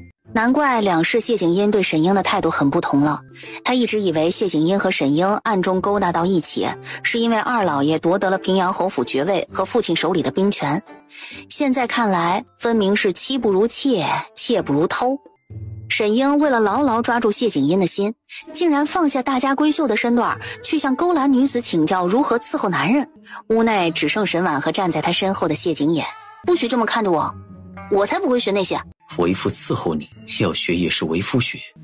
无耻！王妃，该用午饭了。见银霜手里拿着一串糖葫芦过来，银霜就果断把糖葫芦递给了沈婉。沈婉咬了一口，没差点把牙给酸掉，扔又不能扔，沈婉只能拿着进屋了。见沈婉回来，一步步朝沈婉走过去。你要做什么？还能做什么？当然是吃你了。就见谢景琰咬住了他手里的糖葫芦。哎，别嚼！一颗冰糖葫芦也舍不得给我吃？不酸吗？不酸。都给你。都给我，你不吃了？我不吃，他现在只想吃饭。他坐下来，拿起筷子就大快朵颐。谢景琰不知不觉把手里的糖葫芦也吃完了，端起碗来，破天荒的把一碗饭全吃了。山楂开胃啊！银霜赶紧让陈峰去买糖葫芦。沈婉吃了2碗饭，还有不少菜。谢景琰怕他积食，让他去花园走走。两人出门，就见陈峰扛着个糖葫芦干走过来。你怎么买这么多回来？不是你让我多买些的吗？实在吃不完，到时候给院子里的丫鬟分一分。沈婉迈不下台阶，带银霜和海棠去花园遛食去了。谢景琰去书房处理事情，陈峰扛着糖葫芦干紧随身后进了书房。拿书房来做什么？给爷买的，不放书房放哪儿？他打开账册翻看起来，可看了半本账册就嘴里乏味犯恶心。陈峰赶紧拿了一串过来，谢景琰吃了半串就把那股子恶心压了下去，直到吃晚饭都没吐。某位爷就开始了饭前半串糖葫芦开胃，饭后半串糖葫芦压呕吐的酸甜人生，以至于在不久的将来，有位小世子有了个不一样的小名糖葫芦。吃了2顿饱饭，某位爷气色就恢复了，沈婉悬了许久的心也放下大半，日子也恢复了从前。王妃，安王爷，安王妃来了。就见周管事领着安王、安王妃走过来。昨日淮安在街上冲撞了灵王妃和灵王，灵王妃不见气，淮安回去后对你赞不绝口。今日得见，灵王妃不止模样生得好性子也是1等1的好。见过安王叔。气色不错，身子骨也结实得很。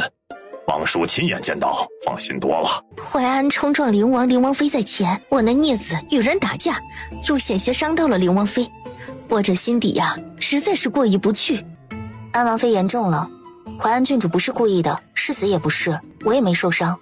虽然谢景琰气色还不错，但安王妃怕打扰他休养，便没多待，只小坐了会儿就走。刚走到二门，王爷、王妃，不好了！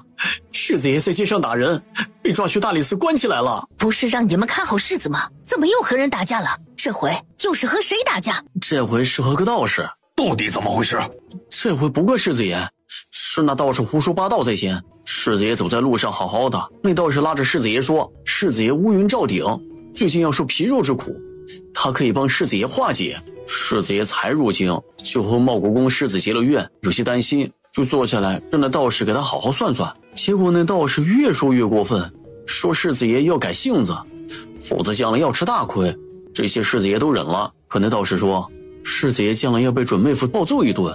世子爷脾气一上来，就给那信口胡诌的道士一拳，还把那道士的挂摊砸了。不巧大理寺卿带衙差办案路过，与世子爷扰乱京城秩序，把世子爷抓去了大理寺。我怎么生了这么个混账东西？昨天才和茂国公世子打架，今天又给我惹事。安王妃走得急，谢景琰就没送了。他侧目看向沈婉，没错，那道士正是沈婉安排的。他不知道沈度什么时候回京，万一他再和前世一样和安王世子碰上，把安王世子打一顿怎么办？沈婉不敢心存侥幸，他必须要做好最坏的打算，把安王妃的怒气降到最低。安王世子命里就是要被妹夫揍的，那大哥揍完他，上门提亲，顺理成章。要大哥没揍他，现在铺垫了，将来看安王世子不顺眼，还能理直气壮地教训他一顿，安王妃还不能说什么。防患于未然倒是没错，但把安王世子关进大理寺，我没让陈宇这么做。沈婉和谢景琰回到沐浴轩，沈婉快步进屋，是你让大理寺抓了安王世子？不是属下，是茂国公世子。那道士呢？也一起被抓了？王妃放心，道士已经照您的安排送离京都了。大理寺没抓道士？抓了，又给放了。陈宇办事得力，再加上昨儿查沈英的事儿有功，沈婉赏了他20两。陈宇默默道：不够，安王世子下手严重，道士被打得厉害，找属下要50两的医药费做补偿。属下身上没那么多钱，恰好宣平侯世子路过，属下就找他借了点。托沈婉那一眼的福，灵王府的暗卫每人身上多了1张100两银票。谢景琰去了书房，你派人帮我查一下安王妃的性情到底如何？不用派人去查，安王妃性子温和，就像你今日看到的这样。可在我的梦里，安王妃分明很刻薄。如果安王妃真的有那么刻薄，就不会拒见你3次，然后才对你说那些刻薄的话，让你大哥死心。为什么？你知道的事儿不少，但不知道的事更多。在你的梦里，大皇子不像现在这样有和晋王分庭抗礼的势力，晋王几乎是储君的不二人选。如果安王妃知道晋王会对你爹卸磨杀驴，他们还会把淮安郡主嫁给你大哥吗？为免淮安郡主跳火坑，他们势必会阻拦到底。只是他们大概没想到淮安郡主对你大哥用情至深，会在花轿里寻死，你大哥会殉情。可这只是你的猜测。这确实只是我的猜测，我并不能肯定安王府就一定有隐情，但我了解我自己，我和你大哥情如手足。如果他是因为揍了安王世子才和淮安郡主走不到一起，我不可能信任并重用安王世子。如果前世真如谢景琰猜测的那样，那大哥和淮安郡主走不到一起，就全是他害的了。是他一意孤行，不听父兄劝阻，执意嫁给谢景烟，最后害了父亲，害了大哥和淮安郡主，也害苦了自己。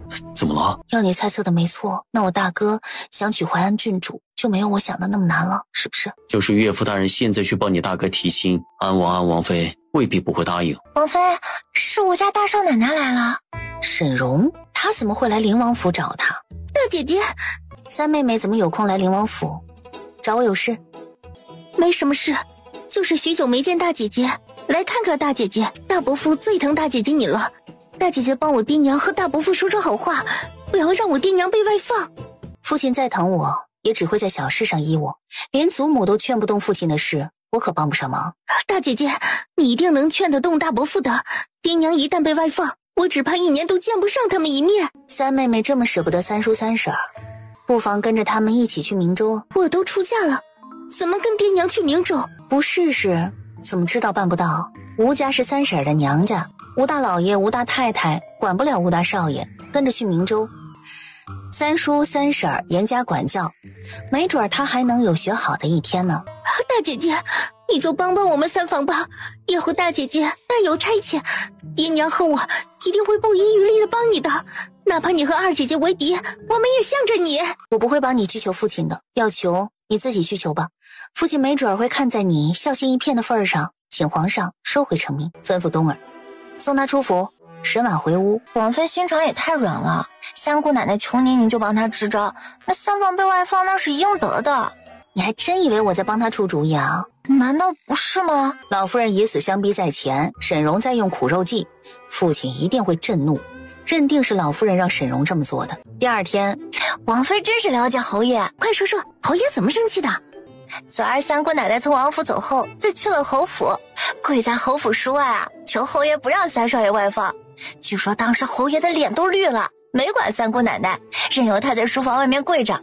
后来军中有事，侯爷就去了军营了，走的时候也没让人去送三姑奶奶回去。侯爷昨晚在军营过的夜，都没回侯府。三姑奶奶在书房外跪了一夜，到早上终于扛不住晕了过去。李管事让人抬回吴家了。3日后，三老爷就启程去明州了。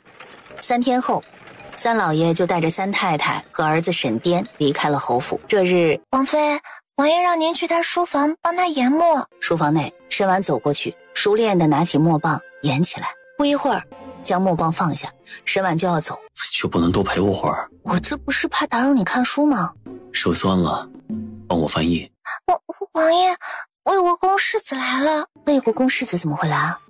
见到他就知道了。周管事没亲自招呼就算了，前院那么多小厮也能带路，怎么让个丫鬟领魏国公世子过来？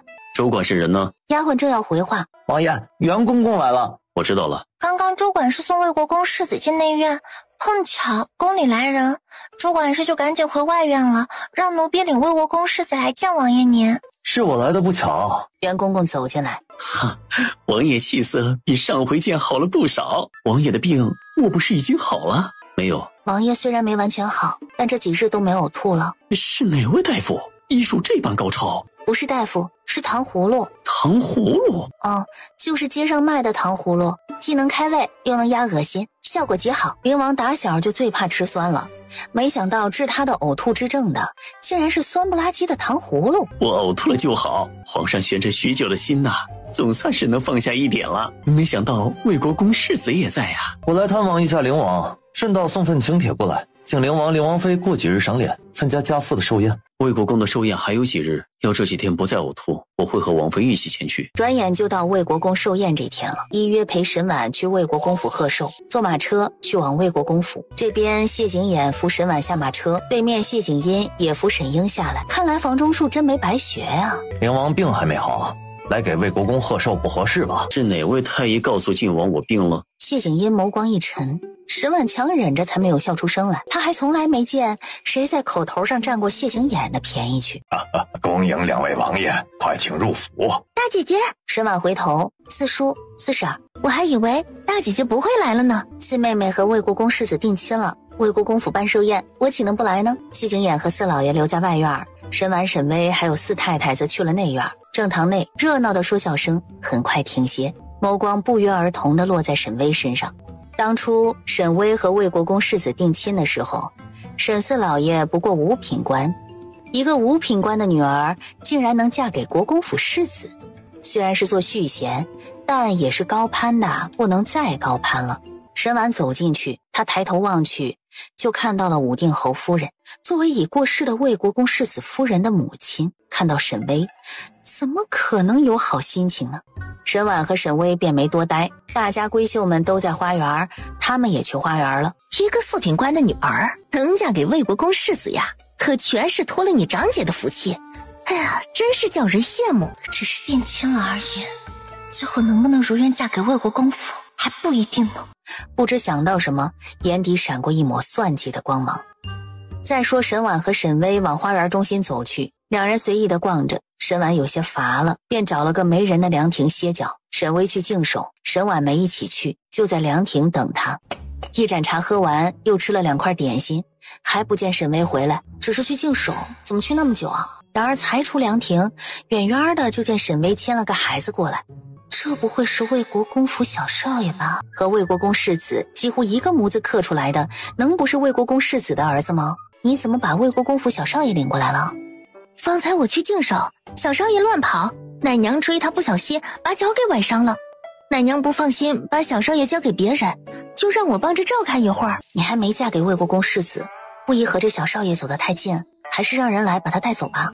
奶娘让我照看一会儿，他会找人来带走小少爷。给魏国公夫人送去吧。沈巍当时摇头，他就是想送，暗处的人也不会给他机会送的。这不，才牵着小少爷往前走了20-30步，来带小少爷人走的人就出现了，而且来的不是别人，是郑如意。当真是小瞧沈四姑娘了，这么会讨人喜欢。从沈巍手里把小少爷拽过去，目送郑如意把孩子带走。拨浪鼓落下了，春兰给小少爷送去。春兰从沈巍手里接过拨浪鼓，就往魏国公府小少爷被带走的方向追去。不多会儿，春兰就揉着胳膊回来了。这是怎么了？奴婢给小少爷送拨浪鼓，回来的时候被一个鲁莽的丫鬟撞得摔倒在地，摔疼死奴婢了。沈婉和沈巍在凉亭坐了1刻钟，也差不多开宴了，便起身出了凉亭，往花园人多的地方走。他都没想过会在魏国公府碰到淮安郡主，没想到这么快就又见到林王妃啦。我还以为再见要在太后寿宴上呢。我们安王府才进京几日，林王都帮我安王府2回了。两人相谈甚欢，有说有笑。那边一丫鬟匆匆进来，在魏国公夫人耳边低语了2句：你们先吃着吧，我去就来。出去后，怎么回事？这么多人连个孩子都不会哄吧？哄过了，可小少爷不知道怎么回事，哭闹不止，谁哄也不歇，还吵着要国公爷。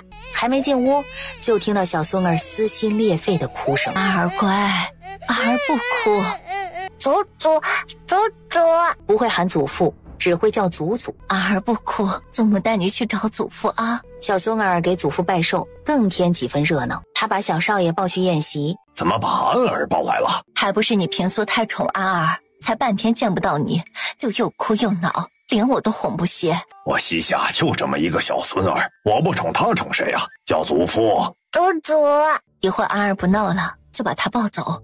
丫鬟点头记下。魏国公夫人入席，举杯和贵夫人们赔礼。院子里突然传来一阵动静。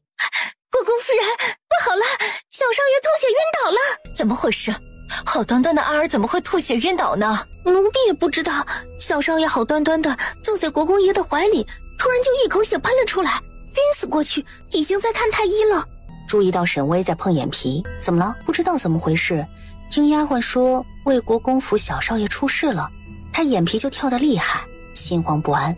府里出了点事儿，扰了大家的雅兴。国公爷说过会儿就来招呼大家，请大家吃好喝好。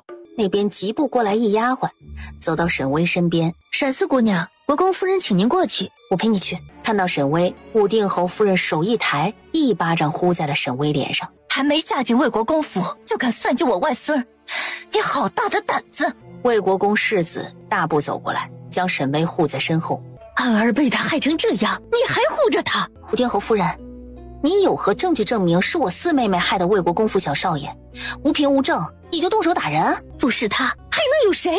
今日来魏国公府贺寿的就有刑部尚书，大理寺卿和督察院的人也都在，请世子报官查清是谁害的小少爷，还我四妹妹一个清白。这一巴掌，我平阳侯府会追究到底。丢下这一句，沈婉就要带沈巍走。这么急着走，是怕我找到证据吗？郑如意的贴身丫鬟就抬手指向春兰，这丫鬟目光躲闪，一脸心虚的样子，一定是她动的手脚。给我搜她的身，这么心虚，指不定身上就带着毒药。他的丫鬟就冲过来要搜春兰的身。世子就由着武定侯府这么欺负我四妹妹吗？今日之事我自会查清，给武定侯府一个交代。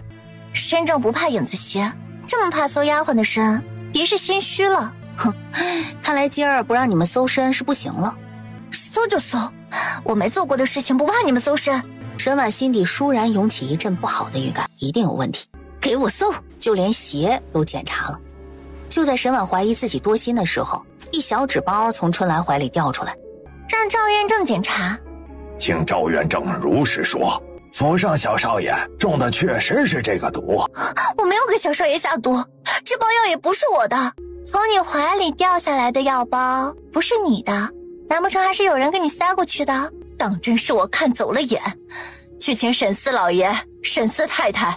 知道从春兰怀里搜出毒害魏国公府小少爷的药包，府上小少爷没有大碍吧？从丫鬟身上搜出药包，我知道辩驳很无力，但我的女儿，我女儿身边的丫鬟我了解，断然不可能做这种心狠手辣之事。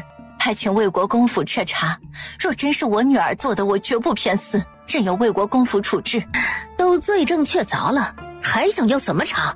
武定侯夫人就这么急不可耐的定我四妹妹和丫鬟的罪？若这事儿真有隐情，你冤枉好人也就罢了，你就不担心真正下手之人没把小少爷毒死，再次暗下杀手吗？下一次可就不一定碰到赵院正在，及时施救了。林王妃说的不错，我信沈四姑娘不是这样的人。罪证确凿，世子还要袒护这毒妇？我女儿拼了半条命才将安儿生下来，容不得你们这般作践。今日我就要带安儿回武定侯府，武定侯府还不至于连个小外孙都养不起。安儿命都快要保不住啊，你们还在这里赌气啊？屋外走进来个丫鬟，世子爷，灵王请您出去一趟。屋子里都乱成一锅粥了，灵王找他做什么？有沈婉和四老爷在，魏国公世子就放心的出去了。魏国公世子出去没片刻，就进来4个小厮，不由分说，上来就抓人，抓的是郑如意的贴身丫鬟和魏国公世子的奶娘。你们抓我做什么？世子爷让抓的你们。娘，姐夫是什么意思？外面那么多宾客，他直接让人抓我的丫鬟，那些人怎么看我呀？你快拦下他！都能搜我四妹妹丫鬟的身了，抓你郑三姑娘的贴身丫鬟下去审问又有何不可？还是你郑三姑娘怕丫鬟扛不住，招供出来点什么？沈婉给银霜使了记眼神，银霜立马跟出去。魏国公夫人不放心，跟去看看。武定侯夫人就陪我们在屋子里等审问结果吧。这一等就是1刻多钟。好一个恶人先告状的郑三姑娘！我没有，我什么都没做。丫鬟和奶娘都已招供，你们还要狡辩到什么时候去？当真要我把刑部尚书叫进来，把你们带去刑部审问吗？安儿是倒了几辈子血霉，才有这样一个外祖家，也不怕把九泉之下的世子夫人气得死不瞑目。如意待你们不薄，你们是受谁指使往如意的身上泼脏水？奴婢是为了小少爷好，沈四姑娘和姑娘有恩怨，奴婢怕她嫁进魏国公府，会谋害小少爷，再给小少爷下药，栽赃沈四姑娘的。奴婢不知道这药这么厉害，卖药给奴婢的江湖郎中说药不致命，只会让人昏睡1个时辰。这是奴婢一个人的主意，与姑娘无关，奴婢知道错了。好一个忠心为主的丫鬟，把所有罪名都揽自己身上了。一个小丫鬟也能让小少爷的奶娘和先世子夫人的丫鬟配合得这般天衣无缝，证据都栽到四妹妹丫鬟怀里去了。这魏国公府让我觉得可怕。我四妹妹生性善良，不会这些肮脏算计，真要嫁进来，只怕要被吃的骨头渣都不剩啊。还没嫁进来就闹出这么多风波了，我女儿也不是嫁不出去，非世子不可，这桩亲事就此作罢。沈四老爷和沈四太太息怒，方才我是急坏了，毕竟安儿才那么小，却遭受到这么多罪，我一时气昏头，才没坚信沈四姑娘无辜。如今事情已经真相大白，明日我和国公爷会登门赔礼，退亲就太严重了。魏国公府我们高攀不起，我女儿高高兴兴来贺寿，却平白受了一通冤枉气，正好满朝文武都在，未免我女儿特婚遭人非议，退亲就由我家老爷宣布吧。武定侯觉察不妙，武定侯夫人赶紧带郑如意离开，只是才走了几步，站住，打了我四妹妹一巴掌，不给个交代就想走？沈婉看向沈巍，去打回来。犹豫的眼神瞬间坚定，她不能给大姐姐丢人，一巴掌朝郑如意呼过去。四太太觉得这一巴掌不够，她女儿回一巴掌是应该的，但武定侯府栽赃诬陷她女儿的事儿还没算呢，便上去给了武定侯夫人一巴掌。魏国公世子走进来，把武定侯府给安儿他娘的陪嫁收拾出来，寿宴散后即刻送去武定侯府去办吧。那些陪嫁是留给安儿的，怎么能送回武定侯府？这是和武定侯府断亲啊！武定侯府只是嫁个女儿进我魏国公府，他福伯不能陪我儿子一生，我念在他为我魏国公府开枝散叶的份上，对你武定侯敬重有加。可你武定侯府的手未免伸得太长了，连我儿子续弦也要管，搅和的我魏国公府不得安宁，让我撇下满堂宾客来处理这些破事儿。武定侯府这样的外祖家，我的孙儿要不起。侯爷，你不管安儿了，都是你养出来的好女儿。他丢下这句，迈步走人。武定侯夫人也不好再留下，拽着女儿跟着一起走了。这是魏国公府和武定侯府之间的事，我本不该多嘴，但我不希望因为我女儿让小少爷没了外祖家。将来小少爷长大闹上我女儿，这门亲事还是慎重考虑吧。世子家是好模样好，不愁娶不到合心意的姑娘。我们没把女儿管教好，她实在处理不来这样复杂的家事。亲家夫人说的哪里的话，我看中威儿就是因为你把她教得好。今日让威儿受委屈，我魏国公府一定会补偿她。岳父大人、岳母大人放心，我以性命发誓，绝不负威儿。一句岳父岳母把四老爷四太太喊懵了。亲家老爷放心，你担心的事绝无可能发生。他大步流星就出去了。魏国公夫人知道魏国公要做什么，宾客们还在吃席。今日承蒙大家赏脸，百忙之中抽空来给我贺寿，趁着大家都在，给我魏国公府做个见证。我魏国公府和武定侯府今日断亲，从此不再是儿女亲家。四老爷四太太没想到魏国公会请满堂宾客做见证，这份诚意倒是十足了。今儿多亏了王爷也来了，不然还不知道怎么收场。也是凑巧，王妃前些天不是让陈宇去找道士吗？陈宇去找道士的时候，碰巧见到武定侯府三姑娘身边的丫鬟去找江湖郎中买药。因为郑三姑娘在首饰铺刁难过四姑娘，王妃还帮四姑娘坑了她一只玉簪。陈宇认得那丫鬟，就多留个心。今儿四姑娘被冤枉，陈宇想起这事儿就禀报王爷知道，王爷就把魏国公世子叫了出去，把这事告诉他，让魏国公世子把丫鬟和奶娘拖下去分别审问。一通诈下，丫鬟和奶娘就都招了。四太太就站在沈婉身边，沈婉和灵王帮他们四房太多了。四婶怎么了？你和灵王帮四房的太多，四婶和你四叔该怎么谢你们才好？一家人说这么见外的话做什么？沈英走过来，大姐姐对四妹妹还真是掏心掏肺啊，对我和三妹妹却不假辞色，一点小忙都不肯帮。你们要如四妹妹乖巧懂事，我一样对待。大姐姐连亲疏都不分，亏得祖母当年为了照顾大伯父，才嫁给祖父做续弦。郑如意自己想嫁给魏国公世子，还不明说，打着照顾魏国公府小少爷的幌子，要给魏国公世子做续弦。魏国公府看不上他，就背地里耍手段，算计到四妹妹头上。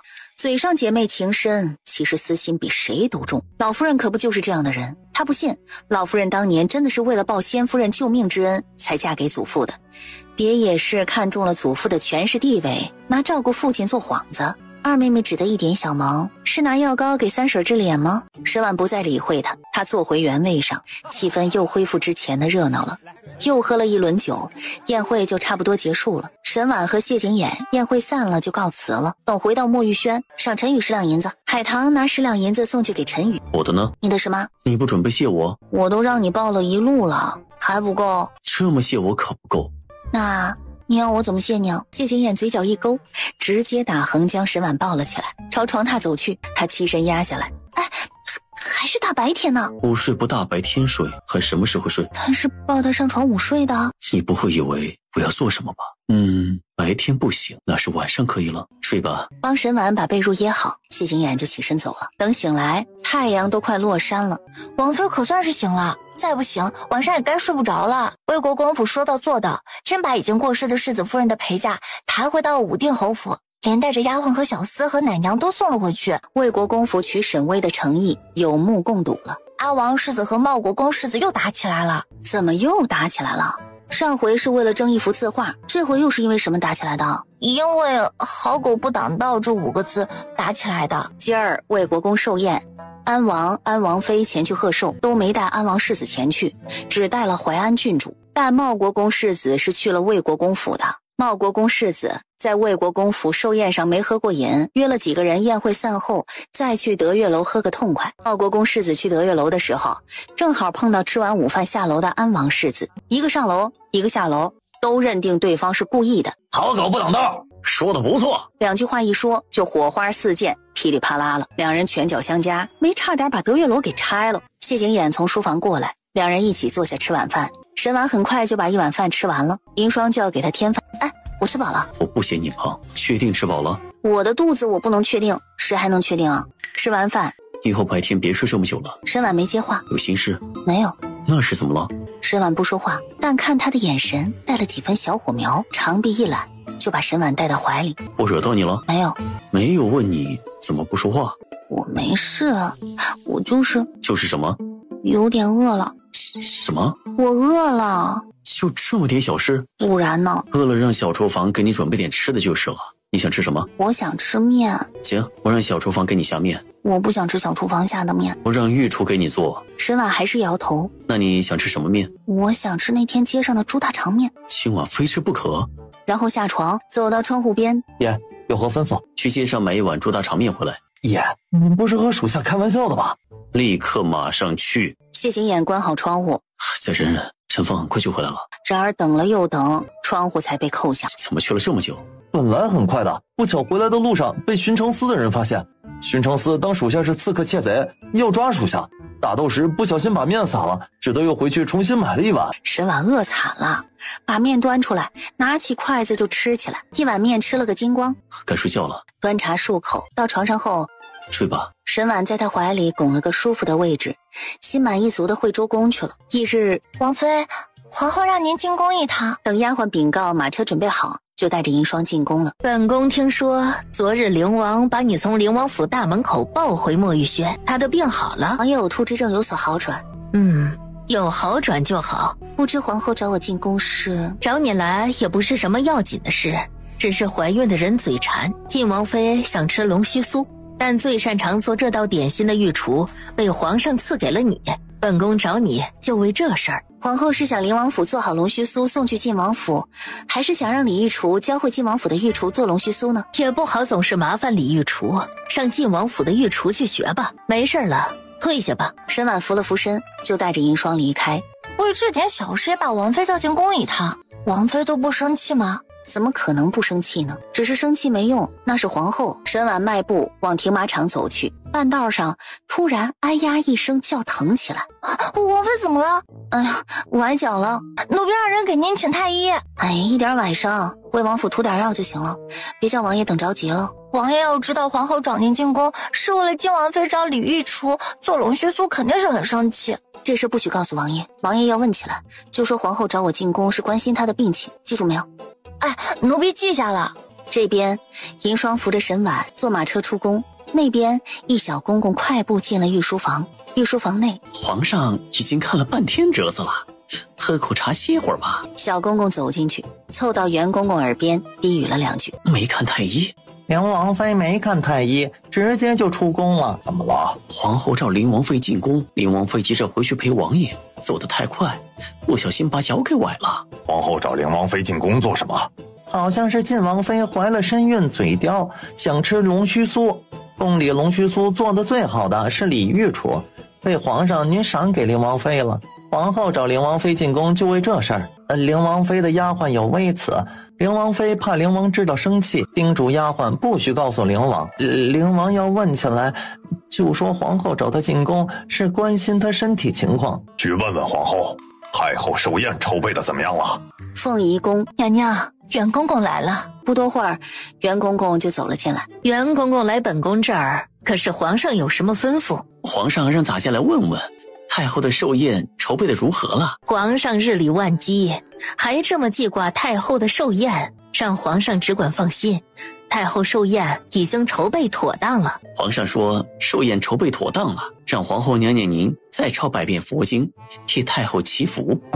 抄佛经给太后祈福是好事，皇上做此安排呀，是本宫的殊荣。袁公公就是来传个话，事情办完他也就告退了。宋皇后脸就垮了下去。去给本宫查，是谁在皇上面前提议要本宫给太后抄佛经的？皇后娘娘，灵王妃刚刚出宫路上把脚崴伤了。不必查了。好一个灵王妃呀，没想到背过身就在皇上那儿给他上眼药。再说沈婉回到王府，王妃这是怎么了？啊，只是在宫里不小心崴了脚。可看过太医了？不用，我回去上点药就行了。怎么这么不小心？我没崴脚，是装的。给我个理由。还不是皇后晋王妃想吃李御厨做的糕点，她就为这点小事把我叫进宫一趟。我气不过，又不好明着去和皇上告状，只能装崴脚了。哪怕沈婉不是真崴脚，谢景琰还是把她抱回了墨玉轩。海棠问银霜今儿进宫的事儿，晋王妃和二姑奶奶在晋王府里争宠还不够呢，竟然争到王妃这里来了，怎么回事？二姑奶奶出嫁前，王妃不是让奴婢收买了二姑奶奶2个陪嫁丫鬟吗？今儿传了消息回来，说是自打晋王妃怀了身孕后，晋王就独宠二姑奶奶了，宠到了书房处理公务也让二姑奶奶陪着的地步。晋王妃心生妒忌，把陪嫁丫鬟抬了2个容貌可人的伺候晋王，晋王也没理会。转眼就到了太后寿宴这天，沈婉和谢景琰几乎是最迟进宫的。宋皇后和几位嫔妃在御花园凉亭，沈婉过去给宋皇后请安，请完安就退出凉亭赏花去了。傅叔也在赏花。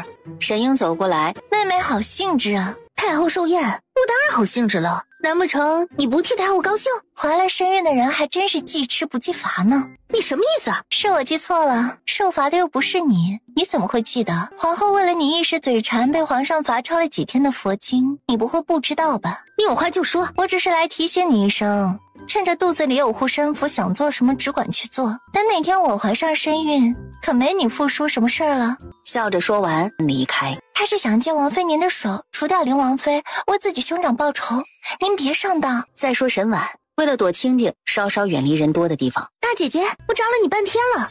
林王妃，皇后让您去凉亭。沈婉叮嘱沈薇，人多的地方你不喜欢去，但宫里人少的地方也别去。沈婉交代完，就带着银霜往宋皇后招呼贵夫人的凉亭走去，正巧见到傅叔带着丫鬟过来。这是要领林王妃去哪儿？皇后娘娘找林王妃去桥下等会儿，我有2句话和林王妃说。可是皇后那儿，皇后要问责起来，自有我担着。没想到我怀孕嘴馋，会连累林王妃崴脚，实在抱歉。是我自己走漏心急，与晋王妃无关。倒是晋王妃以后要还想吃李御厨做的糕点菜肴，大可以直接派御厨去林王府学，这样的小事不必惊动皇后。我心想直接派人去，这不是之前和林王妃有诸多的不愉快，实在是不好张这个口。林王妃的度量可比沈英大多了，是我以小人之心夺君子之腹了。晋王妃叫住我，应该不只是和我道歉这么简单吧？傅叔笑了笑，把路让开，这是在告诉沈婉，他拦下他真的只是赔礼道歉这么简单。然而他走了没2步，傅叔也要过桥，突然傅叔踩到裙摆，人往前一栽，朝沈婉扑过去，直接被傅叔推下了白玉桥。沈婉摔落莲花池。王妃，快来人，快救命啊！他心越来越慌，感觉要没法呼吸的时候，突然有人从身后抱住了他。别怕，任由谢景琰抱着，带着他往岸边游去。这种感觉是那么的熟悉，难不成当年救他的人是谢景琰？谢景琰见沈婉一直在看他，3年前的冬天也是你救的我，是不是？难道你到现在都不知道是我救的你？真的是他？那日你怎么会在平阳侯府？你受寒差点病死是因为救我，是不是？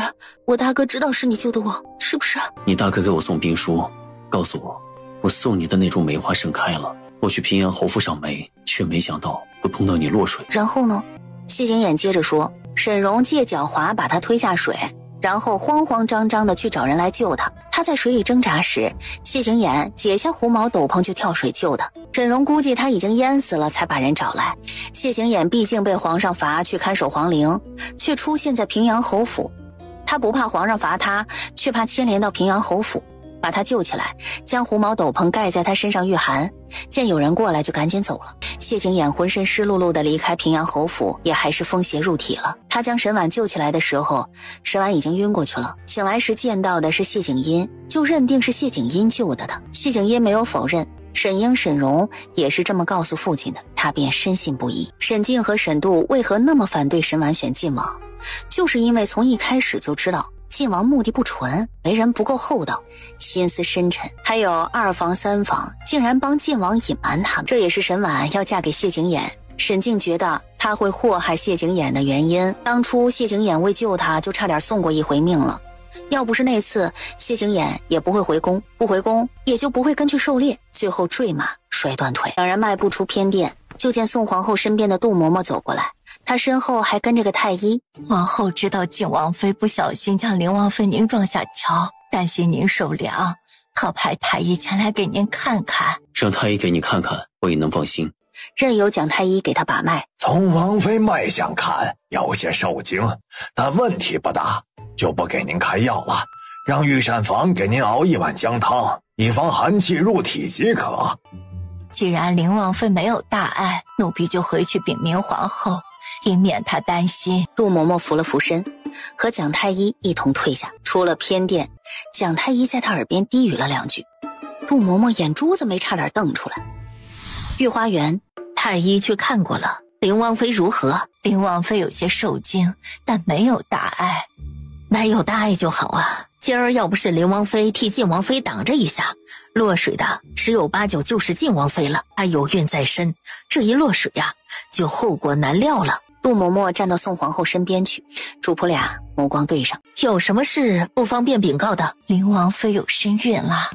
这怎么可能？蒋太医刚把出来的，已经足有2个月，从脉象上看，比靖王妃似乎还要早几日。这半个多月，进出灵王府的大夫、太医不下100人，难不成没有一个顺道给灵王妃请个平安脉？杜嬷嬷摇头，这他就不知道了。他们莫不是故意隐瞒？瞧着不像。要灵王知道灵王妃怀了身孕，她落水必然第一时间就会叫太医。不管他们知不知道，皇长孙只能从靖王妃肚子里出来。宋皇后眼底闪过一抹狠毒。再说沈婉让蒋太医把完脉后，就和谢景琰出了偏殿。你忙自己的去吧，我去见宋皇后就行了。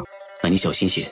等沈婉进凉亭，宋皇后已经净手完回来了。太医说你没受惊，本宫还不信，瞧气色确实不像受惊的样子，不愧是平阳侯的女儿。不是不怕，是我在以为自己死定了的时候，王爷及时赶到，将我救了起来，我就没那么害怕了。有身孕的人呐，最忌崴脚摔倒。今儿多亏有你，舒儿才无恙，倒是连累你受了一通罪。不过御花园人多，即便灵王没有及时赶到，宫人也会把你救起来的。宋皇后说完，傅叔就起身给沈婉赔不是。皇上想报皇长孙，今日又是太后寿宴，万幸落水的人是我。若是靖王妃落水，肚子里的孩子有什么3长2短，太后这寿宴都要过不痛快。灵王妃通情达理，本宫心甚慰。不多会儿，宫女就端茶上来。沈婉有些口渴，便也把茶盏端了起来。宋皇后不着痕迹的看了眼杜嬷嬷，杜嬷嬷轻点了下头。宋皇后眼底笑意更深。就在这时候，哐当一声，谁这么毛手毛脚？是御书房的小喜子公公不小心撞到了宫女，打翻了糕点盘子。小喜子不跟在袁公公身边伺候皇上，怎么来御花园了？皇上听说灵王妃在御花园落水了，袁公公就让奴才来问问。奴才去偏殿没见到灵王妃，就追到凉亭这儿了，怕皇上等着急，不小心和宫女撞上，惊扰了皇后和诸位夫人，请皇后娘娘责罚。既然不是故意的，本宫便不罚你了，去回皇上吧。沈婉正要让小喜子回皇上，他无碍，就见小喜子公公飞快地从地上爬起来，逃命似的走了。不是奉命来问我落水情况的吗？怎么就走了？那边过来一小公公，寿宴吉时就要到了，该入席了。诸位夫人先入席吧，本宫去看看太后。等沈婉到的时候，谢景琰已经坐下。皇上驾到！朕听说灵王妃落水了，可有受伤？这么半天了，难不成小喜子公公还没禀告皇上？这差事办的，让皇上担心了。婉儿没有受伤，也没有受惊，只是皇上赏赐的烟霞纱珍贵无比，今儿才穿上身就毁了。烟霞纱再贵重，也不过是一匹绸缎，以后再进宫，朕再赏赐你便是。没有受伤最重要。灵王妃就晋王妃有功，赏云锦10匹，蜀锦10匹。宋皇后肺都要气炸了。不过想到沈婉喝了那盏茶，脸色很快又恢复如初了。算算时间，快要发作了。谢皇上赏赐。沈婉坐下来，那边小喜子公公跑过来，他一脸狼狈。让你去看一下灵王妃有没有事，一去这么半天才回来，还把自己弄得这么狼狈，你做什么去了？正要说话，太后驾到！百官们齐声高呼：都起来吧！谢景琰扶沈婉站起来，就在要坐下时，却见对面的傅叔突然摁住自己的肚子，弯下了腰。怎么了？我的肚子好痛！他话还没说完，沈婉就见他裙摆被鲜血染红。太医，快传太医！袁公公站在一旁，站在他身后的小喜子吓得抓紧了他的衣袖，瑟瑟发抖的样子。怎么吓成这样？没有，你是不是闯什么祸了？说。袁公公把他拽到一旁，您让奴才去看灵王妃落水有没有受伤。奴才去的时候，正巧看到杜嬷嬷和蒋太医出来。蒋太医不知道和杜嬷嬷说了什么，杜嬷嬷一脸震惊，然后就撇下蒋太医匆匆走了。奴才觉得有问题，就悄悄跟了上去。杜嬷嬷去回皇后，没什么异样。就在奴才准备走的时候，皇后从凉亭出来，杜嬷嬷在皇后耳边低语了几句，皇后也一脸震惊，奴才就更是好奇了，然后就跟着杜嬷嬷，见她吩咐宫女，然后那宫女往茶里下药，奴才听到那药是端给灵王妃的，知道您很关心灵王，就想办法支开宫女，给灵王妃换了盏茶。然后呢？奴才原是想把茶倒掉的，可没来得及把茶盏端走，就过来人了。奴才怕被发现，只能先躲起来，却没想到茶被端给了晋王妃。都出事儿了，袁公公还能猜不到那盏被下了药的茶被晋王妃喝了？公公，你一定要救救奴才啊！把这事儿给我烂肚子里，不得对第三个人提半个字，记住没有？小喜子连连点头。郑贵妃见百官没人开口，皇上，太后寿宴要紧。那边过来一公公，皇上，晋王妃肚子里的孩子没了。都能进宫给哀家贺寿，怎么会突然出事？太医可说什么原因导致的？好像是被人下了堕胎药。那茶里怎么下的是堕胎药呢？林王妃又没有怀身孕，难不成林王妃也有身孕了？袁公公就犯难了。林王妃可能怀孕了的事儿，只有宋皇后和蒋太医知道。他要捅给皇上或者灵王知道，宋皇后必然能猜到灵王妃没事，出事的反倒是晋王妃。这事儿是小喜子干的，只怕连着他都要记恨上了。给朕彻查此事，朕倒要看看是谁吃了雄心豹子胆，敢在太后寿宴上谋害晋王妃肚子里的孩子。皇上看向太后，扰了太后过寿的好心情了，把朕给太后准备的寿礼抬上来。红绸下是一块玉石雕刻的万年松，成王送的一幅绣画，上面绣的是太后和先皇。把这幅绣画放到哀家寝宫里去。成王世子送了幅自己亲手写的百寿图给太后。你身体虚弱，还费心给皇祖母写百寿图，你要累出好歹来，让皇祖母可怎么是好？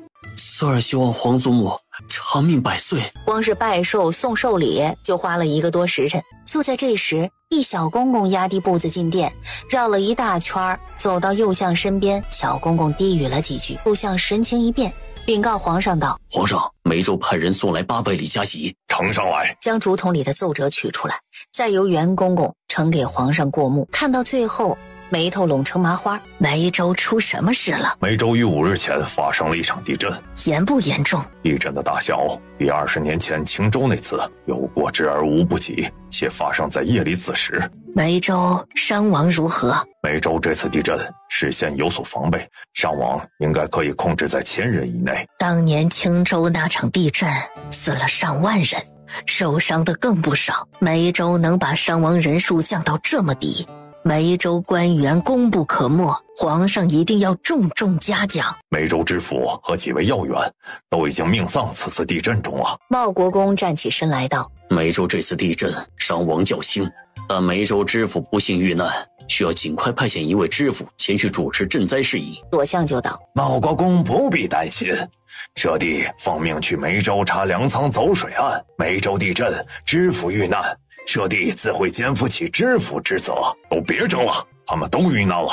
茂国公出声：梅州知府和宋大人都丧命此次地震，更得派人前去赈灾才是。梅州有人负责赈灾，今日太后寿宴要紧，剩下的明日早朝再议。太后乏了，让嬷嬷扶她回寿康宫歇着。太后走后，寿宴就到这里了。皇上抬脚离开，沈婉和谢景琰一起迈出安泰殿。然而才出大殿，没走几步，林王妃，皇上让你们去御书房一趟。御书房内，皇上看向谢景琰道：先是要查梅州粮仓，然后往梅州运粮运药材，还要朕给审度调动梅州大小官员和兵力的权利。你一早就知道梅州要发生地震。谢景琰看向沈婉，皇上的眸光也跟着落到沈婉身上。是有个高人告诉我表哥的，说梅州将会发生地震，让他1个月之内多往梅州运粮食运药材。那高人帮我大哥躲过坠马之祸，所以我们都对那高人的话深信不疑。再加上天灾，宁可信其有，不怕1万就怕万一。只是梅州有粮仓，就算发生地震，震塌官道，在没法运送粮食的情况下，也不该会缺粮。王爷猜测，可能梅州粮仓里已经没有粮食了，便想让大哥先去梅州查一下，让梅州数万百姓免于灾祸，功不可没。等他们回京，朕一定好好奖赏他们。没事的话，我们就告退了。然而出了御书房没几步，灵王妃留步！皇上还有什么吩咐？皇上没有吩咐，是我不放心。我来和王爷王妃说2句话。蒋太医是皇后的人，王妃身子娇贵，到底落水了一通，还是再找个大夫太医看看稳妥些。让袁公公担心了，该说的都说了，袁公公就转身回御书房了。有话就说，你以后能不能对皇上态度好一点啊？已经够好了。就他对皇上的态度也能叫好？王妃不再请个太医看看吗？我又没事，不用看太医。哪里没事了？王妃能不能对自己的身体稍微上点心啊？癸水都好久没来，之前看大夫太医就说是几年前寒冬腊月落水，留下了宫寒的毛病，治了许久都没治好。天儿虽然没那么冷，山水多走会还会出汗，但是那也是落了水的呀。一会儿回府，让陶大夫给你好好把个脉。陶大夫回京啦？刚出宫门就听到一阵呼喊：六哥，有事？这不是太后寿宴上六皇嫂瞪了我好几眼吗？我惹六皇嫂不高兴了，过来赔个不是。你这到底是来赔礼，还是借口赔礼出宫玩？哎，我可是真心实意的和六皇嫂赔不是的。六哥，你可不能怀疑我赔礼的诚心。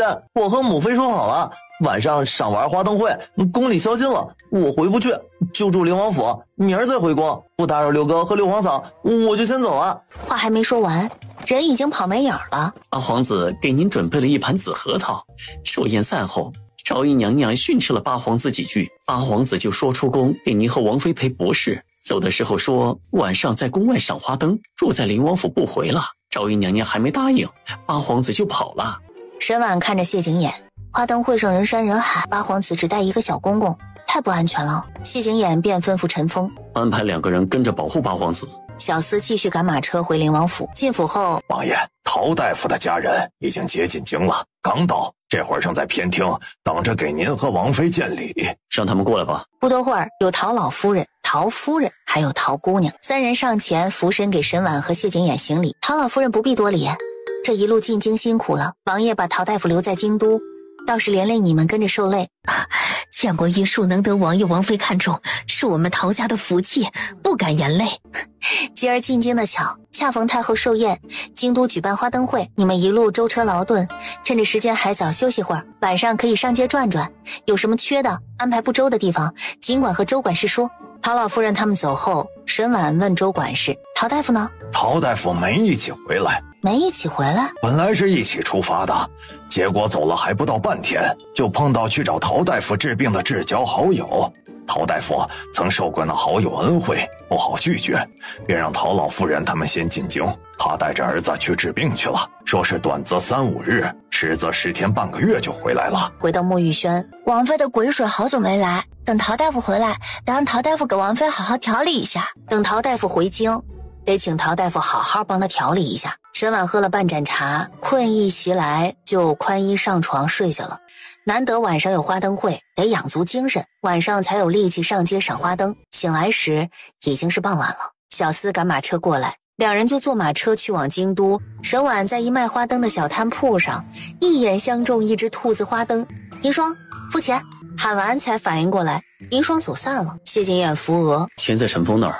谢景琰将腰间玉佩解下，递给小摊贩，拿玉佩给你换这只花灯。哎，怎么能拿玉佩换花灯呢？你喜欢就好。这玉佩如果他没记错，应该是皇上赏赐给他的。沈婉东张西望，找陈峰和银霜，没找到他们，反倒从人海里看到了八皇子。八皇子在那儿，找他借点吧。这么巧，碰到六哥六嫂出来逛花灯会。身上带钱了吗？还是六哥你最好了，关心我出来逛街有没有带钱。六哥，我是你借我500两。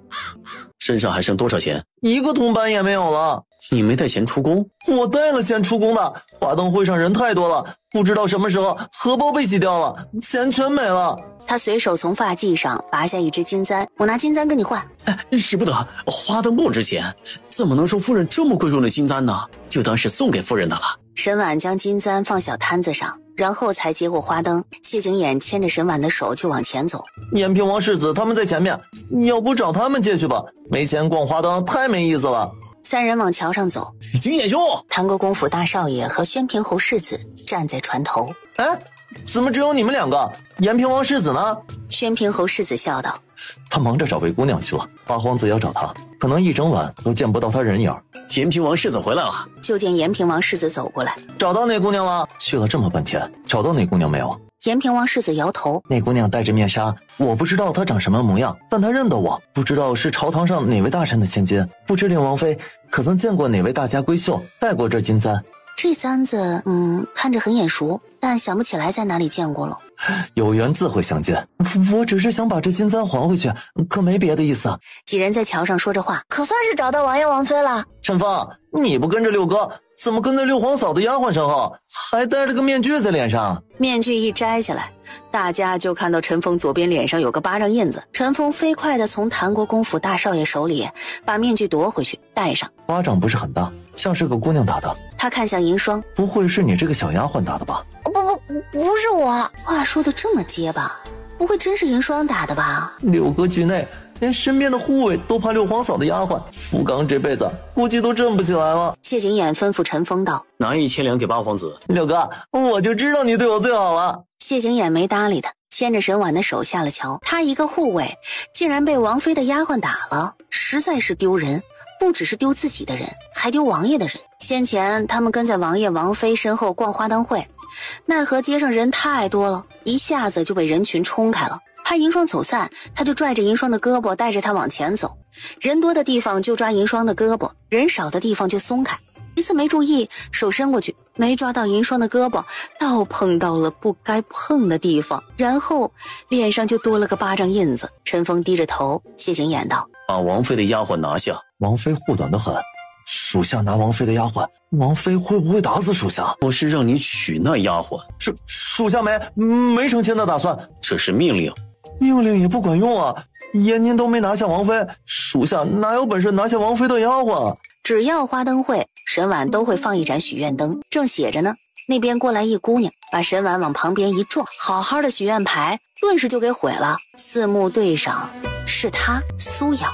前世老夫人去护国寺上香祈福，下台阶时不小心脚下一滑，从台阶上滚下去，幸得一姑娘给老夫人做了肉垫。老夫人感念那姑娘的救命之恩，又知她是个无父无母的孤女，和弟弟相依为命，心生怜爱，便将那孤女领回了府。老夫人越看那孤女越喜欢，便动了想让父亲收做义女的念头。只是和父亲商议这事儿的时候，恰好军营有急事，父亲便走了。老夫人就当父亲不同意，转而让二房将她收做义女。那孤女嘴甜，二老爷二太太也对她宠爱有加。后来父亲旧疾复发而死，平阳侯府爵位旁落到二老爷手里，那孤女的身份也水涨船高。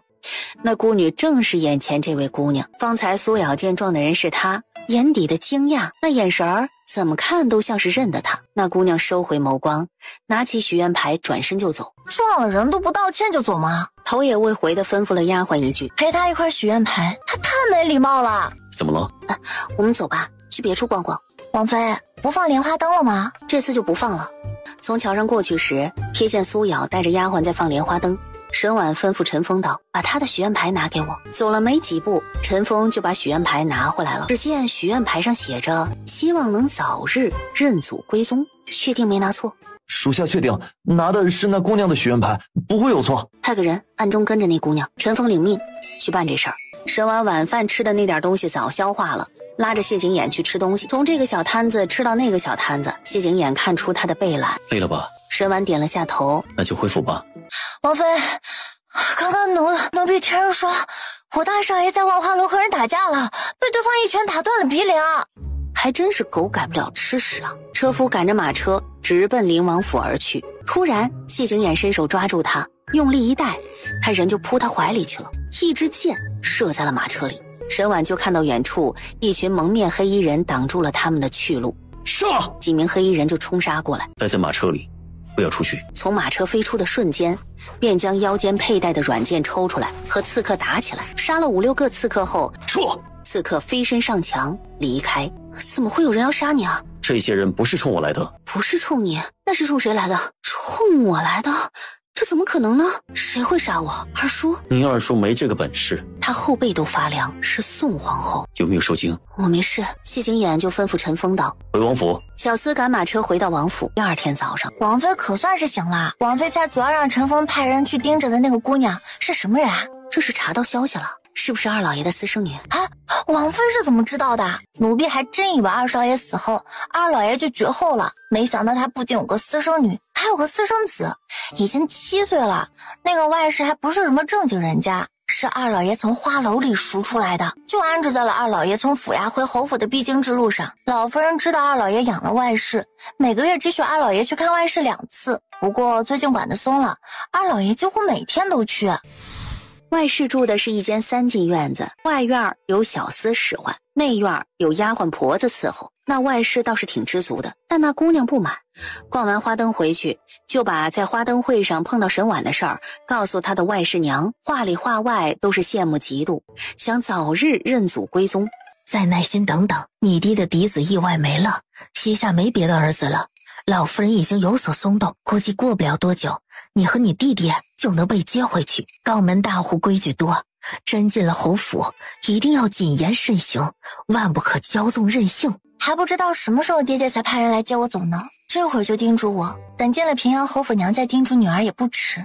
娘身份不堪，会让你爹被人诟病，老夫人不会让娘进门的。沈婉已经在期待二太太知道这事儿后的反应了。吃完饭，谢景琰去了书房。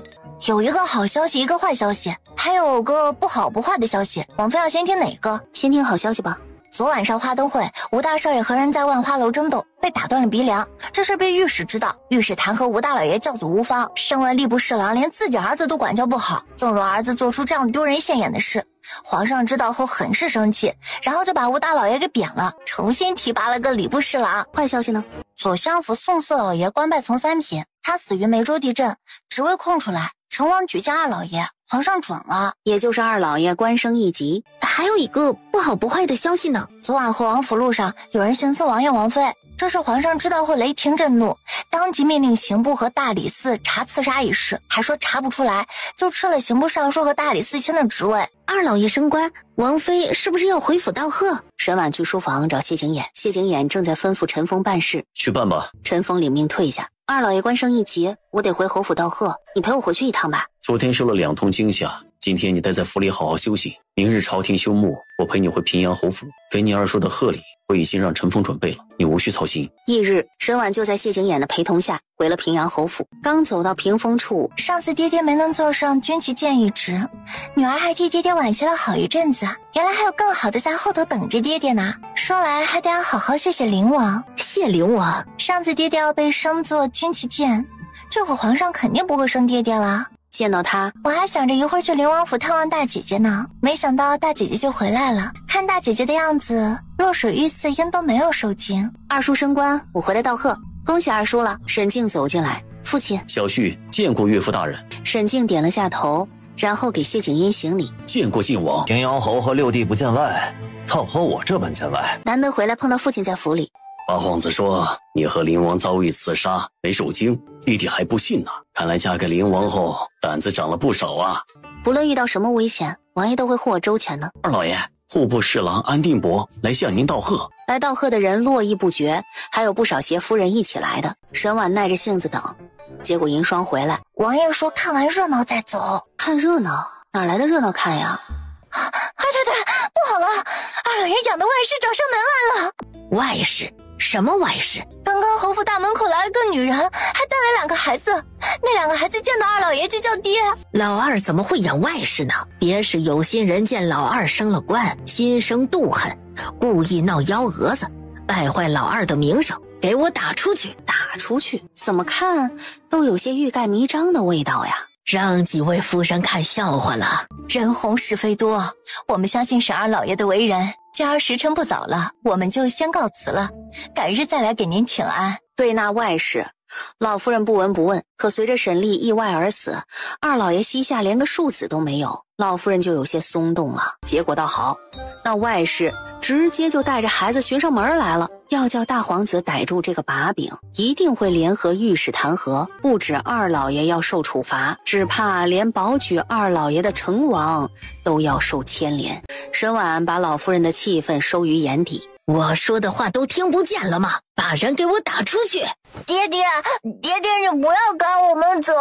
老二养外室有私生子的事，老夫人知不知道？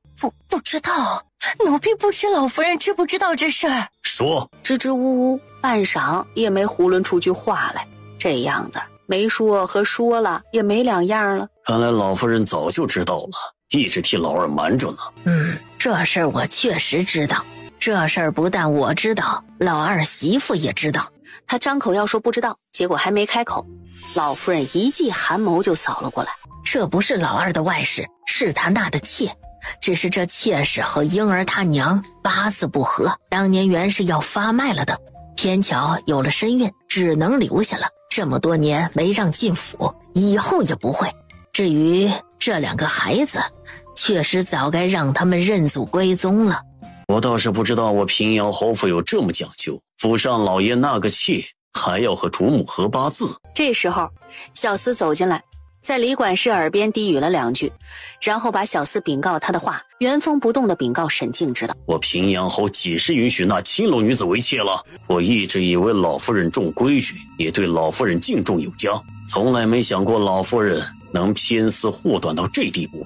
老二养外室这事儿，你糊弄我没用，你的这番说辞得御史信，得满朝文武信，得皇上信。丢下这句，沈静大步流星就走了。谁准许你带着孩子来侯府的？沈婉头也未回，银霜追上沈婉。侯爷怎么没罚二老爷就走了？这会儿打了二叔板子，罚跪祠堂，回头万一皇上传召，抬着二叔进宫不方便。沈静去了书房，谢景俨人还在书房里呢。听到身后沈婉的脚步声，沈静回头：你怎么过来了？我找父亲有事。找父亲有什么事？大哥钟情安王府淮安郡主，他人不在京都，还不知道什么时候回来。女儿听说不少人上门求娶淮安郡主，女儿怕安王府把淮安郡主许给别人，父亲去安王府帮大哥提亲吧。你大哥离京之前怎么没和我提这事儿？你大哥都不着急，倒把你急成这样。哎，父亲，大哥的亲事您得上心。你大哥的亲事，爹爹怎么会不上心呢？只是府里接连出事，风评并不好。爹爹就算去安王府帮你大哥提亲，在没见到你大哥之前，安王妃也不会允婚的。府里乌烟瘴气的，你们回去吧。沈静送沈婉和谢景俨出府，马车里，别愁眉苦脸了，不好看。这不是还有我吗？你去帮我大哥提亲，安王妃就会答应吗？不会。这就是你给我二叔准备的贺礼。你二叔好像不是很喜欢。这是好像吗？谁能喜欢这样的贺礼啊？好吧，他喜欢。沈婉已经在期待御史上弹劾折子，皇上会如何处置这事儿了。第二天，王妃猜皇上是怎么罚二老爷的？怎么罚的？御史台纷纷上折子，皇上很生气，把二老爷贬了2级，从3品贬成了从4品。沈婉猜到皇上会贬二老爷的官，但没想到会贬2级。皇上的处罚还不止呢，皇上夺了老夫人的诰命封号，老夫人糊弄侯爷的那些话传到了御史耳朵中，御史弹劾老夫人身为诰命夫人，纵使二老爷养外室，还帮着欺瞒侯爷粉饰太平。皇上一怒之下就夺了老夫人的诰命。皇上不只是罚了二老爷和老夫人，就连侯爷都没幸免。侯爷请罪，身为兄长和一家之主，他没管好二老爷，皇上罚了侯爷半年的俸禄。还有啊，怎么还有啊？成王一再保举二老爷，皇上以他保举失察，罚了成王1年的俸禄。罚父亲半年俸禄，却罚了成王1年。心情好，沈婉早饭都多吃了个肉包子。王妃，老夫人被皇上夺了诰命封号，受不住打击，当场就晕死过去了。侯爷罚二老爷了吗？侯爷杖责了二老爷40大板，把二老爷扔去了祠堂反省。那二太太呢？老夫人为了二老爷的仕途啊，硬把外室说成了妾室。二太太再生气也不敢回娘家，今日夺老夫人诰命的圣旨一下，替侯府宣旨的人前脚走，后脚二太太就回娘家了。吃过午饭后，王妃，靖王妃来了。靖王妃怎么又来了？来就算了，还偏偏我家王妃要午睡的时候来，还不能不招呼她。去回她，就说我睡下了，至少要半个时辰才会醒。她喜欢，就让她等着。醒来后，沈婉坐在床上伸懒腰。沈英走了，还在正堂等着见王妃您呢。这次居然能耐着性子等她这么久。正堂内，大姐姐几时有午睡的习惯了？爹是故意不见我。沈婉眸光扫向周妈妈，是你拦着不让靖王妃走的？没人拦靖王妃不让她走，是她自愿等王妃您的。既然没人拦着不让你走，你抱怨什么？祖母被夺了诰命之事，大姐姐知不知道？我消息还没有这么闭塞。祖母受不住打击晕死了过去，大姐姐都没回去看祖母。祖母晕倒，二婶都回娘家了，可见有二叔的外室和一双私生儿女侍疾，无需我们太担心。给祖母侍疾，他们也配？你觉得不配没用，祖母喜欢啊。二哥死了，二叔膝下就那么一个儿子了，祖母还不得疼的跟眼珠子一样。王妃这是往靖王妃伤口上捅刀子，捅完了还大把的撒盐。王妃莫不是打算把靖王妃气得抬回靖王府吧？想到二房的家产最后会给一个私生子继承，沈英想杀人的心都有。我知大姐姐在替我娘打抱不平，但祖母到底是我们祖母，打小就疼我们，没想到会被我爹牵连，被皇上夺了诰命封号。他一把年纪了还要遭受这般折辱，我实在是于心不忍。因我去求求皇上，让皇上恢复祖母的诰命吧。二妹妹慎言，夺祖母诰命的是皇上，你这话要传到皇上耳中，你知道会是什么后果吗？我又没有说皇上折辱祖母意思。那我倒要问问你，谁折辱祖母了？你就忍心祖母没了诰命，遭人耻笑吗？分明就是外室，偏要睁着眼睛说瞎话，袒护二叔，把父亲当傻子糊弄。父亲昨儿就提醒过祖母了，糊弄他没用。御史、文武百官和皇上不是祖母能糊弄得了的。父亲的意思我都听出来了，只要祖母下封口令，他的包庇之言不会传出府，就不会牵连到他头上。可祖母是怎么做的？把父亲的提醒当耳旁风，任由那些歪曲事实的话传出府，最后激怒御史、百官和皇上。皇上信任父亲，这次连父亲都一起罚了，可见有多生气。你心疼祖母，你去求皇上便是，别来叫上我。祖母总是要我们谨记家规，自己却这般偏私，不把家规当回事，也该受个教训了。送客。没想到你对祖母都这般狠心，祖母当真是白疼了你。祖母要真疼你，疼二哥和二婶，就不会纵容二叔养外室，几乎是跺着脚走的。靖王妃肯定会一字不落地告诉老夫人的，万一把老夫人气死。这日天气不错，沈婉吃过早饭后，带着两丫鬟去逛花园。从花园回来，正好碰到大厨房送李御厨做的点心过来。沈婉当即吩咐海棠，去大厨房问问这红豆酥还有没有，有的话送一些去云家，把这些点心都送些去。但这回海棠去送糕点，一去好半天不回来。海棠怎么去这么久啊？不会出什么事吧？刚说完，海棠回来了，怎么去这么久？等李御厨做糕点耽搁了些时间，去云家又凑巧碰到了陈夫人去商议婚期。奴婢想知道表姑娘什么时候出嫁，就多等了会儿。婚期定下了？定下了，这个月28出阁。今儿都15了，那不是没半个月就要出嫁了？陈家拿了大表姑娘和陈大少爷的八字合的日子，是陈老夫人过世3个月内最吉利的日子，别的都没这天好。袁家想着留大表姑娘最多也就留半个月，总归是要嫁的，便同意了。这日沈婉坐在小榻上绣针线，见丝线不多了，银霜去库房挑选，结果回来的时候一瘸一拐的。怎么这么不小心？我没有崴脚。那你这是怎么了？我从库房出来，在回廊拐角处和陈峰撞上，被陈峰踩了一脚。陈峰是习武之人，耳聪目明，怎么会没发现有人在拐角处？不仅撞上，甚至还踩到了银霜。他肯定是记恨我在华灯会上打了他一巴掌的事，故意踩我呢。会不会是你感觉出错了？我觉得陈峰没这个胆量啊。不会有错的，自打华灯会后，陈峰看我的眼神就怪怪的，这怎么看都像是要打我。海棠、沈婉仿佛都明白了什么，不知道陈峰葫芦里在卖什么药。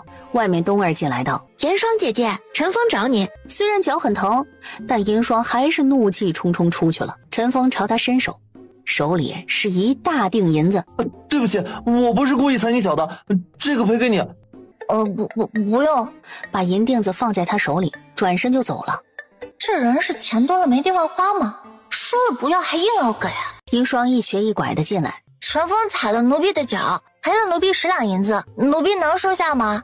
原来是拐着弯的给银霜送钱啊！陈峰这是喜欢银霜，可这表达喜欢的方式也太差劲儿了些。既然给你了，你就收下吧。书房内，王爷让你拿下王妃的丫鬟，你怎么想着踩丫鬟脚的法子的？主管是教我的。爷，这钱能报销吗？你这钱要打了水漂，爷给你报销就算了，要成了，你这岂不是拿爷的钱给自己追媳妇吗？爷，只属下拿下银霜不够，王妃还有个大丫鬟呢。属下觉得陈宇和海棠挺配的，他只要把海棠也拿下，2个丫鬟帮爷您吹风，绝对能把王妃吹得晕头转。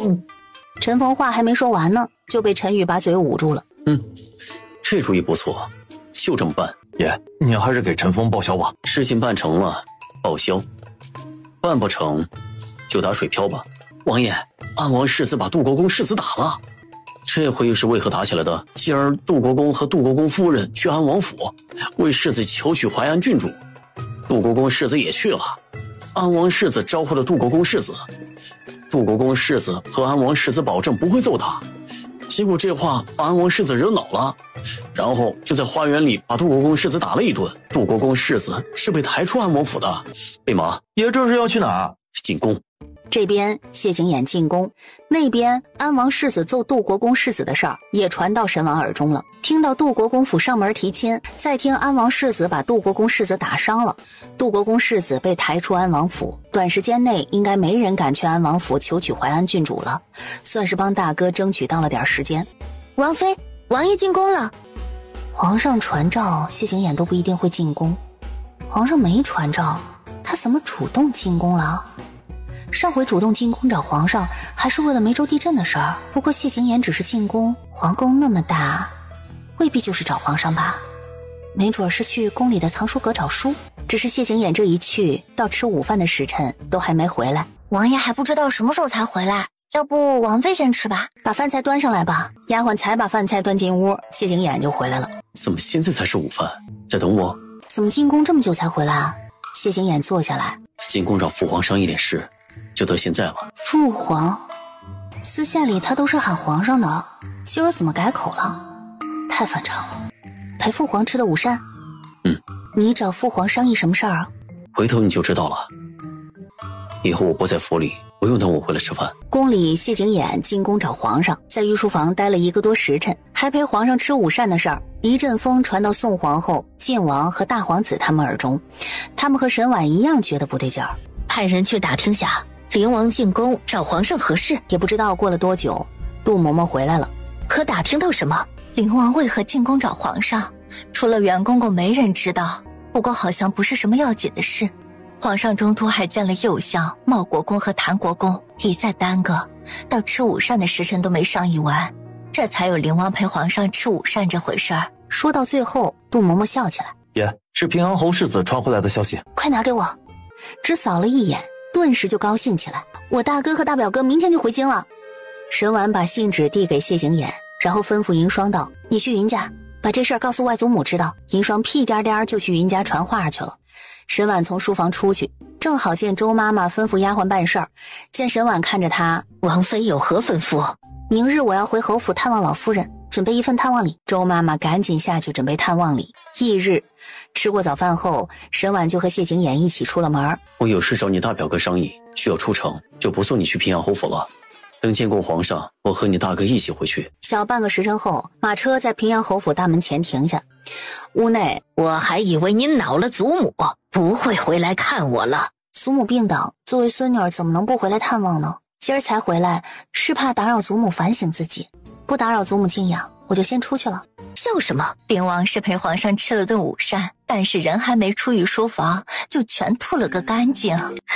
不说是灵王呕吐之症好转了吗？怎么还吃完就吐了？莫不是运凡跑错了地方，跑灵王身上去了？又花了几日功夫，沈婉才把给云墨的天妆屏风绣好。大表姑娘知道王妃亲手绣了屏风给她做天妆，肯定高兴。送去绣房，让绣房找人装裱好。海棠碰过屏风就去办这事儿了。沈婉喝了盏茶，银霜欲言又止，有话就说。陈峰出府给王爷买了糖葫芦，谢景琰不是呕吐之症好了，不需要吃糖葫芦了吗？怎么又要了？不放心就去了书房，然后就见谢景琰一边在看书，一边手里拿着一串糖葫芦。你是不是又吐了？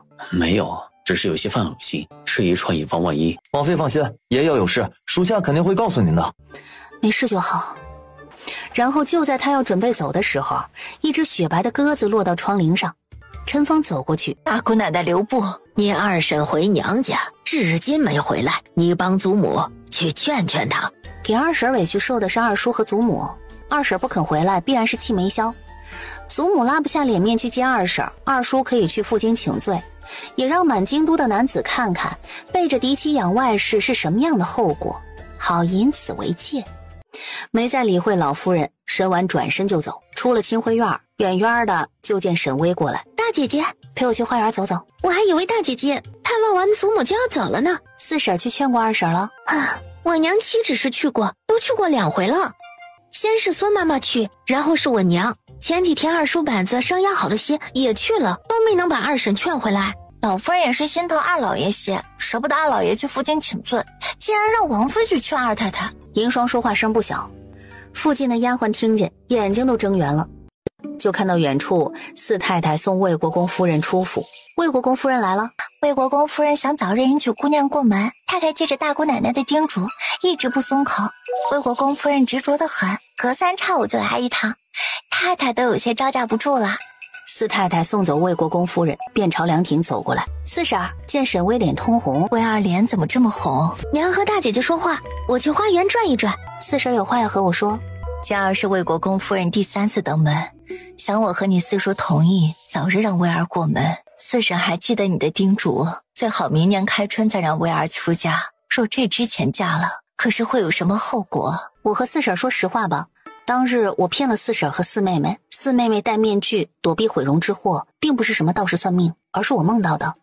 还有这次梅州地震，因为我的梦提前做了防备，才没有死那么多人。在我的梦里，几个月后的冬天，京都会爆发恶疾，不少人染上天花，其中就包括魏国公府小少爷。魏国公府小少爷不幸夭折，武定侯府认定是魏国公世子的续弦没有照顾好小少爷导致的，对那续弦的娘家穷追猛打。现实四妹妹躲过了毁容，眼睛受伤，还和魏国公世子定了亲，和我梦里大不相同了。我是为了以防万一，再加上四妹妹年纪还小，才想过了这个冬天再让四妹妹出阁。前些日子魏国公当着满堂宾客的面和武定侯府断了亲，我的顾虑应该不会存在了。四妹妹早日出阁也无不可，还是明年开春再嫁得好。娘和大姐姐在聊什么？聊这么半天，娘就不能和你大姐姐说会话？大姐姐每次回来待不了一会儿就走，今儿个好不容易多留会儿，娘还霸着大姐姐。好，娘走，不妨碍你们姐妹说话。四太太站起身来，笑着走了。四妹妹要不忙，可以去灵王府多陪我说说话。我早就想去了，但大姐姐要照顾灵王，娘和爹爹不许我去灵王府烦你。回头我和四叔四婶讲，让他们同意你去。那边一穿着鹅黄色裙长的小丫鬟跑过来，大姑奶奶，四姑娘，世子爷回来了。我说大姐姐今儿怎么有闲情逸致陪我逛花园呢？感情是知道大哥今儿回来，在等大哥呢。两人去往前院，远远的就看到谢景琰和沈度走过来。大哥清瘦了不少。妹夫把我妹妹养得挺好吗？这我可不敢鞠躬啊。沈薇给沈度行礼，给你带了礼物。谢谢大哥。我的呢？你大哥和你表哥给你带了不少礼物，已经送去王府了。大哥去怀州见到淮安郡主了吗？见到了。那你们？世子爷，宫里派人来宣旨了。这赏赐来的也太快了些吧。去接旨吧。进来宣旨的是袁公公。奉天承运，皇帝诏曰：自平阳侯之子沈度，精才丰毅，文韬武略，胆识过人，于此次梅州地震中立下大功，振兴甚慰。安王有女淮安郡主，才貌双全，谨慎端明，待字闺中，与之堪称天造地设。今朕与二人赐婚，定下良辰，于次月18完婚，一切礼仪交由礼部尚书操办，布告天下，贤使闻之。平阳侯世子接旨吧。臣接旨。平阳侯世子，恭喜了。怎么了？头疼？可能好心办坏事了。什么好心办坏事啊？我和你大哥有话说。你在抗拒去淮安郡主，你有意中人了，不是淮安郡主。沈度没有说话，等于是默认了。我会想办法让皇上收回赐婚圣旨。不可，在妹妹梦里，我非淮安郡主不娶，我会喜欢上她的。这事儿别告诉我妹妹。两人往那边走，沈婉看看谢景琰，又看看自家大哥，你们是不是有事瞒着我？沈度直接岔开话题。父亲呢？刚刚宫里来人传话，皇上召父亲进宫议事去了。既然岳父大人不在，我和婉儿就先回去了。哎，我还想待会儿呢。下次陪你回来多待会儿。沈婉挣脱不开他的手，只能任由他把他带走了。我好不容易才盼到大哥回京，都没说两句话就要走，我都没和大哥说声恭喜。都好心办坏事了，还恭喜？谢景琰道：你大哥一路快马加鞭奔波回京，需要休息。以后你们兄妹有的是时间叙旧。那日你进宫找皇上，陪皇上用御膳，就是帮我大哥求赐婚。那我大表哥呢？皇上也会给他赐婚吗？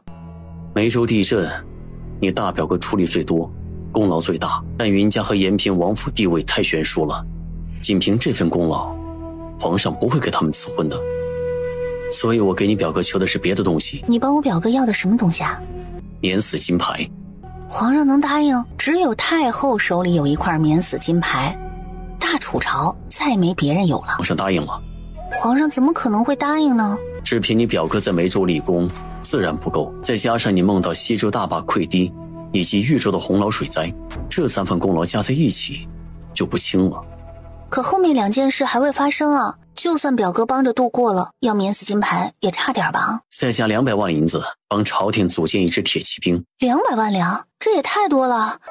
200万是你大表哥主动给的，我给他谈的是160万两。你是让我表哥拿免死金牌做聘礼，求娶清河县主？安王府应该不敢收这个聘礼。不敢收？你还帮我表哥要？你忘了自己梦过什么了？延平王世子打死胡杨长公主儿子。你梦到的事大部分都发生了，有些能避开是因为做了防备，但延平王世子和胡杨长公主儿子的矛盾没人知道，就连延平王世子自己都不清楚。这事儿防不胜防，极有可能会和你梦里一样，杀胡杨长公主的儿子，除非免死金牌，否则就是皇上也保不住他。平稳的马车也突然停了下来。爷，大皇子找您。秦王找我有事。六弟不声不吭的，竟然在背后狠狠捅了我一刀。有话明说。是你派人去查梅州粮仓的。这事儿你欠我一个人情。我欠你人情？如今的梅州是什么情况，你应该很清楚。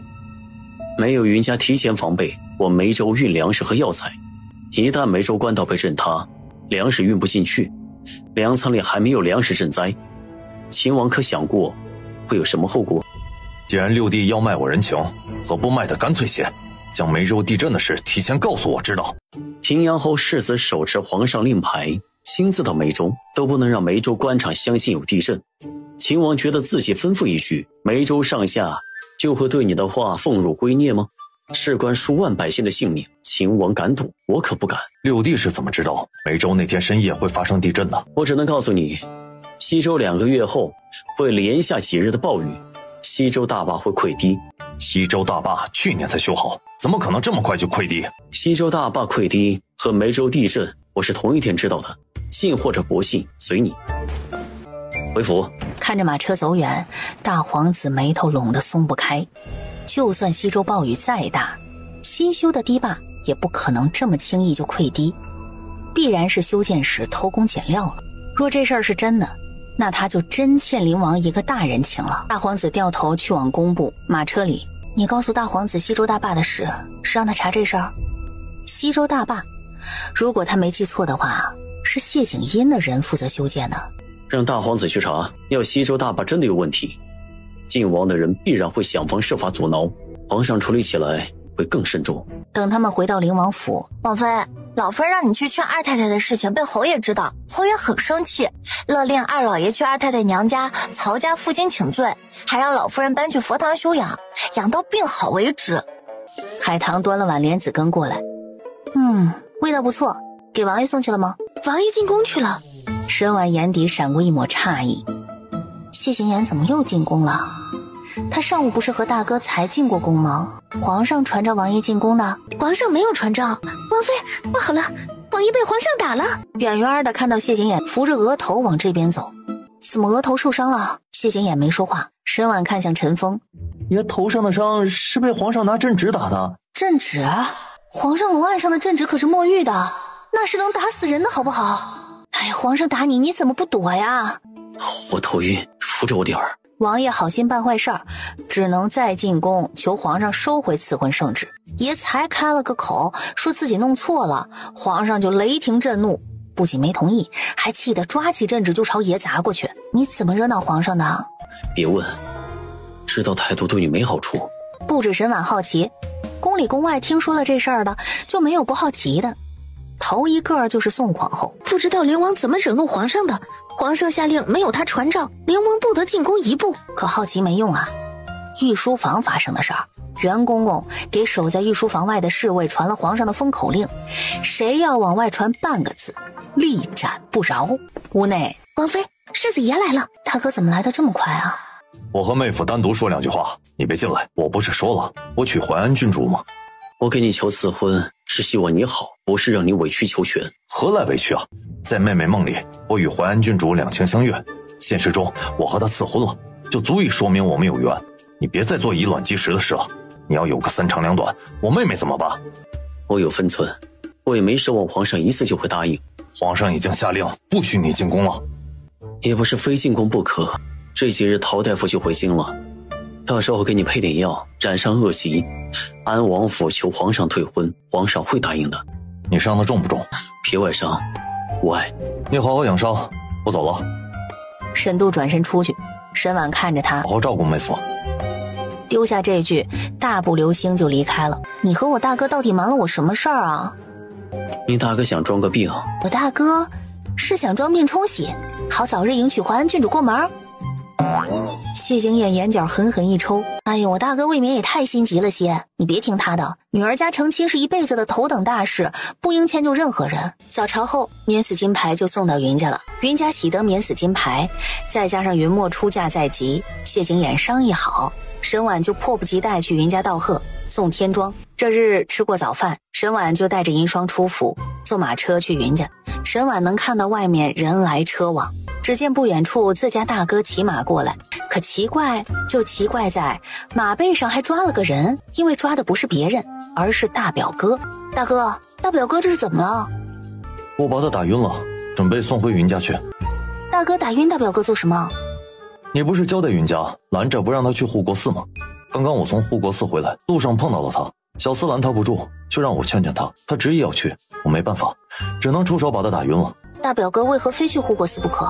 小厮说是有人约表哥在护国寺见，但我问是谁，表哥怎么也不肯说，我想帮他去解释一下都不行。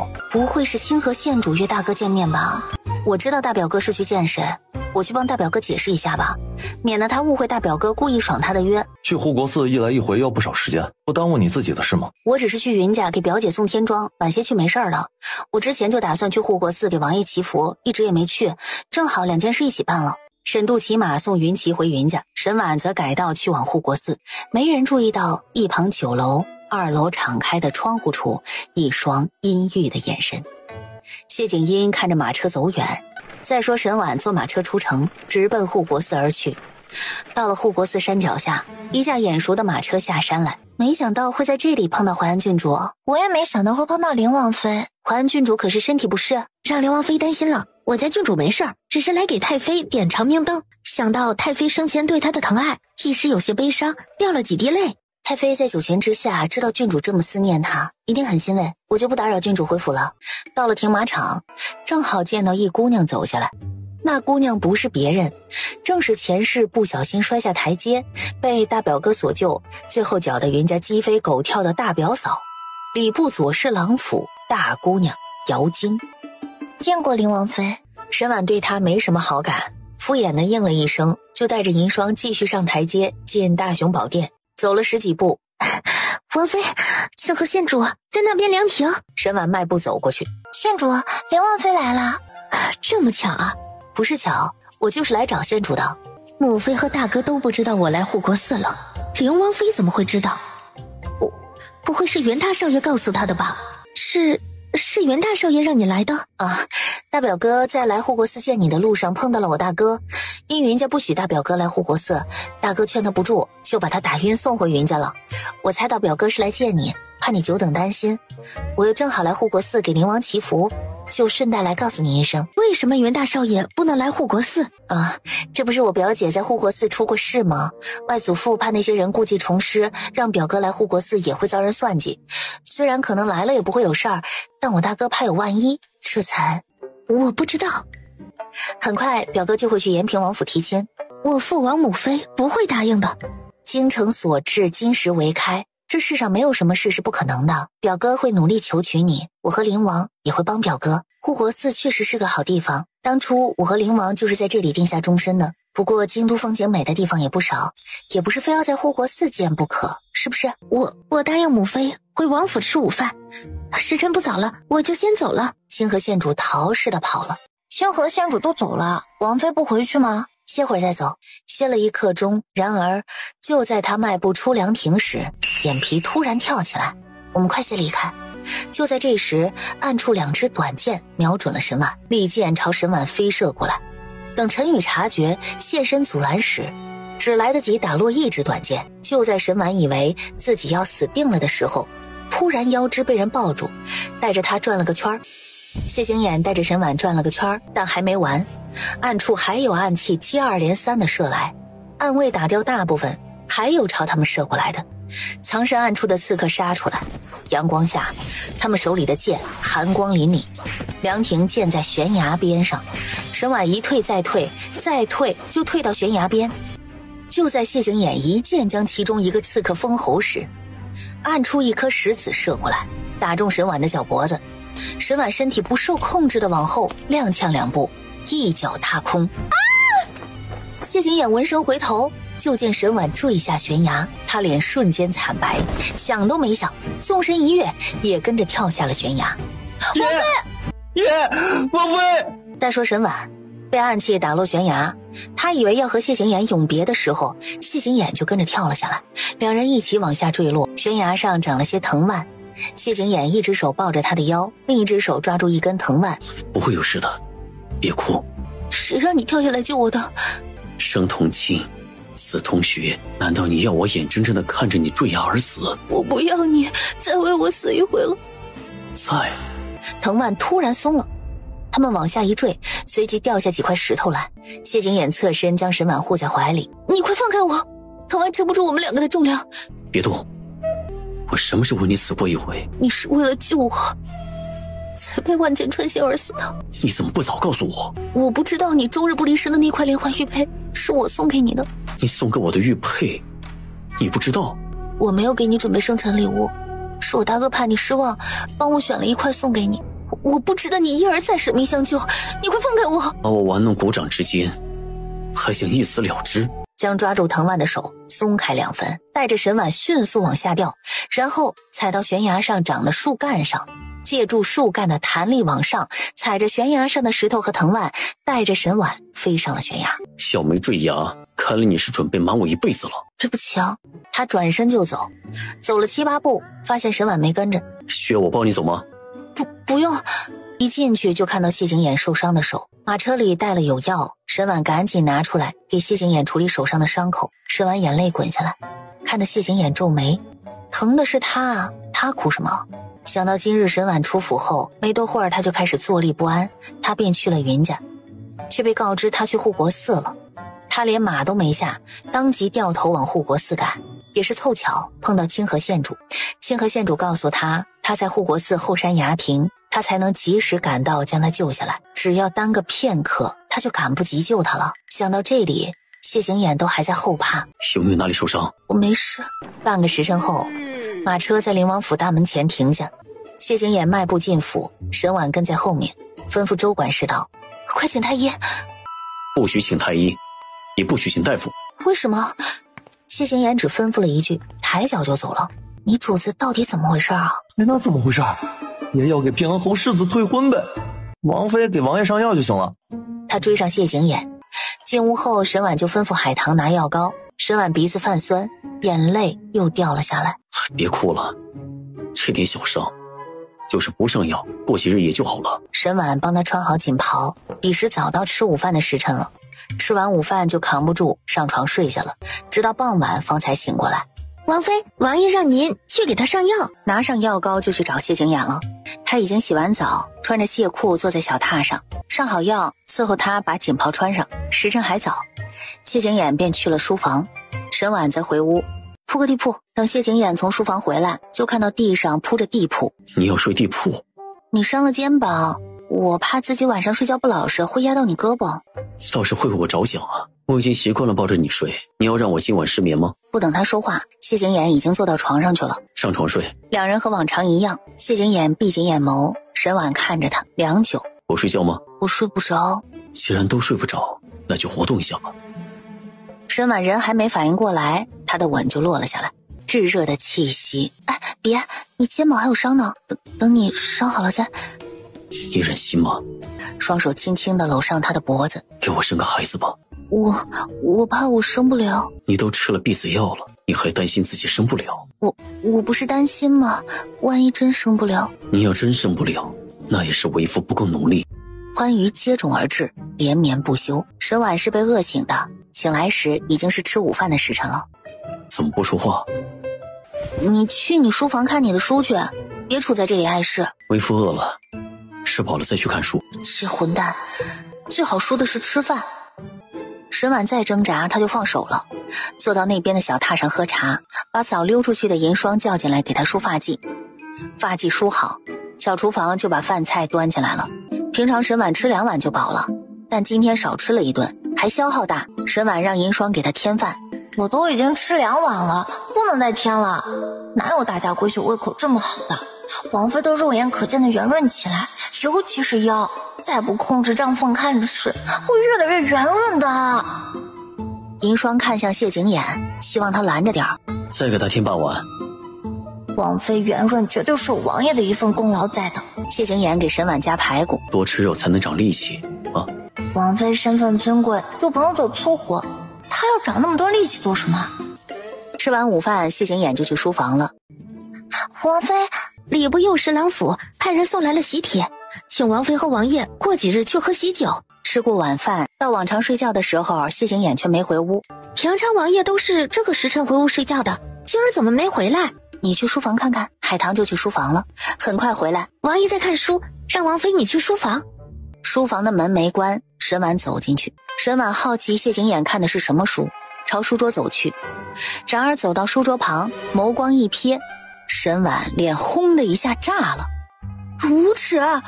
沈婉转身就要逃，可惜已经晚了。某位爷长臂一揽，就把沈婉抱坐到怀里。哎，别，明日我还要去云家呢。不等他把话说完，嘴就被堵住了。不许咬我耳坠。好。第二天，沈婉睡到日上3竿才行。不是要去云家吗？还不起？不想起就再睡会儿，明日再去。明日我就有力气了吗？还是你考虑周到，让丫鬟带你送去。沈婉掀开被褥下床，把银霜和海棠叫进屋，伺候她更衣梳洗。吃完早饭，沈婉就和谢景琰一起出府，坐到窗户边去。沈婉掀开车帘，就和谢景英来了个四目相对。沈婉只觉得晦气，谢景英脸色难看至极。梁王妃不是？护卫及时收住了口。他和王爷是大白天活见鬼了吗？是他藏身暗处，亲手将林王妃打落悬崖的呀！属下没有骗王爷您，属下是真的亲眼瞧见的。谢景英的脸冷得仿佛冰雕刻而成。马车一路畅通无阻到了云家。大表哥，我就猜到你们今天会来。祖父祖母念叨你们都念叨2天了。到了流霜院，外祖母是吃了什么灵丹妙药？才多少时日没见，就年轻了这么许多。瞧瞧这小嘴呀，跟抹了蜜似的。沈婉把准备的天妆送给云墨，送晚了2天，看看喜不喜欢。表妹身份尊贵，怎么还亲手给我绣屏风做天妆？王妃说送其他的不足以表达她的心意，这架屏风王妃可是绣了好几天呢。意思绣个荷包 pass 就成了，怎么还费心绣屏风？这要累坏了可如何是好？我也就一个表姐一个表妹，哪就累坏我了？外祖母何德何能啊，有你这么一个好外孙女，有灵王这么一个好外孙女婿，那自然是因为外祖母是天底下最好的外祖母了。只是可惜你娘福薄了些呀，要是你娘还活着该多好。娘永远活在我们的心里。婉儿说的不错，难得来一趟啊，陪外祖母和你外祖父吃顿午饭，今儿个正好给出阁宴试菜，你和灵王也帮着尝尝味儿。陪云老夫人说了会儿话，就到吃午饭的时辰了。丫鬟把饭菜端上来，这道菜寓意不错，你多吃些。我和婉儿会努力的。看来报仇外孙指日可待了。云二少爷云浪尝了尝如意海参道，这道菜的味道没有在德月楼吃的好吃。大哥，你尝尝看。确实差了点火候。这事儿我还没来得及禀告老太爷老夫人，德月楼大厨说是扭了胳膊肘，这些日没法做菜，派了个二厨来。德月楼说这几道菜二厨不比大厨做的差，我就让二厨做了。我袁家办出阁宴，请的月楼的二厨做宴席，岂不让人笑话？倒是可以再请别的厨子，但京都各大酒楼互不对付，且不同的大厨拿手菜各不相同，就算会做，也未必会答应做德月楼大厨你的菜单。大姑娘大后天出阁，后日办出阁宴，时间上肯定赶不及了。云奇道：去请望月楼的大厨，不论价格。不必去请，我叫李御厨来帮忙。这如何使得呀？这皇上既然把御厨赐给婉儿了，就由婉儿使唤。何况云家为朝廷立下大功，皇上不会计较这点小事的。就听王爷的安排吧。那我云家就再欠灵王一份人情了。这么说就太见外了。是我说错了。当即把杯中酒一饮而尽。吃完饭又小坐了一刻钟，沈婉就和谢景琰告辞：你还是骑马吧，酒味太重了。有吗？见不得沈婉脸上露出嫌弃的表情，他抱着沈婉的手稍一用力，沈婉就朝他亲了上来。谢景琰已经知道怎么样沈婉就没有反抗之力了。不许在马车里。不等他说完，他再次以唇相封，却是吩咐小厮道：少成一圈。等马车回到灵王府，沈婉已经累虚脱了，他是被谢景琰抱着下的马车。王妃可是身体不适，陶大夫已经回府了，让他给王妃瞧瞧吧。沈婉立马对谢景琰道：快让陶大夫给你看看。沈婉问周管事：陶大夫人在哪儿？陶大夫就在药房。沈婉当即拽着谢景琰朝药房走去。药房内，陶大夫，你快给王爷看看他的呕吐之症是怎么回事。王爷坐，我给你把脉看看。陶大夫给他把脉。陶大夫，王爷脉象如何？脉象确实没问题，不过这样的病症我倒是听我的恩师说起过。王妃可怀身孕了？没有啊。没有吗？你坐下，我给你把脉看看。沈婉只好坐下了，把手腕露出来。陶大夫伸手搭脉，几乎搭上沈婉的脉搏，陶大夫皱紧的眉头就舒缓开几分。简直胡闹，这都2个多月身孕了，竟然没人知道。我再晚回来几日，就你们这样的折腾劲，孩子都要给你们折腾没了。沈婉、谢景琰还有一屋子人，脑门子上全是问号。陶大夫别和我开玩笑，我怎么可能会有2个多月的身孕呢？我家王妃真的怀孕了吗？可一点害喜的症状都没有啊！你家王妃害喜的症状都在王爷身上呢。陶大夫的话我听得不是很懂。这事儿听着确实有些荒诞，但大千世界无奇不有。我的恩师就曾遇到过王爷这般症状，身体没病没痛，脉象很好，却呕吐频频，但他的夫人身怀有孕，却没有害喜之症。本是猜测，害喜症状是不是因为他们夫妻太过恩爱，以至于做夫婿的感同身受，代其害喜？可惜恩师一生只遇见过这么一例，无法验证自己的猜测，故而我才想给王妃把脉看看。看来恩师猜测的没错。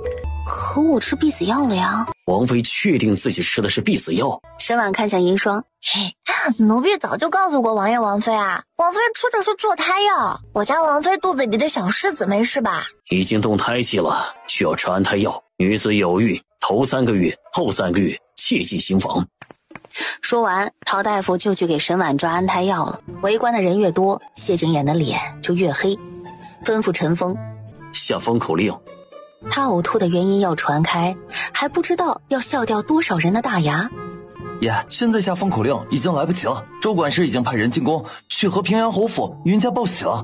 王妃真的有身孕了？当然是真的啦。海棠还是有些不信。王妃在太后寿宴上落水，不是看太医了吗？太医都没说王妃怀了身孕啊。沈婉和谢景琰顾着高兴，谁都还没想起来这茬呢。之前想不明白的事儿，这会儿全明白了。别担心，孩子不会有事的。你换药有功，赏100两，金镯1对，以后月钱翻倍。奴婢谢王爷赏赐。谢景琰不止赏了银霜，王府上下都赏了半年月钱。你哪来的胆子？王妃让你买婢子药，你该买坐胎药。我哪有这胆子啊？是冥冥之中天注定。什么天注定？那是王妃让奴婢偷偷出府去买婢子药，奴婢听话去了。只是奴婢找药铺小伙计买婢子药时，不巧右相府大姑娘的丫鬟也去买药，她认了奴婢，和奴婢打过招呼。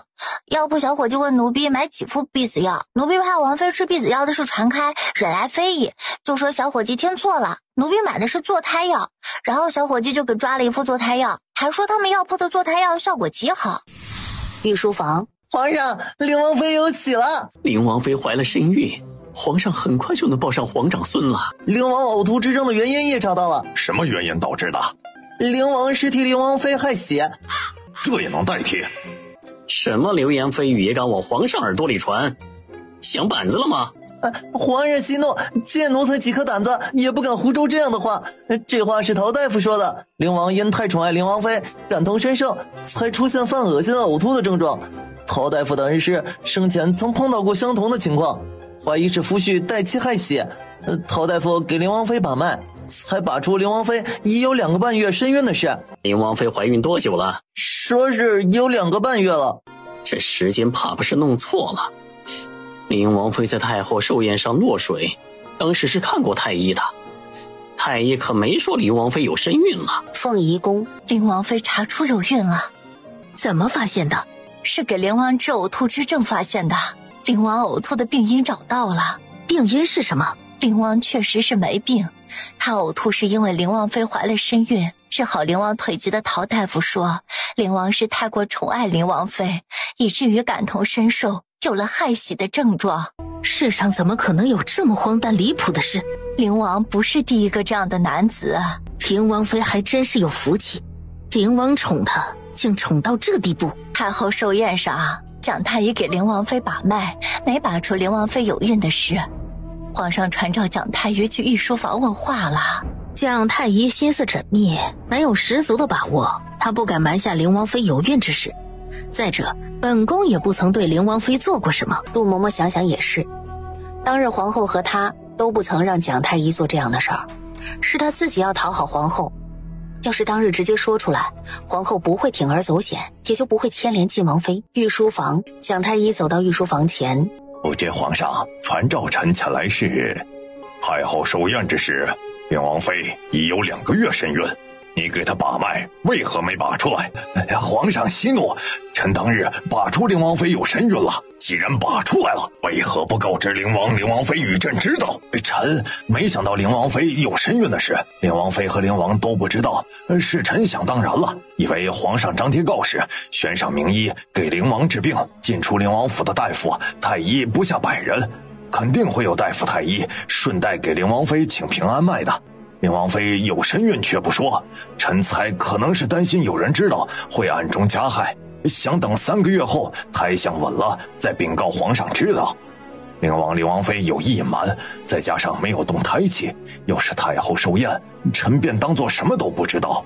臣虽然什么都没说，但在灵王妃的脉案上做了详细记录，不信皇上可以派人去查阅。好一个蒋太医呀，嘴皮子竟然这般利索。宋皇后的爪牙绝不能放任他继续留在太医院里。太医院那么多太医，如蒋太医这般会揣摩人心思的，找不出来第2个了。难怪受皇后器重。杜嬷嬷点了名要请去给灵王妃把脉，也幸好蒋太医将灵王妃有孕的事瞒了下来。要传开了，万一背地里给晋王妃下堕胎药的人也加害灵王妃的话，奴才都不敢多想了。蒋太医隐瞒灵王妃有孕，不仅无过，还有功。皇上，你可得好好赏赐他呀。赏赐？太医的职责是治病救人，几时需要揣摩人心思了？灵王要知道灵王妃有身孕，能安心的等皇后派人去诊脉。皇上忌讳皇子和朝臣走得近，更忌讳后宫嫔妃与太医院的太医走得近。来人，革去他太医之职，交由大理寺论罪判处。皇上，臣知错了，请皇上恕罪啊！捂住蒋太医的嘴，把人拖了下去。凤仪宫，皇后娘娘，蒋太医欺瞒灵王妃有孕一事，触怒皇上，被革去太医一职，交由大理寺论罪判处了。皇上莫不是怀疑上我了？沈婉喝过药后，很快就睡着了。谢景琰在床边坐了一会儿，就起身去了书房。爷，蒋太医死了。怎么就死了呢？被人灭口了？尚不清楚。皇上得知王妃有身孕后，就把蒋太医叫去御书房盘问当日给王妃把脉一事，触怒皇上被革职，送交大理寺论罪。蒋太医刚被送出宫，在宫门口就毒发身亡，不知是被杀还是服毒自尽。皇上审问蒋太医，是袁公公提醒的。谢景琰想到那盏加了堕胎药的茶，按说宋皇后的人不该会出这么大的纰漏，莫不是袁公公在暗中帮了他？谢景琰示意陈峰附耳过来，低声吩咐了两句。王爷准备的这个惊喜，王妃肯定喜欢，去办吧，此事不得有任何闪失。这边陈峰出书房，那边八皇子谢景轩小跑过来。六哥，找我有事？没什么事，就是来长长见识。你是自己走，还是我叫人把你扔出去？我自己走，我喝杯茶润润喉，一会儿就走。没事，可以走了。我还有个问题，将他丢出去。八皇子，请。王爷，延平王世子、唐国公府大少爷，还有宣平侯世子来了。六哥，我和延平王世子他们一起走，我们才来呢。八皇子就想我们走了，你们肯定也待不久。你们几个也是来看本王笑话的？哎，非也，我们是来学习的。学习什么？学习如何宠妻啊。你一个尚未定亲的人学这个不嫌早？我是奉我爹之命来学的，学好了好回去教他。你知道你给天下的男子，成亲的没成亲的，带来多大的压力吗？我母妃一听说灵王妃有了身孕，你代为害喜，她吃嘛嘛香，我母妃直接就哭了，哭得我父王恨不得来灵王府把你揍一顿才好。方才来的路上，去金宝阁挑首饰的男子都把长平街都给堵了。沈婉午睡醒来，银霜就巴拉巴拉把京都街头巷尾茶楼酒肆都在议论某位爷害喜的事儿说给沈婉听。这些御史真是多管闲事，羡慕王妃的人多，想揍王爷的人更多呢。吃晚饭的时候，某位爷喷嚏是一个接一个，挨骂停不下来。辛苦了，你多吃点。别生儿子，给我生个女儿。你吃饭呢？怎么突然说起这个来了？生儿子还是生女儿，也不是我能决定的呀。你不喜欢儿子吗？不是不喜欢，是有点担心。担心？担心什么？自打你怀了身孕，我的喜好就全变了。这要是个儿子，长大了还不得处处和我对着干？你就不担心女儿和你对着干？女儿是随你，不挑食。想要女儿直说就是啊，用得着拐这么大的弯子吗？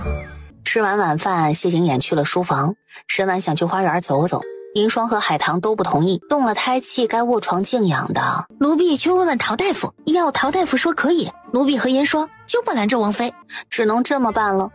亲自去前院问的陶大夫，陶大夫说这3天王妃尽量还是卧床，实在是想去花园走走也行，但走一会儿就要坐下来歇歇，绝不能累着。王妃还是别去了，就在院子里走会儿吧，早这样不就好了。夜幕降临，今儿夜色不错，我陪你赏月。25的月亮有什么好赏的？一眼就看完了。这么点耐心都没有吗？我给你准备了惊喜。什么惊喜啊？说出来还算什么惊喜？两人站在屋顶上，然后渐渐的他就看到有一只齐天灯缓缓升上夜空，1盏2盏8盏9盏，很快天灯就多到数不清了。喜欢吗？喜欢，本来一堆人就想揍你了，要知道这一场天灯是你为我放的，会更恼你的。你喜欢最重要。觉察谢景琰的眸光一直落在他脸上，看我做什么？看花灯。你比花灯好看。许完愿了？看那边。沈婉侧头望过去，只见不远处火光冲天，着火的是晋王府。这个惊喜可还喜欢？你给我准备的惊喜不是这些天灯吗？火烧晋王府时辰拿捏不了那么精准，今晚又没月亮，也没有什么星星，放些天灯，灯起来就没那么无聊了。烧晋王府才是他给沈婉准备的惊喜，伤沈婉，伤他们的孩子，谢景琰怎么能不给宋皇后和谢景音一个教训？这边沈婉心情愉悦，那边晋王府，谢景音他拳头攥紧，他想知道是谁吃了雄心豹子胆，敢夜闯晋王府刺杀他，还火烧他的晋王府，要叫他逮住，非给他抽筋剥皮卸骨不可。夜色下，陈峰形如鬼魅，属下无能，没能伤到晋王。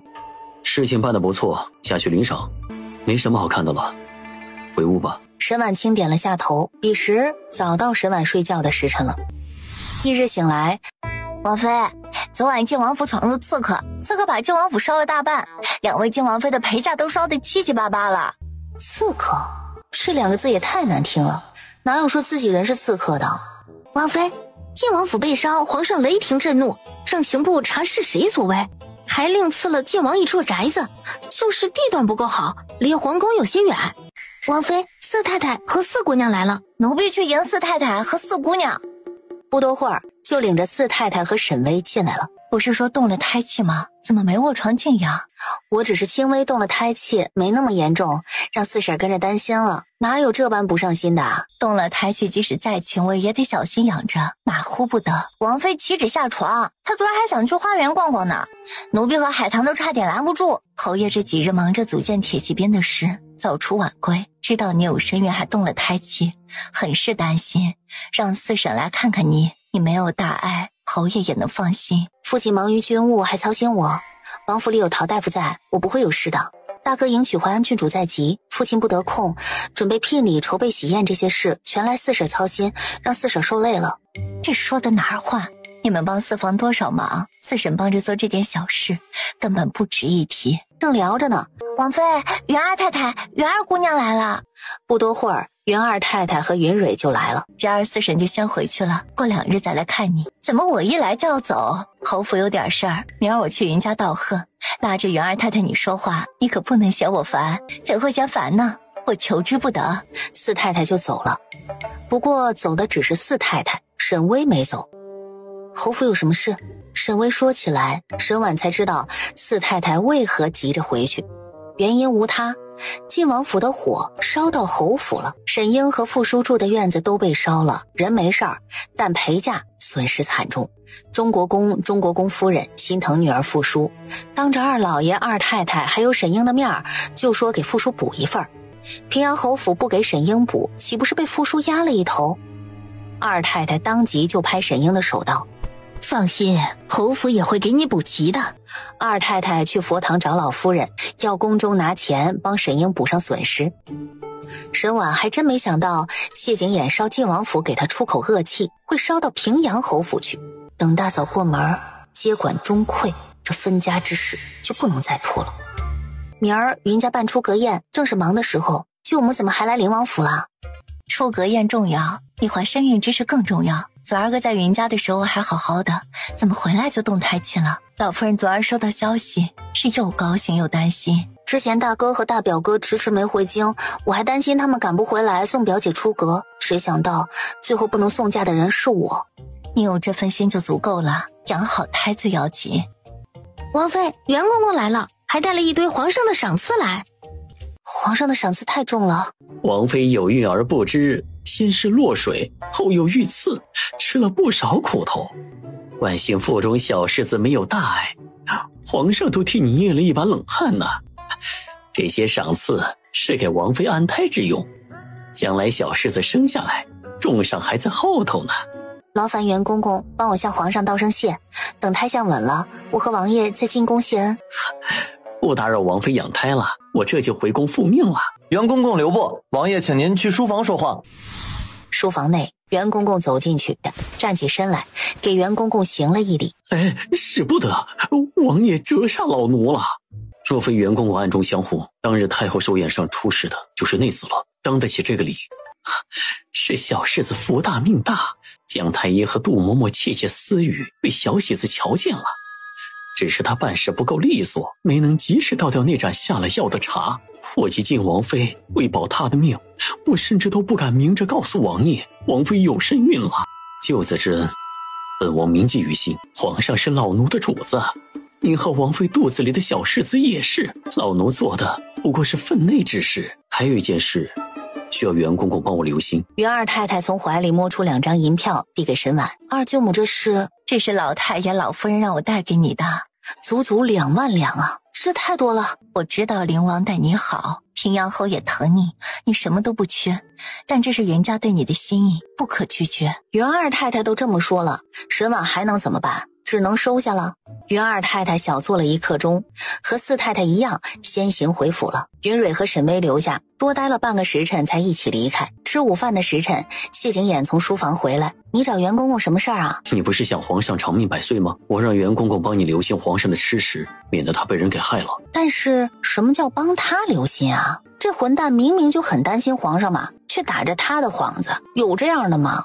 还有皇上明明想对谢景琰好，又怕谢景琰抵触，就可劲儿的赏他。沈婉减完赏赐减功劳，别提多累了。这边沈婉和谢景琰吃饭，那边皇上赏赐他一堆好东西的事儿就传到宋皇后和傅叔的耳中了。这些天他一直在想，宫里有谁敢谋害他腹中胎儿？直到沈婉怀身孕的事儿传开，他才反应过来自己的孩子是怎么没的，是宋皇后害沈婉不成，最后他倒了霉。吃完午饭，沈婉有些困乏，就上床睡下了。睡了大半个时辰醒来，王妃醒了，世子爷来了。大哥在哪？世子爷知道王妃睡着了，不让叫醒你，去书房了。书房内，谢景琰在呕吐。妹夫，你辛苦了。谢景琰走到书桌前，拿出一瓶药丢给沈度。服下后会昏迷7天。妹夫的好意我心领了，我用不着这个了。你有更好的退婚办法？没有，只是这回真的不需要退婚了。我喜欢的那姑娘也定亲了，也下个月出阁。就算我能退婚，她也退不了。对我来说，不能娶她，那娶谁都一样。沈度听到沈婉的脚步声，大哥，不愧是妹妹自己挑的妹夫，但凡是能替你受的苦，都替你受了，着实不错。大哥别顾着夸呀，以后你也多向王爷学习，少让未来的大嫂吃苦头。好，大哥向妹夫学习。说着，他从怀里摸出1张5000两的银票，递给沈婉。父亲给你的，他这几日没空来看你，忙过这一阵再来。我有钱，不用父亲给我了。没见过有人嫌钱多的，父亲给你的，拿着就是。沈婉回屋，让海棠把银票拿下去收好。有什么好消息要禀告的？老夫人家搬回清辉院，但侯爷说老夫人气色不好，还需静养，又让老夫人搬回到佛堂了。从头细说。银霜就从头说了，从二老爷二太太从晋王府回去说起。二太太不落中国公府之后，在晋王府放话也会给沈英补齐嫁妆，但平阳侯府都未必比中国公府有钱，何况二房了。二太太嘴上不输人，她找二老爷拿钱，二老爷只给了5000两，多了她也没有。对于老夫人要宫中给沈英补一份嫁妆的事儿，沈静直接以没有这样的先例拒绝了。中国公府给补了，咱们平阳侯府不补，传出去会让人笑话的。怕被人笑话才升官，就因为养外室被皇上贬了2级，被人笑话少了吗？二老爷做出这样丢人现眼的事，连累府上的少爷说亲，连带着侯府其他老爷官绅都受到影响。为女儿划拉东西倒是知道要面子，中国公舍不得女儿给补一份，二房也给补一份就是了，但让宫中掏这个钱，对其他出嫁的姑娘就太不公平了。这是晋王府之祸，等抓到刺客，查出背后主谋，这些损失该纵火之人赔偿。有胆量火烧晋王府的又岂是一般人？等抓到得何年马月，万一抓不到呢？抓不到那就只能自己认栽了，还能怎么办？晋王还能饿死自己2位王妃吗？再说了，烧毁的房契、地契以及下人的卖身契都能补办。再吵，都给我去佛堂反省！说我和老爷没用，二房要有钱，哪有宫中补啊？婴儿是晋王妃，她脸面受损，被人笑话，咱们侯府也会没脸。我这也是为了侯府着想。老夫人看向沈静，侯爷当真就这么狠心，眼睁睁地看着婴儿被中国公的女儿压一头。沈静直接吩咐李管事，从宫中拿1万两给二太太，这笔钱回头分家，从二房那份里扣下来，再给老夫人请个大夫看看，要是身子骨没好，就搬回佛堂再养一段时间。侯爷这么吩咐，必然是没养好啊。大夫来给老夫人把了脉，还需静养，然后老夫人就又搬回佛堂了。转眼就到了云家办出阁宴的日子。吃过早饭后，闲着没事儿，沈婉到院子里转了一圈，去书房挑了2本书打发时间。正看着书呢，银霜姐姐，你的腿怎么了？就见银霜在春儿的搀扶下一瘸一拐地走进来。怎么把脚给崴了？回来的时候没让陶大夫给你看看？去药房的路上碰到了陶大夫，他让奴婢先回来，他回去拿药箱就来给王妃把脉，说那个奴婢治崴脚。哎呀，怎么把脚崴得这么严重啊？二表姑娘不知道在躲谁，慌慌张张的，没看到奴婢，撞了奴婢一下，然后奴婢不小心就把脚崴了。二表姑娘撞了奴婢后，就随手把头上金簪子拔下来塞给奴婢，然后就要走。奴婢喊她，二表姑娘以为奴婢嫌一只金簪不够，就把这只玉簪拔下来给奴婢了。既然给你了，收着就是。可知道谁追她？奴婢并未看到有人追二表姑娘。那就奇怪了，没人追表妹，表妹慌里慌张的做什么？春儿送奴婢回来，都让留在云家，等3宴才回来。很快，陶大夫就拎着药箱子进来了。脉象稳了，明日再吃1天药就差不多了。给沈婉把完脉，陶大夫就给银霜治崴脚。还好没有伤到骨头，养3、5日就没事了。要这么久吗？陶大夫将药箱子打开，给银霜拿药膏。拿起来的时候没注意，药箱子里有什么东西掉了下来。那是一块金镶玉的小长命锁，很精致。还好没摔坏，放药箱子里就行了。陶大夫把药递给银霜，1天抹3次，头2天不要揉，脚恢复之前尽量不要走动。陶大夫合上药箱子，没什么事儿他就回去了。沈婉看向银霜，这几日让春儿照顾你，没事尽量卧床休养。海棠给银霜上了药，春儿扶银霜回屋，沈婉美美的睡了个午觉。海棠进屋伺候，王爷回来了没有？冬儿回来了。冬儿说世子爷喝醉了，醉得一塌糊涂，王爷送世子爷回侯府了。大哥酒量并不差，怎么会醉得一塌糊涂呢？不多会儿，冬儿就进来了。我大哥醉得很厉害。世子爷醉得厉害，和宣天侯世子2个人扶着假山吐了好半天。他把自己灌醉做什么？直觉告诉沈婉有问题。等谢景琰回来，沈婉就问他，我大哥是不是有心事啊？怎么这么问？你别骗我，我大哥只有心情不好时才会喝许多酒。别多想，你大哥只是和宣平侯世子斗酒，喝多了而已。真的是这样？为夫惧内，岂敢骗你？云墨出嫁这一天，天气晴好，阳光明媚。沈婉闲着没事，坐在小榻上，给肚子里的孩子绣小肚兜打发时间。王妃，跟着王爷去陈家送贺礼的小厮回来说，今日去陈家喝喜酒的人不多。前世陈大人可是谢景琰的心腹重臣，要谢景琰能成事，陈大人的前途不可限量，迟早有这些人后悔的时候。但沈婉没想到这一天会来得这么的快。王妃，陈府家儿双喜临门，陈大人夺情起夫了。此事当真？陈大少爷和大表姑娘刚要拜堂，袁公公就带着夺情圣旨到了陈侍郎府上。为免耽搁陈大少爷和大表姑娘拜堂的吉时，袁公公等2人拜完堂方才宣读的圣旨。而且袁公公宣读完圣旨，还留在陈府喝喜酒了呢。文官守孝3年，武将守孝100日。陈大人一介文官，竟然守孝不足3月，就被皇上夺情起复了。这会儿那些没亲自来的，甚至连贺礼都吝啬没送的同僚，收到陈大人被夺情起复的消息，该坐立不安了。沈婉午睡晚起来，喝了盏茶，谢景琰才回来。皇上怎么夺情陈大人了？我也不知道是陈大人运气好，还是皇上有意为之。怎么说啊？今日朝上，礼部右侍郎说错了话，惹得皇上不快，被贬了1级。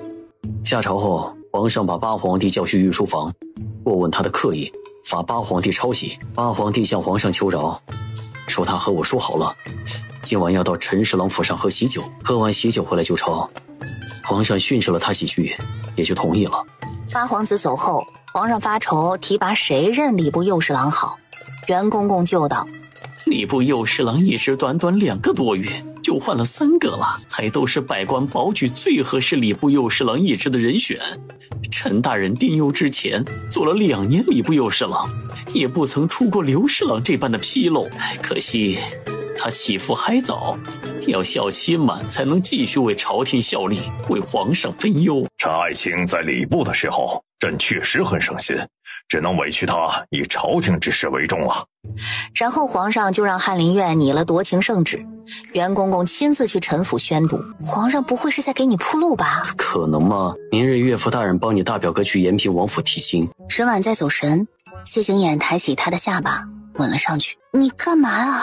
好几日没亲你了，只亲亲，不做别的。翌日吃过早饭后，沈婉在院子里溜达了2圈，回屋喝了盏茶。王妃，袁家二表姑娘来了。怎么今儿来灵王府了？大姐姐出嫁了，袁家就剩下我一个女儿，实在是无聊得很，就抢了二哥的活，顺带来陪表姐说话解闷。你抢了二表哥什么活啊？灵王不是让李玉厨去袁家帮忙吗？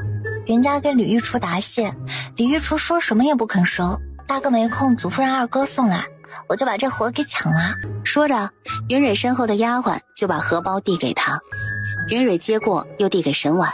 来袁家吃喜酒的宾客对李玉厨做的菜赞不绝口，祖父别提有多高兴了。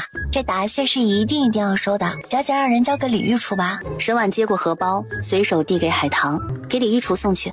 怎么没见到银霜？我那日不小心撞到他，连累他崴了脚，也不知道伤得严重不严重。再养1、2日应该就好了。你一下子塞给他2只簪子，就是再伤得严重些，他也高兴啊。聊着聊着就聊到了云大少爷的提亲上，希望大哥提亲顺利，早日迎娶大嫂过门。大姐姐出嫁了，我这逛街连个伴都没有。还有2个月你就及笄了，等表嫂过门，你也该出嫁了。沈婉注意到他脸红时，眼神有些落寞。有心事？没有。今儿天气不错，陪我去花园转转。迈步出去，沈婉就看到远处延平王世子、谭国公府大少爷和宣平侯世子3个人走过来，耳畔就听到海棠的惨叫声。就见云蕊把头上的金簪塞给海棠，然后对沈婉道：表姐，我内急，我去方便一下。说完就往回跑。海棠看着手里的金簪，哎呀，给你就收着吧，云家有钱。延平王世子他们进院子，没一会儿云蕊就出来了。表妹这是在躲谁啊？没躲谁，是真内急。茅房在那边，我能不能不说？走吧，去花园。放心吧，他们不会去花园的。这边云蕊陪沈婉去花园，那边延平王世子几个去了书房。见到延平王世子，你怎么也来了？这是只许他们来，不许我来吗？看来本王的岳父大人还没去延平王府。平安侯去我延平王府做什么？帮人提亲。谁能出动平安侯帮忙提亲啊？云家大少爷。我说云大少爷，有事没事就请我们吃饭了，敢请我拿他云大少爷当兄弟，他却想做我妹夫。平安侯面子是不小，但我父王母妃不会看在平安侯帮着提亲的份上就答应的。云家的聘礼大处独一份。哼，什么聘礼啊？免死金牌。宣平侯世子不敢置信，云家要拿免死金牌做聘礼，求娶清河县主。纵然云家门第不高，但这份求娶的诚意十足。岂止是十足啊，已经是无可挑剔了。那可是免死金牌啊！免死金牌是好，可我延平王府又不需要。记住我之前叮嘱你的话，离胡杨长公主的儿子远点儿，不然你会用得上的。宣平侯世子陆成有些走神儿。谭国公府大少爷唐泽，你不是也有心仪的姑娘了吗？什么时候上门提亲去啊？我们可是还等着喝你的喜酒呢。提什么亲？我连人家姑娘是谁府上的都不知道，而且什么？哎，那姑娘府上和我宣平侯府上有仇。你不是都不知道那姑娘是谁府上的吗？你确定和你宣平侯府有仇？我感觉不会有错。我们本来好好的逛花灯会，那姑娘一听我是宣平侯世子，眼眶一红，转身就走。我追她，她还对我恶声恶气。我感觉我们2家不只有仇，而且是血海深仇。花灯会那日，延平王世子怀里挤进了个姑娘，结果又那么巧，不到1刻钟，2人在桥上又碰到了。茫茫人海，这么快能碰到2回，不如一起赏会儿花灯吧。那姑娘也不是扭捏之人，点头同意了。世子爷，世子，你是哪家世子？宣平侯世子。那姑娘脸色一变，眼角泛红，转身就走，走得很果断。哎，怎么说走就走？你还没告诉我你叫什么名字呢？宣平侯世子，我高攀不起。他还要追，别追我了。然后就消失在了茫茫人海中。世上无难事，只怕有心人。你看人家云兄，你就别宽慰我了。要真2家有仇，我想娶人家，怕是得拿我爹做聘礼才行。花园里，时辰不早了，我也该回去了。改日再来陪表姐说话解闷。沈婉就没多留他，让海棠送他出府。沈婉往墨玉轩走，远远的就看到陈峰送延平王世子他们出来。沈婉还是很好奇，云蕊在躲他们3个中的哪一个。歇了好一会儿，海棠才回来。表妹和延平王世子他们碰上了？不知道算不算碰上，可知道他在躲谁？海棠摇头。不知道吗？都躲得那么明显了，不该看不出来才对啊。表姑娘让奴婢拿了一方面纱给她，她出府的时候脸上戴了面纱，出王府大门时听到延平王世子他们说话，二表姑娘回头看了一眼，就赶紧下台阶了。小厮踩脚凳都还没有放好呢，她就匆匆上了马车。表妹不是胆小之人，又是在灵王府，至于躲人躲到这地步吗？王妃，侯爷帮表少爷去延平王府提亲，延平王府没同意。沈婉脸上闪过一抹失望之色，这事儿急不得。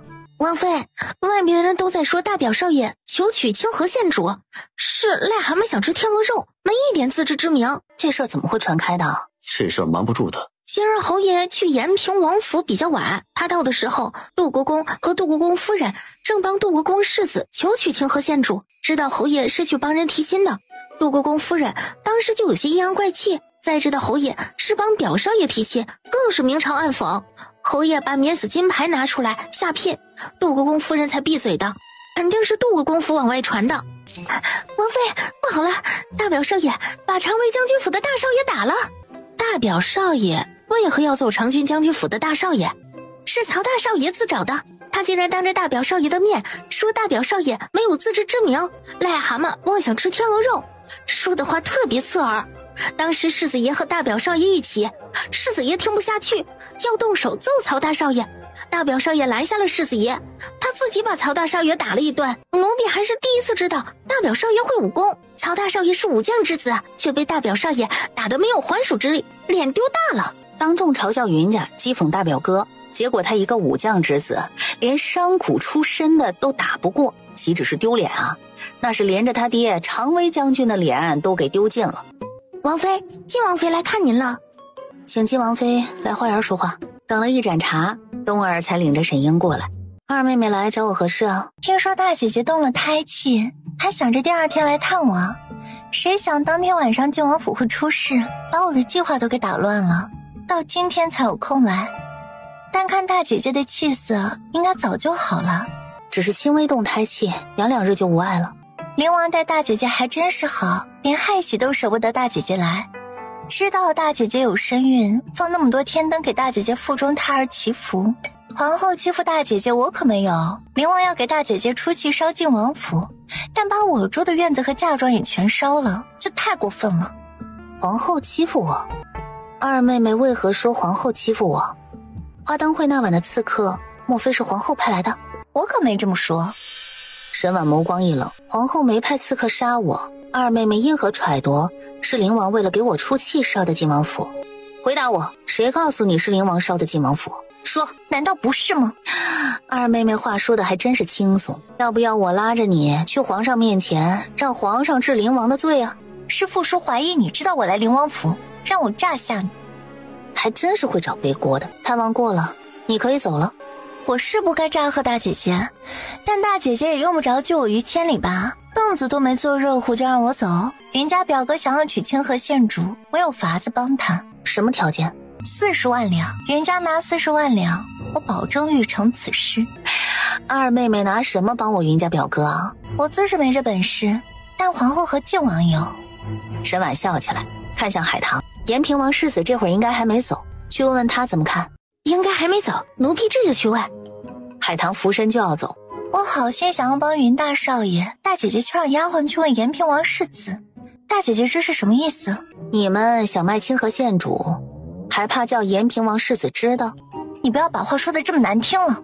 是皇后让你来的，还是晋王的吩咐？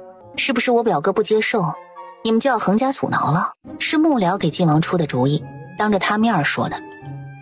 晋王没有提半个字，但他说来灵王府试试，晋王没阻拦，就是默许了。但借沈英几颗胆子，他也不敢供出晋王啊。是我自己的意思。不等沈英把话说完，沈婉就道：送客。晋王妃请。沈英知道多说无用，起身走了。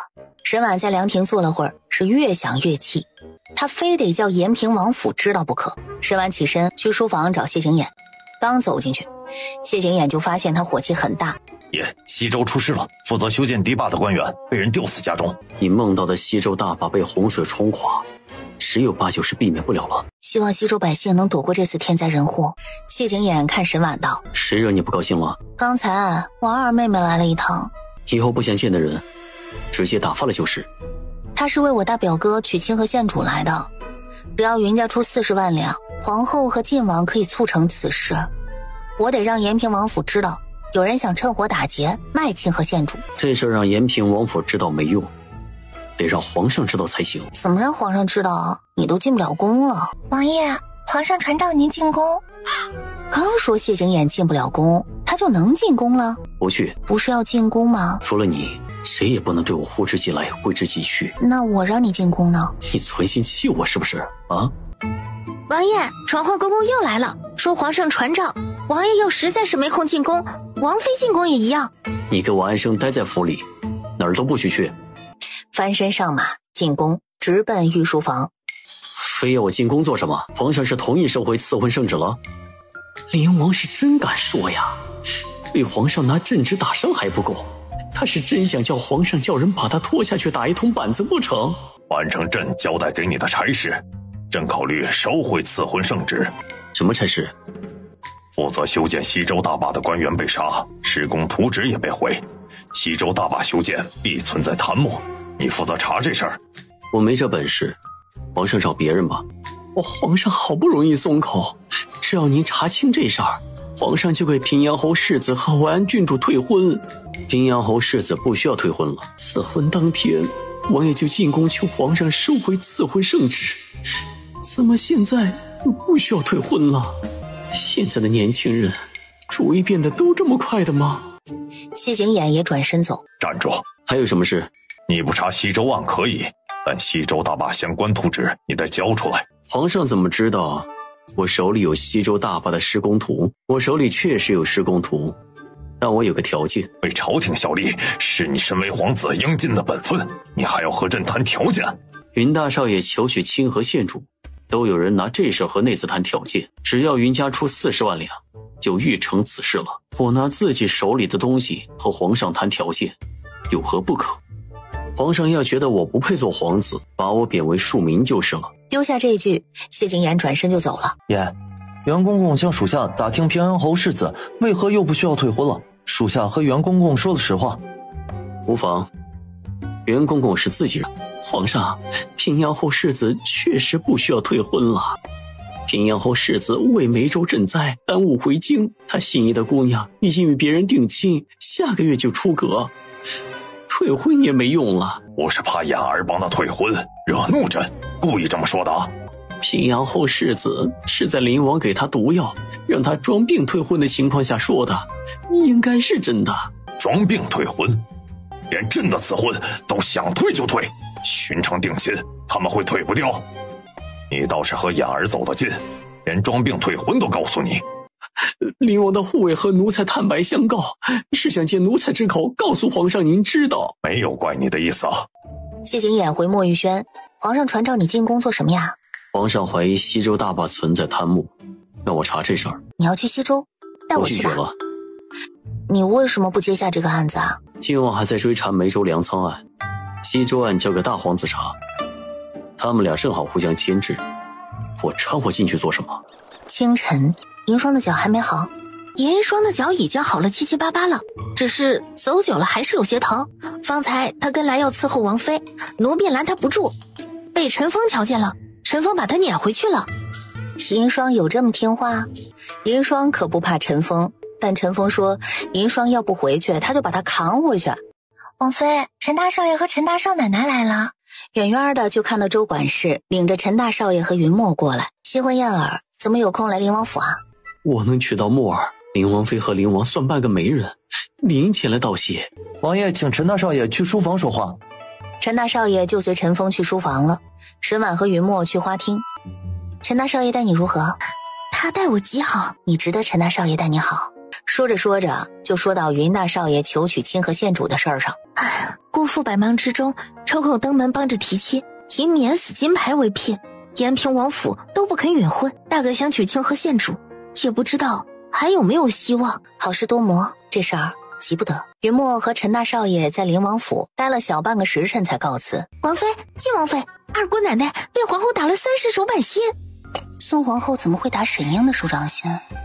不会是为了40万两吧？皇后为什么要打二姑奶奶？皇上听说有人要云家出40万两，就帮云大少爷娶到清河县主，很是生气，派人查这事儿。皇后听说晋王妃来过咱们灵王府，把晋王妃叫进了宫询问，知道是晋王妃说的这话，便把晋王妃狠狠地训斥了一通，打了她30大板，然后去向皇上请罪。还真是会披荆斩棘。沈英拿什么说服延平王府嫁清河县主？还不是皇后和晋王出面，让沈英出这个头。见皇上动怒了，又让沈英把罪名全揽下，好像这事儿他们压根儿就不知情似的。宫中传话的小公公说，太后传召延平王妃进宫了，不知道是不是为了娶清河县主的事。春儿进来禀告，大皇子来了。无事不登三宝殿，他登门一定是有事。谢景琰在书房见大皇子，等了1刻钟，丫鬟禀告大皇子走了。刚走到门口，就看到大皇子的护卫手里抱着一摞账册，跟在大皇子身后。你把西周图纸和账册都给大皇子了？他说服太后帮忙延平王妃同意允婚了。你确定太后能说服得了延平王妃？我很确定，太后说服不了延平王妃。你明知道太后说服不了，你还把证据给大皇子？只有皇上知道我手里有西周案的图纸，必然是皇上让人透露给他的。大皇子知道，晋王就会知道。你有孕在身，我可不敢让人偷摸混进来偷图纸。可是那些图纸大皇子守不住，我还有备份。把图纸交给大皇子，免得谢景阴盯着灵王府，算是转移矛盾了。而大皇子守不住图纸，既告诉皇上大皇子能力有限，二来会激起大皇子和晋王的内斗。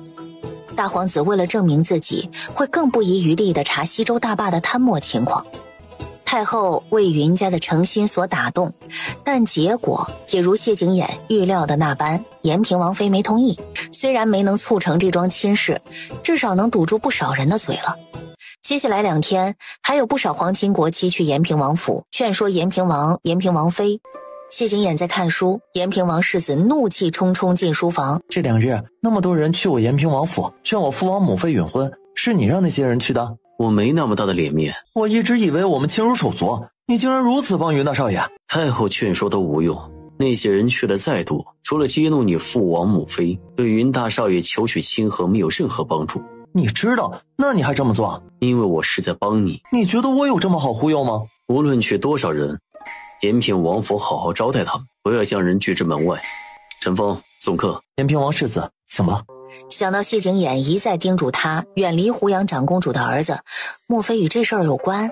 沈婉坐在小榻上，突然窗户哐当一声传来，银霜赶紧去关窗户。这天变得也太快了些，幸亏王妃上午去花园转了转，这一下雨，怕是要2日都去不成花园了。很快，干爽的地面就全湿透了。吃过晚饭后，沈婉闲着没事儿，拿起绣绷子做针线。这些活有绣房做，不用你费这个神。我不累，做做针线打发时间。无聊的话，我陪你下棋。我下得不好，你不能笑话我。好了，不笑话你了。这时候门突然被扣响，银霜快步过来禀告道：王爷，秦王府走水了。下雨天秦王府怎么会走水呢？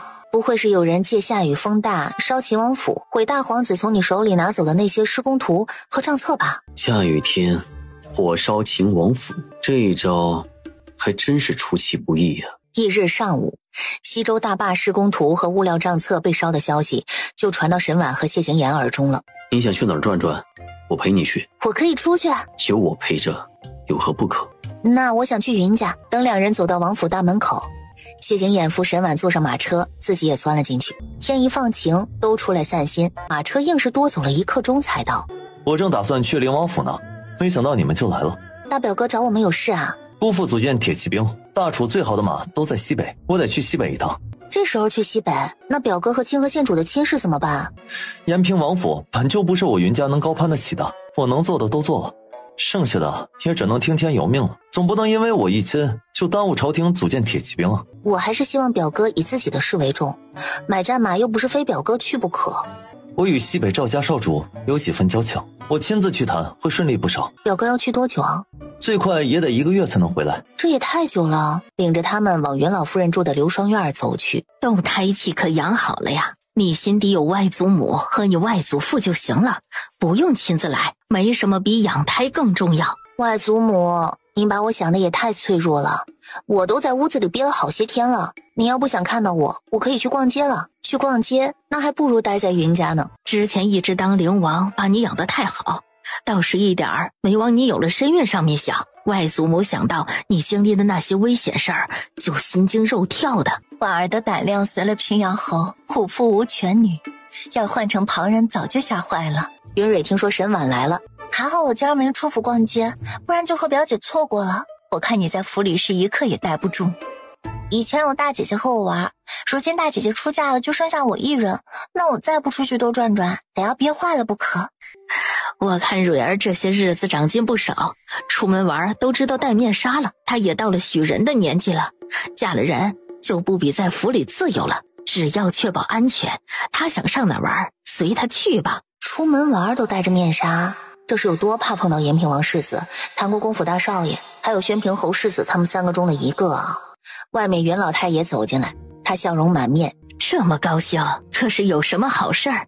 可不是有好事，琪儿和杜儿着实给咱们云家和平阳侯府长脸。他们在梅州地震立下大功，救下成千上万的性命，梅州百姓感激他们，为他们修了长生寺。但凡是我云家铺子里有的，都不去别家铺子买。梅州百姓们重恩情，只是他们年纪还小，我怕他们受不住。见生祠是好事，我倒是一把年纪了，可我想也没人给我见呐。到吃午饭的时辰了，大家上桌才把筷子拿起来，外面跑进来一小厮。什么事？这么火急火燎要禀告的？延平王府出大事了，延平王世子杀了胡杨长公主的儿子。这话像是往云家投了一颗炸弹。你们吃，我去看看。我与你一起去。两人离开，其他人则是你看着我，我看着你。延平王世子来过咱们云家几回，看着不像是性子冲动之人，怎么会？这事儿咱们不清楚，不可妄议。咱们先吃饭吧。幸好谢景琰提前做了防备，拿到了免死金牌，能保他一命。这一等就是1个多时辰，丫鬟才来禀告谢景琰和云奇回来了。可知道延平王世子为何杀胡杨长公主的儿子？我问了，他一个字也不肯说，连你都不肯告诉我。时辰不早了，我们就先告辞了。我送沈婉和谢景琰出门的是云奇。延平王府出了这样的事，你能不去西北就别去了。这事儿我会做好安排。沈婉和谢景琰坐上马车。延平王世子是在哪儿杀的胡杨长公主的儿子？在柳庄长桥那儿，也是胡杨长公主的儿子命里该绝了。延平王世子谨记我的叮嘱，不愿和他起争执，忍让于他。结果胡杨长公主的儿子以为延平王世子怕了他，一再挑衅。延平王世子一忍再忍，他直接就出手了。到底为什么打架呢？他应该是在保护谁？当时桥上肯定还有别人，我会问出来的，问不出来我也能查出来。等沈婉和谢景琰回到沐浴轩，已经是傍晚时分了。王妃，您都不知道外面的人都是怎么传延平王府杀胡杨长公主之子这事儿。都说延平王府的会旗是云家带去的，没云家拿免死金牌做聘礼这事儿，也不会有延平王世子杀人需要用免死金牌救命这事儿。也不知道谢景琰有没有打听出来什么。沈婉去书房找谢景琰，刚出门就看到谭国公府大少爷唐泽和宣平侯世子陆成往谢景琰的书房走去。景琰兄有没有办法进刑部死牢？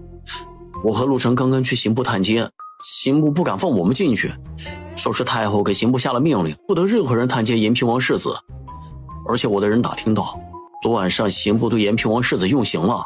昨天他们本来约好了一起喝酒的，甚至延平王世子还早到1刻钟。今天我有事儿，不能和你们喝酒了。有什么事儿比和我们喝酒还重要的？不会是和哪家姑娘有约吧？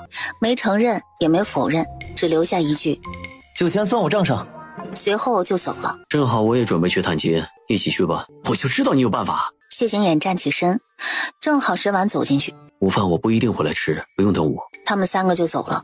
路过闹街时，正好看到大理寺少卿带衙差查封兴隆赌坊。兴隆赌坊犯什么事了？兴隆赌坊坐庄设土局，赌延平王世子杀了胡杨长公主的儿子，会不会以命抵命？这事传到太后耳中，撞了太后的枪口，太后要大理寺卿查封兴隆赌坊。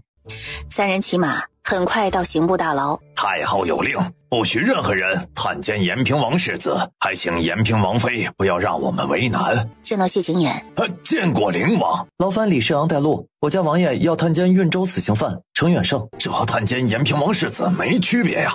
你敢拦下本王吗？不敢。不敢就把路让开。那太后那儿？太后要问责起来，本王一力承担。到了关押延平王世子的大牢前，汤泽喊了一声，延平王世子没有反应。把牢门打开！太后不允许。我让你把牢门打开，听到没有？我开。你们怎么进来的？灵王也来看你了。我到底还是辜负了你一再的叮嘱。你和胡杨长公主的儿子是怎么起冲突的？就那么碰上的。灵王是在救你，你别隐瞒他。我知道你们是为我好，可死的是胡杨长公主的儿子，太后的亲外孙。这世上已无人能救我的命了，又何必再把无辜牵扯进来，多葬送一条人命？延平王妃和清河县主在刑部大牢外，他们进不来，这是他们给你带的吃食。勉强吃了一半。你们走吧，别再来探监了，有缘我们下辈子还做兄弟。别说丧气话，我们都不爱听。然后把延平王世子摁在木板床上，把他的囚服扒了，给他上药，还把药留给他。等他们出牢房，狱卒赶紧过来把门锁上。从程远胜的牢房前路过时，程远胜道：一犯之恩，只能下辈子再还了。本王看过你的卷宗，尚有疑点，人真的是你杀的？人不是我杀的。他的案子重查，若存在冤枉无辜的情况，本王会追究到底。听到这话，没想到会有贵人帮他说话。而程远胜在不久的将来无罪释放，上了战场，拼出一身军功，最后成了他的麾下大将，跟着他出生入死。刑部侍郎毫不迟疑就应下了，没有什么比赶紧送走灵王这尊大佛更要紧的了。延平王世子杀胡杨长公主之子一案，本王倒要问问，延平王世子对自己犯下的过错供认不讳，你们刑部还对他用刑，目的何在？是太后让用刑的，灵王明明知道，何必多此一问？李侍郎这是让本王弹劾太后，逼迫刑部滥用刑罚。下次探监，叫本王发现延平王世子身上添了新伤。不等谢景琰把话说完，灵王放心，刑部绝不会再无故滥用刑罚。等了又等，才见刑部侍郎毕恭毕敬地请谢景琰他们出来。景儿情况如何？师群兄挨了10几鞭子，我给他上了药。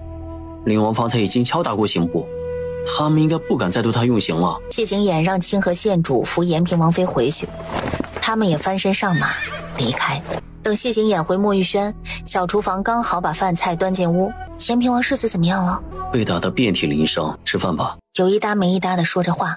等他们吃完，王爷，宫里来人传话，说是皇上让您即刻滚进宫。你做什么惹怒皇上了？皇上肯定是知道我把太后的话当耳旁风，探监延平王世子的事了。我和你一起进宫，当着你的面挨皇上的骂，我多没面子。不必担心，我一会儿就回来。只可能是皇上知道他给刑部施压，要弹劾太后的事儿传到了皇上耳中了。如谢景琰猜测的这般，皇上就是为这事儿动怒的。你好大的胆子，把太后的话当耳旁风，钻空子探监延平王世子也就罢了，你还想弹劾太后啊？父皇的儿子胆子太小，岂不是给父皇丢人？但我没想到刑部竟然有胆量告我的状。灵王误会了，刑部没有告你的状，是李侍郎禀告徐尚书，不巧被杜国公听见了。解释得这么清楚，你还怕他找刑部的麻烦不成？是奴才多嘴了，皇上息怒。退下！父皇这么生气做什么？太后给刑部施压，逼刑部滥用刑罚，儿臣说的不对吗？云家的免死金牌就是为保延平王世子要的，是不是？你既然早就知道他会杀胡杨长公主的儿子，为何不事先禀告朕知道？禀告父皇，然后呢？为了保胡杨长公主之子不死，把延平王世子赶出京都，一辈子不让他回京吗？皇上以为延平王世子为何一再忍让胡杨长公主的儿子？为了保胡杨长公主和太后的脸面，延平王世子连两人为何起矛盾都没有吐露半字，太后和胡杨长公主也没有追问，父皇就该知道错不在延平王世子。我只问父皇一句，如果当日延平王世子杀的不是胡杨长公主的儿子，他的罪当真致死吗？你是铁了心要淌这趟浑水了？父皇知道我的性子，我既然在刑部说了那些话，也挨了父皇这顿训斥，太后要延平王世子的命不够，还要对他用刑，儿臣一定会弹劾他。丢下这句，谢景琰转身就走了。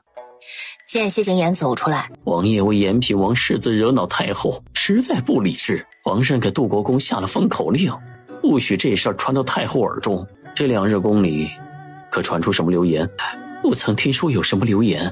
奴才倒是听到1、2句。凤仪宫的宫女说，右相眼光毒辣，幸好没答应太后的保媒，把女儿许给胡杨长公主的儿子。这是什么时候的事儿？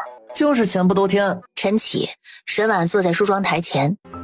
王妃，今儿早朝上，杜国公逼刑部尚书当场对延平王世子杀胡杨长公主之子一案作出判断，除了侯爷和几个大臣帮着说情外，没人帮延平王世子。延平王世子已经被判斩首，于3日后行刑。吃完早饭，延平王跪求皇上的事儿就传到沈婉耳中了。沈婉起身去书房，刚走到书房外，可查到什么？延平王世子为何去柳州长桥？属下没打听出来。不过胡杨长公主的儿子去那儿，是因为右相府大姑娘。快去让人准备马车，再叫上陶大夫随我去右相府。沈婉一直记得右相府大姑娘程瑶是在延平王世子出事后2天突发恶疾身亡的，但她从来没想过程大姑娘的死和延平王世子有关系。这么急的去右相府做什么？在我的梦里，程大姑娘就是在延平王世子被判斩首这天死的，她极可能不是突发恶疾而死，而是自杀呀！我得赶去救她。我陪你去。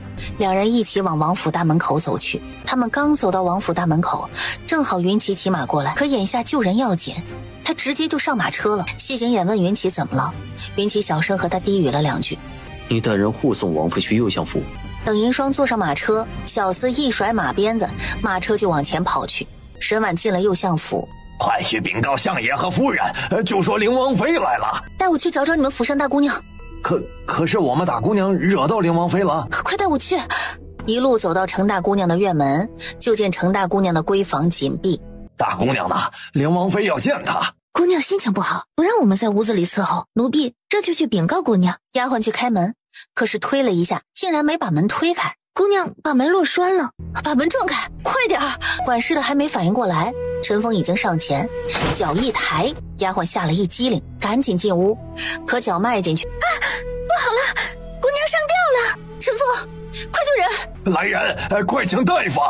听到叫大夫，陶大夫当下加快脚步，把药箱子放地上，就伸手探鼻息，脉息已经弱到几乎察觉不到了。陶大夫拿出银针，赶紧救人。老爷夫人，大姑娘上吊了。两人不信自己乖巧的女儿忍心丢下他们寻死，赶紧进院子。瑶儿，陶大夫几乎把看家的本事都使出来了，一声咳嗽从程大姑娘嘴里出来，活了，活了，姑娘活了。当真是福大命大了。有什么想不开的事儿不能和爹娘说，要选择寻死，你就忍心爹娘白发人送黑发人吗？李王妃怎么会来我右相府，还带着陶大夫来，及时救下小女一命。看来右相和夫人还什么都不知道啊。右相应该听说过云家有人能预测没发生过的事吧？确有耳闻。延平王世子杀胡杨长公主儿子的事儿，其实我们早就知道，只是不知他们矛盾为何而起，只能一再提醒延平王世子离胡杨长公主的儿子远一点。可惜防不胜防，这祸终究还是没能躲过去。我在知道这事儿的同时，也知道府上大姑娘在延平王世子被判斩首当日突发恶疾而死的消息。我们谁也没把程大姑娘和延平王世子杀胡杨长公主儿子的事儿放在一起想过，直到方才灵王的人打听到当日胡杨长公主的儿子去柳庄长桥是去找程大姑娘，这才反应过来程大姑娘的突发恶疾极可能是自尽，匆匆赶来试图阻止，好在来的还不算太迟。可右相没想到自己女儿会和延平王世子杀胡杨长公主儿子一案有关。那日瑶儿去了柳庄长桥，我不知道，那日瑶儿确实出府了，她说出去散散心，我就让她去了。她回来就情绪低落，我问了丫鬟，丫鬟说瑶儿是去了护国寺上香了。右相夫人怀疑丫鬟骗了她，沈婉说的才是真的。右相夫人问道：你老实交代，那日姑娘出府到底是去护国寺还是去柳庄长桥？是奴婢骗了夫人，姑娘那日没去护国寺。把你们去柳庄长桥后发生的事一五一十的告诉我和相爷。不得有半个字的隐瞒。抽噎着将事情的前因后果一字不落地告诉右相和右相夫人知道。前些天连下了3、4天的雨，天一放晴，程大姑娘便带着丫鬟去了柳庄长桥散心。只是逛了没一会儿，胡杨长公主的儿子杜承旭就去了，也装作偶遇的样子，要陪程大姑娘四下转转。程大姑娘想都没想，直接拒绝了，就带着丫鬟要离开。只是从杜承旭身边走的时候，被他抓住了胳膊。右相不肯把女儿嫁给他是吧？等他将生米煮成熟饭，右相得求着他给他女儿名分。刚刚到桥头，就因为跑得太急摔了一跤，被胡杨长公主的儿子追上了。就在程大姑娘想咬舌自尽的时候，延平王世子赶到了。延平王世子，您快救救我家姑娘！远远的看着程瑶被人欺负，我说右相怎么会拒绝太后的提亲，不愿把你嫁给我？原来早有乘龙快婿，你们俩早就勾搭到一起去了。从头到尾，延平王世子都忍着，没有和胡杨长公主的儿子说半句话，怕自己真的气头上把人打死，为他偿命。延平王世子一转身，他就从背后偷袭，要延平王世子为自己多管闲事、坏他好事付出代价。自己喜欢的姑娘被人这般欺负，他却连给她出口恶气都不能，简直不配做男人。胡杨长公主的儿子还偷袭他，延平王世子哪还忍得了，当下就和胡杨长公主儿子打了起来。延平王世子只用了3分力道的一脚，就踹得胡杨长公主儿子连连后退，最后没稳住身子，从桥上栽了下去。等延平王世子反应过来，去抓胡杨长公主儿子时，已经晚了，只来得及抓住他一只衣袖，眼睁睁地看着胡杨长公主的儿子跌下桥，被湍急的河水冲走。胡杨长公主儿子掉下河后，延平王世子叫奴婢送姑娘回府，还叮嘱姑娘今天他没到过柳庄长桥，没见到胡杨长公主的儿子，也没见到他。交代完他就下湖去找人去了。我这个做娘的，女儿在外受了这么大的委屈，我竟然一无所知。这么大的事，你们竟然隐瞒着我和相爷。事关姑娘清誉，延平王世子宁愿死也不说半个字，奴婢就更加不敢了。胡杨长公主的儿子死不足惜，延平王世子何错之有，要为这样的无耻之徒牵连致死。右相看向沈婉，却见沈婉眸光落在床边小鸡上，小鸡上有一封信，只见信上写着：请爹娘原谅女儿的不孝，女儿只有最后一个心愿，请爹娘将女儿与延平王世子合葬。瑶儿和延平王世子怎么回事？奴婢知道的也不是很清楚，等姑娘醒了，相爷问姑娘吧。我知道一点。太后寿宴那天晚上，京都举办花灯会，程大姑娘和丫鬟被人群冲散，冲到延平王世子怀里去了。程大姑娘离开的时候，将这只簪子一落，被延平王世子捡到。延平王世子找了她1个晚上，延平王世子还问我知不知道这簪子是谁的。我当时瞧着眼熟，一时没想起来。等程大姑娘醒过来，帮我转达她一句：延平王世子为他清誉着想，不论灵王怎么问他，他都没有吐露半个字。延平王世子舍命也要护他周全，希望他也能爱惜自己的生命。再者，我们也会尽全力救延平王世子的。希望有一天，他和延平王世子能有情人终成眷属。今日多亏灵王妃及时赶到，才救下小女一命，免我们受白发人送黑发人之苦。这份恩情，我们右相府记下。将来灵王妃和灵王有需要，我和相爷赴汤蹈火，万死不辞。右相夫人言重了，你们好好照顾陈大姑娘，我就先告辞了。刚走到大门口，正好右相府大少爷程毅骑马回来，给沈婉行礼。沈婉只点了下头，林双扶他坐上马车离开。林王妃怎么会来我们右相府？哎呦，今儿幸亏林王妃来府上了，不然就出大事了。管事的在他耳边低语2句，程大少爷脸色一变，转身就进府去看自家妹妹去了。马车里，这儿真是好险，幸亏王妃反应得快，再晚一点就救不了陈大姑娘了。陈大姑娘为什么宁可寻死也不说出真相呢？因为他知道，即便他说了也救不了延平王世子的命，只会让人知道胡杨长公主儿子是死于咎由自取。他不说是为了保全右相府，寻死是他不愿辜负延平王世子对他的一番情谊。小厮赶马车回到灵王府，沈婉想起先前出府时自家表哥神色匆匆来灵王府的事儿，回到墨玉轩，王爷在哪儿？王爷和云大少爷一起出府了，还没回来。海棠见他进来，赶紧迎上来，凑到沈婉耳边低语了两句。什么？免死金牌被人给偷了？奴婢也是给王爷和大表少爷送茶时，在书房外听到的。袁家的免死金牌一直供放在祠堂，就藏在供桌的暗格里。今日清河县主去找大表少爷，大表少爷去祠堂拿免死金牌给他，才发现被人给偷了，不知道该怎么办好。袁家没敢声张，来找王爷想办法。云家丢的只是免死金牌？海棠点头。虽然云老太爷的书房被人闯进去了，但没丢什么东西。彼时已经是吃午饭的时候了，左等右等才把谢景琰等回来。找回免死金牌了吗？谢景琰摇头。哎呀，刑部的处决都下了，没有免死金牌，延平王世子怎么办？别担心，我不会让延平王世子死的。谢景琰去书房，陈峰把今日沈婉去右相府救人的事儿一五一十告诉谢景琰知道。谢景琰当即起身准备进宫找皇上。御书房，延平王还跪在门口。皇上，延平王跪晕过去了，送回延平王府。皇上，右相求见。宣，今日林王妃及时赶到陈府上，救下小女一命。臣才知道延平王世子杀胡杨长公主之子，起因在小女身上。延平王世子是无辜的，臣恳请皇上收回对延平王世子斩首的处决。其实皇上也管不了，因为给刑部施压的是太后。旭儿也为自己的行为付出了代价。既然云家有免死金牌，能救延平王世子的命，右相就当给朕一个薄面，这事儿就不要再提了。可是，退下吧。右相走后，云家的免死金牌不是给延平王世子要的吗？这时候不拿出来，莫不是想等延平王世子押上刑场再用啊？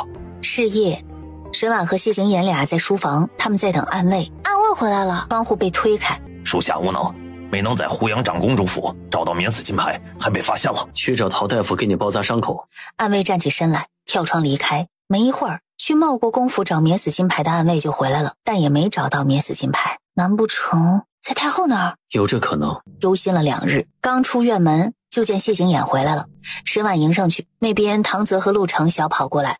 景琰兄，有好消息。什么好消息？方才我们去刑部探监，碰到同样去探监的右相府程大少爷和女扮男装的程大姑娘。程大少爷见我们情绪低落，就问我们怎么了。听我们说还没有想出办法救延平王世子。程大少爷诧异，云家不是要拿免死金牌救他？我见他是真心关心延平王世子，就把云家免死金牌被偷的事告诉他了。程大姑娘当即去找刑部尚书，给延平王世子作证了。可惜程大姑娘是将事情的始末全部告诉刑部尚书，也签字画押了。但这案子不是一个刑部尚书能完全拿主意的。对程大姑娘作证一事，太后勃然大怒，不仅不认，还认定程大姑娘是在污蔑她的外孙。程大姑娘之前也没站出来，明日就要处决了，今天冒出来了。因为证词来得太晚，太后直接质疑这是份伪证，不仅没能帮延平王世子，要不是皇上摁着，太后都要一并追究右相府了。等沈婉和谢景琰收到消息，已经是傍晚时分了。除非当晚劫狱，否则谁也改不了延平王世子明日被押上刑场处决的结果。真的没希望了吗？明日我要去送延平王世子最后一程。第二天，沈婉和谢景琰一起出府，等到刑场已经51刻了。延平王妃帮延平王世子收拾身上的烂菜叶，眼泪是擦了流，流了擦。母妃别哭了，这辈子能做您和父王的儿子，我已经心满意足了。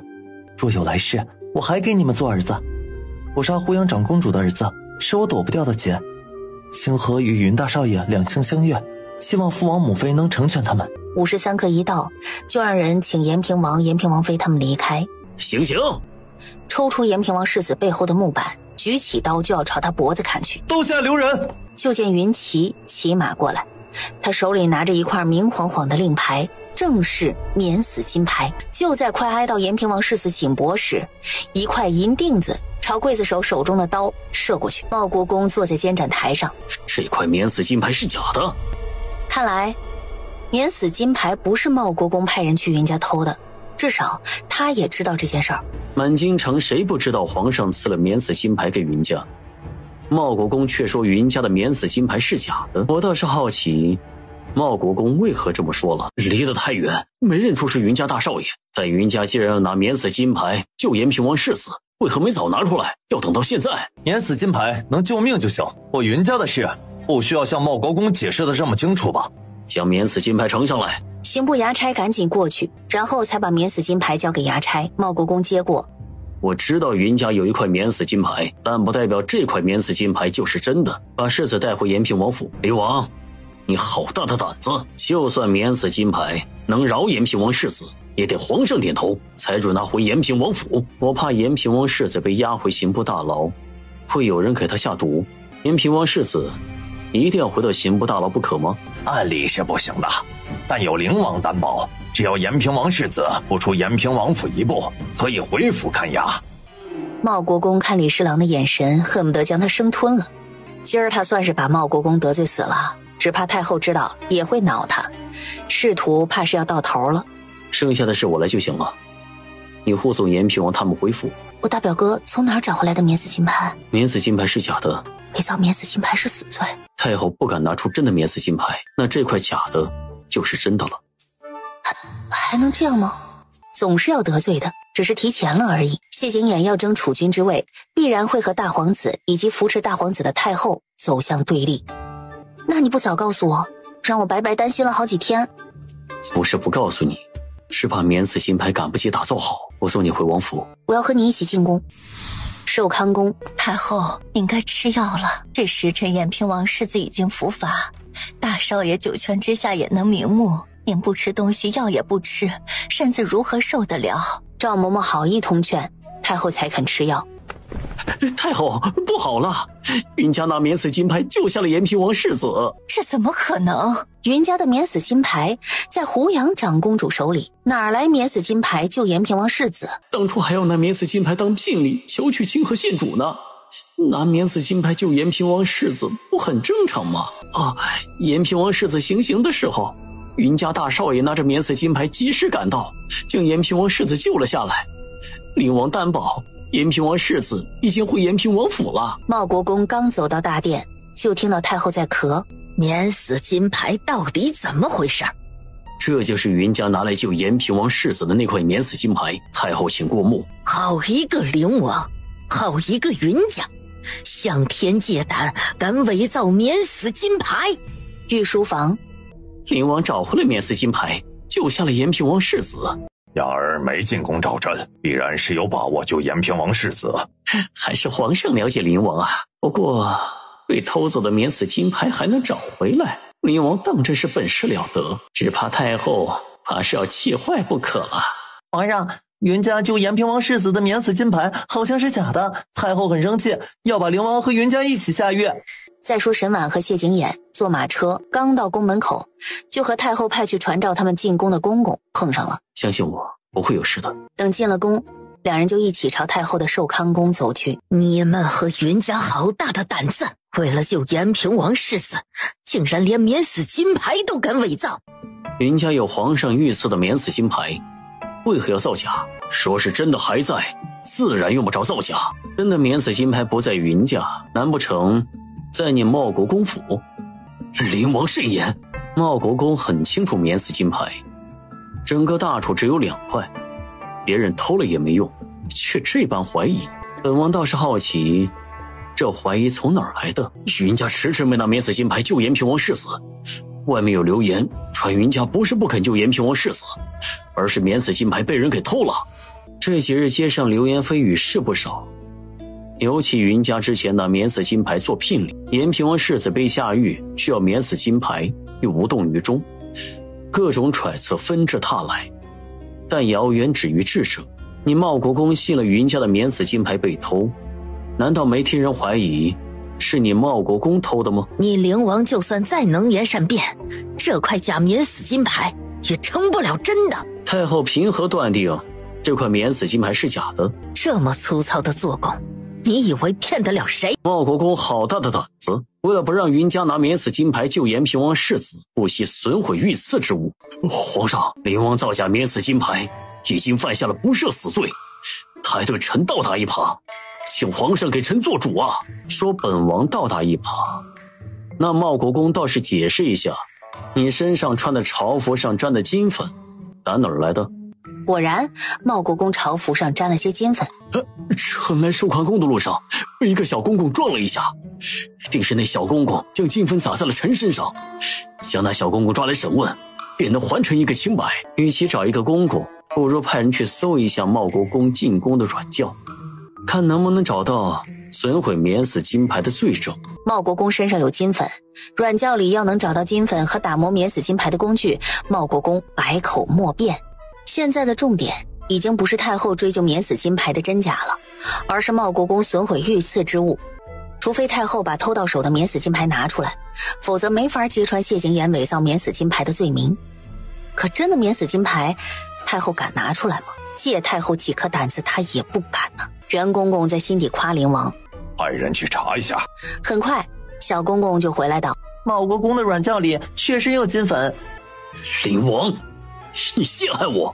本王没有未卜先知的本事，知道你茂国公会咬死云家的免死金牌是假，陷害你对我没好处。谢景琰看向皇上道：满京城都知道云家手里有父皇御赐的免死金牌，今日云大少爷是当众举着免死金牌保下延平王世子的命，茂国公却一再质疑云家的免死金牌有问题，传出去没得叫人以为是父皇偏私纵容，一定要延平王世子为自己的亲外甥偿命，削弱免死金牌的用处，有损父皇的威严。以后朝中文武大臣立下功劳，父皇再次免死金牌也不会有人稀罕了。皇上眸光看向太后，云家有免死金牌的事，朝野内外皆知。云家要拿免死金牌救延平王世子，依照大楚律法，当赦免延平王世子。纵然死罪可免，也活罪难逃，将他流放，永不得踏入京都半步。将延平王世子流放，这等于他犯一次罪，判刑2次，还不见好就收。这事自有刑部论处，没你们什么事了，退下。谢景琰抓过沈婉的手，行了退礼，就带着沈婉转身离开了。想夸我就直接夸，在心里夸，我可听不见呢啊！你分明已经听见了。灵王妃，皇上让你们去御书房等他。走吧，挨骂去了。听这话说的，一看就不会把皇上的训斥当回事儿，别说左耳朵进右耳朵出了，估计压根儿就听不进去。两人改道去御书房，等了没一会儿，皇上就来了。皇上一坐下，你好大的胆子，竟敢伪造免死金牌！父皇谬赞了，儿臣胆子还是小了点儿，不敢擒指搜湖阳长公主府、茂国公府，甚至太后的寿康宫。明知道免死金牌不外乎在这3个地方，不敢去找，也就只敢造个假的免死金牌了。那你也不能把太后往死里气啊！那么大声做什么？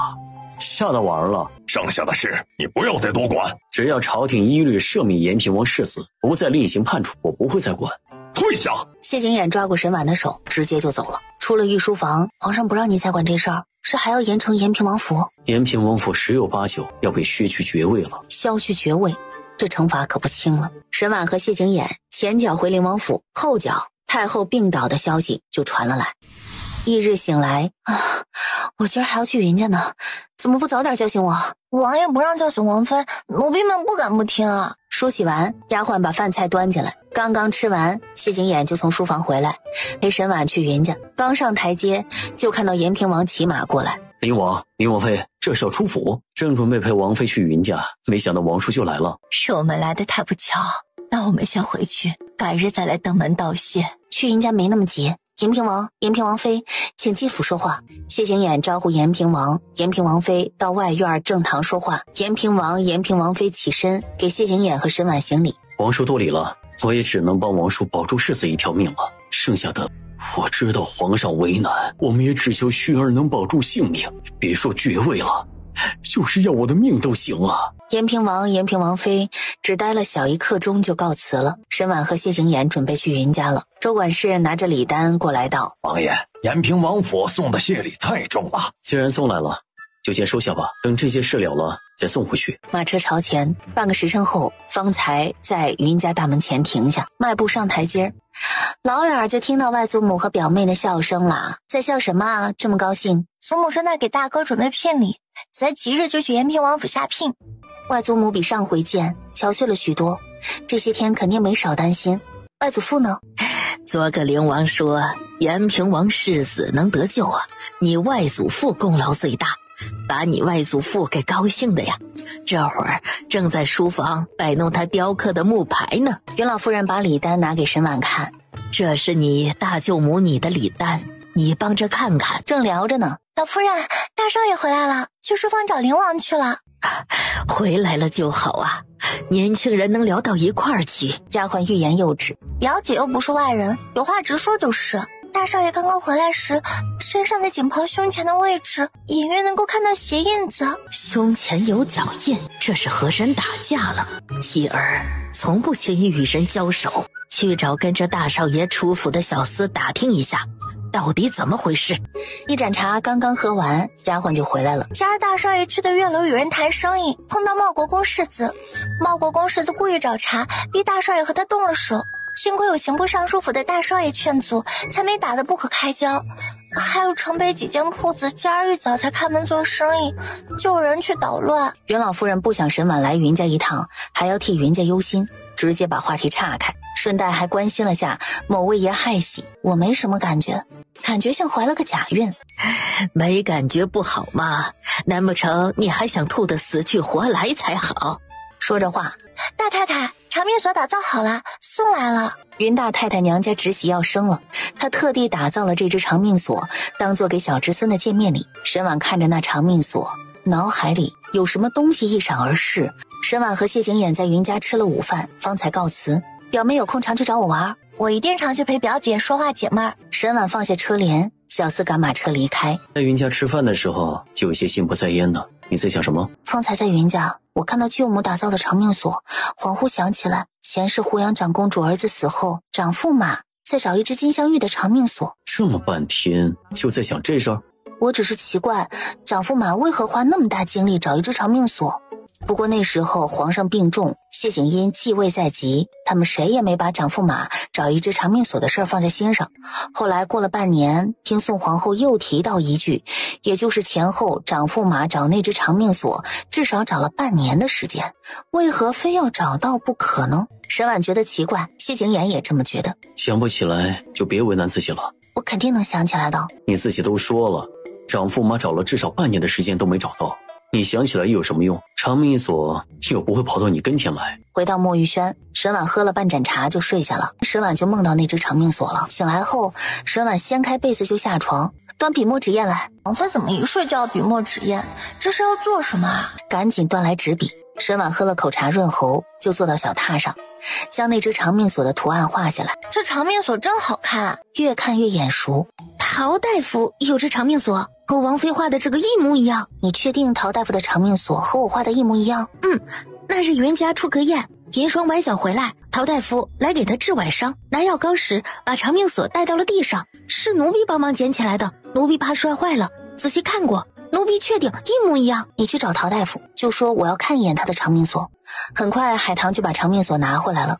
沈婉拿起那只长命锁，和他画的图案仔细比对了下，确实一模一样。可问陶大夫，他的这只长命锁是从何处得来的？陶大夫来给王妃把平安脉，人就在外面。请陶大夫进来。海棠出去请陶大夫。陶大夫前脚进屋，谢景琰也进来了。怎么了？可是身体不舒服？我没事，我找陶大夫是问长命锁的事儿。这只长命锁不知道陶大夫是从何处得来的。前些日子回京路上碰到一对猎户父子，做父亲的被蛇咬了，命悬一线，恰好叫我碰到，我就出手帮着解了蛇毒。那对猎户父子身上没带银钱，我说不收诊金。那儿子的性格还挺倔的，死活不愿欠我诊金，就把脖子上挂的长命锁解下来抵给我了，还说3个月内会送诊金来京都，找我换回这只长命锁。沈婉看向谢景琰道，说出来你可能不信，这就是长驸马要找的那只长命锁。你没骗我？我骗你做什么？这只长命锁和长驸马要找的那只一模一样，你要不信可以拿去问问长驸马。今日天色太晚了，明日再让陈峰去问。第二天他带着长命锁去胡杨长公主府找长驸马，不仅没见到长驸马，还挨了一顿打。胡杨长公主的人对属下横眉怒目，倒是没敢动手，对属下出手的是杜国公世子，属下和杜国公世子打斗时，茂国公世子从背后踹了属下一脚，属下撞胡杨长公主府大门口的石狮子上去了，没见到长驸马。不过属下不是一点消息没打听到。属下去长公主府，长公主府下人对属下态度不善，但听属下说是来送长驸马要找的长命锁，长公主府管事的态度就变了。只是他还没来得及说话，杜国公世子就直接对属下出手了。今日要不是长公主府管事的拦住茂国公世子，属下都不一定有命能回来。而且这只长命锁，长驸马找了不止半年，而且很多年了。王爷不好了，长驸马打上门来了。长驸马是为这只长命锁来的。延平王府的事或许还有转机。长驸马走上前，灵王手里有我要找的长命锁。谢景琰把长命锁递过去，几乎在看到长命锁的瞬间，长驸马眼角就红了。这只长命锁你从哪儿找到的？你快告诉我！我很好奇，长驸马为何如此看重一只长命锁？这事算我欠灵王一个人情。一只长命锁而已，至于让长驸马如此吗？不知这份人情够不够让长驸马为延平王府求情？来不及了，我来的路上，袁公公已经去延平王府宣旨了。长驸马这话怎么听着，要是袁公公没去宣旨，他可以答应王爷帮延平王府说情啊。长驸马就不怕把太后和胡杨长公主活活气死吗？未必来不及。话音未落，谢景琰就跳窗出了书房，走的时候还带走了长驸马手里的那只长命锁。王爷怎么走了？你家王爷去结圣旨了。王爷是疯了吗？王爷结圣旨不会有事吧？那混蛋拿长命锁当免死金牌用呢。准备马车，我们进宫等他。陈宇带人护送沈婉进宫。御书房，皇上，宁王妃来了。宁王妃不待在王府养胎，进宫做什么？让她进来。不多会儿，沈婉就进去了。怎么你一个人来的？雅儿呢？皇上，不好了，灵王结了您受回延平王府爵位的圣旨。父皇息怒。你是来给他求情的？不是，儿臣是来看王爷挨板子，准备扶他回府的。宁王妃是怎么做到既给人夫妻本是同林鸟，大难临头各自飞的感觉，又让人觉得他们夫妻感情极好的？宁王和云大少爷从刑场救下延平王世子，已经惹怒太后了。皇上为了太后消气，不得不将延平王府从皇家除名。宁王拦截圣旨，这是重罪，太后追究起来，皇上都保不住灵王。灵王做事一向稳重有加，今日行事怎么这般鲁莽？寿康宫，太后，皇上夺延平王府爵位的圣旨被灵王拦下来了。扶哀家去御书房，免死金牌造假的事儿让他躲过去了，拦截圣旨，哀家倒要看看他灵王的脑袋谁能保得住。凤仪宫，宋皇后在听宫女禀告事情，禀告的正是谢景琰让陈峰去胡杨长公主府找长驸马，被杜国公世子和茂国公世子联手揍了的事儿。灵王都欺负胡杨长公主府头上了，还敢上门来找长驸马，真当长驸马好脾气，死了犊子还不见气呢。听说长驸马知道这事后，就怒气冲冲的去了灵王府，灵王府的下人阻拦，自己被掀翻了。估计这会儿灵王已经挨了长驸马一通暴揍了。皇后娘娘，皇上派袁公公去延平王府宣读圣旨，宣读到一半，灵王赶去把圣旨抢了。灵王是想活活气死太后吗？太后收到消息是雷霆震怒，已经去御书房找皇上了。这热闹可不能错过。宋皇后把茶盏放下，就连忙起了身。御书房，皇上，灵王来了。你是不是觉得自己怎么弄腾，朕都不会杀你？我也不想活了找死，直接撞柱子就行了，用不着结圣旨这么费劲。臣也觉得灵王不像是不知轻重的人，想来是有不得不这么做的缘由。朕让你别再管这事儿，你为什么要结圣旨？延平王世子杀胡杨长公主之子一案需要重审重判，政旨一旦下了，父皇为了自己的颜面，短时间内必不会恢复延平王府爵位。重审重判，你和袁家拿免死金牌保下延平王世子一命还不够，你还想怎么样？父皇心里清楚，这案子要发生在别人身上，延平王世子根本不可能被判死刑，更不会祸及整个延平王府。今日皇上要不严惩这孽障，就等着给哀家收尸吧。太后别气坏身子，朕一定不会轻饶这逆子的，还不跪下给太后认错。该给太后认错的是长驸马，不是儿臣。越说越混账了，死于延平王世子之手的，压根就不是太后的亲外孙。扶阳长公主当年拼死生下来的儿子另有其人。长驸马瞒着太后和长公主寻找被换走的凤子龙孙10几年，太后竟然一无所知。谁敢换走哀家的亲外孙？太后就算不知道长驸马在找他和扶阳长公主的儿子，也该知道长驸马这么多年一直在找这只长命锁吧？你是怎么知道这事儿的？猜的。这么大的事，仅凭猜测你也敢告诉太后啊？长驸马想知道这只长命锁怎么到我手里的，我让他帮延平王府求情，他都答应。皇上看着太后道：虽然只是眼儿的猜测，但有理有据，朕也希望如他猜测的这般。旭儿眉眼像极了长驸马，怎么可能不是亲生的？来人，去传长驸马。不必了，长驸马已经在进宫的路上了。等约莫半盏茶的功夫，长驸马就进御书房了。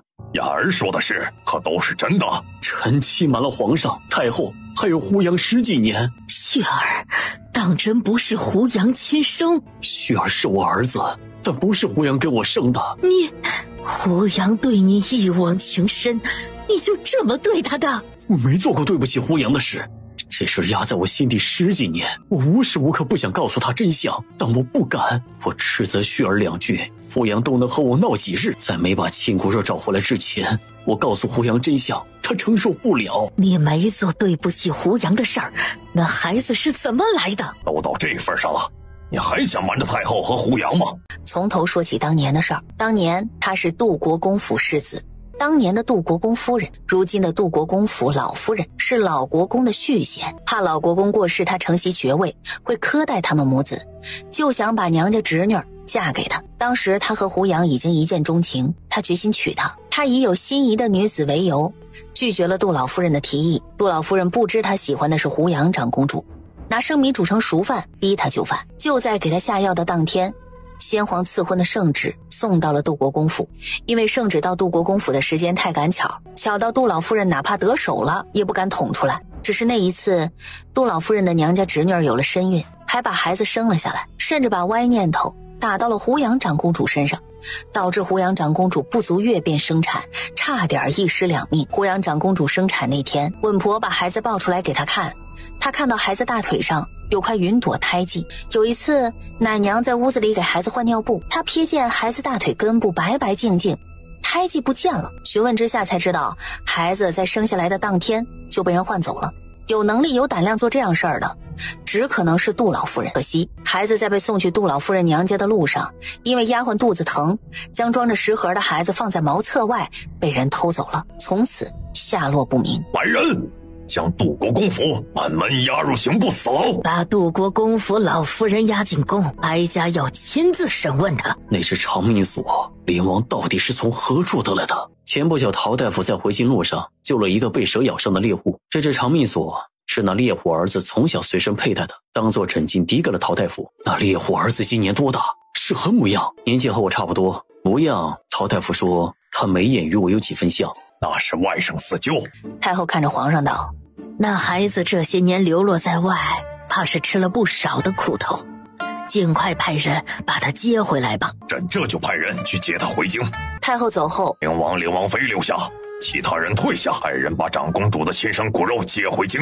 人我会派人去接，但延平王世子的案子要重审。但不再下旨贬延平王府爵位，不重审此案也行。父皇把云家的免死金牌还给云家，免死金牌已将当众拿来救延平王世子了，这是人尽皆知的事。胡杨长公主之子的死完全是意外，要不是太后施压，刑部根本不会判延平王世子死刑。只要长公主府不追究，这事连府衙都不用惊动，却要云家拿功劳和200万两银子才换来的免死金牌相救。太后的颜面有这么值钱吗？朕给云大少爷和清河县主赐婚，满京都都知道延平王府收下云家的聘礼了，还用得着父皇赐婚？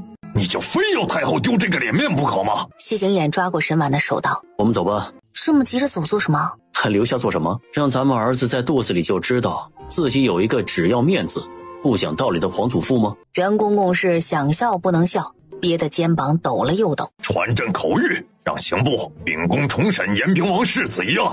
再说沈婉和谢景琰出了御书房，两人不疾不徐，闲庭信步地往出宫方向走去。杜国公府下了狱，直接吓得刑部死牢。马车徐徐在灵王府大门前停下。王爷以后可别再做这样吓人的事儿了，王爷吓坏我们这些下人就算了，王妃有孕在身，可不惊吓。陶大夫呢？陶大夫在药房。谢景琰就和沈婉去药房找陶大夫。王爷王妃怎么来药房了？可是有哪儿不舒服？来找陶大夫帮忙的。我能帮王爷王妃什么忙啊？陶大夫有所不知，你带回京的那只长命锁是胡杨长公主和长驸马亲生骨肉的，皇上让尽快把人接回京，好让他认祖归宗。只是见过他的人只有陶大夫和令郎，为了尽快把人找到，需要令郎随王爷和长驸马的人离京一趟。陶大夫当场应下，从药房离开。沈婉和谢景琰回到沐浴轩，宫里传来消息，杜国公府老夫人被押进宫，太后审问她当年谋害胡杨长公主、偷换胡杨长公主亲生骨肉的事情。杜国公老夫人矢口否认，太后一气之下让嬷嬷扇了杜国公老夫人20几巴掌，打得杜国公老夫人的脸肿成了猪头，牙都打掉了好几颗。杜国公老夫人受不住全认了。胡杨长公主也进宫了，得知从小养的不是她亲生的骨肉，胡杨长公主一时接受不了，晕死过去了。吃完午饭，沈婉在院子里走了2圈，就回屋睡午觉了。醒来，银霜就屁颠颠告诉她，王妃，刚刚胡杨长公主府的人来府里把陶大夫请去，给长公主治病了。主要还是想亲口听陶大夫说说他亲生骨肉的事儿吧。闲得没事，准备去花园转转。远远就见小厮领着宣平侯世子过来，给沈婉行了一礼，然后就去找谢景琰了。书房内，爷，宣平侯世子来了。景琰兄，我来还你兵书，放书架上就行了。我再挑几本回去看，我还得给延平王世子挑几本，也不知道他喜欢看什么书。他自己不能来挑，就是来不了，才让我帮他选的。皇上重审延平王世子的案子，方才我来还书，路上碰到延平王世子，骑马去刑部，他让我帮他选几本书，一会儿探监的时候带给他，好打发时间用。刑部抓他入狱的，是他自己去的。这日，沈婉歪在小榻上。王妃，杜国公府的老夫人19年前谋害胡杨长公主，偷换走胡杨长公主的亲骨肉的案子判了。怎么判的？杜国公府老夫人被判当众斩首，杜国公、杜国公夫人以及他们的儿女被判流放。杜国公府老夫人的娘家王家被判抄家，王家老夫人和杜国公老夫人一起斩首，其他人流放。沈婉正拉着谢景琰下棋呢。王爷、王妃，刑部判延平王世子无罪，已经放他出刑部大牢了。延平王世子被判无罪，那免死金牌是不是能还回来了？王妃，好消息啊！延平王世子被判无罪，皇上将免死金牌交给延平王，延平王把免死金牌送归云家，还把清河县主许给了大表少爷。云老太爷高兴得合不拢嘴，可得收好了呀，不能再丢了。我以后随身带着，走哪儿都带着，那会丢得更快。这日天气晴好，王妃，四姑娘来了。这些日子没见，四妹妹怎么清瘦了？这些天四太太忙着给世子爷准备聘礼和喜宴，四老爷说姑娘要不了几个月就要出阁，让四太太趁机多教教姑娘，然后太太出府采买，盘账看账都把姑娘带上，姑娘跟着太太从早忙到晚。这些天四婶累坏了吧？虽然忙，但我娘忙得可高兴了，我也跟着学了不少东西。没几天，大哥就迎娶淮安郡主过门了。四妹妹今儿来，可是找我有什么事？之前袁家办喜事，不是请了王府的御厨吗？我娘让我来问问，能不能让御厨也去侯府给喜宴掌勺。哎呀，我怎么把这事给忘了？沈婉当即看向银霜，一会儿你去找李御厨，让他去侯府帮忙。可还有别的事儿需要我办的？没了，府里迎来送往的人手不够，大哥请了宣平侯世子他们帮忙，我娘也请了舅母和表妹忙着招呼宾客。喜宴已经筹备差不多了，喜帖今儿也都发出去了。那就好，倒是沈巍有些欲言又止，有什么话不好跟我说的？大哥似乎有心事，这几日总是喝酒，昨晚还在屋顶上喝到半夜。我娘让四哥问大哥，什么也没问出来。大伯父说不用管大哥，但我娘实在不放心，大哥是不是对这桩亲事不满意，不愿意成亲？没找大哥的跟班小厮打听吗？找小厮打听了，但小厮也不知道，只说昨儿大哥从军营回来的路上，看到一迎亲队伍对着那花轿失神了好半天，然后一整个下午心情都不怎么好，晚上喝酒喝到后半夜，看着别人的花轿失神，还情绪低落，把自己灌醉，那是谁家的花轿啊？小厮觉得大哥反常，还特地打听了下，好像是什么街上一个卖豆腐的姑娘嫁南街的打铁匠。父亲说不用管大哥，10有8九是大哥在军营挨训斥了。才心情不好喝酒的，让四婶不用担心。又在花园里赏了会儿花，沈巍才离开。沈婉回到莫玉轩，在想什么？今儿四妹妹来王府，说我大哥这些日子总是喝酒，像是有心思。你知不知道我大哥为什么这么反常？你最近都没见过我大哥，怎么会知道呢？别多想了，吃饭吧。啊？怎么不加菜吃啊？我口味恢复了。你不害喜啦？晚上再告诉你。我让小厨房再做2道你喜欢的菜送来。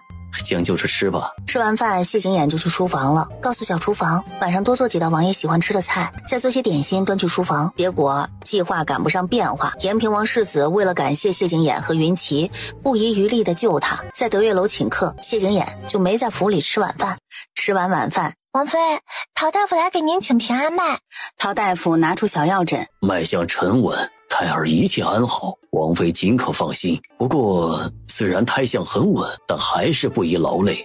沈婉还要去花园，王妃上午已经去花园转了半天了，还是别去了，万一累着了可怎么好？我这才3个月，走那么点路，哪里就累到我了？后期还要多走走，方便生产。陶大夫特意叮嘱，肯定王妃有些累着了，今天就别去花园，明儿再去。再者天色也晚，沈婉就没去花园了，改在院子里欣赏晚霞了。院子里要是有个秋千就好了，坐在秋千上赏着晚霞，想想就惬意。明日让周管事带人来搭个秋千。沈婉在院子里赏了好一会儿的晚霞，天色暗了，方才回屋。这时候一阵熟悉的脚步声传来，谢景琰回来了。你这是喝了多少酒啊？没喝多少，就半坛。你放开我，我要泡澡了。一起。哎，熏死人了！你快去洗澡。谢景琰还算听话，只在沈婉唇上亲了下，就转身出去了。等了好一会儿，谢景琰方才回来。沈婉正准备翻身问他，他就从身后将他抱住，亲他脖子。干嘛？已经满3个月好几天了，已经可以。还是再过几天吧。我问过陶大夫了，只要轻点儿，不会伤到孩子。不等他反应过来，铺天盖地的吻落下来。那你轻点，温柔缱绻，一世旖旎。转眼就到沈都迎娶淮安郡主过门的日子，怎么只大表哥来了？表妹呢？原来是一起的，结果出门的时候发现落了东西，非要亲自回去取，让我先来。不过应该也快到了。迈步进侯府后，沈婉就看到延平王世子、唐泽和陆成他们在了。还没谢过嫂夫人。延平王世子谢我什么？多谢林王妃当日及时赶到右相府，救下程大姑娘一命，她才能给我作证，证明我是无辜的。这话听前面一部分就行了。好在这时候陈大少爷和云墨来了，也不知道安王府会出什么难题考验沈兄。安王世子可难缠得很，沈兄想轻松就把淮安郡主娶回来，可不容易呀。可惜分身乏术，不然我还真想去看看。沈兄将来不会真做安王世子吧？再说沈婉和云墨进了内院，往清辉院走去。喜宴宾客多，你有孕在身，灵王怎么让你回来了？大哥成亲，我肯定得回来。再者，也有些日子没回来，给祖母请安了。父亲让祖母在佛堂静养，效果果然好。祖母比上回见精神了不少。难为你爹军务繁忙，还操心祖母的身子骨。沈婉和云墨坐了会儿，沈巍就来了，沈英也回来了。只你一个人回来了？靖王陪我回来的，他在前院，一会儿再来给祖母请安。还没恭喜云家呢，云大少爷总算是得偿所愿，延平王府答应把清河县主嫁给他。等我大哥成亲，还请靖王妃赏脸去云家喝杯喜酒。沈英笑了一声，然后看向沈婉。我知道大姐姐一心为云家，但大姐姐和灵王为了帮云大少爷求娶清河县主，连伪造免死金牌这样的事情都敢做，就一点都不怕牵连平阳侯府吗？奉劝二妹妹一句，出门不带脑子，也别带嘴了。你谁告诉你当日云家拿来救延平王世子的免死金牌是假的？免死金牌是真是假，皇上和太后分不清楚吗？你让靖王伪造一块假的试试，看能不能让他脖子上的脑袋搬家。祖母，你看大姐姐她理直气壮的态度，再不管束，迟早有捅破天的时候。平常你们闹腾就算了，今儿府里办喜宴，还不安生？又喝了一盏茶，就陆陆续续有宾客来了。沈婉托他们帮四太太招呼大家，然后就去花园了。见有鱼饵，云蕊喂鱼碗，喂着喂着突然有些内急，带着丫鬟戴帽往茅房方向走去。好一会儿不见云蕊回来，怎么去这么久还没回来？奴婢去找找二表姑娘。哎，那好像是戴帽。等戴帽回来，怎么就你回来了？你主子呢？姑娘没回来吗？你不是寸步不离的跟着二妹妹的吗？刚刚奴婢随姑娘过来，碰到一姑娘和她丫鬟在草蔓里找些什么东西，二姑娘就问了句他们在找什么。那姑娘丢了只耳坠，二姑娘就帮她一起找。奴婢怕二姑娘迟迟不回去，王妃和大姑奶奶会担心，就让姑娘先回去了。姑娘不会有事吧？沈婉赶紧让银霜带人去找，然而银霜才出凉亭，就看到云蕊过来。王妃不用去找了，二表姑娘回来了。你跑哪儿去了？没去哪儿，就是不小心迷路了。茅房离得又不远，就一条岔道，怎会迷路呢？二表姑娘后背沾了些灰土，头发也有些，连忙伸手帮着拍干净。这边云蕊想死的心都有了，那边延平王世子和唐泽他们忙着招呼宾客。陆程呢？我已经好半天没看到他了。他方便去了，不过去了有2刻钟了。又过了一会儿，陆程才回来。再不回来，我都要担心你是不是掉茅坑里去了。等陆程过来，延平王世子就发现他嘴唇破了，而且很明显是被人咬破的。谁咬的？没人咬。你还不知道陆程？他从来敢做敢当，他说没人咬他，那肯定是不小心磕谁牙上去了。云奇走过来，云奇看到他的脸，吩咐小厮道：带宣平侯世子下去洗把脸。我的脸有脏东西？脏东西倒没有，就是过于招摇了些。陆程猛然想起方才在假山里堵那姑娘时，那姑娘见到他，仓皇之下朝他塞过来，好巧不巧地亲在了他右边脸上。花园内，沈婉在云墨云蕊的陪同下歇够了，方才从凉亭出去。四姑娘，再有1刻钟花轿就要到了，可以去前院了。花轿缓缓停下，跨火盆迈马鞍，李成送入洞房。王妃，世子爷把自己喝吐了。怎么会喝吐呢？我娘让小厮给大哥准备的是水啊，四太太给世子爷准备的冷开水，世子爷让小厮全换成了酒，王爷又给世子爷挡酒，世子爷都不让。大哥怎么回事啊？四婶怕他大喜日子喝醉，特地将酒换成水，大哥却偏要换回酒，宁愿把自己喝到吐。大哥是想在自己洞房花烛夜醉得不省人事吗？你去看看淮安郡主。越想，沈婉心里越不安。等大家走差不多了，沈婉才去找谢景琰。怎么没多待一会儿？可是累着了。沈婉摇了下头。那边沈静送右相出府。时辰不早了，你先送婉儿回去吧。谢景琰扶沈婉坐上马车，有事要问你。什么事？你和我大哥是不是有事瞒着我？怎么这么问？我大哥在自己大喜之日把自己喝吐3回，不愿回新房。我是他亲妹妹，我能觉察不出来我大哥有问题吗？哎，你别瞒着我了。你大哥不让我告诉你。你不告诉我，那我现在就回去问大哥。你知道也没什么用，你大哥有意中人，但不是淮安郡主。这怎么可能呢？所以那天你进宫被皇上打，是想请皇上收回赐婚圣旨啊？我大哥为了见淮安郡主，还专程去了怀州，怎么会没喜欢上淮安郡主呢？缘分的事儿谁也说不准，你大哥有机会退婚的，是他自己不退的。为什么？你大哥回京迟了，他中意的那姑娘许给别人了，也是这个月出阁。难怪他大哥会在大街上看着别人的迎亲花轿失神。然而更糟糕的还在后面呢。回到莫玉轩，王妃之前让冬儿去看淮安郡主，冬儿去了，但淮安郡主的丫鬟拦在门外不让冬儿进去。冬儿觉得奇怪，就绕到屋后窗外偷看了一眼。偷看到什么了？冬儿听到淮安郡主的丫鬟劝淮安郡主别哭了，眼睛哭肿了，被世子爷看到不好。大哥没喜欢上淮安郡主，淮安郡主也不想嫁给他大哥，却被他们用圣旨赐婚硬给绑到了一处。还有什么？一起禀告。方才回来的时候，奴婢和爷说在马车里瞧见二表姑娘从侯府的西角门出的府。听春儿说，二表姑娘进府的时候戴上了面纱，过了28门才摘下来。沈婉为自己好心办坏事郁闷。别多想了，睡觉吧。啊，我大哥没喜欢上淮安郡主，那他喜欢上谁了？这个已经不重要了。可我想知道。你大哥自己都不知道那姑娘是谁。我大哥不知道自己喜欢的姑娘是谁。听你大哥说，他和那姑娘是在怀州去偷见淮安郡主之前遇上的。他也是京都人，两人约好了每日逢6在护国寺碰面，只是再见时两人都有婚约在身了。你大哥怕自己忍不住去见她，就没问她是谁府上的姑娘。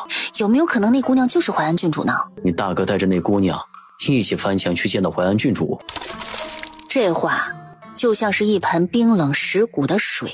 夜深了，该睡觉了，别再多想了啊！睡得晚起得晚，吃完醒来时已经日上3竿。王妃，世子爷来了。大哥来了。新婚第2天，大哥不在府里陪着淮安郡主，跑灵王府来做什么？沈度脚步飞快，3两步上台阶，给迎面走来的谢景琰一个熊抱。从今天起，你就是我亲兄弟了。我呢？弟妹，大哥是昨天酒喝多了还没醒吗？大哥从来没像现在这么清醒过。我娶的人就是她，她嫁的人就是我，她就是淮安郡主，淮安郡主就是她。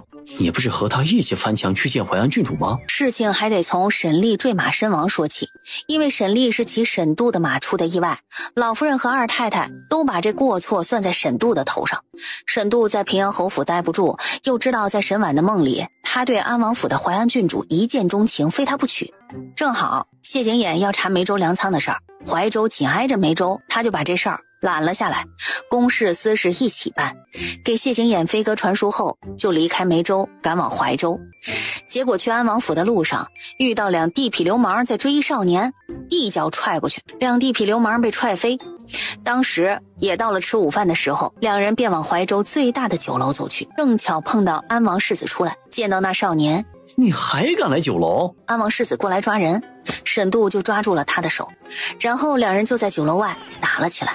那少年怕他把安王世子打出好歹来，把他拽走了。那少年说他姓安。你知不知道安王府在哪儿？你要去安王府啊？你去安王府做什么？有点事。你还是别去了。为什么？你刚刚打的就是安王府世子，你去安王府是自投罗网。我没想从大门进安王府。不从大门进安王府，但是你要偷溜进去吗？万一被抓住，你会被打死的。知道我是去做危险的事，那你还跟着我？你救了我，我不能眼睁睁看着你去送死。你带上我，说不准到时候我能帮上你的忙。到了安王府墙外，他身子一跃就进了安王府。那少年也进去了，进了内院。少年问他到底来安王府做什么？只是好奇淮安郡主长什么模样，来看一眼。你为什么要好奇淮安郡主长什么模样？我来看看淮安郡主生的是什么倾城之貌，让我对她一见钟情，非她不娶。他们到了后院，在凉亭里看到一面带轻纱坐在那里抚琴的淮安郡主，那琴弹的实在叫人不敢恭维啊。从安王府出来没一会儿，就碰到安王府小厮，少年抓住他就跑，甩开安王府小厮后，少年陪他逛怀州。到傍晚时，少年准备离开，偏巧这时梅州的刺客追到怀州了，要杀他灭口。打斗之时，少年头上的玉冠被刺客的剑劈碎，沈度才知他是女儿身，姿容清绝，见之忘俗，他一见钟情了。过不多久我会去京都，到时候我们再互过4见吧。沈度第二天就去梅州，在梅州耽搁了好些天，才快马加鞭回京。结果回京当天，收到皇上圣旨赐婚，时隔数日再见，好像突然就没话说了。我定亲了，恭喜！你喜欢他吗？他文武双全，家世好，人品好，我会喜欢他的。你呢？你喜欢他吗？他品貌无双，琴棋书画、诗词歌赋样样精通，我也会喜欢他的。你什么时候出嫁？下个月。你呢？我也下个月成亲。两人没再说话，最后那姑娘忍受不住转身走了。昨日她大婚，她不想面对和淮安郡主的洞房花烛夜，她选择了逃避。但凡敬她酒的，她来者不拒，最后醉醺醺的被扶回去。扶她去书房。宿醉醒来，她可以不和淮安郡主圆房，但她不能不陪她去给长辈敬茶。她往内屋走，正好碰到一姑娘从房间里出来。你怎么从我房间里走出来？你怎么在平阳侯府？我是平阳侯世子，我不在这里，我在哪儿？我是淮安郡主。你为什么不告诉我？你就是淮安郡主。你不知道我就是淮安郡主，当着我的面说你会对我一见钟情，非我不娶。我告诉你我就是淮安郡主，那多尴尬啊！那日在安王府的不是淮安郡主，那是谁？那是我表妹。陪淮安郡主敬完茶，他就迫不及待来找谢景琰，把这个好消息告诉他。哎，我那顿打挨得真冤呐！改日我请客，再当面好好向你道谢。说完这一句，沈度就告辞了。你和你大哥不愧是亲兄妹，你大哥这事儿，你准备怎么补偿我？亲兄弟明算账，你们俩亲兄弟的事儿，我一个弟妹不便掺和。然而才转身就被谢景琰打行抱了起来。这厮要做什么？不言而喻。我要去逛街。明日我陪你逛街。直接将他的嘴堵住了。沈婉醒来已经是午后了，答应第二天陪他逛街，晚上便没再折腾他。翌日吃过早饭，沈婉和谢景琰就一起出了王府。马车在街头停下，德月楼2楼包间，延平王世子见陆成脸喝得通红。他这是喝了多少酒啊？这是第6壶了。他怎么又喝闷酒了？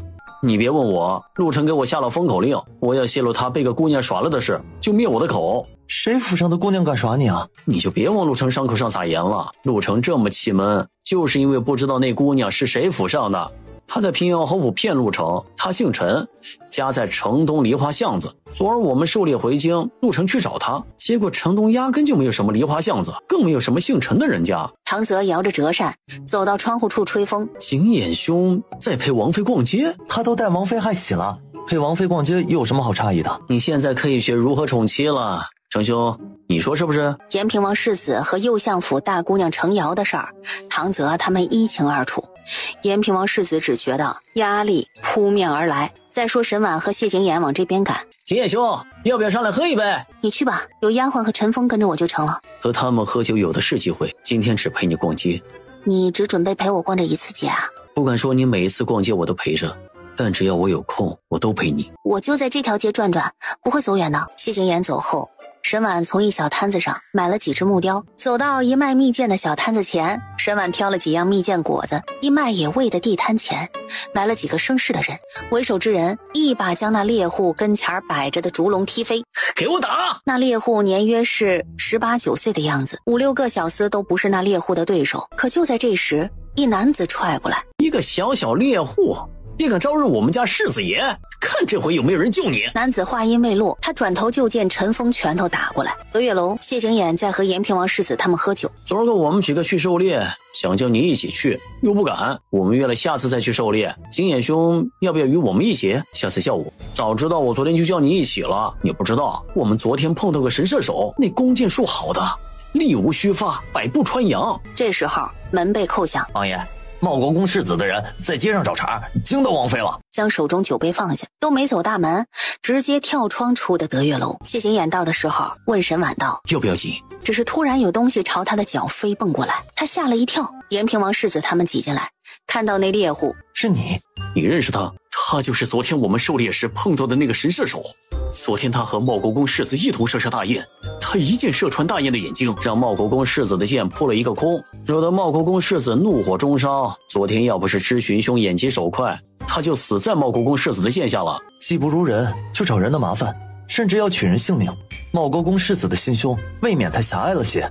哼，都说吃一堑长一智，延平王世子这爱管闲事的毛病是不准备改了。给本王的王妃赔礼道歉。让本世子道歉，就看你灵王有没有这个本事了。他拳头一紧，就朝谢景琰挥过来，不过没到谢景琰跟前，就被延平王世子拦下了。就这样，茂国公世子和延平王世子打了起来。长驸马骑马过来，看着拥堵的人群，怎么回事啊？茂国公世子不敢说，那我可就替你说了。将昨天狩猎发生的事告诉长驸马。昨日茂国公世子被我们逼着放了这猎户，今日又找他的茬，还惊吓到了林王妃，给林王妃赔礼。是他们多管闲事在前，哎呀，我肚子好疼，怕是动胎气了。落水、遇刺、坠崖都没事的人，被兔子惊了下就动胎气，骗谁呢？小的不该找猎户的麻烦，进而到林王妃，还请林王妃恕罪。我御下不言，回去一定严加管教。长驸马看向那猎户，吩咐茂国公世子道：将他的猎物都买下来。丢下这一句，长驸马就骑马走了。唐泽看向那猎户：你要找的人找到了吗？猎户摇头：茂国公世子睚眦必报，我们越护你，他越不会放过你，你还是趁早离开京都吧。再说茂国公世子，把这些都给我扔了。长驸马也真是的，延平王世子杀了他儿子，他不仅不记恨延平王世子这些人，还向着他们。要世子爷您给林王妃赔礼道歉，延平王世子护着那猎户也不可能一直护着，等他们走了，小的让人把那猎户抓来，让世子爷您好好消消气儿。茂国公世子示意小厮附耳过来，低声吩咐了几句，再把事情办砸，提着脑袋回来见我。那边猎户道谢完，背上弓箭就走了。这猎户的眉眼也和你很像啊。你看的是不是过于仔细了？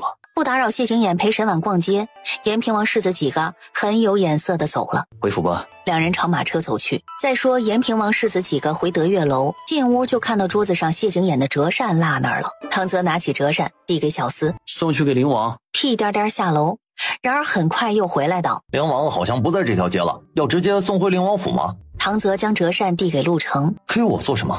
你不是要去灵王府吗？你怎么知道我要去灵王府啊？这还用说吗？那姑娘是平阳侯府的客人，你想知道她是谁，不好找沈兄帮忙，只能找林王妃了。马车突然停了下来。马车怎么停了？属下去看看。不多会儿，陈峰就骑马回来。是成王府永安郡主拦下了刑部尚书徐大姑娘的马车。成王世子这2日病情突然加重，永安郡主就想买幅画让他高兴，偏巧去画铺迟了一步。成王世子最喜欢的画师的画被徐大姑娘买走了，永安郡主就想拿一幅更贵的画，请徐大姑娘忍痛割爱。派人去成王峰地查铁矿的事了吗？早派去了。有消息吗？谢景琰摇头。很快马车就回到灵王府。王爷王妃回来了，方才宫里派人送来不少贡果，已经送去莫雨轩了。陶大夫呢？陶大夫在药房。药房内，王爷王妃怎么来了？知道沈婉在街上受惊了，陶大夫连忙让沈婉坐，给他把脉。没看出来受惊，王妃怎么受惊的？银霜巴拉巴拉把沈婉逛街被只兔子吓到的事儿告诉陶大夫。没事，王妃好得很。从药房出来，刚刚周管事话还没说完，王爷王妃就走了。周管事让奴婢告诉王妃一声，明儿是陶老夫人的寿辰。我记得库房里有一对万寿簪，把它找出来，再挑一只适合陶老夫人佩戴的玉镯，明儿送去。回到墨玉轩，沈婉就看到宫里送来的贡果了，再挑些贡果，明儿一并送去陶家。这2筐贡果，王爷王妃肯定吃不完，坏掉了可惜，要不再送些去云家。送半筐去云家，剩下半筐送去侯府。吃完午饭，沈婉歪在小榻上看自己买回来的几双虎头鞋，打了好几个哈欠，方才上床午睡。才睡了不到半个时辰，王妃怎么就醒了？这被子晚上睡还行，白天太热了。奴婢给王妃换成更薄的被子，王妃再睡会儿。不睡了。王妃，云家二表姑娘派丫鬟来给您送东西来了。很快，云蕊的贴身丫鬟戴帽就进来了。二姑娘得了一些洒金笺，知道王妃喜欢，她让奴婢给王妃送来。沈婉看了银霜一眼，银霜就拿了个荷包，赏戴帽。你主子进来有没有什么不对劲的地方？没有啊，姑娘进来是有些不对劲，不时的就走神发呆，但姑娘说是太无聊了，奴婢劝她出府逛街，她也不肯。侯府喜宴那日，她从角门离开，是在躲谁啊？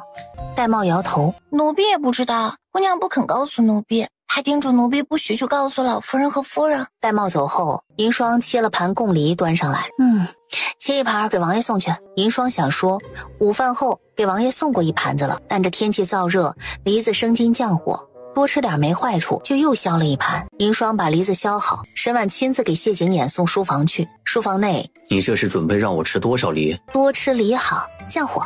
可为夫觉得吃你比吃梨降火效果更好。这时候门被叩响，进来。王爷，您将折扇落在了德月楼，刚刚宣平侯世子给您送来了。宣平侯世子人呢？他都亲自送折扇来灵王府了，怎么没来墨雨轩？宣平侯世子袁绍亲自给王爷送来，似乎还有事找王爷王妃。他看到二表姑娘的丫鬟戴帽，问奴婢戴帽是谁的丫鬟。奴婢告诉他之后，宣平侯世子就骑马去追戴帽去了。宣平侯世子追戴帽，云蕊躲的不会是宣平侯世子吧？沈婉看看扇子，又看看谢景琰，这是你的折扇吗？这是陆城的折扇，应该是接着追丫鬟，给错了。这是有多着急去追他表妹的丫鬟啊？沈婉回屋看了半本书，海棠才回来。王妃，世子爷和华安郡主来了。大嫂，大伯哥，为什么这么喊你啊？回头再告诉你。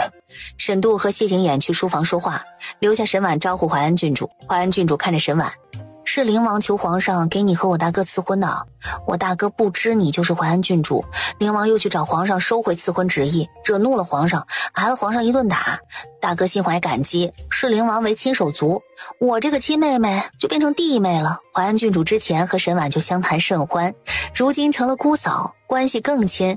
待了小半个时辰，沈度就进来了，在门口就听到你们在笑，在聊什么？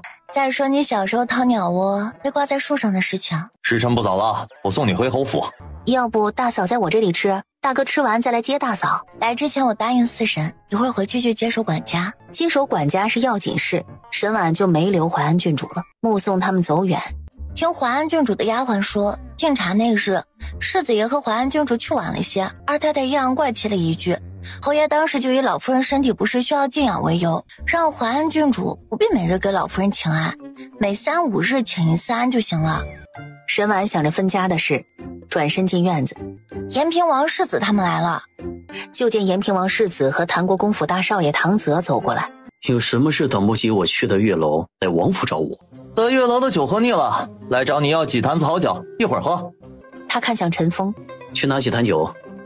王爷，宣平侯世子来了。陆成把手里的折扇递给谢景琰，昨儿送错折扇了，我来还折扇。几人去书房喝了盏茶，时辰差不多就去德月楼了。屋内，沈婉歪在小榻上吃果子，寿礼送去了。陶老夫人收到王妃送的寿礼，很高兴，直说贵重不敢收。陶大夫说是王爷王妃的一番心意，陶老夫人这才收下。王妃，陶大夫来了，请陶大夫去正堂等我。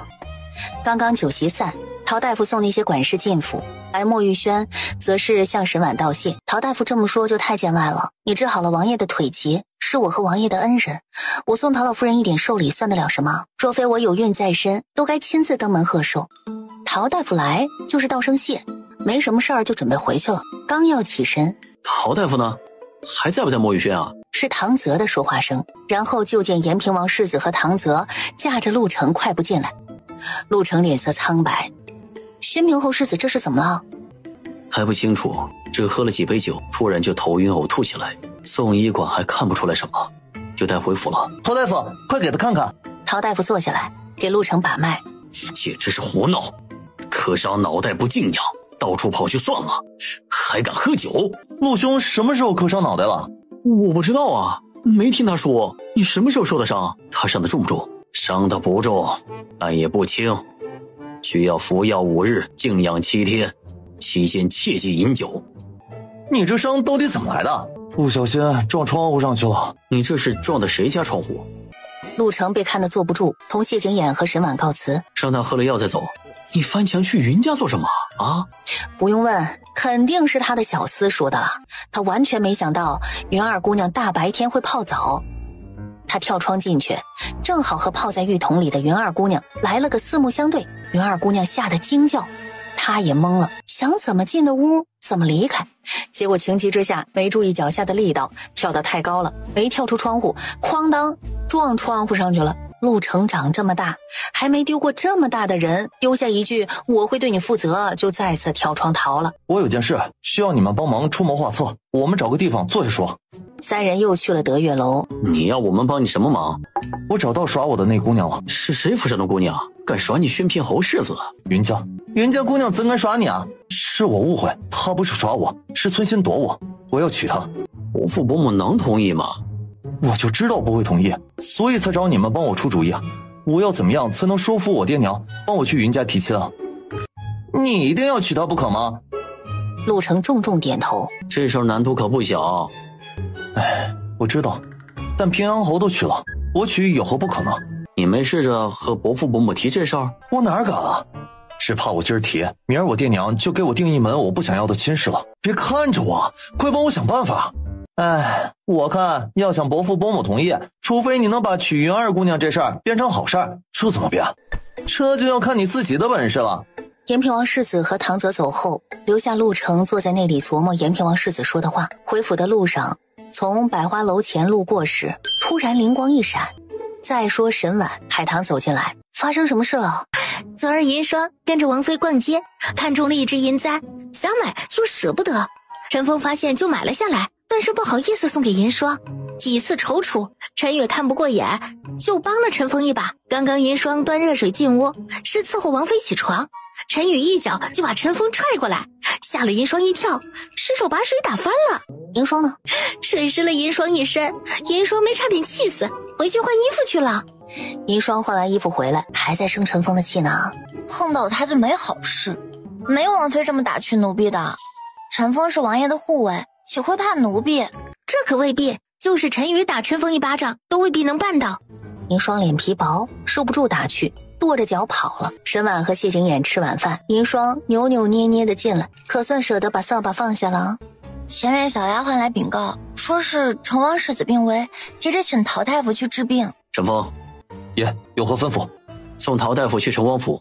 陈峰领命退下。陈峰送陶大夫去成王府已经是傍晚时分了。当时某位爷已经从书房回来，将还在看书的沈婉抱上床，结果刚把沈婉放下，准备欺山而上，窗户突然被叩响。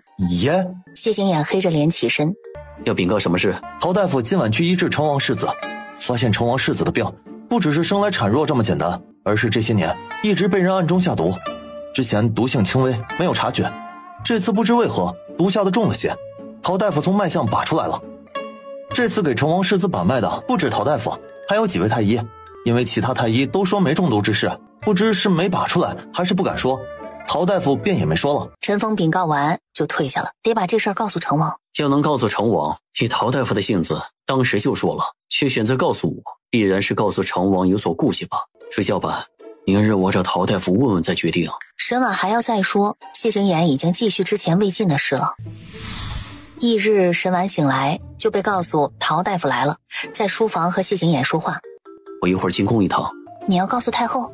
告诉皇上。成王世子被人下毒，不告诉成王这个亲爹，也不告诉太后这个亲祖母，而是告诉皇上。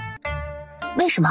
回头你就知道了。吃完早饭，谢景琰就进宫了。王妃，成王世子病危，皇上找钦天监算了一下，说成王世子的生机在护国寺。太后知道后，当即就让成王送成王世子去护国寺静养了。吃完午饭，谢景琰才回来。这会儿才回来，你可吃午饭了？在宫里吃过了。陪皇上吃的？陪岳父大人吃的。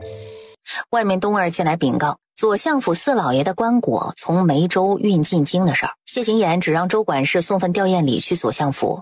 沈婉午睡起来，王妃，皇后被皇上训斥了。皇后犯什么事儿了？皇后请皇上给自己兄长宋四老爷赐福棺椁，惹怒了皇上，然后就被皇上给训斥了。宋四老爷去梅州查案，不信梅州有地震，去花楼找乐子，被倒塌的横梁打死，丢进朝廷颜面了。皇上没追究左相府，宋皇后还不知足，还想皇上赐棺椁。转眼4天过去了。王妃，这是今儿早上宫里送来的新鲜杨梅，小厨房用盐水浸泡过，又用糖腌制，还冰镇了会儿，很是消暑开胃，您快尝尝。当即伸手拿了一颗，带着杨梅去书房找谢景琰。我还以为你不会再给我送吃的了。宫里特地给你送的杨梅就这一盘子，肯定要端来给你尝尝啊。不会很酸吧？甜的。谢景琰这才张开嘴，没骗你吧？然后第3颗就塞了过来，汁水一开，差点酸炸裂。谢景琰把沈婉拽入怀中，让沈婉也体会了一下那股子把人酸冒烟的感觉。下次还捉不捉弄我了？我还不是跟你学的吗？我几时这样捉弄过你？你忘了？你和我大哥拿酸李子骗我说好吃的事。你还真是君子报仇10年不晚呢。这时候门被叩响。爷，您要的弓箭取来了。进来。你要弓箭做什么？明日和你大哥他们去狩猎。那你可要小心点儿。这时候窗户叩响。爷，属下回来复命。那烈虎儿子可确定是胡杨长公主和长驸马的亲生儿子？那烈虎儿子身上有长驸马说的胎记，已经确定身份。不过什么？属下们赶去，并未接到人，是和抱养胡杨公主亲生儿子的烈虎夫妇确认的身份。听那烈虎夫妇说，陶大夫救了烈虎的命，烈虎儿子将从小佩戴的长命锁当做枕巾抵给陶大夫后，是做什么都提不起精神，烈虎就让他带上枕巾进京找陶大夫了。算日子，我们出发的时候，可能胡杨长公主的亲生儿子就已经进京了，但属下问了周管事，这些日子除了成王府，并没有什么人来找过陶大夫。不会进京路上出什么事儿了吧？应该不会。听那猎户说，胡杨长公主的亲生儿子会些拳脚功夫，5、6个小厮一起上都打不过他，尤其一手弓箭术贯尸穿杨，只要被他盯上的猎物就没有逃得掉的。这人怎么听着那么耳熟啊？一个猎户的身影从脑海中闪过，上次逛街碰到的那个眉眼和你很像，被茂国公世子寻衅滋事的猎户，不会就是胡杨长公主的儿子吧？10有8九是他。唐大少爷当时劝他离京，也不知道他有没有走。属下和长驸马的人虽然没有接到人，但把收养胡杨长公主亲生儿子的猎户夫妇和他们的女儿带进京了。进京一路并没见到他。谢景琰思忖片刻，转身在书桌前坐下，提笔蘸墨，将那猎户的容貌画了下来。我去一趟胡杨长公主府。谢景琰这一出门，午饭没回来吃，到吃晚饭才见到他人。找到人了吗？沈失踪了。失踪了？怎么会失踪呢？拿着他的画像盘问了守城将士，前些天见他进出城好几次，每次都是空着手出城，带着猎物进城，次数多了也不知道他有没有再出城。找到了他下榻的客栈，他的衣服还在客栈里，人已经好几天没回去了。是不是被茂国公世子抓起来了？我回来的时候，延平王世子和唐泽他们去找茂国公世子了。一顿饭吃了小半个时辰。王爷，胡杨长公主的亲生儿子找到了，他被打得遍体鳞伤。延平王世子和谭国公府大少爷他们把他送到了王府找陶大夫医治了。闻言，谢景琰当即起身出去，沈婉也跟着去了外院。谢景琰看向延平王世子他们，你猜我们是在哪儿找到他的？在巡城司。狩猎时，我们逼着茂国公世子放过他。在街上，长驸马给茂国公世子施压，茂国公世子当时算了，事后让手下人污蔑他偷窃，将他抓去巡城司关起来，还让巡城司好好教训教训他。巡城司是茂国公保举的，茂国公世子让巡城司教训一个猎户，那还不是把人往死里折腾？陶大夫坐下给胡杨长公主的儿子把脉，然后开药方。我给他上药，王妃回避一下。沈婉转身出门，刚出去走了没几步，就见长驸马脚步匆匆地过来。长驸马已经为儿子取好了名字，杜承安。陶大夫要给他上药，长驸马走过去，给我吧。当即把药递给长驸马，伤口抹药有些疼，疼痛时动了一下，扯动胸前的伤口，疼得牙关咬紧。杜承安睁开眼睛，下一瞬看到陶大夫，他突然激动起来，想叫陶大夫，却一阵咳嗽。先别说话，喝口水缓一缓。可算找到陶大夫您了。长驸马将长命锁给他。我的长命锁怎么在你手里？这只长命锁是你出生那天我亲自给你戴上的。安儿，是父亲对不起你。他下意识地看向他们。看着我们做什么？看你爹啊，叫爹。一时间接受不了，缓缓再叫也不迟。长驸马继续给儿子上药，这边外伤处理好，那边治内伤的药也煎好端过来了。杜承安将药一口气灌下。长驸马要带他回长公主府，但听说爹娘和妹妹都在长公主府，就愿意跟长驸马走了。翌日醒来，王爷呢？王爷一早就出府了。等吃完早饭去书房，发现谢景琰的弓箭还在书房里。沈婉把陈宇找来一问，果不其然，谢景琰是进宫去了。王妃，听说一大清早的茂国公都没上朝，拿着鞭子压着茂国公世子去胡杨长公主府请罪去了。长驸马找了19年的亲儿子，茂国公怎么敢不给个说法？胡杨长公主和长驸马很生气，但他们也不会亲自动手鞭笞茂国公世子。茂国公自己动的手，打了大概10鞭子，长驸马才将茂国公拦下。世子横行霸道，茂国公也不是第一天知道了。今日伤的是我和胡杨的儿子，才登门请罪。若只是个猎户呢，一条性命就任由他无辜枉死在巡城司吗？茂国公连连赔不是。我回去一定严加管教。弹劾茂国公教子无方的折子像雪花一样飞向皇上的龙案。刚听完皇上封杜承安为杜国公世子的事儿，外面秋儿进来道：巡城司助纣为虐，皇上免了巡城司的官。王妃，皇上下旨把宁王的封号改成了平王，还把宁王的封地给换了个地方。好端端的皇上怎么改了宁王的封号啊？改封号就算了，连封地都一并换了。宁王这是犯事了。可犯事了就不止换封号这么简单了。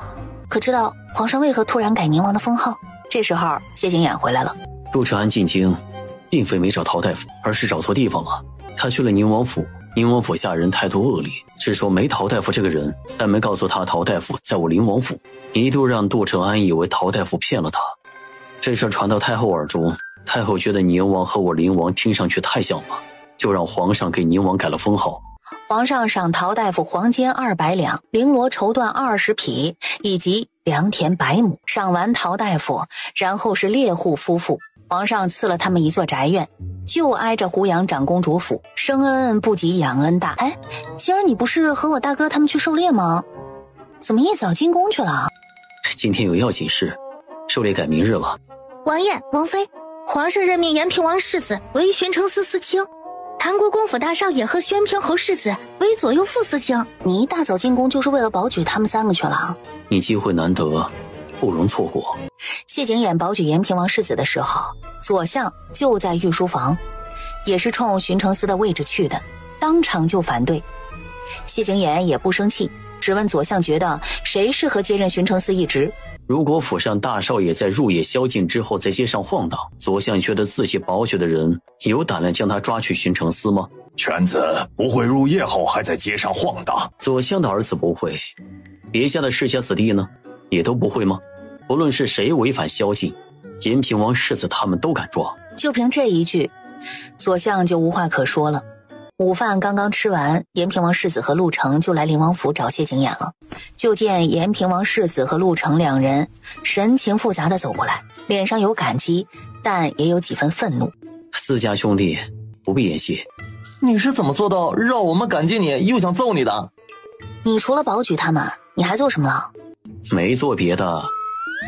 他保举我们的时候跟皇上说，我们三个平常喜欢在街上晃的，都快住街上了，还喜欢打抱不平，管闲事儿，再合适寻常司不过了。好像王爷说的也没错。告辞。去书房说话。那边唐泽也来了。你怎么现在才来？来的路上被你爹拦下了，耽误了点时间。我爹拦你做什么？你说呢？你自己这些天做了什么好事，你心里没数啊？他做什么了？他养病那几天抄了不少佛经，还偷摸去了护国寺2趟，成功让宣平侯怀疑他想出家了。你别玩过火，吓坏你爹娘，最后适得其反。回去吧，明日狩猎，后天你们就该进巡城司忙活了。翌日沈晚醒来，床上早不见谢景琰的人影了。王爷什么时候出府的？王爷和往常一般是晨起的，没晨练，吃了早饭就带陈峰出府了。王妃，右相府程大姑娘来了。这边沈晚出门，就见丫鬟领着程瑶走进来。她走上前，俯身给沈晚行礼：“程大姑娘多礼了，我正愁无聊的紧，你就来了。”我早该来向林王妃道谢的。嗨，其实你不知道，你也帮过我。我几时帮过林王妃了？我家王妃能怀上小世子，都是托了程大姑娘的福呢。听银霜说起，程瑶才想起来是有这回事儿。他让丫鬟出府买药，丫鬟回来说碰到林王妃的丫鬟买坐胎药的事儿。丫鬟当时还说林王妃就生得好看了，林王更是无人能及，这两人生的孩子得好看到什么程度。如今胡杨长公主的亲生儿子也认祖归宗了，你和延平王世子应该快要正式定亲了吧？快了。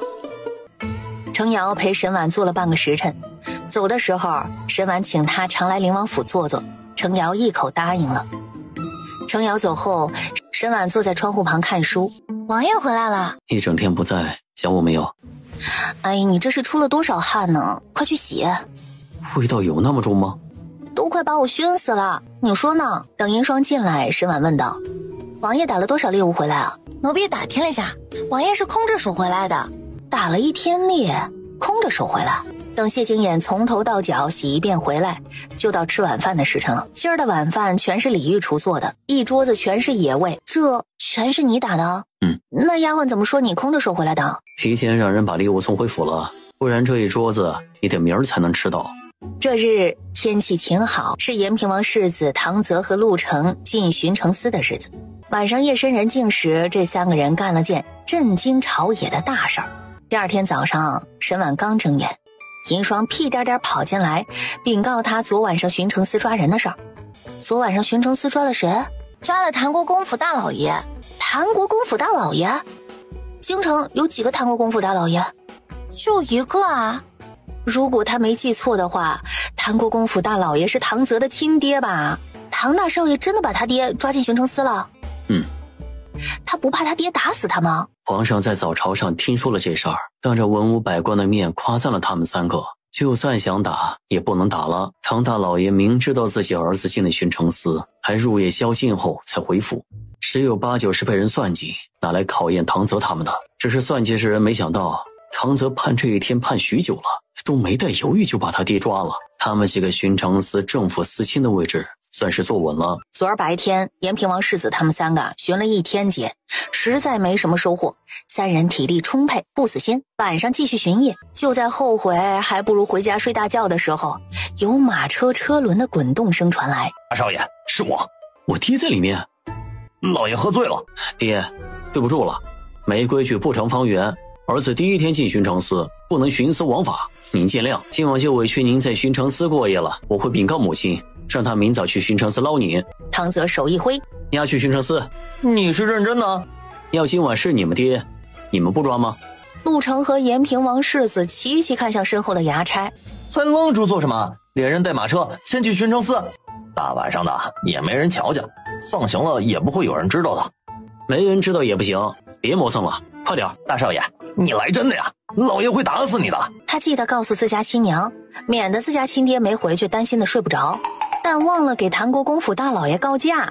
唐国公府的大老爷就无故旷朝了，今天没来，皇上就多问了一句。右相道：唐大人未曾告假，那为何没人来？回禀皇上，臣听说唐大人昨晚喝醉了，入夜宵禁后才回府，被巡城司逮了个正着，抓去巡城司了。宁王保举他们3个时，说他们谁都敢抓，臣还不信。事实证明，宁王所言确实不虚，污蔑私情，秉公执法，着实不错。倒是唐大人身为朝廷命官，明知入夜宵禁后还在街上知法犯法，理应严惩，以儆效尤。唐大人确实不应该，念在他教子有方的份上，发放1个月以示惩戒。再说唐大老爷天不亮醒来，发现自己在一个完全陌生的地方，守在门外的小厮听到动静进屋，唐大老爷才知道自己被儿子抓来巡城司了。把那孽障给我叫过来。小厮屁颠颠去传话，然后回来道：老爷，大少爷说让您安心待着，别想攀交情。唐大太太见到儿子唐泽，转身就从丫鬟手里接棍子。娘，我现在是朝廷命官，殴打朝廷命官是犯法的。哼，打朝廷命官犯法，我打自己儿子总不犯法。你有本事别回府了。那娘把爹领回去吧，我才上任要勤勉，这一日就住巡城司，不回去了。消消气，别气坏身子了。延平王世子他们在巡城司当了2天差，就到休沐了。为了感谢谢景琰保举，特地在德月楼设宴，请谢景琰吃饭，还请了沈度和程毅等人作陪。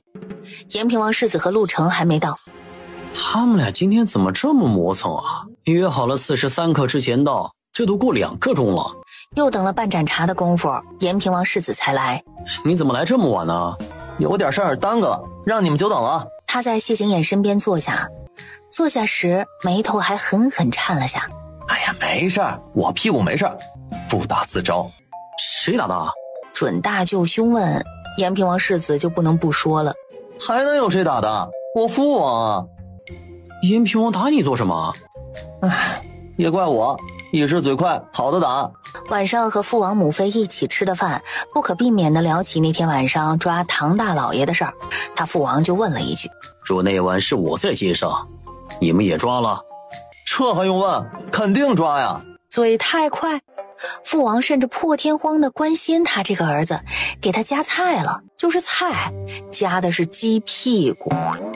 鸡屁股他能吃吗？然后就因为挑食被父王训了2句，又因为顶嘴挨了一顿鸡毛掸子。这边延平王世子诉苦完，一桌子人笑的那叫一个欢畅。哎，在楼下就听到你们的笑声了，你们笑什么呢？赤荀兄被他爹延平王找借口打了一顿，不好笑吗？你们一个个太过分了，赤荀兄挨打，你们笑得这么开怀，这不是往人家伤口上撒盐吗？好兄弟，还是你懂我。延平王世子的话被陆程闷腾声打断了。不是吧？你也挨打了？是我们3个一起干的，他们2个都要挨打，我怎么可能幸免啊？那你是因为什么挨的打？吃饭的时候，我爹倒没找我麻烦，但我吃完饭走的时候，见回廊上我娘养的鹦鹉，他和我打招呼，我就逗了他一下，鹦鹉骂了我一句，我爹出来听到，说我教唆鹦鹉骂他，然后就……这时候门外进来一小厮。大少爷，国公爷让你回去。唐泽顿时笑起来。我爹挨祖父骂了吗？老爷被骂惨了，您再不回去，老爷还得挨骂。我和你们不一样，我有祖父护着，我爹不敢打我。我挨打是因为挑食，我是因为教唆鹦鹉骂人，和抓你爹可没关系。你今天回去要不挨一顿打，我给你洗1个月的马。一顿饭外加喝酒，吃了大半个时辰才消停。吃饱喝足，有说有笑的下楼。楼上包间里，谢景烟站在窗户处，看着延平王世子他们下楼，眼神晦暗。左相府大少爷站在他身旁道：得亏灵王没机会争夺储君之位啊，就凭这些人背后的势力，再加上云家，只怕早被立为储君了，哪还有晋王和大皇子什么事儿啊？谢景烟眸光一直落在谢景琰的身上。谢景琰迈步出德月楼的时候，觉察到了2人四目相对，谢景琰只是瞥了谢景烟一眼，就迈步出门了。谢景琰往王府方向走去，一阵急切的马蹄声传来。爷，是800里加急，去打听下。是，属下这就去。谢景琰独自回府。王爷，大皇子来了。深晚午睡醒来，王爷回来了。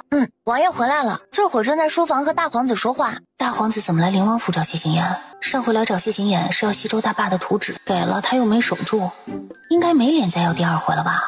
等他穿戴好出门，就看到周管事送大皇子离开的背影。沈婉抬脚去书房，门没关。大皇子来找你做什么？试探我有没有扶持八皇帝的心思，想拉拢我。那你怎么回大皇子的？我没有扶持八皇帝的想法，他要会错意算计八皇帝，那他会多一个敌人。800里加急，是西周送进京的。西周出什么事了？西周大坝被人给炸了。你说什么？西周大坝被人给炸了？皇上看到800里加急，雷霆震怒。那西周大坝附近的百姓呢？大坝平常蓄水不多，只是入夜后才炸毁的。附近的良田屋舍还是淹没了不少，死了100多人。西周在800里加急里说，大坝是西凉细作炸的。西凉吃饱了撑着，来炸我大楚一个防不住洪水的堤坝。王爷，皇上传召您进宫。不用问，肯定是为了西周大坝的事儿，当即起了身。但谢景琰和大皇子听说了这事儿，第一时间就赶进宫，在停马场碰上。晋王好大的胆子，炸毁西周大坝，嫁祸西凉。大皇子纵容手底下的人私卖朝廷储备粮，事情败露就火龙烧仓。难道大皇子就没发现父皇近来对你多有不满吗？我岂敢不吸取教训，做这样明目张胆之事？如此说，西周大坝真的是西凉细作炸毁的了？那这西凉细作未免太善解晋王之意了。就在这时，一阵马蹄声传来，两人侧头就见谢景琰骑马过来了。他怎么也进宫了？是父皇传召他进宫的，别你我斗个你死我活，最后叫灵王坐收了渔翁之利。晋王在担心什么？六皇帝在6年前就已经被踢出局了，就算你我斗个两败俱伤，坐收渔翁之利的也不会是六皇帝，除非当年陈妃的案子另有隐情。御书房，皇上，您喝杯茶消消气儿。西周大坝就算不被炸毁，过几日也就被洪水冲垮了，总归保不住。父皇又何必这么大动肝火？你去西周查这个案子？不去。皇上把这案子交给灵王您，是对灵王您寄予厚望啊！对我寄予厚望？什么厚望？要立我为储君吗？朕看你不想要储君之位，是想要朕赏你一顿板子。